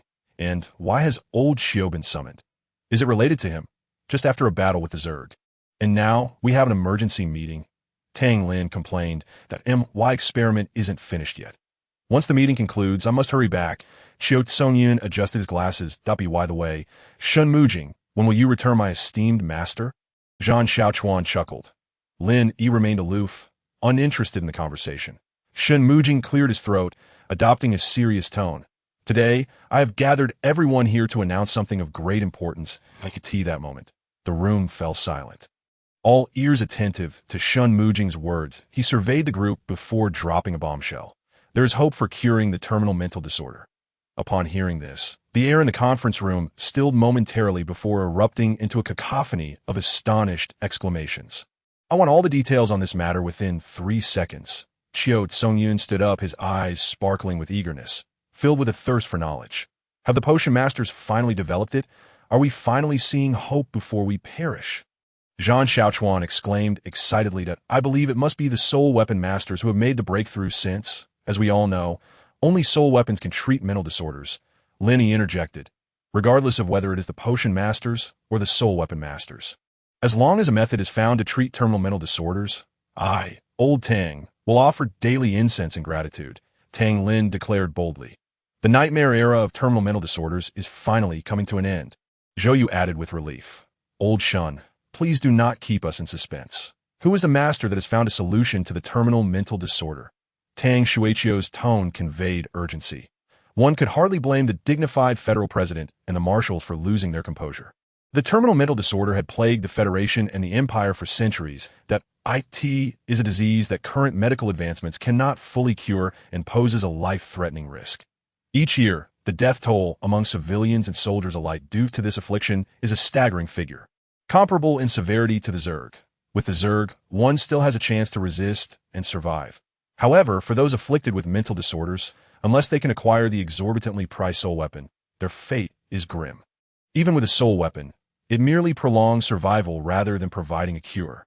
Those who cannot afford a soul weapon must helplessly await their demise, counting down their remaining days in despair. Shen Mujing remained unfazed by the excitement around him, a slight smile gracing his lips as he said, I regret to inform you that the individual I wish to mention is neither a potion master nor a soul weapon master. Then who is it? Shen Mujing, why do you seem particularly insufferable today? Do not force me, old Tang, to take action. I am a civilized man. Tang Lin scolded, frantic. Count me in for the Beach Shen Mujing Club. I have long found him displeasing. This old fox is shameless. I wonder what kind of spell he cast on my master Qingyun, keeping him away from the 3rd Army Corps for 3 whole years. Zhang Xiaochuan fumed, as if his wife had run off with another man. Count me in for Beat Shen Mujing. 1. Beat Shen Mujing. 2. Beat Shen Mujing. 10088. Realizing the rising tide of indignation, Shen Mujing decided to stop the teasing. He cleared his throat and stated, the one who can shatter the Federation's nightmare centuries is my little granddaughter. Shen Lili. The conference room fell into a heavy silence once more. This time, the attendees did not erupt in anger or dismiss Shen Mujing's words as fanciful. Instead, they were remarkably calm, contemplating the possibility of Shen Lili being the one. Qiu Tsongyun rested his chin on his fingers, deep in thought, with a mental strength exceeding 3S and a talent for potion making, even if she may not be able to do it now. The future holds promise. He mused that if Zhang Xiaochuan's fondness for Shen Mujing was rated at 100, then his fondness for Shen Lili soared to 200, although Shen Lili shared the Shen surname and had no blood relation to the Zhang family. A semblance of kinship existed, marking her as a young relative. Coupled with Shen Lili's formidable aptitude and extraordinary talent in potion making, it was hard not to endear her to the elders, a remarkable young lady. Zhou Yu praised. She is a well-behaved child and gets along splendidly with my granddaughter. I often hear Cece mention her. Lin Yi remarked, surprisingly avoiding his usual sharp tone. This girl embodies the ideal granddaughter-in-law I envision. If only I had a grandson, perhaps I could arrange a betrothal with my Tang family's Dong Wang. Tang Lin mused dreamily. As soon as he finished speaking, Tang Lin swayed slightly. Deftly catching the pen, Shen Mujing tossed his way. Let me tell you, old Tang, do not even think about laying a finger on my granddaughter. Shen Mujing, rarely angered, was now incensed. In a family with a daughter, countless families will seek her hand, especially one as exceptional as Lili. Brother Mujing, you must become accustomed to this. Tang Lin, a brute, insisted on speaking in an overly refined manner, doubling the irritation. Fuming, Shen Mujing unleashed his mental energy in the form of a fist directed at Tang Lin. At the same time, a powerful white tiger seemed to manifest behind Shen Mujing, its icy gaze fixed on Tang Lin as it roared. The other marshals, watching the spectacle, silently raised a protective mental barrier, eagerly enjoying the unfolding drama. Zhang Xiaochuan, seated beside Qiu Tsongyun, even kindly added a mental barrier for him as well. Ahem, Tang Shuiqiu coughed, a serene water Qilin appearing behind him. A gentle blue mental energy effortlessly intercepted Shen Mujing's attack. Tang Shuiqiu then stood, bowing slightly to Shen Mujing. Old Shen, I apologize on behalf of my uncle for his thoughtless words. Please forgive him this time. Humph. Shen Mujing huffed, begrudgingly accepting the apology as a courtesy from Tang Shuiqiu, choosing not to pursue the matter with Tang Lin. What a pity, another entertaining scene has been spoiled, Zhang Xiaochuan murmured in disappointment. Tang Shuiqiu cast a helpless glance at the old rogue Zhang Xiaochuan, then fixed a sharp gaze on Tang Lin, respectfully yet firmly warning, as for my uncle, I urge you to choose your words carefully. Otherwise, I may have to consult my aunt and have a serious discussion with you about life. You are quite the formidable one. Tang Lin glared at Tang Shuiqiu in exasperation, weighing the pros and cons before ultimately grinding his teeth, letting out a frustrated huff, and sitting back down in silence. The marshals exchanged glances, then collectively wore amused smiles, as if to say, "Look at Tang Lin. He is such a henpecked husband. This tactic works well. If we have any difficult subordinates to manage, we should find them a wife." Chapter 76. Every big shot is a thespian cough. Tang Shuiqiu coughed again, interrupting the increasingly lewd exchange of glances among the group. After all, Tang Lin was her uncle, and she couldn't allow him to suffer too much embarrassment. Thus, she shifted the topic and turned to Shen Mujiang, asking, "Mr. Shun, do you have any evidence for what you just mentioned?" "Indeed," Shen Mujiang affirmed with a nod. He then activated his holographic device, enlarging the 3D virtual screen to project a video hologram above the long table. The footage displayed Shun Lili's heroic rescue efforts alongside data from testing instruments. The atmosphere in the conference room fell silent as everyone attentively observed the video, seemingly afraid to miss even the slightest detail. Once the video concluded, the 7 individuals regained their authoritative demeanor, abandoning their prior bickering for serious contemplation. "President Xiu, what is your perspective?" Tang Shuiqiu directly inquired of the most knowledgeable person present. The gazes of the other 5 marshals also turned toward Xiu Tsungyin. Judging by the video, it appeared that Shun Lili's psychic abilities could indeed be the reason for healing shattered mental spaces. Xiu Tsungyin pondered for a moment before speaking. Could it be due to her exceeding 3S psychic power? However, that young wolf from Empire also possesses an exceeding 3S rating, yet he has not publicized any information regarding the treatment of psychic ailments. Zhang Xiaochuan raised an eyebrow and remarked, "I believe you have overlooked one crucial detail, that if Shun Lili's psychic power is indeed exceeding 3S, could it not also indicate that she has awakened her psychic entity, Lin Yi, who dealt with psychic forces daily?" Was the first to react, daringly speculating further. Even if Shun Lili possesses a psychic entity, so what? Aside from President Xiu, who here does not have one, merely having a psychic entity does not guarantee treatment. Tang Lin interjected. Xiu Tsongyun, devoid of any psychic entity, silently pressed his hand against his chest, which had been struck by a psychic attack, blood seeping from his lips invisibly. "I appreciate your effort to draw me out for a discussion amidst your busy schedules. Truly, I am grateful." Observing the conversation's trajectory, Shun Mujiang could no longer remain still, hastily interjecting. "Before coming here, Ali entrusted me with a message to notify the Military Research Institute that she can assist in developing a psychic treatment serum. Which is why I summoned President Xiu today." "The psychic treatment serum?" The big shots exclaimed in shock in unison. "Are you certain?" Xiu Tsongyun could hardly contain his excitement, looking eagerly at Shen Mujiang. "Yes, Ali indeed specified a serum." Shen Mujiang emphasized the term serum to prevent anyone from prying too deeply into his granddaughter's secrets. "Ha! This is fantastic. This is truly wonderful." Xiu Tsongyun was oblivious to Shen Mujiang's inner thoughts. Consumed by his own exhilaration, the Military Research Institute had been tirelessly investigating the psychic ailment for hundreds of years, rising before dawn and retiring late into the night, yet they had yet to crack this enigma. Xiu Tsongyun, who had transitioned from hope to despair over the years, felt a weight lift from his heart. That "I cannot remain seated." Xiu Tsongyun decided he could no longer wait, that he yearned to rush to Sirius and immerse himself in research on the psychic treatment serum alongside Shen Lili. Their little prodigy, but let us not get ahead of ourselves, that my granddaughter has 2 conditions. The first is that she can only officially join the research 3 days from now, and the second is that the research facility must be located on Sirius. I trust everyone will agree to these minor requests. Shen Mujiang, with a calm demeanor, fabricated the second condition for his own benefit. In truth, Shen Lili had not requested such a thing, but Shen Mujiang was not foolish enough to relinquish such a valuable opportunity. The location of the serum's development being on Sirius meant that once the serum was successfully created, the 5th Legion would be the primary beneficiary. The other 4 marshals exchanged glances, though they were inclined to object. The prospect of a serum potentially developed by Shun Lili was too enticing to dismiss. The question of how to distribute the serum could still be addressed later. Thus, the lamentation began. Zhou Yu, after gathering his emotions, expressed with a sorrowful countenance. "As you all know, my 1st Legion is stationed in the most perilous region of the White Horse Star Domain, mere spatial stations away from the Zerg's lair. We suffer the highest casualties annually. Therefore, I only request 20 of the serum. Is that too much to ask?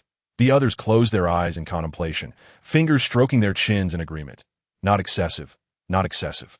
Tang Lin, wishing to elicit sympathy, pinched his thigh but felt no pain. Resigned, he could only imagine his wife running off with someone else. Sure enough, tears began streaming down his face as he lamented. As you all know, our 2nd Legion occupies the front lines. Though not the most dangerous, our living conditions are the worst. The surrounding planets are filled with nothing but dust and refuse. The soldiers feel as if they're starving wolves upon seeing a mere cabbage. Despite being fine sons of the Federation, they live worse than scavengers on a garbage planet. Can you still bear to deny us more serum? I only asked for 20. The assembly was deeply moved. Fingers stroking their chins in unison, agreed. Agreed. Zhang Xiaochuan's eyes darted around, suddenly appearing much older and wearier as he spoke with a heavy heart. And my 3rd Legion, stationed at the farthest reaches of the Federation's territory, often faces separation from their spouses, with their children forgetting their fathers. The most pressing issue is the inconvenience of transport, which delays treatment for our soldiers. Yet, I only seek 20 of the serum. Is that too greedy, considering our remoteness?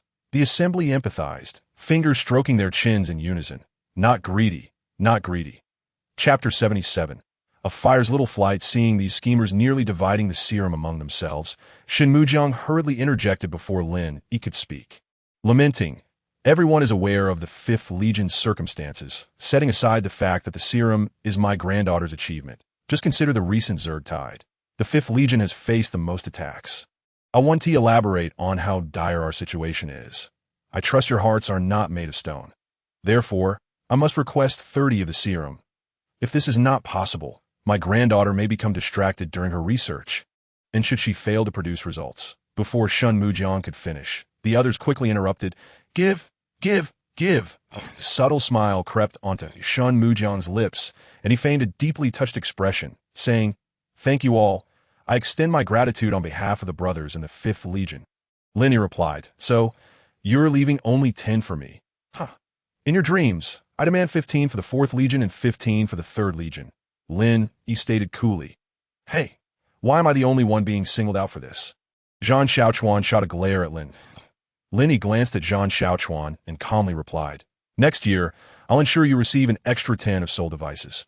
Zhang Xiaochuan was momentarily speechless. Wanting to refuse, yet swallowing his pride, that he quickly shifted to a righteous demeanor, declaring, For the happiness of the entire Federation, I shall sacrifice myself. If I do not go to hell, who will? Thus, Zhang Xiaochuan begrudgingly consented. TSK. The big shots exchanged disdainful looks at Zhang Xiaochuan, yet their hearts brimmed with envy. Trading half a serum for a full soul device was a deal too lopsided. Yet the unfairness lay with the soul device. Zhang Xiaochuan feigned a deep sorrow, but internally he was elated. For others, the serum was a rare treasure, but for the Zhang family, renowned for their millennia-old heritage in potion making, possessing numerous masters and thousands of potion makers, the acquisition of the psychic treatment serum formula held little significance. They could simply brew it for their 3rd Legion separately. With this in mind, Zhang Xiaochuan felt himself quite clever. Thus, the highest-level meeting of the Federation concluded in a surprisingly peaceful manner. After the meeting, the marshals of the 5 legions hurriedly departed, preparing for subsequent matters. Qiu Tsongyun, brimming with anticipation, led a team of elite researchers from the Federal Military Research Institute to Sirius in just one night. The 5th Legion's base saw the establishment of an exceptionally secure research facility, with guards stationed every few steps. Even those within the facility were required to undergo blood sampling and genetic checks to enter or exit the heavily guarded institute. In stark contrast to the bustling outside world, Lili was engrossed in a discussion with Amu regarding the psychic serum. Amu, is this method truly reliable? Lili recalled Amu's suggestion, almost doubting her own hearing. Though it may seem a bit unpalatable, it can indeed address most psychic issues, Amu responded innocently. But suggesting that a Hua consume Zerg crystal cores and then expel them for treatment seems a tad far-fetched. Does it not? Lili still found it hard to believe. Previously, while they had both been in the psychic space, Amu had suddenly informed her that it possessed a solution for psychic ailments. Upon hearing the news, Lili was so elated that she completely neglected to inquire about the specific methods involved. Overwhelmed with excitement, she even shared the tidings with her 2 grandfathers, as she stepped outside. Now that she had a clearer understanding of the methods, she couldn't help but feel that it was all rather absurd. Indeed, the insectoid crystal nucleus was essentially a manifestation of the insect race. A fusion of all their mental energies, akin to the adage you are what you eat. MU, diligently mending the shards, took a moment to explain, the reason no one in the Federation has managed to research this for so many years is due to the absence of Ahua. This revelation piqued Shun Lili's curiosity, furthered Ahua. She echoed, her eyes reflecting deeper confusion.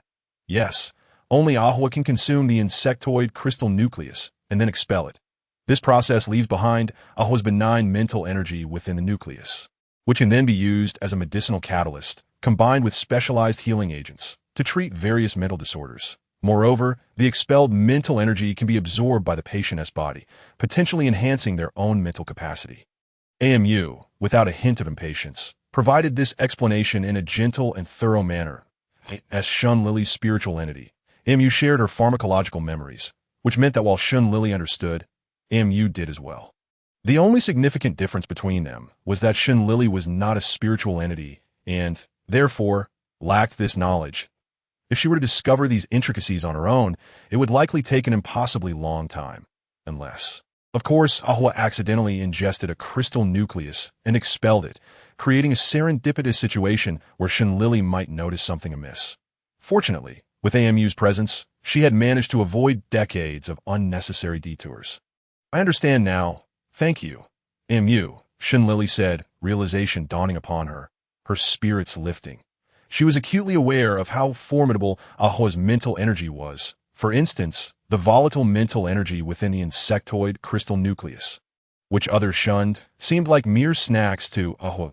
AMU's reference to Ahua's mental energy as a catalyst was likely because it could cleanse the patient's mental space of ailments and hazards, making it indispensable for formulating mental health remedies. Indeed, without Ahua, the creation of such therapeutic agents would be utterly impossible. Chapter 78. AMU's despair having grasped the role of Ahua. Shun Lili, no longer occupied with mending shards, turned her focus to researching how to combine medicinal ingredients to cure various mental disorders. For example, for the original owner's mental destruction remedy, all it required was a crystal nucleus expelled by Ahua, along with licorice, Tianchi, and Angelica. After formulating one remedy, she began exploring treatments for other mental afflictions, such as mental chaos, resulting from being attacked by a stronger mental force, mental atrophy due to aging or other factors, mental poisoning caused by toxins, and mental contamination, where impurities infiltrated the mental space. However, as she delved deeper, a new quandary presented itself. For conditions like a shattered mental space, even the most potent remedy seemed inadequate. After all, if the space was fragmented, no concoction could remedy the loneliness it might bring. Would AMU be the only recourse for such issues in the future? Shun Lili pondered this dilemma for quite some time, but could not arrive at a solution.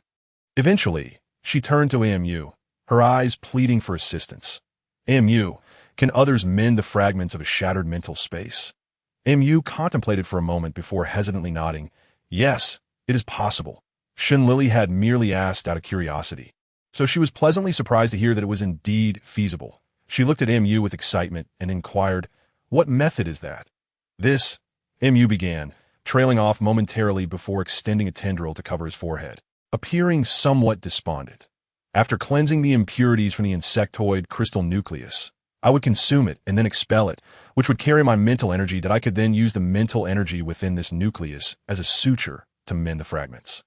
Upon hearing this, Shun Lili instinctively covered her mouth with her small tendril. And no wonder MU had appeared troubled before. It was indeed a difficult task for him. Nevertheless, both AMU and Ahua were incredibly powerful, one resembling a benevolent spirit of life, and the other embodying the essence of destruction. Truly, they were remarkable beings worthy of admiration. With this thought in mind, a sudden curiosity struck Shun Lili.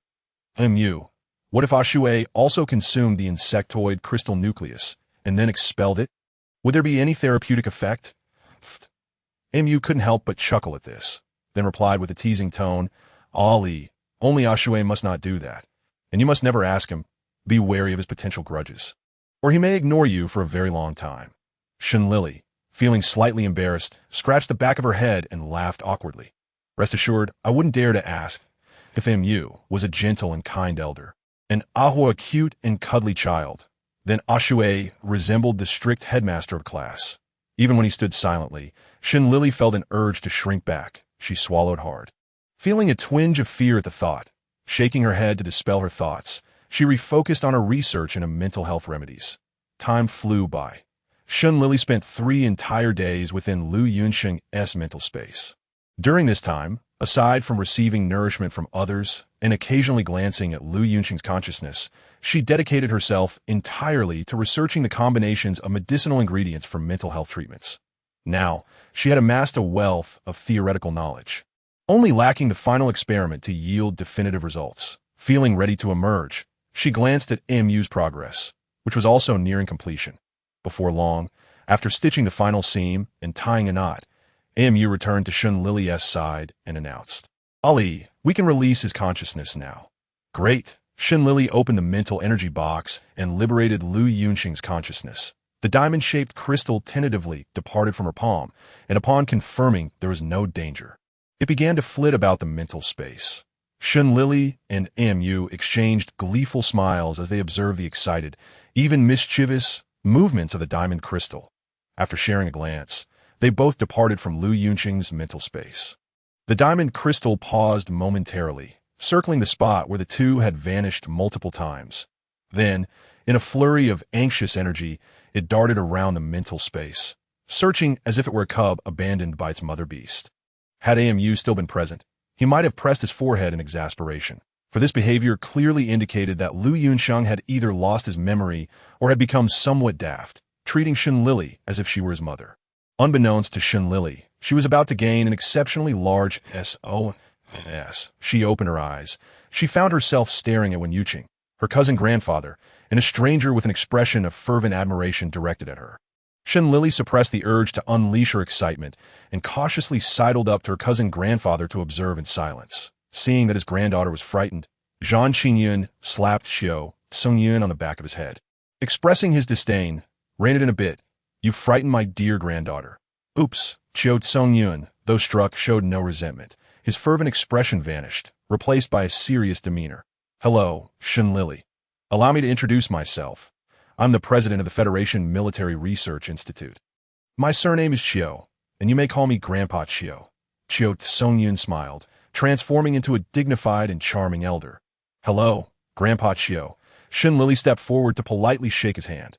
However, after their handshake, she noticed that the previously composed Xiao Huichang had resumed his fervent gaze upon her.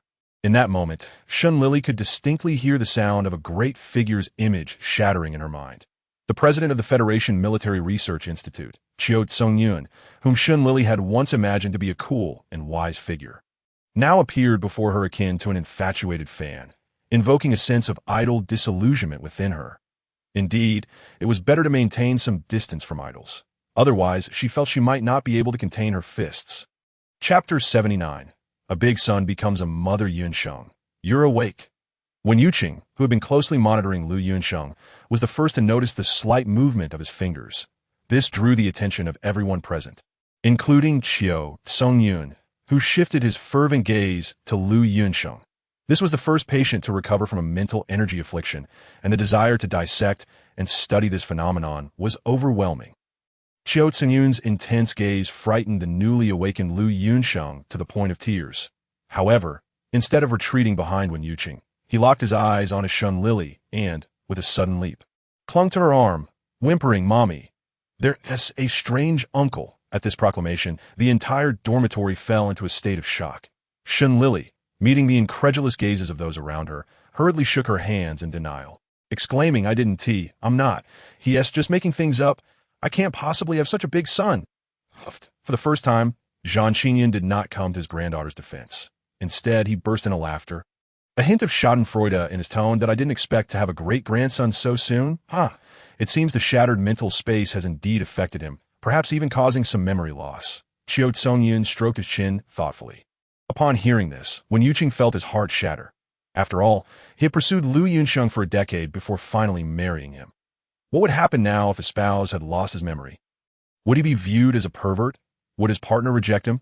As Wen Yuqing was lost in his thoughts, Lili silently observed the two elderly men watching the scene unfold. with a slight pout. She relinquished any hope of assistance and resolved to tackle her predicament independently. With this decision made, her gaze shifted to Lu Yunsheng, who timidly clutched her arm, cautiously surveying their surroundings before she could formulate her thoughts. A wave of inner sarcasm washed over her. Setting aside the inappropriateness of an adult embracing a 15-year-old girl, the fact that he could mistake her for his mother was not merely a case of amnesia. It was sheer foolishness. Moreover, look at your old rival. He is nearly in tears from jealousy. Mother, Lu Yunsheng, sensing Shun Lili's stare, blinked innocently and called out. Shun Lili's lips twitched, suppressing the urge to kick him away. And with a distorted smile, she remarked, Uncle, I am merely 15. I cannot possibly bear a son your age. Could you kindly release me?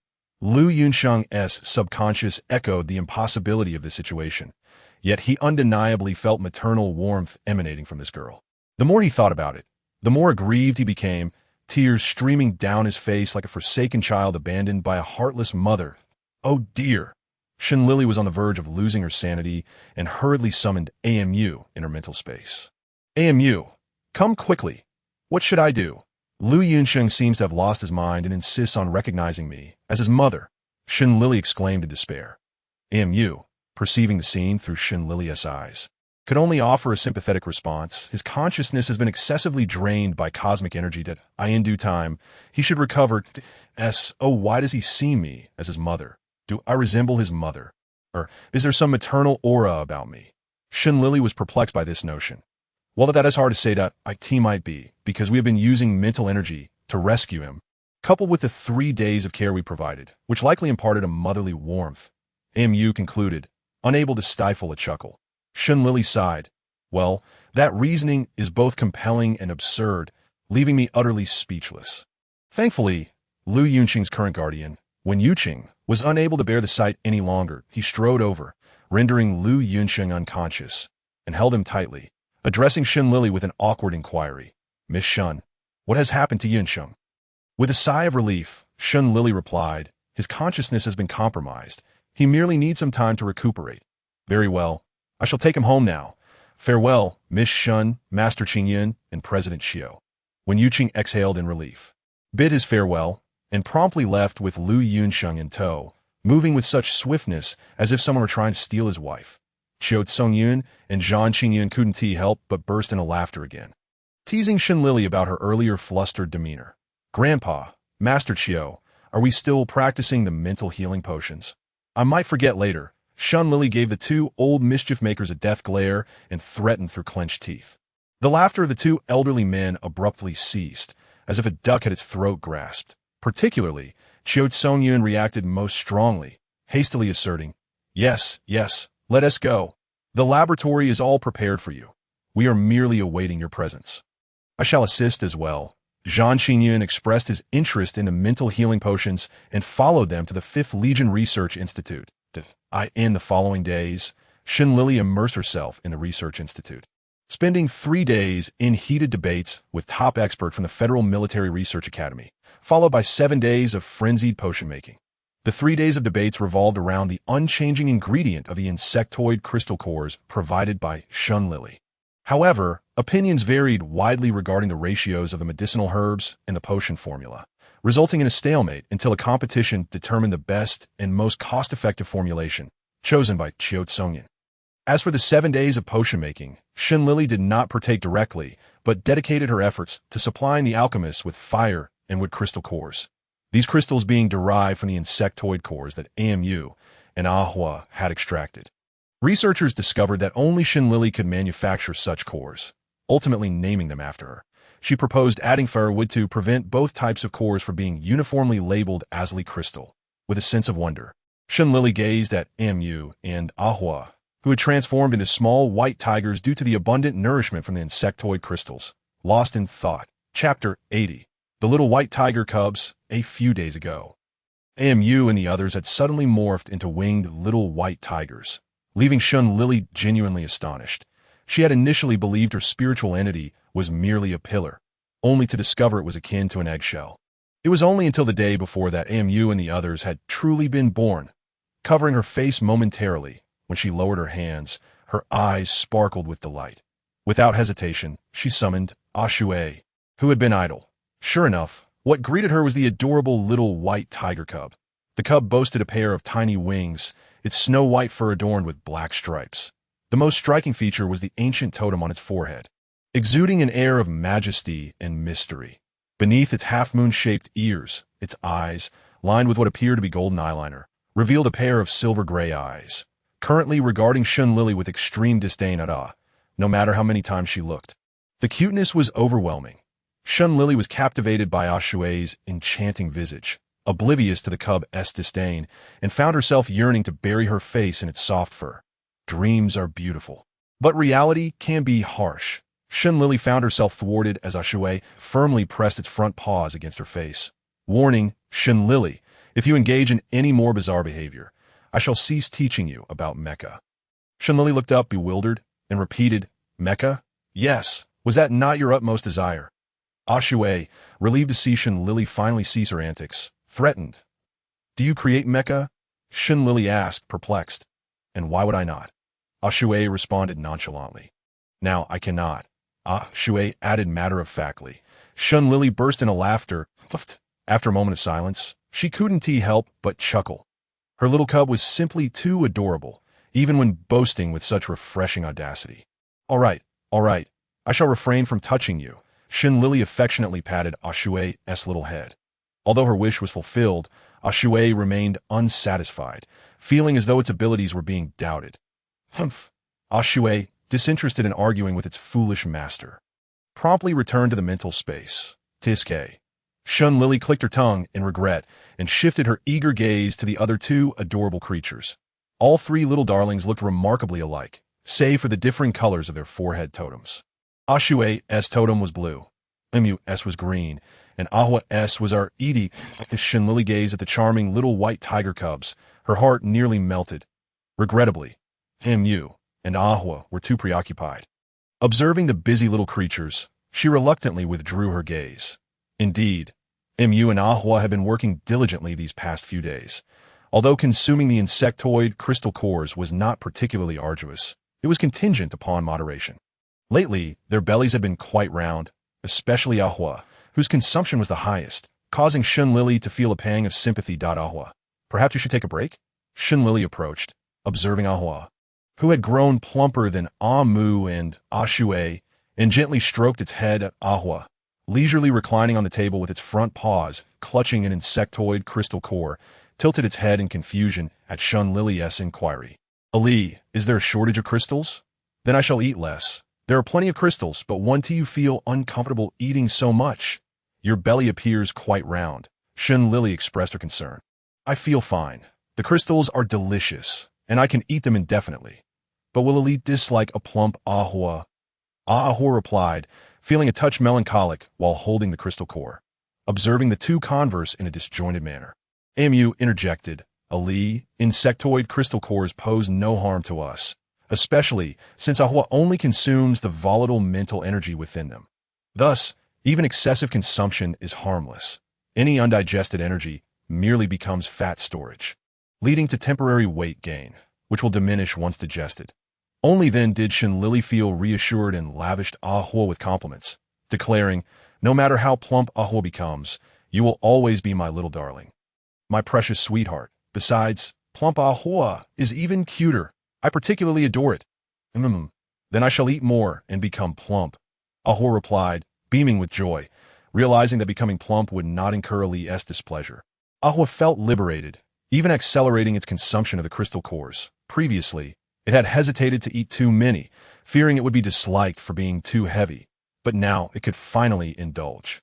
After a while, feeling satisfied, Ahwa scampered over to the container filled with Li crystals and, like a small hamster, extracted thousands of Li crystals before swiftly closing the lid and returning to gnaw on the insectoid crystal cores. Once Lili felt assured, she refrained from interrupting Ahwa and instead opened her holographic device to review her first-year mecha textbooks. As the school term approaches, it is time to familiarize oneself with the textbooks. Time has passed serenely for quite a while, when suddenly a knock at the door startled Lili. Inside the pharmacy, two spiritual entities, Ahwa and Mu, seemed to act as if they had rehearsed their movements countless times. They returned to Lili's mental space, prompting her to quickly position herself by the crystal core and release her mental energy, pretending to refine a crystal. Once she ensured that there were no flaws in her surroundings, she confidently called out, "Come in." At that moment, the pharmacy door swung open to reveal a researcher responsible for collecting the crystals. "Miss Shun, I'm here to collect the crystals," the researcher said politely. "Certainly over there should be about 300,000 today." Shun Lili indicated towards the corner, where boxes specifically meant for the crystals were stacked. "Miss Shun, you've worked hard," the researcher remarked, bowing in admiration as he gazed at the boxes piled in the corner. To refine so many Zerg crystals alone must require relentless toil and dedication. The researcher became increasingly moved by his own imagination, tears welling at the corners of his eyes.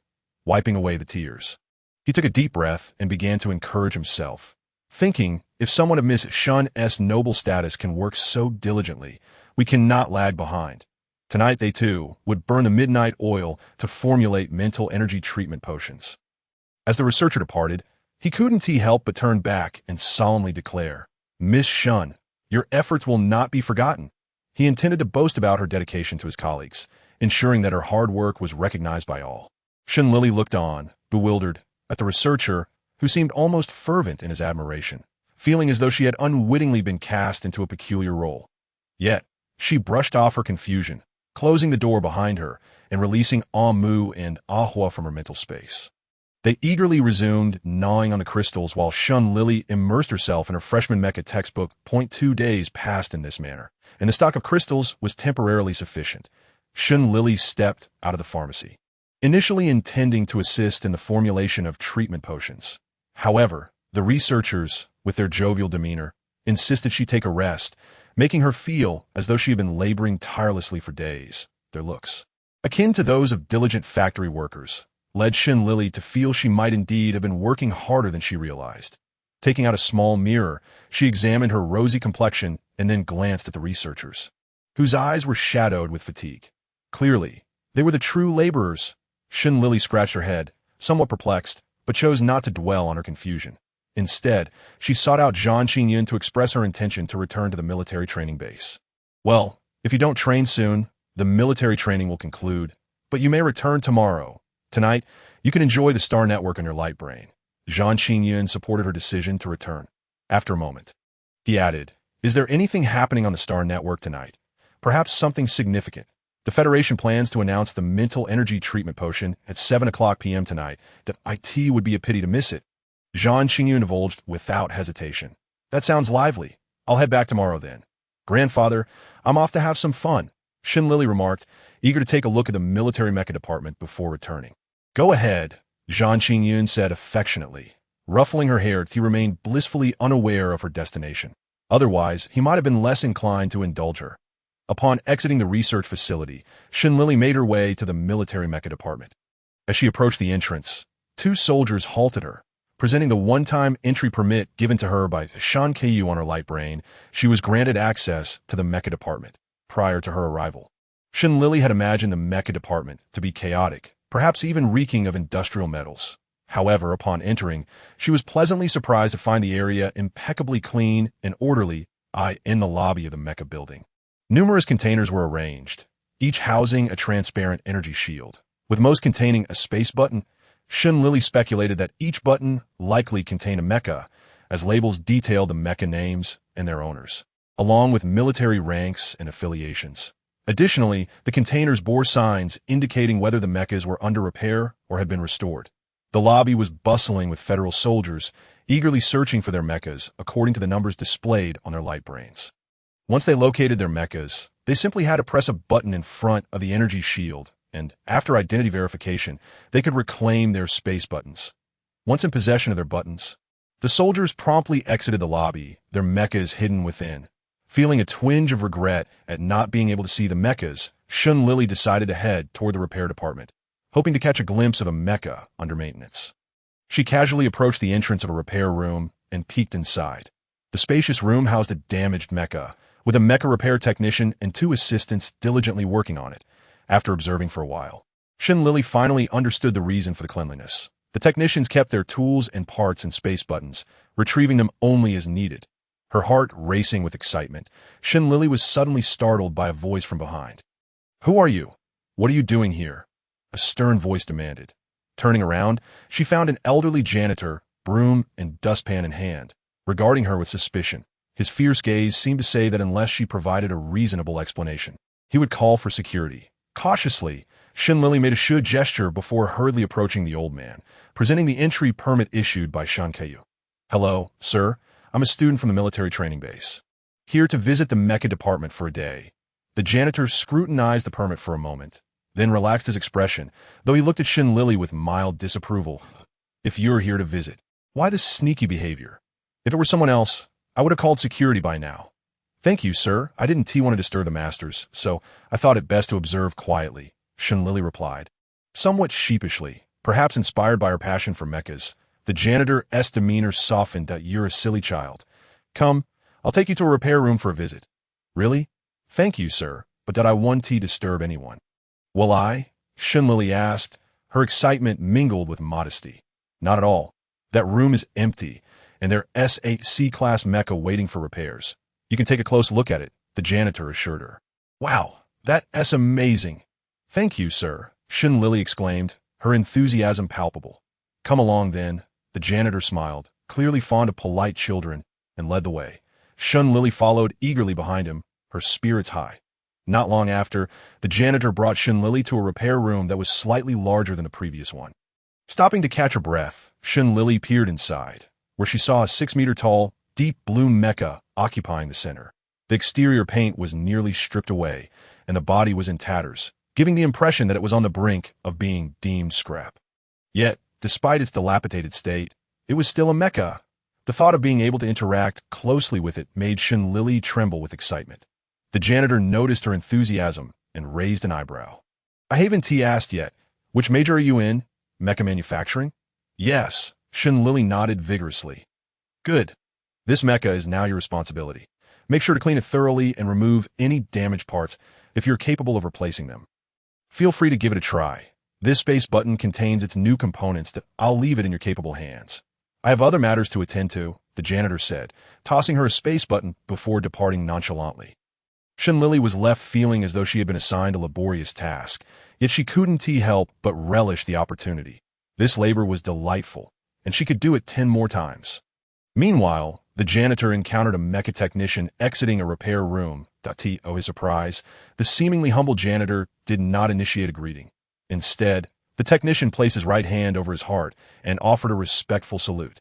The janitor nodded in acknowledgement. There's something about the cleanliness that displeases you, minister? The technician inquired, noting the janitor still holding a broom and dustpan. I am about to speak with the head of housekeeping, expressing my discontent with the peculiar functions being added to the cleaning robots. What I require from them is to perform their cleaning duties, not to engage in exterminating insectoids. Wei Changjia spoke through gritted teeth, his tone laced with an air of menace. Though he did not possess a cleanliness obsession, he could not tolerate untidy environments. If things were not tidied up, not only would he be unable to eat his meals today, but sleep would elude him as well. The mech engineer nearly burst into laughter, but managed to suppress it, instead feigning a look of shared indignation. Indeed, I wonder which fool, having nothing better to do, decided to equip the cleaning robots with artillery. Humph, they're simply too idle. Perhaps we should increase their workload and deduct their rest days for this month, Wei Changjia declared fiercely. Why not deduct their wages? The mech engineer inquired curiously. Wei Changjia rolled his eyes. With the meager salary we receive in the mech department, we barely have enough to breathe air. Deducting more would be utterly heartless. That makes perfect sense. I find myself unable to refute, the engineer conceded. All right, I shall take my leave now. Oh, by the way, regarding Xiao Liao's repair room, I sent he on leave today. When he returns tomorrow, please inform him that I have procured an assistant for him, though I must also check the mech myself. Wei Changjia nearly forgot and hastily reminded him. Assistant? The engineer was slightly puzzled by the minister's words, yet he merely nodded in agreement without delving deeper. Understood, minister. With that, Wei Changjia proceeded directly to find the head of housekeeping in the repair room. Lili stood before a dilapidated mech, scrutinizing its numerous horrifying scars for a long time. Despite its battered appearance, the mech exuded a chilling aura of strength and safety. Lili gazed at it in fascination, unable to resist placing her hand against its surface, as if she could somehow comprehend the brutal war it had endured prior to its arrival. After a moment of infatuation, she finally managed to tear her eyes away from the mech, and, regardless of whether it could hear her or not, she softly assured it, "I will restore your body diligently, and ensure you can return to the battlefield, fighting valiantly once more." With that, Lili rolled up her sleeves, armed with a cloth and a bucket, and decided to first clean the grime off the mech. Before commencing her cleaning, she let Ahua and the others out, reminding the trio, "I'm about to start working, so you can play, but remember not to go outside." "Okay, are you going to clean this big fellow?" "We can help," Ahua eagerly asked. "No need. I can manage that, Ahua. If you find yourself bored, feel free to continue munching on the insectoid cores." Lili handed her spatial button to Ahua. "Yay!" Ahua exclaimed, nodding excitedly. With great care, she picked up the spatial button from Lili's palm and jumped over to a nearby table, happily nibbling away. "Let me assist you. Working alone is too slow." Amu insisted. Observing Amu's determined expression, Lili relented with a playful fondness. "Thank you." Mu did as for Shui. This time it did not retreat into its spiritual space, nor did it show any inclination to assist with the cleaning. It had already climbed onto the mech and was now pacing back and forth, occasionally pausing to probe something with its mental energy. Lili assumed it was merely playing and said nothing. Handing a damp cloth to Amu grasped the cloth tightly with its furry paws and jumped onto the mech to diligently clean the dirt from its surface. Watching Amu, who was utterly adorable even while cleaning, Lili felt her heart melting. Unable to resist, she discreetly opened her light brain and snapped several photos, finally breaking into a satisfied smile. Once she closed her light brain, Lili began earnestly cleaning the mech's exterior. Advanced mechs typically require only the simplest cleaning methods. After a busy morning, she commenced disassembling the damaged components within the mech's body. After an hour of labor, she had not yet caught her breath when Shui's calm and steady voice broke through the silence. "The converter is also damaged," Shui stated matter-of-factly. Lili glanced at Shui in surprise, but did not question it. She simply took the lift to the mech's central torso. Upon removing the outer layer of the mech, she extracted the converter and delved into it with her mental energy, discovering a tiny wire had snapped. Although the issue was minor, it would impede the mech's movements. "Shui, you're amazing," Lili exclaimed, giving Shui a thumbs up after confirming the problem. "Humph." Shui raised its head, feigning indifference, though its tail wagged happily behind it. "The driver is aging as well. While it isn't broken, I recommend replacing it with a new one," Shui continued. "All right, disassemble it," Lili replied readily, treating Shui as an esteemed advisor. Shui then pointed out several hidden areas, and Lili meticulously followed its guidance. When Shui finally fell silent, Lili breathed a sigh of relief. She had not anticipated leaving so many issues unaddressed. If her score was a 90, Shui had effectively raised it by 10 points. Incredible! At this moment, Lili began to truly appreciate Shui's previous words. While it might not have the capability to manufacture mechs, its understanding of them was undoubtedly on par with her own. Lili primarily relied on the original owner's memories of the mechs and the knowledge she had recently acquired. Yet now she felt that Shui, who had never truly interacted with mechs, surpassed her in skill. It was as if Shui possessed an innate talent for them. Lili's eyes sparkled with excitement as she regarded Shui, her mind racing with ideas that Shui felt a shiver run down its spine. Realizing it was under scrutiny from its master, unable to contain itself, it hesitantly gulped and asked, "Why are you looking at me?" Lili's fervent expression softened as she quickly adopted an innocent demeanor. Smiling, "I simply think you are truly remarkable, Shui. There are so many things I do not understand. Could you teach me?" She deliberately displayed a look of trepidation, gazing at Shui with a pitiful expression reminiscent of a damsel in distress. Shui's spiritual form bristled with discomfort, overwhelmed by the sentiment. Teach, teach. Just act normal, or I might vomit," it exclaimed, unable to suppress a gag. Lili rolled her eyes internally, muttering a quiet curse at Shui's lack of discernment. It would undoubtedly remain a single beast, despite her inner thoughts. Lili maintained a deeply touched expression on her face, sweetly adding, "Shui is wonderful. You're my favorite. If you keep talking, I won't teach you." Shui threatened, albeit its tail wagged joyfully behind it, and even its furry face bore a hint of bashfulness. Lili raised an eyebrow, choosing to remain coy, and replied obediently. All right, I want to say another word. Humph. Shui huffed, then began earnestly instructing Lili on how to install new components and parts onto the mech. When certain parts were missing, Lili willingly reached in her spatial button to procure replacements. Thus, they toiled throughout the afternoon, and when the final component was affixed, Lili applied a layer of anti-cosmic radiation paint to the mech. The repairs were finally deemed complete.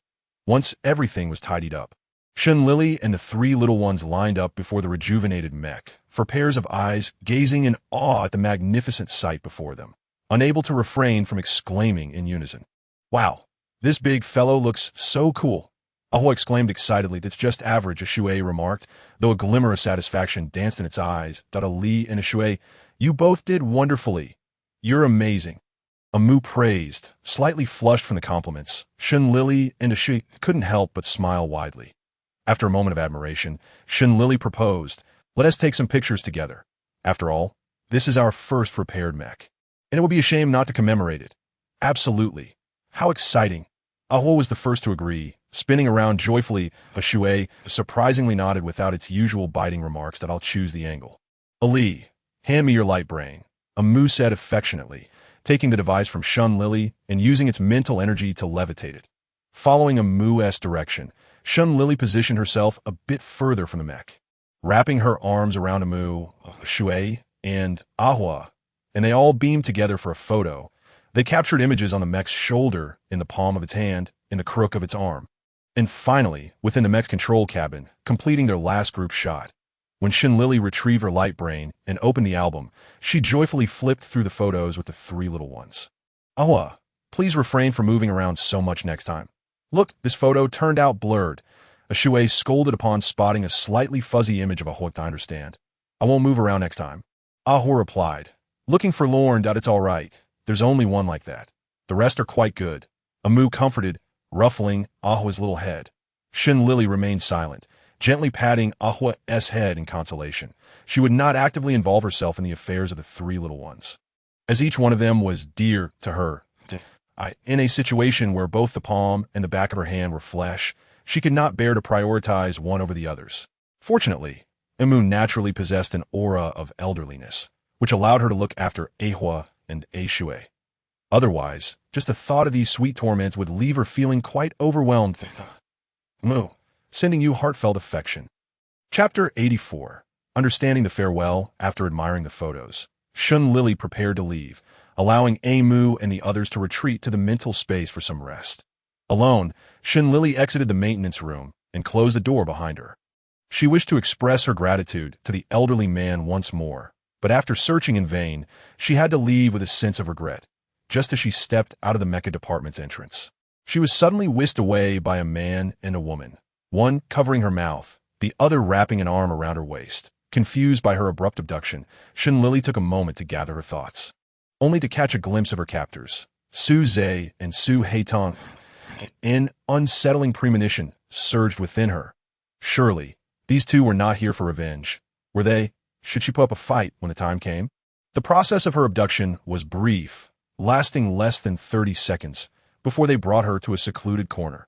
What do you want? Lili asked warily, instructing Ahua in the mental space to prepare for battle. Su Zhe and Su Haitang exchanged glances before preparing to retrieve something from their spatial buttons. Lili's anxiety heightened, fearing they were about to pull out weapons to attack her. The atmosphere was electric with tension.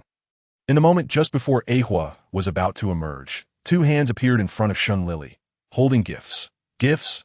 Both Ahua and Lili were momentarily taken aback. Cautiously, Lili raised her gaze to scrutinize the two. One was someone she had inadvertently sent to the hospital, while the other had also found themselves in the same predicament due to her actions. Realizing this, she concluded that they could not possibly be there to present her with gifts. They were likely there to deliver her demise instead. Damn it, this was a setup. Time to flee. Just as Lili prepared to turn and run, both captors firmly grasped her shoulders from either side. Resigned, she closed her eyes and then turned to face them, asking, "What do you intend to do?" "I want to resist. Just get on with it. After 18 years, I'll still be alive and kicking." Su Zhe and Su Haidang looked at her, bewildered. Su Haidang furrowed her brow and said, "You seem to have misunderstood. We are here to apologize." Apologize? Shen Lili almost gasped in disbelief, her eyes wide with shock. Had she lost her mind, or were they the ones who had gone insane? She had sent them to the hospital, and now they were here to apologize to her, regardless of the turmoil within her. Shen Lili maintained a composed facade, silently observing the two as they fumbled through their performance. Perhaps the silence of the moment made Su Zhe cough awkwardly, deciding to address the matter swiftly. "I shouldn't have intruded upon your mental space with my own intentions. Although I was met with your mental backlash, I still wanted to express my apologies." That a shift in Shen Lili's expression indicated her growing concern at Amu. Is what he said true? Yes, he intended to hypnotize your consciousness to extract information. So, I instructed Ehua to teach him a lesson. Amu replied, revealing a rare hint of possessiveness, still holding a grudge to this day. Shen Lili was astonished to realize she had narrowly escaped a grave threat. After all, she was not a star traveler. If Su Zhe had uncovered her true identity, the consequences would have been dire. She had initially thought it was merely due to her forgetting to mention her mental power level that led to Su Zhe's backlash.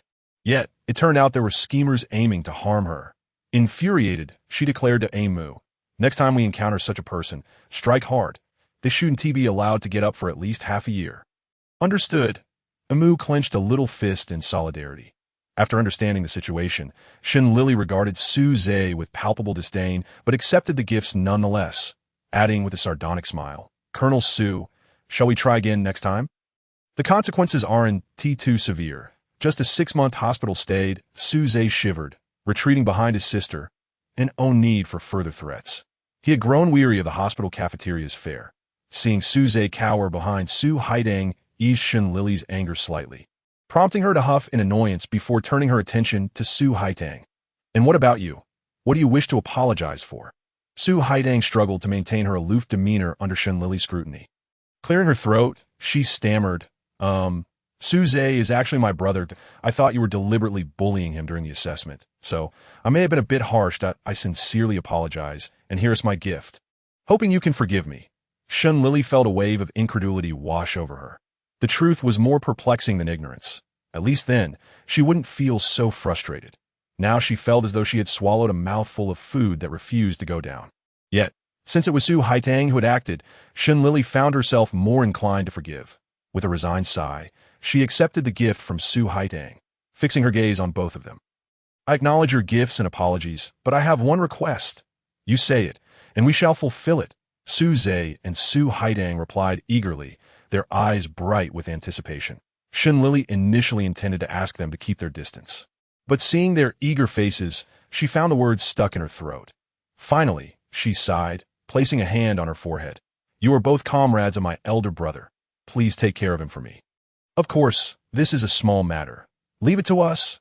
Su Haidang was the first to respond enthusiastically, while Su Zhe appeared hesitant, ultimately nodding in agreement as if bearing a heavy burden. The thought of caring for his nemesis was indeed a bitter pill to swallow. Just imagining the need to engage in pleasantries with Shan Keiyu made Su Zhe shiver involuntarily. However, Shen Lili remained blissfully unaware, believing Su Zhe to be a good friend of her brother. After all, her brother had brought him chicken soup during his hospital stay, and Su Zhe had claimed to be friends with him, so who could she blame? It was simply a pit she had dug for herself, and now she must fill it, even if it meant weeping as she did so. Chapter 85. Imperial Jade Liquor. Noticing that the day was growing late, Shen Lili checked the time on her holographic device. It was nearly 6 in the evening. With plans to catch some excitement on the Starnet later, she bid farewell to the Su siblings. Upon returning to her temporary dormitory, she released Ehua and the others from the mental space. After taking a shower, she lay back down on her bed with the 3 little ones, watching the holographic live stream projected by her device. At that moment, the official live stream of the Federation was lit up, yet had not officially commenced. The stream featured nothing but a simple wooden table adorned with 5 vials of various colored potions, set against a backdrop emblazoned with the Federation's emblem. However, there were no descriptions accompanying the potions. Helpless, the viewers in the live stream resorted to speculation, leading to a flurry of bizarre theories flooding the public screen. But a little musician wrote, "I suspect these are gene enhancement potions. After decades of research, they must finally be ready." A Federation keyboard warrior retorted, Even if gene enhancement potions were available, I wouldn't want to use them. There are novels that depict interference with human genes, potentially leading to violent mental disorders in adulthood, so natural births are preferable. Wu Rinqing added. You've been reading too many novels. Why not say that using the potion will immediately turn one into a zombie? Tonight's dinner of 8 bowls stated. Exactly. This is the official account. They wouldn't dare broadcast potions without confirming their safety. Watching the public screen erupt with chatter, Lili couldn't help but join in. Could it possibly be a mental power potion? As soon as she sent her message, the public screen fell silent for a moment before erupting into a frenzy of messages. Today, I also want to cry. I wasn't going to comment. But you all are getting increasingly absurd. Now we have mental power potions too. Everyone knows that mental power diseases have no chance of being cured. A little musician replied. Mecha maniac, I thought my imagination was rich. But you've outdone me. I humbly bow to you. Wu Rinqing chimed in.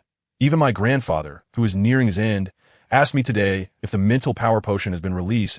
A Federation keyboard warrior scoffed. It won't be released. It's impossible in this lifetime. If it does, I'll stand on my head and eat noodles. Mecha maniac retorted. I've taken a screenshot of that. I'll hold you to your word. The keyboard warrior shot back. The Federation will never produce it. Lili raised an eyebrow, sensing something amiss, and sent another message. Imperial Jade liquor? What liquor?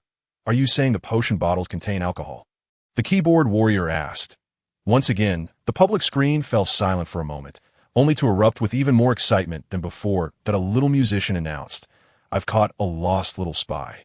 I've informed the police. No need to thank me. Patriots exclaimed. If we can't even recite our federal slogan, the spies have been confirmed. The olive tree retorted. You've been silent for so long. Are you feeling guilty? Meanwhile, a top hacker spy, known as the Federal Keyboard Warrior, who had long been lurking within the Federation, was inexplicably apprehended by the interstellar police on charges of espionage. He believed it impossible for him to be exposed. Thus he struggled to deny. You've got the wrong person. I am not a spy. The interstellar officer sneered. Palace Jade liquor. The Federal Keyboard Warrior remained utterly bewildered. Not even aware of this, yet he dared to claim allegiance to the Federation. He should reflect on his actions in prison. Observing the suspect's prolonged silence, the interstellar police grew even more convinced, declaring coldly, You have no evidence. On what grounds do you arrest me? Be wary. I will report you. The Federal Keyboard Warrior glared furiously at the interstellar officer, threatening with malevolence. Do you think we would apprehend you without evidence? The interstellar officer mocked, then activated a holographic display revealing photographs of confidential documents transmitted by the keyboard warrior to outside the Federation. Trembling, the keyboard warrior gazed at the images, ultimately bowing his head in silence, allowing the interstellar police to escort him away. Upon returning to the live broadcast, the police officer issued an official statement confirming the keyboard warrior as a spy, now arrested and imprisoned. This news left Lili momentarily stunned. She merely found it somewhat suspicious, never imagining she would inadvertently capture an actual SPY to this moment. Her emotions mirrored the subtitles she had typed on the screen. Late night mech maniac. A little sure. Wow. Actually caught a spy. Fried bug tribe. For some reason, I unexpectedly shed a tear for the spy. Patriots. You upstairs, you actually sympathize with a spy. I reasonably suspect you might be one to... please tell me my next line. Palace Jade liquor? Fried bug tribe. 180 a cup. Patriots. Doubt withdrawn. Confirmed. The upstairs is an ally. Lili observed the unexpectedly lively spy-catching activity in the chat room, feeling slightly embarrassed as she realized she had led the atmosphere astray. Thankfully, the time finally reached 7 p.m., and 2 individuals in white coats, accompanied by 5 patients in hospital gowns, appeared in the live broadcast. Lili recalled that the 2 in white coats were likely from the 5th Legion's research base. The elder, named Chun Feng, and the younger, Guan Hai, greeted the audience with excitement. Hello everyone, welcome to the official Federal Live broadcast. Today, I bring you great news. The mental strength potion has finally been successfully developed. The chat room erupted in disbelief. But as it was the official channel, the comments fell silent. Some viewers, upon realizing the significance, hurriedly called friends and relatives to join the live stream, while others broke into tears for themselves, for friends and family. Meanwhile, spies from other nations, upon receiving the news, rushed to relay it back to their countries, regardless of its veracity. Across the Federation, no, throughout the entire galaxy, all nations, great and small, turned their attention to this entity known as the Federation. Chapter 86. Shun Lili's decision. Chun Feng, observing the excitement within the live chat, remained remarkably composed. He recalled the time when their military research institute first learned of the potential of the mental strength potion. Their cheers nearly tearing the roof off the building. With a smile creeping onto his lips, he decided to share more details, stating, "I believe everyone shares my excitement. Therefore, I will not waste any more words and will introduce these 5 potions." Chun Feng picked up the first potion, displaying it holographically in the live broadcast as he explained. The first is a mental strength treatment potion, specifically for mental toxicity. To demonstrate its efficacy, we have invited 5 individuals suffering from mental illnesses. The first is a patient with mental toxicity. Here is their medical report for you to review. As he spoke, an electronic copy of the medical report appeared in the chat room. Lili joined in the curiosity and opened it. Federal Military Research Institute Medical Report. Patient name: Lin Sheng, Federal 2nd Lieutenant. Submitted by Federal 5th Legion. Examination items: physical examination, calf fracture healed, heart and lungs replaced with clones. The attending physician recommends rest. Brain region examination: complications caused the blood vessels in the brain region to wither and rupture. Mental strength examination: due to insect toxins, mental strength is depleted and contaminated, with potential for future mental outbursts. Early treatment is advised. This medical report prior to the broadcast would have been akin to a death sentence. However, now there was a possibility of healing, and it was officially certified. Realizing this, the audience's anticipation grew, and some even began urging for updates in the chat. Chun Feng smiled silently, waiting for the right moment before finally speaking. Now that everyone has seen the medical report, let us allow Lieutenant Lin Sheng to drink the potion and observe the results. Together, let us await either despair or a miracle. With that, Chun Feng pointed the detector at Lin Sheng, and once the 3D virtual screen displayed identical data, he handed the potion to the impatient lieutenant. Lin Sheng's condition was dire. Since learning of his mental toxicity, he had refused to rest properly. The prolonged despair had left him looking like a wretched addict. At that moment, his sunken eyes and hands, resembling dry twigs, eagerly grasped the potion. He gasped as he uncorked the bottle, gulping it down in one swift motion. In his haste, he nearly choked but feared expelling it. Holding his mouth tightly as his face flushed red, the audience watched in silence, refraining from mockery or disdain. While they could hardly fathom the experience of despair, their quiet observation was a testament to their respect. Those truly experiencing despair could empathize. Had they been in Lin Sheng's position, they might have appeared even more disheveled. Despite the broadcast proceeding at a normal pace, the viewers felt as if ages were passing. The sole comfort was that Lin Sheng managed to sit calmly in the chair, a hint of contentment gracing his features, ultimately drifting into a peaceful slumber. Everyone tacitly agreed not to disturb him, their eyes glued to the data on the detector screen. Though the numbers were only gradually increasing, it felt as though heavy hammers were striking their chests, leaving them breathless with excitement. When Lin Sheng's mental strength data returned to health, the audience erupted in wild cheers, their joy echoing throughout their surroundings. Even spies from enemy nations, upon witnessing the results, could not contain their exclamations until reminded by their companions to quiet down. Nevertheless, at that moment, the affliction of mental toxicity was forever etched in history. This live broadcast, though brief at just 2 hours, sent shockwaves throughout the Federation and indeed across every nation in the galaxy, comparable to the impact of a nuclear bomb. The Federal Ministry of Foreign Affairs was bombarded with international calls immediately following the broadcast, each country expressing a desire to purchase the mental strength potion. In response, the Federation announced that they would make the formula public, but those wishing to purchase the treatment potion would have to wait a month before it became available to anyone outside the Federation. Upon receiving this news, Lili couldn't help but exclaim, "Brilliant!" The publicizing of the formula carried both advantages and disadvantages. The drawback was that the Federation could not reap the full financial rewards. Yet the benefits far outweighed this. Not only would it enhance the Federation's reputation, but it would also allow them to extricate themselves from a precarious situation without a single soldier lost. Moreover, as the developer of this potion, Lili would no longer be under the spotlight. After all, with the formula widely available, it would be impossible for others to covet it. Most crucially, the potion required Li Jing as a key ingredient, and only Lili possessed it, granting her significant leverage. At that moment, Shun Lili, along with the suddenly arrived Chiao Tsung-yun, was engaged in negotiating a contract. The agreement stipulated that she would produce Li Jing, and the federal authorities would allocate 10 of the profits from the sale to her. Shun Lili was indeed tempted, but ultimately revised her share to 5. Miss Shun, what are you doing? Chiao Tsung-yun asked, astonished. He had never encountered anyone who seemed to think there was too much money involved. Grandfather Chiao, I know many are fighting to protect me. Thus, I hope this 5 can be shared with those who safeguard me and those I may have burdened. Shun Lili had often seen on the Star Network that the 5th Legion frequently faced invasions from the insect race. Reflecting on this, it was hard for her not to feel a connection to the matter, especially after having been kidnapped by the insect race before. Chiao Tsung-yun gazed deeply at the petite girl before him. Finally saluting with unwavering solemnity, I will convey your message to the president. On their behalf, I express my gratitude to you. Furthermore, it is their duty to protect you, so please do not feel burdened. Shun Lili smiled silently, completing all the contractual documents before politely seeing off the busy Chiao Tsung-yun.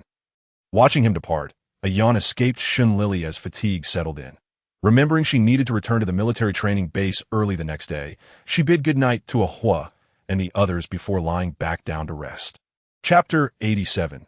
The delicate Shun Lili. Early the next morning, Shun Lili arrived at the military training base, first submitting her light brain to the dormitory supervisor before returning to her room. Upon entering, she discovered her roommates had also risen. Their expressions shifted to surprise upon seeing Shun Lili. Hey, our dorm's missing person has finally returned, Bu Lingling exclaimed with a beaming smile. Jiang Chan and Yi Qingqing rushed forward, excitedly hugging Shun Lili's arms. Ollie, where have you been for the past 10 days?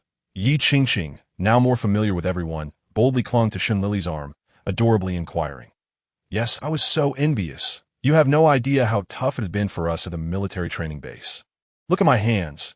They've become rough, and my skin has darkened, Jiang Chan lamented, displaying her hands for Shun Lili to see. The 5th Corps is in dire need of medical supplies, so I went to help out for a while. By the way, I brought you all gifts, Shun Lili offered, unsure of how to respond, then swiftly changed the subject. Wow, what gifts? Bu Lingling exclaimed, her curiosity piqued. Don't rush, there is plenty for everyone. Shun Lili retrieved a collection of potions from her spatial button and began distributing them while explaining. Shaoqing, Lingling, this is an S-grade forging liquid specifically for you, which can help repair your physical foundation. Xiaochan, knowing your love for beauty, I have prepared a skin-enhancing lotion for you. Just apply it before bed.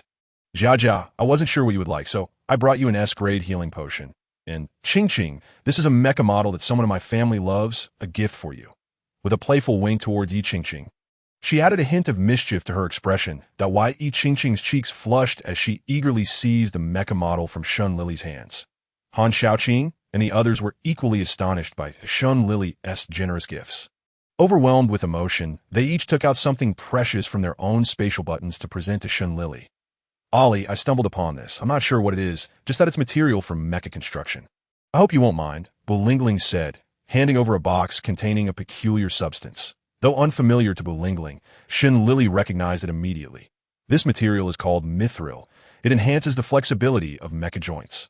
While not exceedingly expensive, it is quite rare. Thank you, Lingling. I truly appreciate it. Shun Lili accepted it with delight. Hee, I like it very much, Bu Lingling chimed, examining her potion with glee. Han Shaoqing, however, felt a bit embarrassed as her spatial button contained no precious items. Only a few local delicacies from her hometown. Ollie, I don't have anything grand to give you, just these specialties my parents prepared that I hope you like them. Shun Lili could see Han Shaoqing's discomfort, yet she genuinely cherished the gift. With a radiant smile, she encouraged, Thank you. Shaoqing, I was just contemplating what to bring for my parents, and now I have something. Han Shaoqing felt warm swell within her at Shun Lili's glowing smile, and they shared a friendly glance. Ollie, quickly look at my gift, Jiang Chan interjected, eager for her turn. Shun Lili's eyelids fluttered as she accepted the package, revealing a pink princess dress. The sight of the frilly skirt and the oversized bound nearly overwhelmed her. Swiftly closing the lid, she fought against the goosebumps rising on her skin and managed a strained smile. Thank you, I really don't like it out if you like it. I have plenty more home. Once school starts, I'll bring you a few more sets, and I'll also get some for the girls, Jiang Chan replied, delighted by Shun Lili's reaction. The others could only exchange glances, sharing a bittersweet smile as they accepted Jiang Chan's generosity. Fortunately, the subsequent gifts from Xiejia and Yi Qingqing consisted of standard mecha materials, providing Shun Lili with a sigh of relief. She had expected to be left with a psychological scar from receiving gifts. She felt a mix of amusement and despair. Joyful moments are ever fleeting. Before long, the group realized it was time to depart the dormitory and made their way to the comprehensive training ground for the day's physical training class. The physical training followed the usual routine, wearing weighted rings for a 10-kilometer run. Shun Lili was surprised to find that her classmates and instructors seemed unfazed by her sudden return, almost as if accustomed to her presence. The students had genuinely adapted, as Shun Lili had trained less than they had during weekends. They assumed her absence was due to health issues. Meanwhile, the instructors shared a tacit understanding, choosing to overlook the matter. Days passed in this manner until, following the training on the second day, the instructor did not follow the usual protocol of dismissing the students after formation. Instead, with a grave demeanor, he addressed them. The time for military training is nearing its conclusion. In the final week, the military training base and various academies have decided to host a week-long wilderness survival competition. However, unlike previous events, this competition may pose life-threatening risks. Participation is voluntary. If anyone wishes to withdraw, please raise your hand now.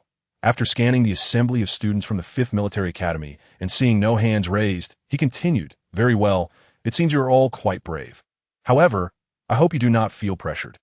If you have second thoughts before the competition starts tomorrow, feel free to come speak with me privately. The competition is scheduled for 9 a.m. tomorrow, and you must gather at the comprehensive training ground by 8 a.m. Are there any questions?" "No." The students of the 5th Military Academy responded loudly. "Good. Dismissed." With that, the instructor turned and walked away with Lin Su and the others, seemingly busy preparing for the upcoming competition. Chapter 88. A prelude to the competition since yesterday. During his shift to the military mecha department, Xiao Liao had been unable to shake the thought of the mecha that appeared to have been repaired by an assistant. After 2 days of contemplation, he finally decided to visit the office of Minister Wei Changjie.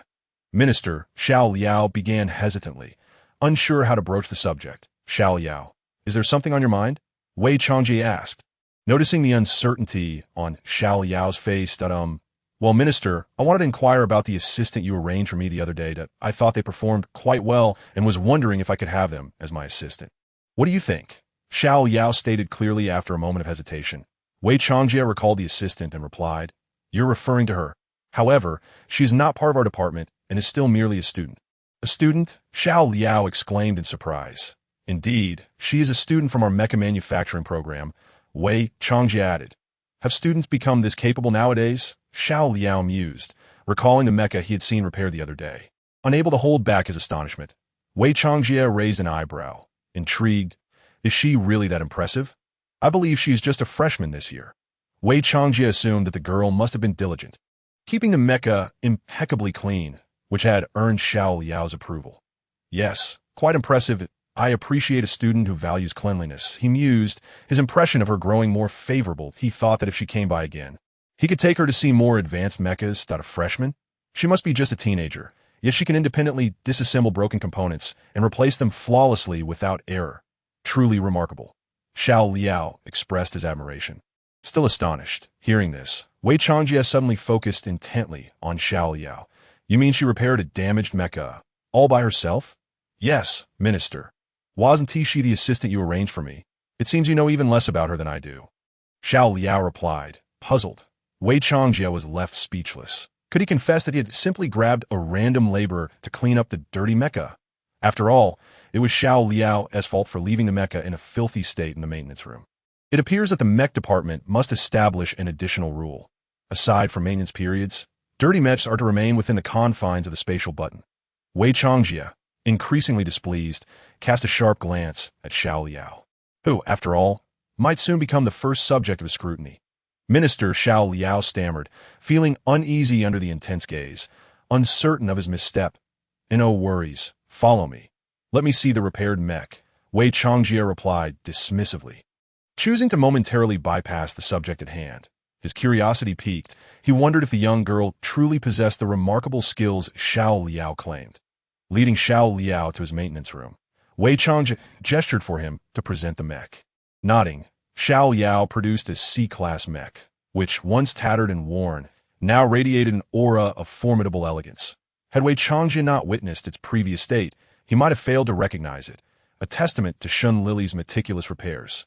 Internally, he nodded in approval. Indeed, it appeared pristine, deserving of an additional point. Wei Changjia meticulously examined the mech inside and out, his admiration deepening that if perfection were rated on a scale of 10, he would gladly assign it a score of 9. 9. However, he noted with some dissatisfaction that a portion of the mech contained components he had never provided. Although these parts had been willingly supplied by Shun Lili, he felt reluctant to take advantage of a young girl. With that thought, Wei Changjia dismissed Xiao Liao and sought information on the external personnel who had entered the mech department 2 days prior. It was only upon discovering Shun Lili's photograph that his eyes lit up, and he clicked on the profile. Mech department personnel list. Name, Shun Lili. Gender, female. Age, 15. Identity, direct descendant of the Shun family, daughter of General Shun Tian. Entry permit, one-time guarantor, Shun Kaiyu. After reviewing the information, Wei Changjia was taken aback. He had not anticipated that she was the granddaughter of a close friend. Reflecting on the sweet and gentle girl, a pang of jealousy for Shun Mujiang stirred within him. Why did this old man seem to monopolize all the good fortune? The object of his youthful affection had become his wife, and now he had a splendid son and grandson, along with an adorable granddaughter. Alone and solitary, for the first time in his life, Wei Changjia felt a sense of emptiness. He sighed deeply and opened his communicator to contact someone he had labeled as Old White Lotus. Oh, an unexpected visitor, Lao Wei. What brings you here?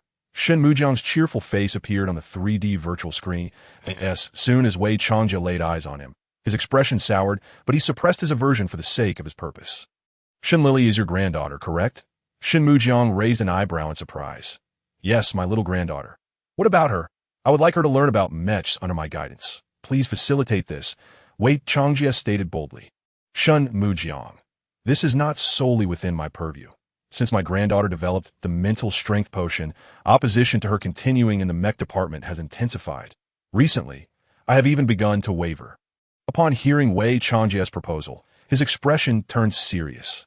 Are you certain that Lili is suited for mechs? What do you mean by that? Are you questioning your own granddaughter, and are you doubting my expertise as a mech master? Wei Changjia retorted, fiery-eyed. Cough. Let's not throw around names. This matter is complex and cannot be resolved in a moment.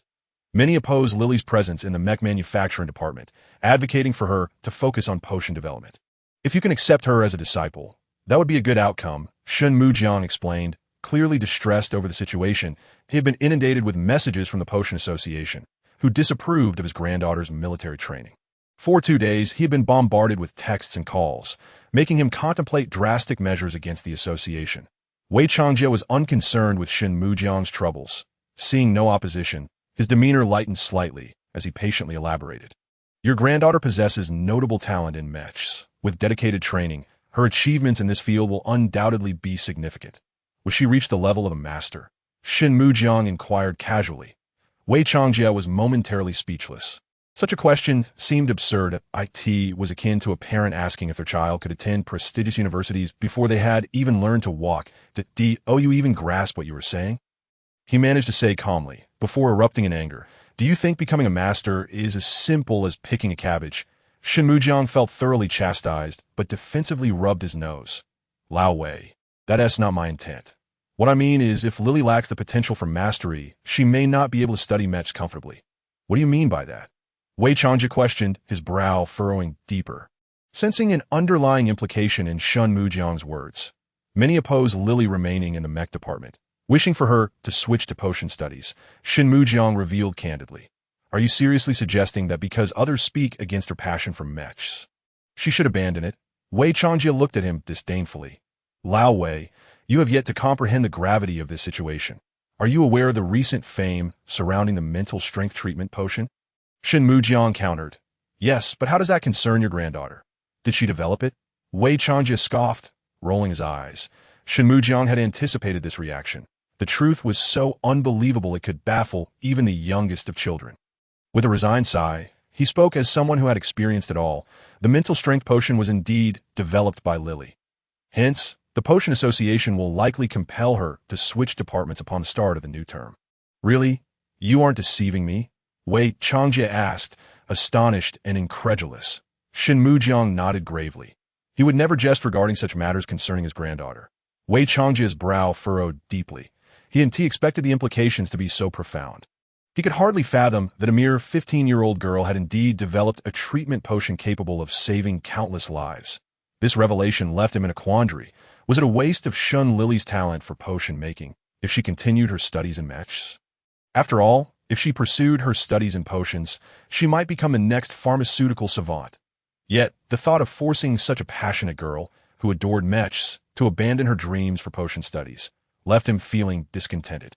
I will still accept Shun Lili as a disciple, but should she truly lack talent for mechs, I will advise her to focus her energies on potions. Wei Changjia resolved, rubbing his temples and sighing heavily. Upon hearing this, Shin Mujiang felt a sense of relief wash over him, a smile returning to his face. I thank you on behalf of Lili. Once she starts school, I'll ensure she adds you to her communicator. Very well, if there is nothing else. I shall take my leave, Wei Changjia said, disconnecting the call and turning his gaze towards the military training base next door. His heart began to race with uncertainty. He questioned whether he had made the right decision. Yet, deep down, he felt no regret. He was more inclined to protect the light in that child's eyes than to fret over potential future complications. He understood better than anyone the anguish of yearning to learn about mechs, yet being unable to pursue that passion. When Wei Changjia was but a child, both his parents perished in service to the Federation. Left unprotected, he found himself dispossessed of his family's wealth and cast out by relatives, becoming a beggar on the streets. During that time, he envied mech manufacturers, not only for his fervent love of mechs, but also for the esteem and admiration they commanded. From that moment, he aspired to become a mech manufacturer. However, lacking the funds to attend a legitimate school, he resorted to sneaking into classes and hiding in corners to watch the instructors teach. He frequently found himself caught by security and received a thrashing, only to be unceremoniously thrown out of the school. Yet despite these setbacks, he never contemplated giving up. After numerous encounters with the elements, whether rain or shine, it seemed that perhaps someone had spoken on his behalf, and security began to overlook his presence. Eventually, he learned that the person who had aided him was Shin Mujiang, who later helped him reclaim his inheritance. Thus, he finally earned the right to sit in a classroom and learn legitimately. The two eventually became good brothers, but later, their friendship faltered when both developed affections for Shun Lili's grandmother. Nevertheless, these two individuals were of utmost importance in Wei Changjia's life. Thus, he chose to gracefully withdraw from this emotional entanglement, allowing Shin Mujiang and Luo Shuhua to flourish, reflecting on the pangs of youth.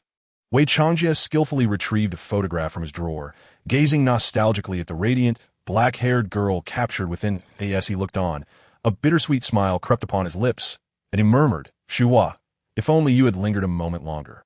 You could see your granddaughter now. She is an exceptional child, and I am certain you would adore her. Alas, the photograph remained silent. Yet the girl's smile seemed to affirm his words. Chapter 90. Before the competition begins as the sun rose over the military training base. The comprehensive training ground buzzed with activity. Not only were there numerous military academy students present, but instructors from various military schools had also arrived. Among them was Shun Xiaoxiong, Shun Lili's uncle, who occupied a prominent position among the 5 examiners. Though they spotted each other, decorum dictated that they merely exchanged smiles and waves at 8 o'clock. As the crowd reached its peak, the instructors confirmed the number of students from their respective academies and commenced preparations for the competition. This time, external items were strictly prohibited. Thus, apart from their clothing, the numerical wristbands provided, and a dagger distributed by the instructors, all other belongings were surrendered. Even the students' personal spatial buttons were confiscated, prompting a chorus of lamentations. With a week ahead in the wilderness and no equipment provided, the situation seemed utterly inhumane as for the dagger. One might wonder its utility. Could it provide sustenance or warmth during the night? The notion of security was laughable.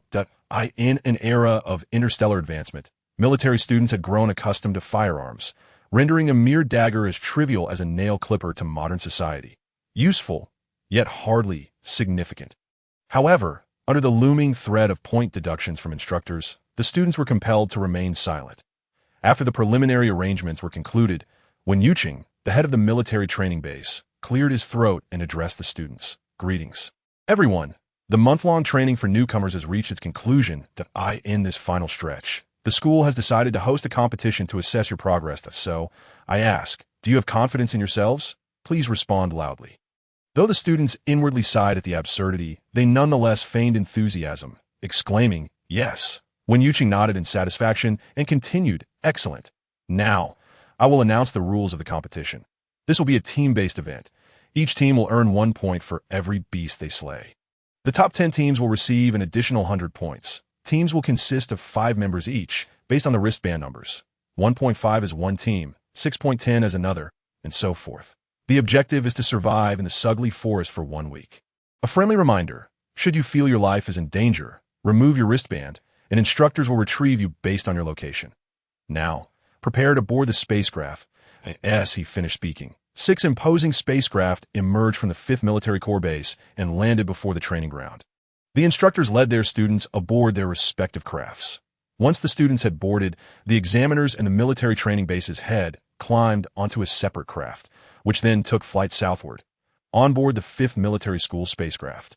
The students busily sought their teammates according to their wristband numbers, the air filled with cries of numbers. After half an hour, Shin Lili finally reunited with her teammates. Among them were 3 boys and 1 girl. And to Shun Lili's surprise, 2 of them were familiar faces. "Ali, I can't believe we are teammates," Yi Qingqing exclaimed joyfully, linking arms with Shun Lili. "And my second brother is on the team too." Shun Lili glanced at Shun Kaiyun and then back at Yi Qingqing, grinning. She had anticipated Shun Kaiyun being her teammate. After all, he had stood beside her when he received the number 70 badge.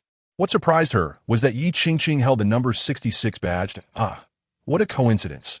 Yi Qingqing blushed, shyly stealing glances at Shun Kaiyun.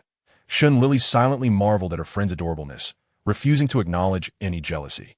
"Come on, little sister and friend. Let us discuss our strategies for the upcoming competition." Shun Kaiyun, oblivious to the girl's subtle sentiments, was engrossed in conversation with the other 2 teammates about the Sugly Forest.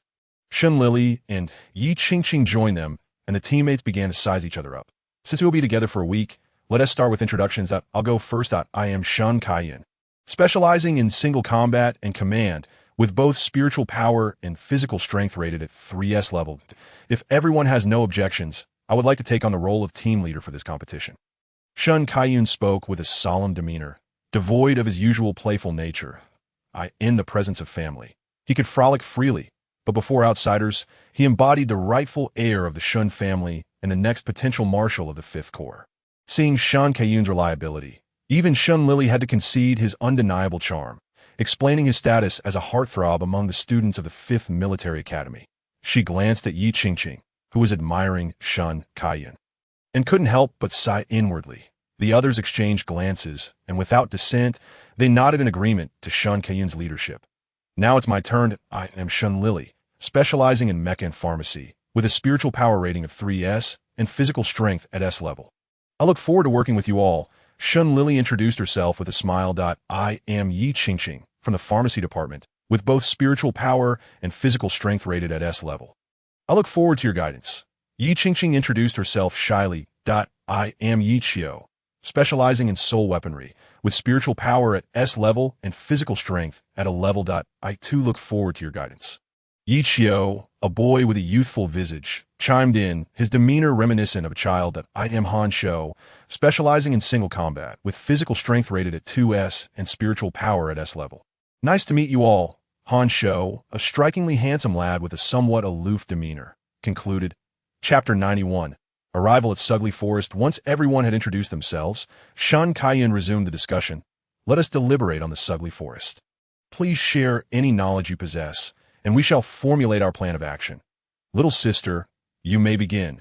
Shun Lili nodded and addressed the group. "I don't know much about the Sugly Forest, but I do know it spans over 500 hectares and is home to numerous beasts, with star beasts residing at its center. Therefore, unless absolutely necessary, I advise against venturing toward the core. Star beasts are not like ordinary creatures.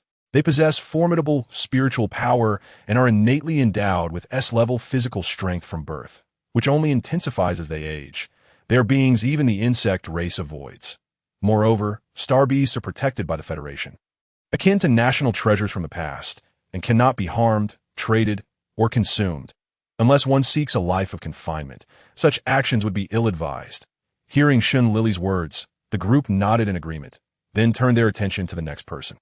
Yi Qingqing, feeling the weight of their gazes, grew apprehensive, especially under Shun Kiyun's watchful eye. Noticing her distress, Shin Lili encouraged her with a gentle squeeze of her hand, silently conveying reassurance. "Fear not. I am here." Feeling a warmth in her heart, Yi Qingqing finally mustered the courage to speak. "I once visited the outskirts of the Sugly Forest with my father, and I vividly remember the abundance of venomous insects and leeches.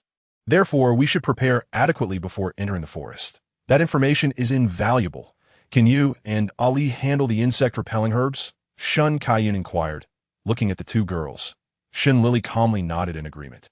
While Yi Qingqing enthusiastically nodded, her hands clenched in excitement. Next was Yi Qiu, who seemed inexplicably excited. "I've heard that the Sugly Forest is home to little fragrant pigs, which are considered high-end delicacies in the Federation's elite restaurants. There are also matsutake mushrooms, hazelnuts, and mangosteen." "Stop. No need to elaborate further. You shall be in charge of our food provisions," Shun Kaiyun interjected, having patiently listened until Yi Qiu began to ramble. "Absolutely. Leave it to me." Yi Qiu responded eagerly, his enthusiasm palpable. With a sigh of relief, Shun Kaiyun then turned to Han Shou. "And you, Han Shou, the most perilous threat does not emerge from the forest, but rather from humanity itself. The star beasts of the Sugly Forest have long been the targets of poachers, attracting numerous interstellar mercenaries. While poachers are rather straightforward adversaries, easily countered, the mercenaries, with their ambiguous allegiances, pose a far more insidious challenge. Thus, I advise maintaining a safe distance from them during the competition," Han Shou stated, his tone calm yet underscored by a hint of seriousness. After pondering for a moment, Shun Kaiyun replied, "Han Shou's perspective is not without merit. However, historically, the competition venues for students have been secured in advance, both to ensure their safety and to prevent potential cheating by certain affluent students. Therefore, this proposal remains tentative.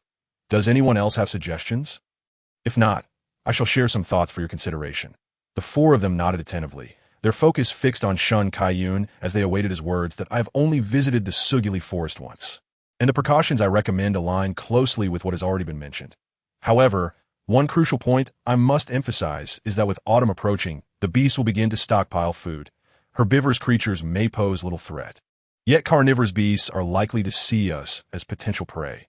Hence, the primary concern during this competition should be the wild beast. It is imperative that we take turns keeping watch each night. This responsibility will fall to the three of us boys," Shun Kaiyun stated with earnest diligence, outlining the potential scenarios they might encounter during the competition. As discussions unfolded, the fleet of warships reached its destination. 6 imposing vessels landed at the outskirts of the Sugly Forest, while a crowd, halted by a security perimeter 100 meters away, buzzed with chatter regarding the mountainous closure. Truly impressive for a military academy to seal off the entire Sugly Forest for the sake of a mere children's competition. One disgruntled interstellar mercenary grumbled, "Those children you speak of could easily best you in a fight, making you unrecognizable to your own parents. How shameful for adults to express such contempt," retorted an older mercenary, rolling his eyes in derision. Another mercenary chimed in, "Moreover, these so-called children will one day be the ones protecting you, your spouse, and your offspring on the front lines. Do you not feel an inkling of remorse for your words?" The complaining mercenary fell silent, retreating quietly.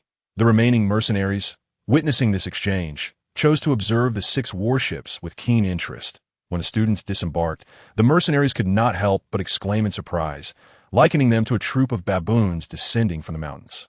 Shin Lili and her companions were drawn to the commotion, turning to see the individuals beyond the security barrier, clad in various worn and lightweight combat uniforms, armed with an assortment of weapons ranging from guns to clubs and large knives. Their identities were unmistakable. They were indeed interstellar mercenaries, thriving on the hunt. The military academy students regarded the mercenaries with curiosity, mirroring the mutual intrigue felt by the mercenaries towards the students. Some socially adept mercenaries could not resist offering encouragement. "You youngsters, give it your all. You are the best. The next federal marshal could very well be among you. Go for it." Their enthusiasm was met with lively responses from the students, who cheerfully replied, "Thank you, uncles, and we are not youngsters." As laughter erupted between the two groups, the instructors observed the playful banter without interference, raising their brows in amusement. As the clock neared 9 o'clock, one instructor cleared his throat. recapturing the students' attention, and solemnly declared, "The competition is about to commence. Students, please prepare yourselves." "Understood." The students responded emphatically, waving goodbye to the mercenaries. When the clock struck 9, at the instructor's signal, all military academy students surged towards the Sugili forest like a swarm of locusts. Following the students, the 6th warship also disembarked, releasing no fewer than 1,000 soldiers. Dressed in matching silver-white combat suits designed for stealth, they collectively vanished upon receiving their orders. They then utilized digital wristbands to locate their assigned student teams, stealthily observing for any signs of danger, prepared to intervene if necessary. While the soldiers accompanying the less fortunate students fared reasonably well, those tasked with protecting the affluent students faced utter chaos. Entering the forest without any protective measures often led to severe consequences, such as being bitten by venomous insects or succumbing to shock from blood-sucking parasites. The soldiers couldn't help but chide their charges internally, questioning why one student, paralyzed with fear at the sight of a leech, merely stared at it instead of removing it. After some deliberation, the soldiers emerged from their hidden positions upon confirming a student had fainted. They swiftly removed the wristband of the student who had succumbed to a venomous bite and efficiently placed him onto a hovering vehicle. However, the soldier found himself puzzled by a second student, terrified to the point of fainting from a leech bite. Though not life-threatening, this condition was precarious. After a moment's thought, he decided to stay by the student's side until he regained consciousness, realizing that the outcome depended on the student's own fortune. The vastness of the Sugili forest rendered Lili and her companions oblivious to the happenings of their peers. Their immediate task upon entering the forest was to locate a tree suitable for crafting ropes, meticulously stripping its bark to create various strands. Once each had a supply of rope, they bound their limbs and exposed skin to deter insects from infiltrating their garments. With their basic defenses established, they began foraging for herbs capable of repelling venomous creatures. They also collected medicinal herbs when they encountered them. Shin Kaiyun led their expedition, prioritizing the search for a water source, as water was essential for drinking, hygiene, cooking, and cooling in the wilderness. They advanced by observing the growth of plants and the density of roots, with Shin Kaiyun occasionally kneeling to listen for the sound of flowing water. After a while, he finally heard the faint sound of rushing water. With a buoyant spirit, he stood and whistled sharply, prompting his 4 teammates to look up warily and quickly return to him. Soon, they gathered, with Shun Lili and Yi Qingqing each carrying bundles of herbs, while Yi Qiu had secured several rabbits and wild chickens. Hanshou had also gathered a variety of fruits in large leaves. "Have you discovered something, Shungu?" Yi Qiu inquired with curiosity. Shun Kaiyun nodded affirmatively. "I have heard the sound of water. Let us proceed as a group for now. Do not wander apart." Their agreement was swift, and not long after, they indeed stumbled upon a small river, with the water issue resolved. They could now prepare to cook. Each took on specific tasks. Some carved wooden bowls with knives, others fashioned fire from sticks, while some tended to the slaughtering of their catch by the riverbank. Shin Lili focused on creating a water filtration tool, cutting sections of bamboo, drilling a hole at the bottom, and layering it with hemp rope, charcoal, pebbles, fine sand, and water plants. The students, invigorated by the novelty of their tasks, found the experience enjoyable. When mealtime finally arrived, their fare consisted of skewered roasted meat accompanied by filtered water. The simplicity of the meal did not detract from its appeal, for Yi Qiu's culinary skills earned him enthusiastic praise. To sustain their energy, they hunted a deer, collecting 5 bowls of blood, which they bravely consumed despite the metallic taste. In the wilderness, salt was vital for stamina, and consuming animal blood provided an excellent source of replenishment. After rinsing their mouths, Shin Lili and her companions began discussing their next course of action, mindful that this competition involved not only survival in the wild, but also the necessity of hunting fierce beasts to earn points. Let us venture deeper into the forest after a brief rest. While the outskirts may be safer, they're also devoid of beasts, making it difficult to accumulate points, Hanshou suggested, motivated by the prospect of earning points. If we are to confront the aberrant beasts, Brother Shen and Brother Han possess the most formidable combat prowess among us, making them ideal as the primary attackers, while Sister Qingqing and I can provide support. And Sister Lili can deliver the finishing blow. Yi Qiu's eyes sparkled with excitement as he proposed this strategy. Shin Kaiyun and the others nodded in agreement, finding the suggestion quite commendable. Should we encounter an overwhelming foe, we shall retreat temporarily rather than engage recklessly. The circumstances within the forest remain unclear, and today's endeavor is primarily exploratory, aimed at familiarizing ourselves with the environment before deciding on our course of action. Shun Kaiyun added thoughtfully, Chapter 93. Assisting classmates thus. Half an hour slipped by as Shun Lili and her companions concluded their discussion. After a brief respite, they set forth toward the heart of the forest. Before reaching the inner perimeter, they were able to maintain a semblance of relaxation. However, once they ventured into the territory inhabited by the aberrant beasts, they adopted a formation guided by arrows. Leading the way, Shun Kaiyun brandished a dagger, flanked by Shun Lili and Yi Qingqing, both equally vigilant with their own daggers, walking closely behind him. Behind them were Yi Qiu and Han Shou, the latter keeping a watchful eye on Yi Qiu while also remaining alert for any potential ambush from the rear. Roar! The thunderous roar of a beast compelled Shun Kaiyun to halt momentarily, glancing at Shun Lili with a nod. Understanding the cue, Shun Lili swiftly ascended a tree, seeking the source of the sound from her elevated position. In that moment, an inexplicable sense of familiarity washed over her, as if she had engaged in such an act before. Perhaps it was merely an illusion, shaking her head to dispel her wandering thoughts. She focused intently on the direction of the roar. Before her lay 5 beasts, reminiscent of prehistoric titans, assaulting several students from the 5th Military Academy, 2 of whom were already grievously injured. Shun Lili swallowed hard, realizing that these aberrant creatures of the interstellar era differed vastly from her prior impressions of beasts. She had expected them to resemble those of her past life. Yet, if her eyes did not deceive her, these 5 appeared to be brown bears. How could they be larger than elephants? Was humanity advancing while these creatures were evolving as well? Yet, with her fellow students in peril, Shun Lili had no time for contemplation and urgently relayed to her companions below. A group of students from the 5th Military Academy is surrounded by 5 aberrant brown bears ahead. Shall we assist? Indeed, Shun Kaiyun affirmed, his concern for his classmates evident. Let us go, Han Shou concurred, motivated by the prospect of earning points, with rescuing classmates merely an ancillary goal. All right, Shun Lili leaped down from the tree and swiftly led the charge northwest. That truly the northwest. This is too slow. Han Shou and I will head there first, Shun Kaiyun frowned. Yes, that's the northwest, approximately 500 meters away. Brother, you 2 go ahead, we'll catch up shortly, Shun Lili replied earnestly. Understood. With a nod, Shun Kaiyun cautioned her to remain safe before he and Han Shou quickly vanished from the view of the remaining trio. Left behind, Shun Lili gazed enviously at the 2 who seemed to move like lightning, then gritted her teeth and hastened her pace toward Shun Kaiyun. Fortunately, the scene of the incident was not far, and when Shun Lili and her group arrived, they found Shun Kaiyun and Han Shou had already slain 1 bear. They were now engaged in a fierce struggle against 4 remaining brown bears, striving to prevent them from inflicting further harm on the 5 injured students. After a moment of anxious observation, Shun Lili determined that Shun Kaiyun and the others were temporarily out of danger and allowed herself a small sigh of relief. She then turned to Yi Qingqing and Yi Qiu, declaring, Let us assess the students' conditions. Agreed. Yi Qingqing and Yi Qiu nodded vigorously, swiftly approaching the 5 students to begin their examinations. Shun Lili moved to the side of the most severely injured student, who lay unconscious, and immediately commenced her assessment. His left arm was dislocated, and his chest bore deep claw wounds, profusely bleeding. The other minor injuries were thankfully not life-threatening. After grasping the situation, Shun Lili wasted no time. She pressed on an acupoint in his arm with her fingertips for approximately 5 minutes until the major bleeding ceased.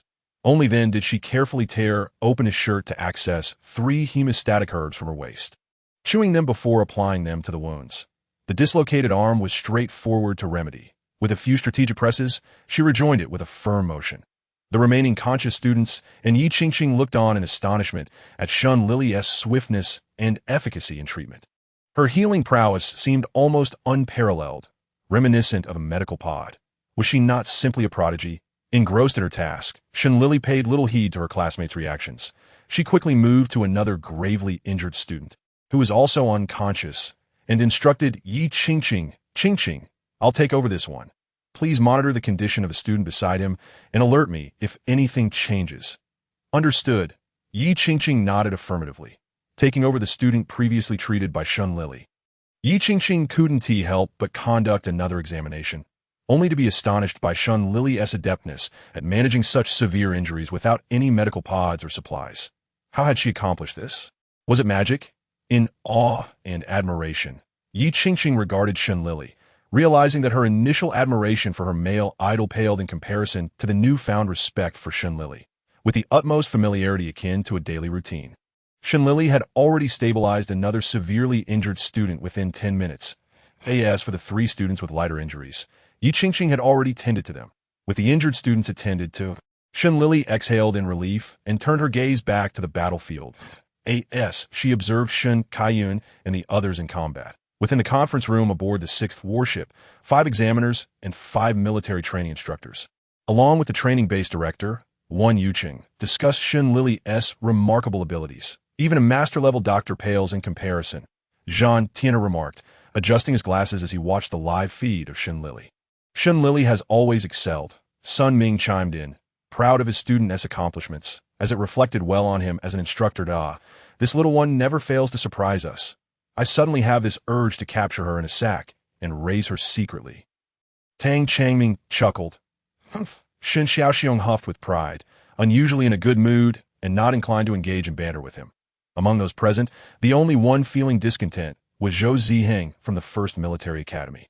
After all, Shun Lili had once been a student of theirs, now seemingly relinquished to the 5th Military Academy. Contemplating this, Zhou Ziheng felt his spirits plummet. Perhaps only those who have missed a lottery worth 100 million could truly understand his sentiment at that moment. The more he pondered, the more despondent he became, slumping in his chair, mired in existential gloom. Chapter 94. The monster siblings in the furious Shugli forest, enraged brown bears roared furiously, lunging at Shun Kaiyun and Han Shou with their razor-sharp claws and menacing teeth. At times, the bears would raise their massive paws, akin to mountains, attempting to crush the two, leaving deep craters in the ground with their immense strength. Despite the terrifying onslaught, Shun Kaiyun and Han Shou remained unfazed.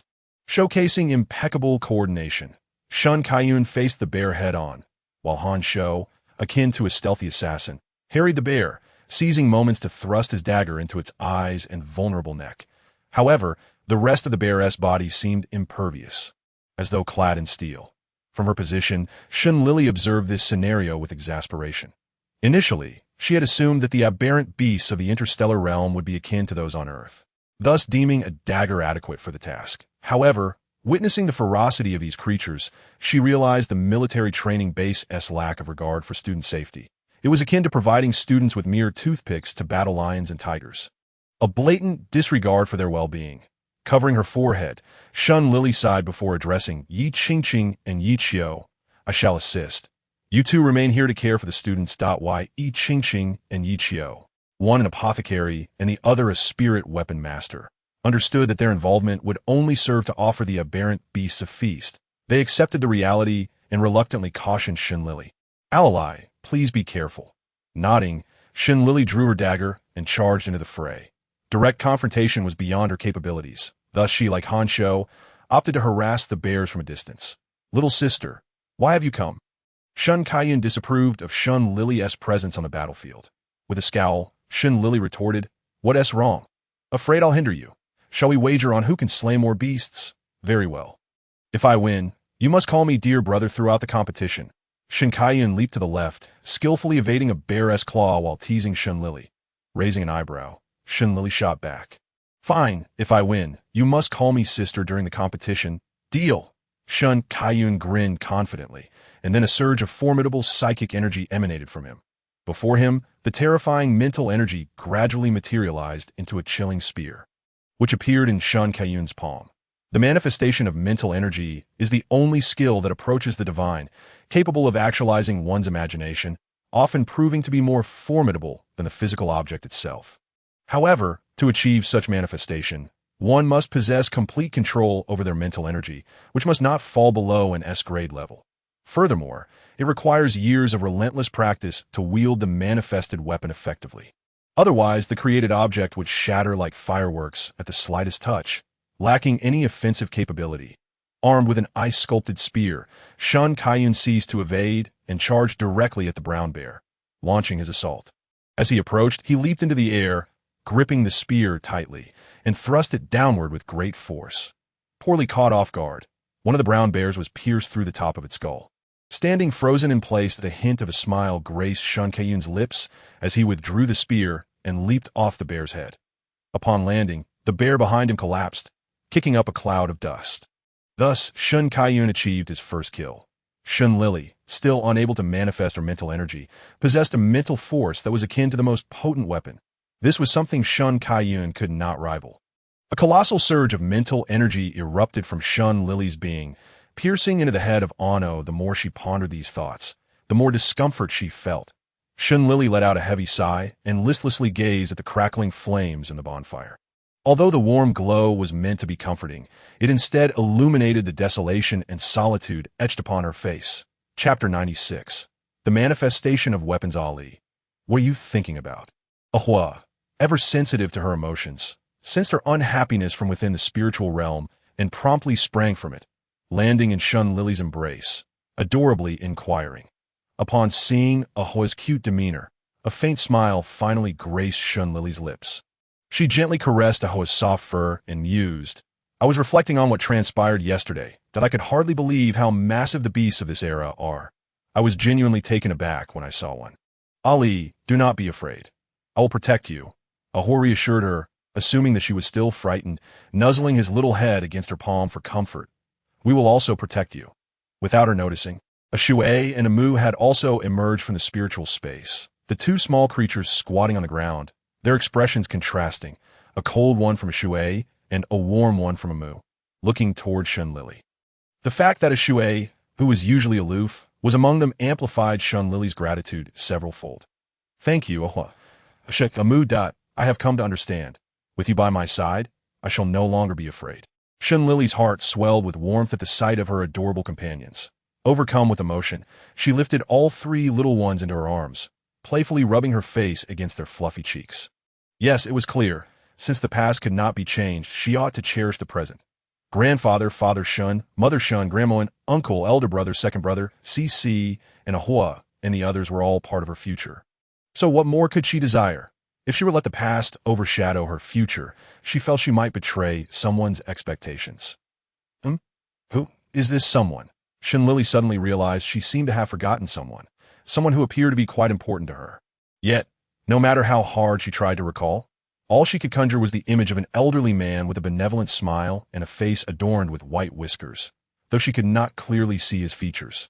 She sensed his deep concern for her. Could it be Uncle? He was the only elder she knew who had white whiskers. However, that felt wrong. Uncle was a recent acquaintance. Yet, this grandfather seemed to have been familiar to her for a very long time, even longer than her previous parents. How could she forget such a significant figure? Unable to comprehend it any further, Shun Lili decided not to dwell on it. Perhaps it was merely an illusion. With the morning sun finally rising, Shun Lili allowed Ahua and the others to return to their space, just as her companions emerged from the cave, yawning. After freshening up, they gathered around a steaming bowl of meat porridge. Discussing their plans for the day, that as long as they had points, they could go anywhere. Han Shou expressed indifference that I'm fine with anything. Shun Lili adopted a more laid-back attitude, ready to follow the lead of the seasoned ones. Yi Qingqing and Yi Qiu also had no objections. Shun Kaiyun felt that this group of teammates was too easy to manage, leaving him with an inexplicable sense of loss, ultimately stating, then let us continue deeper into the inner circle. Sounds good. The four of them agreed with a nod. After finishing their meal, they noticed it was still early, so they decided to delay their departure. Seizing the opportunity, Shun Lili began to inquire about the manifestation of weapons from Shun Kaiyun. Second brother, I wish to learn how to manifest weapons. Will you teach me? Having been intrigued by the concept since yesterday, she could no longer contain her curiosity. If you call me dear brother, I shall teach you. And I guarantee you will master it. Shun Kaiyun replied, playfully draping an arm around his sister's shoulder with a mischievous grin. Shun Lili coldly scoffed, producing her dagger with a frosty expression. Are you going to teach me voluntarily now? But I'm just joking, trying to lighten the mood. Dagger, how dangerous. A girl shouldn't play with that, be good, and put it away. Otherwise, it might hinder your learning later, Shun Kaiyun quickly retorted, his smirk faltering as he attempted to placate her. Shun Lili huffed, retracting the dagger and fixing him with a death glare, as if to say, what are you waiting for? Han Shou and the others, feeling bored, decided to join in. Ahem, the manifestation of weapons, as the name suggests, is the weapon constructed from your own mental energy. First, imagine what kind of weapon you wish to possess. Shun Kaiyun instructed gently and patiently. What weapon do I wish to have? Shun Lili pondered for a moment, envisioning the weapon she was most adept at using. Observing her relaxed expression, Shun Kaiyun surmised she had reached a conclusion and continued. Now, open your palms and visualize it. Nodding, Shun Lili concentrated her mental energy in her palms, and soon a sharp, glimmering weapon appeared in her hand. However, as soon as this weapon came into view, Shun Kaiyun could not help but laugh. Realizing that this was indeed his sister's weapon, he quickly stifled his grin, resulting in a rather comical expression. The others manifested their own weapons as well. Yi Qingqing conjured a bow, Yi Qiu a slightly longer chef's knife than a dagger, while Han Shou wielded a heavy sword. Yet, their attention was drawn not to their own creations but to Shun Lili's weapon. Although they refrained from outright laughter, their expressions were undeniably peculiar. In Shun Lili's palm lay a delicate, exquisite scalpel, making even the dagger beside it appear hefty and robust. Shun Kaiyun could no longer contain himself, pointing at Shun Lili, gasping for breath between his laughter. Ali, it's all right. Next time we'll manifest even better weapons. Yi Qingqing comforted, worried that her sister might feel disheartened. Yes, it's perfectly normal for the first attempt not to be great, Yi Qiu added, echoing the sentiment. Han Shou remained silent, nodding along to their words as a gesture of support. Shun Lili, however, remained calm. She waved the scalpel playfully, her voice tinged with delight. Thank you. It's actually quite nice that IT can save lives and take them, making it an essential companion for a doctor like me. Chapter 97. Entry prohibited in the Star Beast territory. Moreover, the manifested scalpel was not only easy to summon and retract, but it also seemed that she wouldn't need to sanitize it before surgeries. Quite impressive. It seemed she could try manifesting other surgical tools another day. Shun Lili skillfully twirled the scalpel between her fingers, nodding in satisfaction, seeing that Shun Lili was pleased with her weapon. Yi Qingqing and the others felt reassured. They then shifted their focus back to their own manifested weapons, each of them curious to experiment further. That why Yi Qingqing examined her bow, then conjured a long arrow, attempting to shoot it. However, as she released it, the arrow vanished before traveling half a meter. Yet, she was not disheartened. Instead, she was exhilarated and continued to repeat the process. After firing several arrows, she began to feel a strain, as if tethered by an elastic band. This was a sign of mental fatigue, and she quickly halted, deciding to rest before continuing. Yi Qiu, wanting to try chopping meat with his weapon, soon discovered that despite its sharp appearance, it vanished without even grazing the flesh. After several attempts, he could only lament, staring at the untouched meat, and resolved to keep trying. Han Shou, however, proved to be the most formidable among them. His heavy sword not only was large, but also boasted the greatest power, leaving deep gashes in the trees. They practiced diligently for quite some time until Shun Kaiyun sensed it was nearly time to depart and called out, "We can set off now." The four of them nodded, tidied up their temporary dwelling, and proceeded inward into the forest in the formation they had established yesterday. Perhaps at this hour, the exotic beasts were still in slumber, for they encountered no dangers along the way. They smoothly reached the boundary between the forest's center and the inner circle. Before them stood a stone tablet blocking the path, emblazoned with 8 large characters painted in red: Star Beast Territory. No entry. While the inscription might have been benign, it piqued Shun Lili's curiosity about what lay within. The 5 of them shared a rare moment of unspoken understanding, their eyes reflecting a shared desire. Should they venture inside?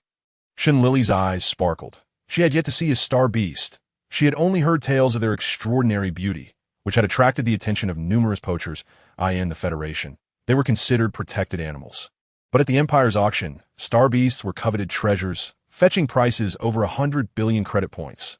I think it's a good idea. The instructor didn't specifically forbid us from entering the star beast territory. Yi Qiu chuckled. We could just take a look and come right back, right? Yi Qingqing, having only seen star beasts on the StarNet, was eager to witness a genuine wild star beast, her excitement palpable. As for Shun Kaiyun and Han Shou, they exchanged glances, contemplating what to do next. Upon reaching a resolute decision, the 5 individuals crossed the stone monument, venturing into the heart of the Sugly forest. The domain of the Star Beast, in the conference room of the 6th battleship. Sun Ming pressed his forehead in exasperation. He felt an overwhelming sense of embarrassment after having been so proud just moments ago. With an increasing number of disobedient students, could they not refrain from dragging their instructor into their reckless antics to flaunt their existence? It was truly exasperating. Daha. Tang Changming chuckled, glancing at Shun Xiaoxiong. I didn't expect your niece to be quite the mischievous one. She pales in comparison to your nephew.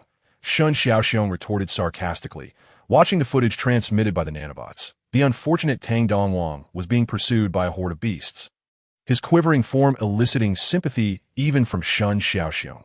This remark displeased Tang Changming instantly. After all, Tang Dongwang was the sole son of his elder brother, and no one else had the right to make snide comments about him. Shun Xiaoxiong felt similarly, as Xin Lili was the only girl from their esteemed family, cherished and protected like a delicate treasure. In that fleeting moment, a silent battlefield seemed to erupt between Tang Changming and Shun Xiaoxiong. With an atmosphere thick with tension, punctuated by sporadic crackling sounds. Stop! Zhou Ziheng suddenly commanded sharply, eyes fixed on the video. Something is amiss. Both Tang Changming and Shun Xiaoxiong were taken aback, instinctively halting their banter. They turned their attention to the screen. What do you mean by that, Zhou?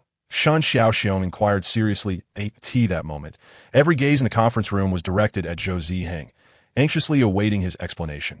It was crucial to note that this competition involved the heirs of the 5 prominent families, as well as students from the 5 military academies.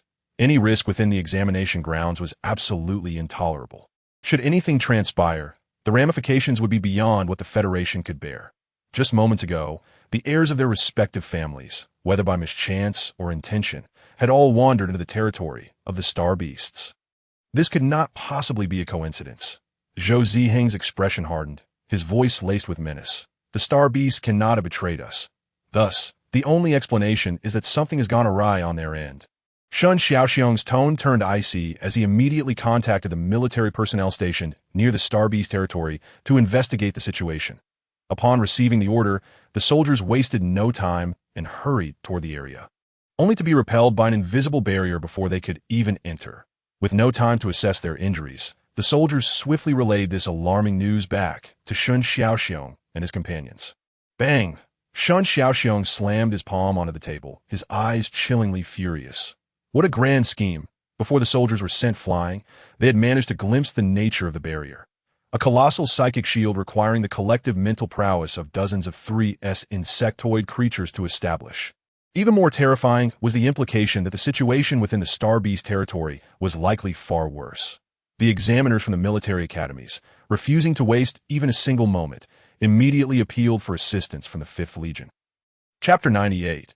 Anomaly in Star Beast Territory. Ali. Ahu's distressed voice echoed in Shun Lili's mind as she walked. Shun Lili paused, her heart racing with concern. Ahu, what's wrong? Ali, do we have to remain in this forest? I sense something unsettling here. Ahu expressed his agitation. What is making you feel uncomfortable? Shun Lili queried anxiously. Insects, countless insects. Ahu's usual bravado was replaced with a rare tremor of fear. Insects? Insectoids. Shun Lili's pupils dilated as realization dawned upon her. Yes, those are the ones. Ahu nodded vigorously. All right, I understand. Shun Lili's gaze sharpened, turning icy. With that, she yanked off her digital bracelet, a gesture that instantly shocked Shun Kaiyun and the others. Ali, what are you doing? Yi Qingqing was the first to question, bewildered by the sudden act of forfeiting. Little sister, you know that removing the bracelet signifies withdrawal from the competition. Shun Kaiyun interjected, trusting that his sister would never act frivolously. Second brother, I've removed my bracelet for a while now. Yet why hasn't the instructor shown up? Shun Lili countered, her expression grave. Shun Kaiyun and the others finally comprehended the gravity of the situation, promptly following suit and removing their own bracelets. However, after a prolonged wait, there was no sign of their instructor, nor even a hint of movement. Could something have happened to the instructors? Yi Chio's eyes widened in fear. It seems we're the ones in trouble. The Star Beast territory must be compromised, Shun Kaiyun replied sternly, his brow furrowed in concern. What should we do? Should we attempt to leave now? Yi Qingqing asked, her expression fraught with worry. If we could leave, then the instructors would have been able to enter. It appears we have become trapped. Our immediate priority is to establish contact with the outside world and ascertain the situation, Shun Kaiyun said coldly. Is there any way to contact anyone? Shun Lili queried, perplexed as she looked at Shun Kaiyun. Currently, they had no digital devices and were unable to exit, making communication impossible. There's a way, Shun Kaiyun replied, removing his high-top boots and retrieving a digital device from his calf. Shun Lili and the others were taken aback. Ha! Shun Lili couldn't help but chuckled despite the dire atmosphere. Brother Shun, are you smuggling a digital device? If the instructors find out, they might just flay you alive. Yi Chio's eyes widened in astonishment. Let us hope that once this is over, the instructors will go easy on you. Yi Chio silently wished for leniency. Yi Qingqing glanced back and forth between the digital device and Shun Kaiyun, repeating her observations until she was forced to accept a harsh reality. Her esteemed and upright brother, Shun Kaiyun, might just be a bit of a rebel. Ahem, let's not concern ourselves with the origins of the digital device. Look, it is now proving to be of utmost importance. Shun Kaiyun awkwardly cleared his throat, attempting to redeem himself. Enough of your rambling. Hurry and establish contact, Shun Lili interjected, unable to endure the awkwardness any longer. Shun Kaiyun nodded, activating the digital device and dialing a video call to his uncle. In the next instant, the anxious face of Shun Xiaoxiong materialized on the 3D holographic screen. Kaiyun and Ali, how are you? Are you safe? Shun Xiaoxiong exclaimed, astonished to see his nephew on the line, simultaneously expressing joy and worry.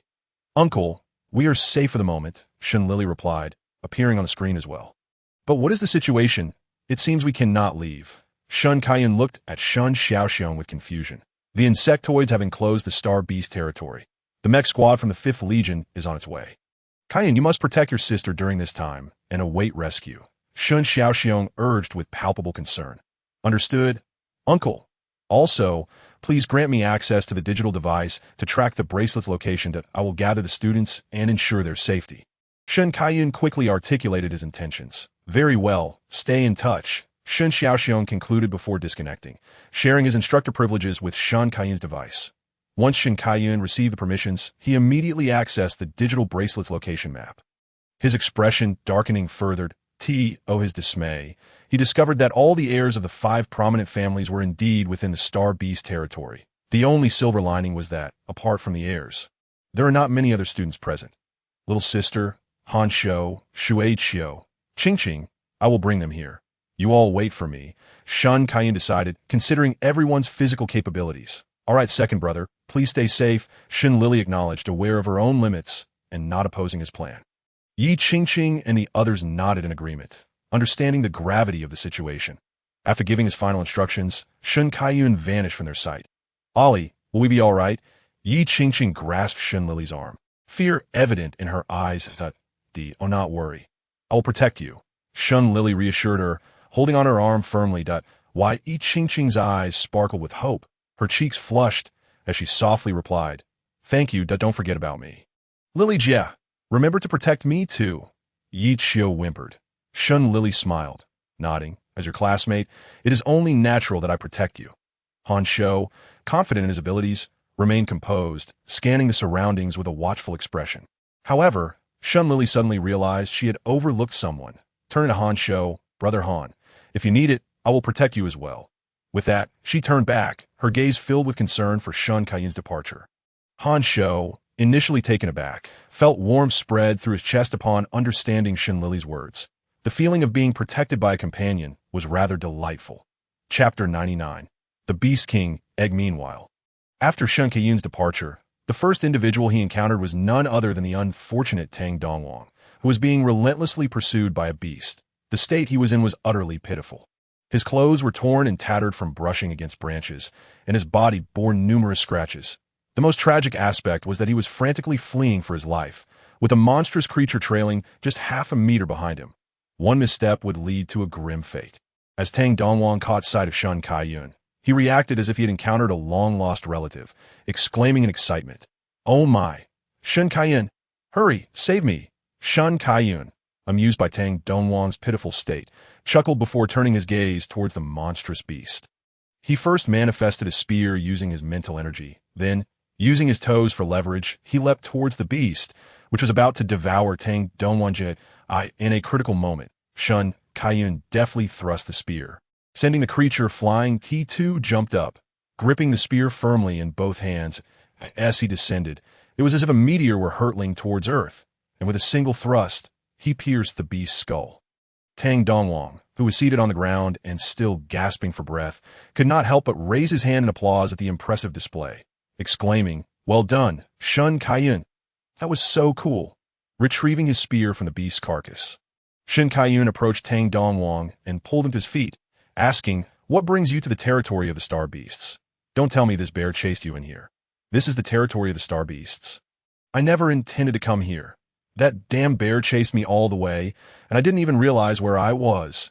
Tang Dongwang kicked the bear's corpse in frustration, feeling a bit relieved. This unfortunate soul seemed to have a knack for stumbling into trouble.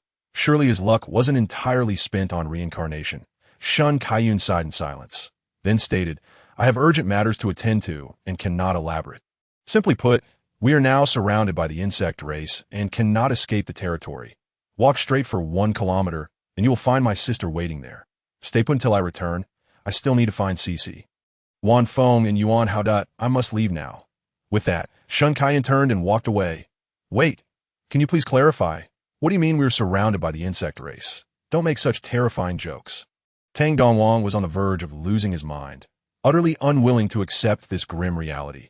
Having just escaped a pursuit by a beast, now another threat emerged in the form of the insect race. What on earth was happening? Tang Dongwang could only watch in helpless disbelief as Shun Kaiyun disappeared into the distance.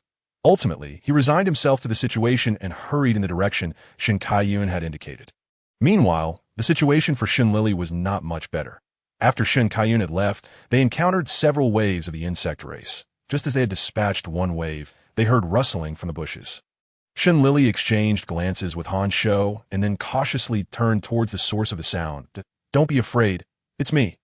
Tang Dongwang emerged from the underbrush, immediately explaining upon seeing Shun Lili and the others on high alert. "Tangge, where's my second brother?" Shun Lili asked anxiously. "He seems to have gone to find John Yuan Hao and the others.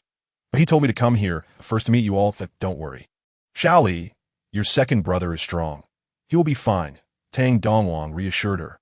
"Thank you, Tangge." Though Shun Lili expressed gratitude, her eyes remained fixed with concern in the direction where Shun Kaiyun had departed. At that moment, the very person Shun Lili was worried about had finally located the last 3 individuals. "Cece, Zhouan Feng, cousin, are you all right?" Shun Kaiyun was taken aback by the disheveled appearance of the trio. Filled with concern, Zhang Yuanhao and the others were drenched in blood, resembling soldiers who had fought fiercely on the battlefield for 3 days and nights, returning home battered yet victorious. "Don't look at us, as if you're here to collect our bodies. This blood isn't ours. And how did you end up here?" Lin Cece, cradling a fiery red egg, asked curiously, "I specifically came to find you.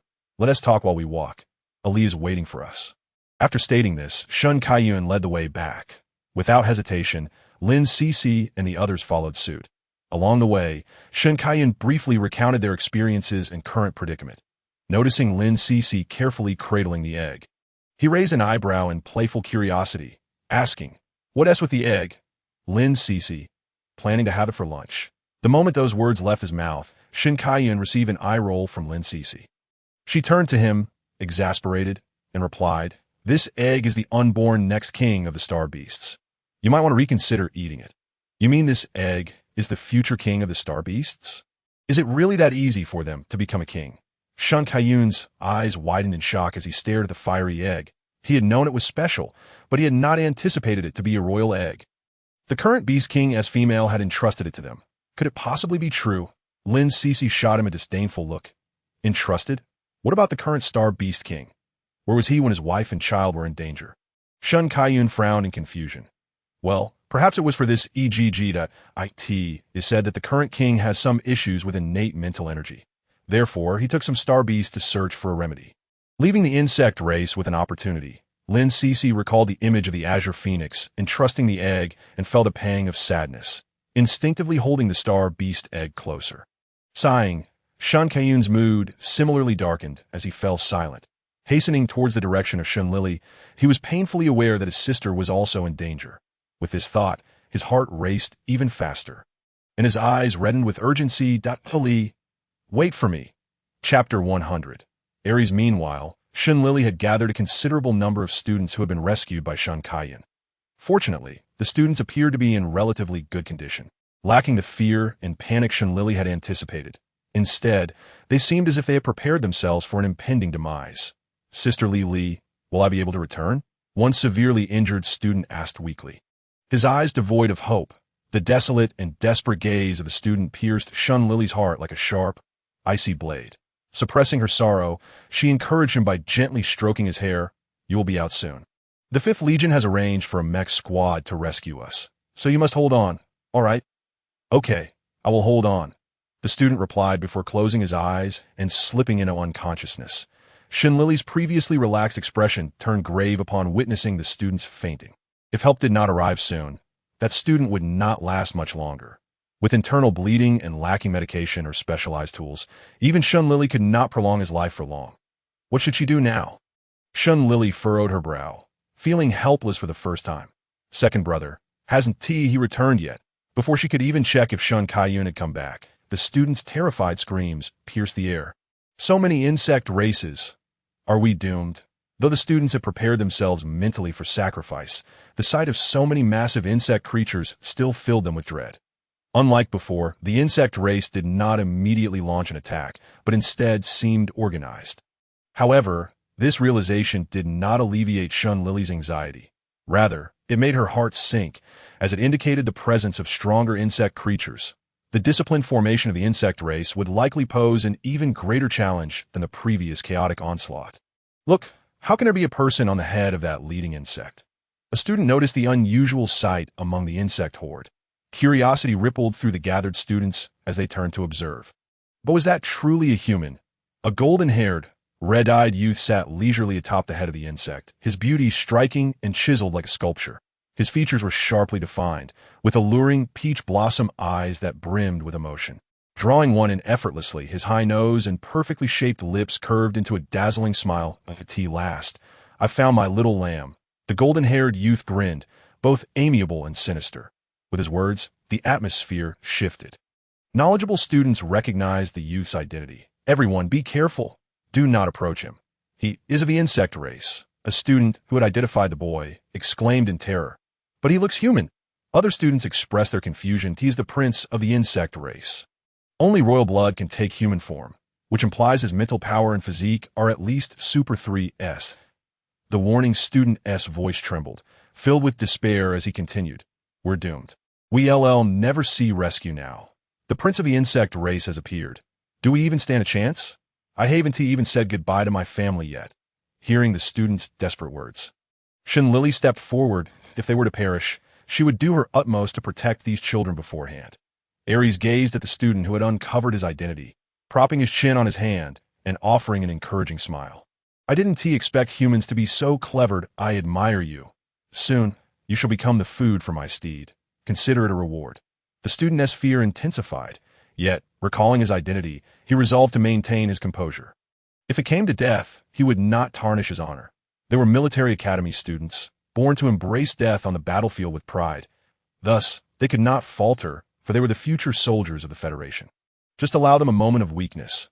This was not fear, but merely a natural response of the body. How tedious. Perfect. My subjects are also hungry, so please do us the honor of dying. Aries gazed upon the students, perceiving them as mere ants, a cruel smirk curling upon his lips, devoid of any semblance of humanity in his tone. With a dismissive flick of his fingers, the insectoid creatures surged forth towards the students as if summoned by an unspoken command.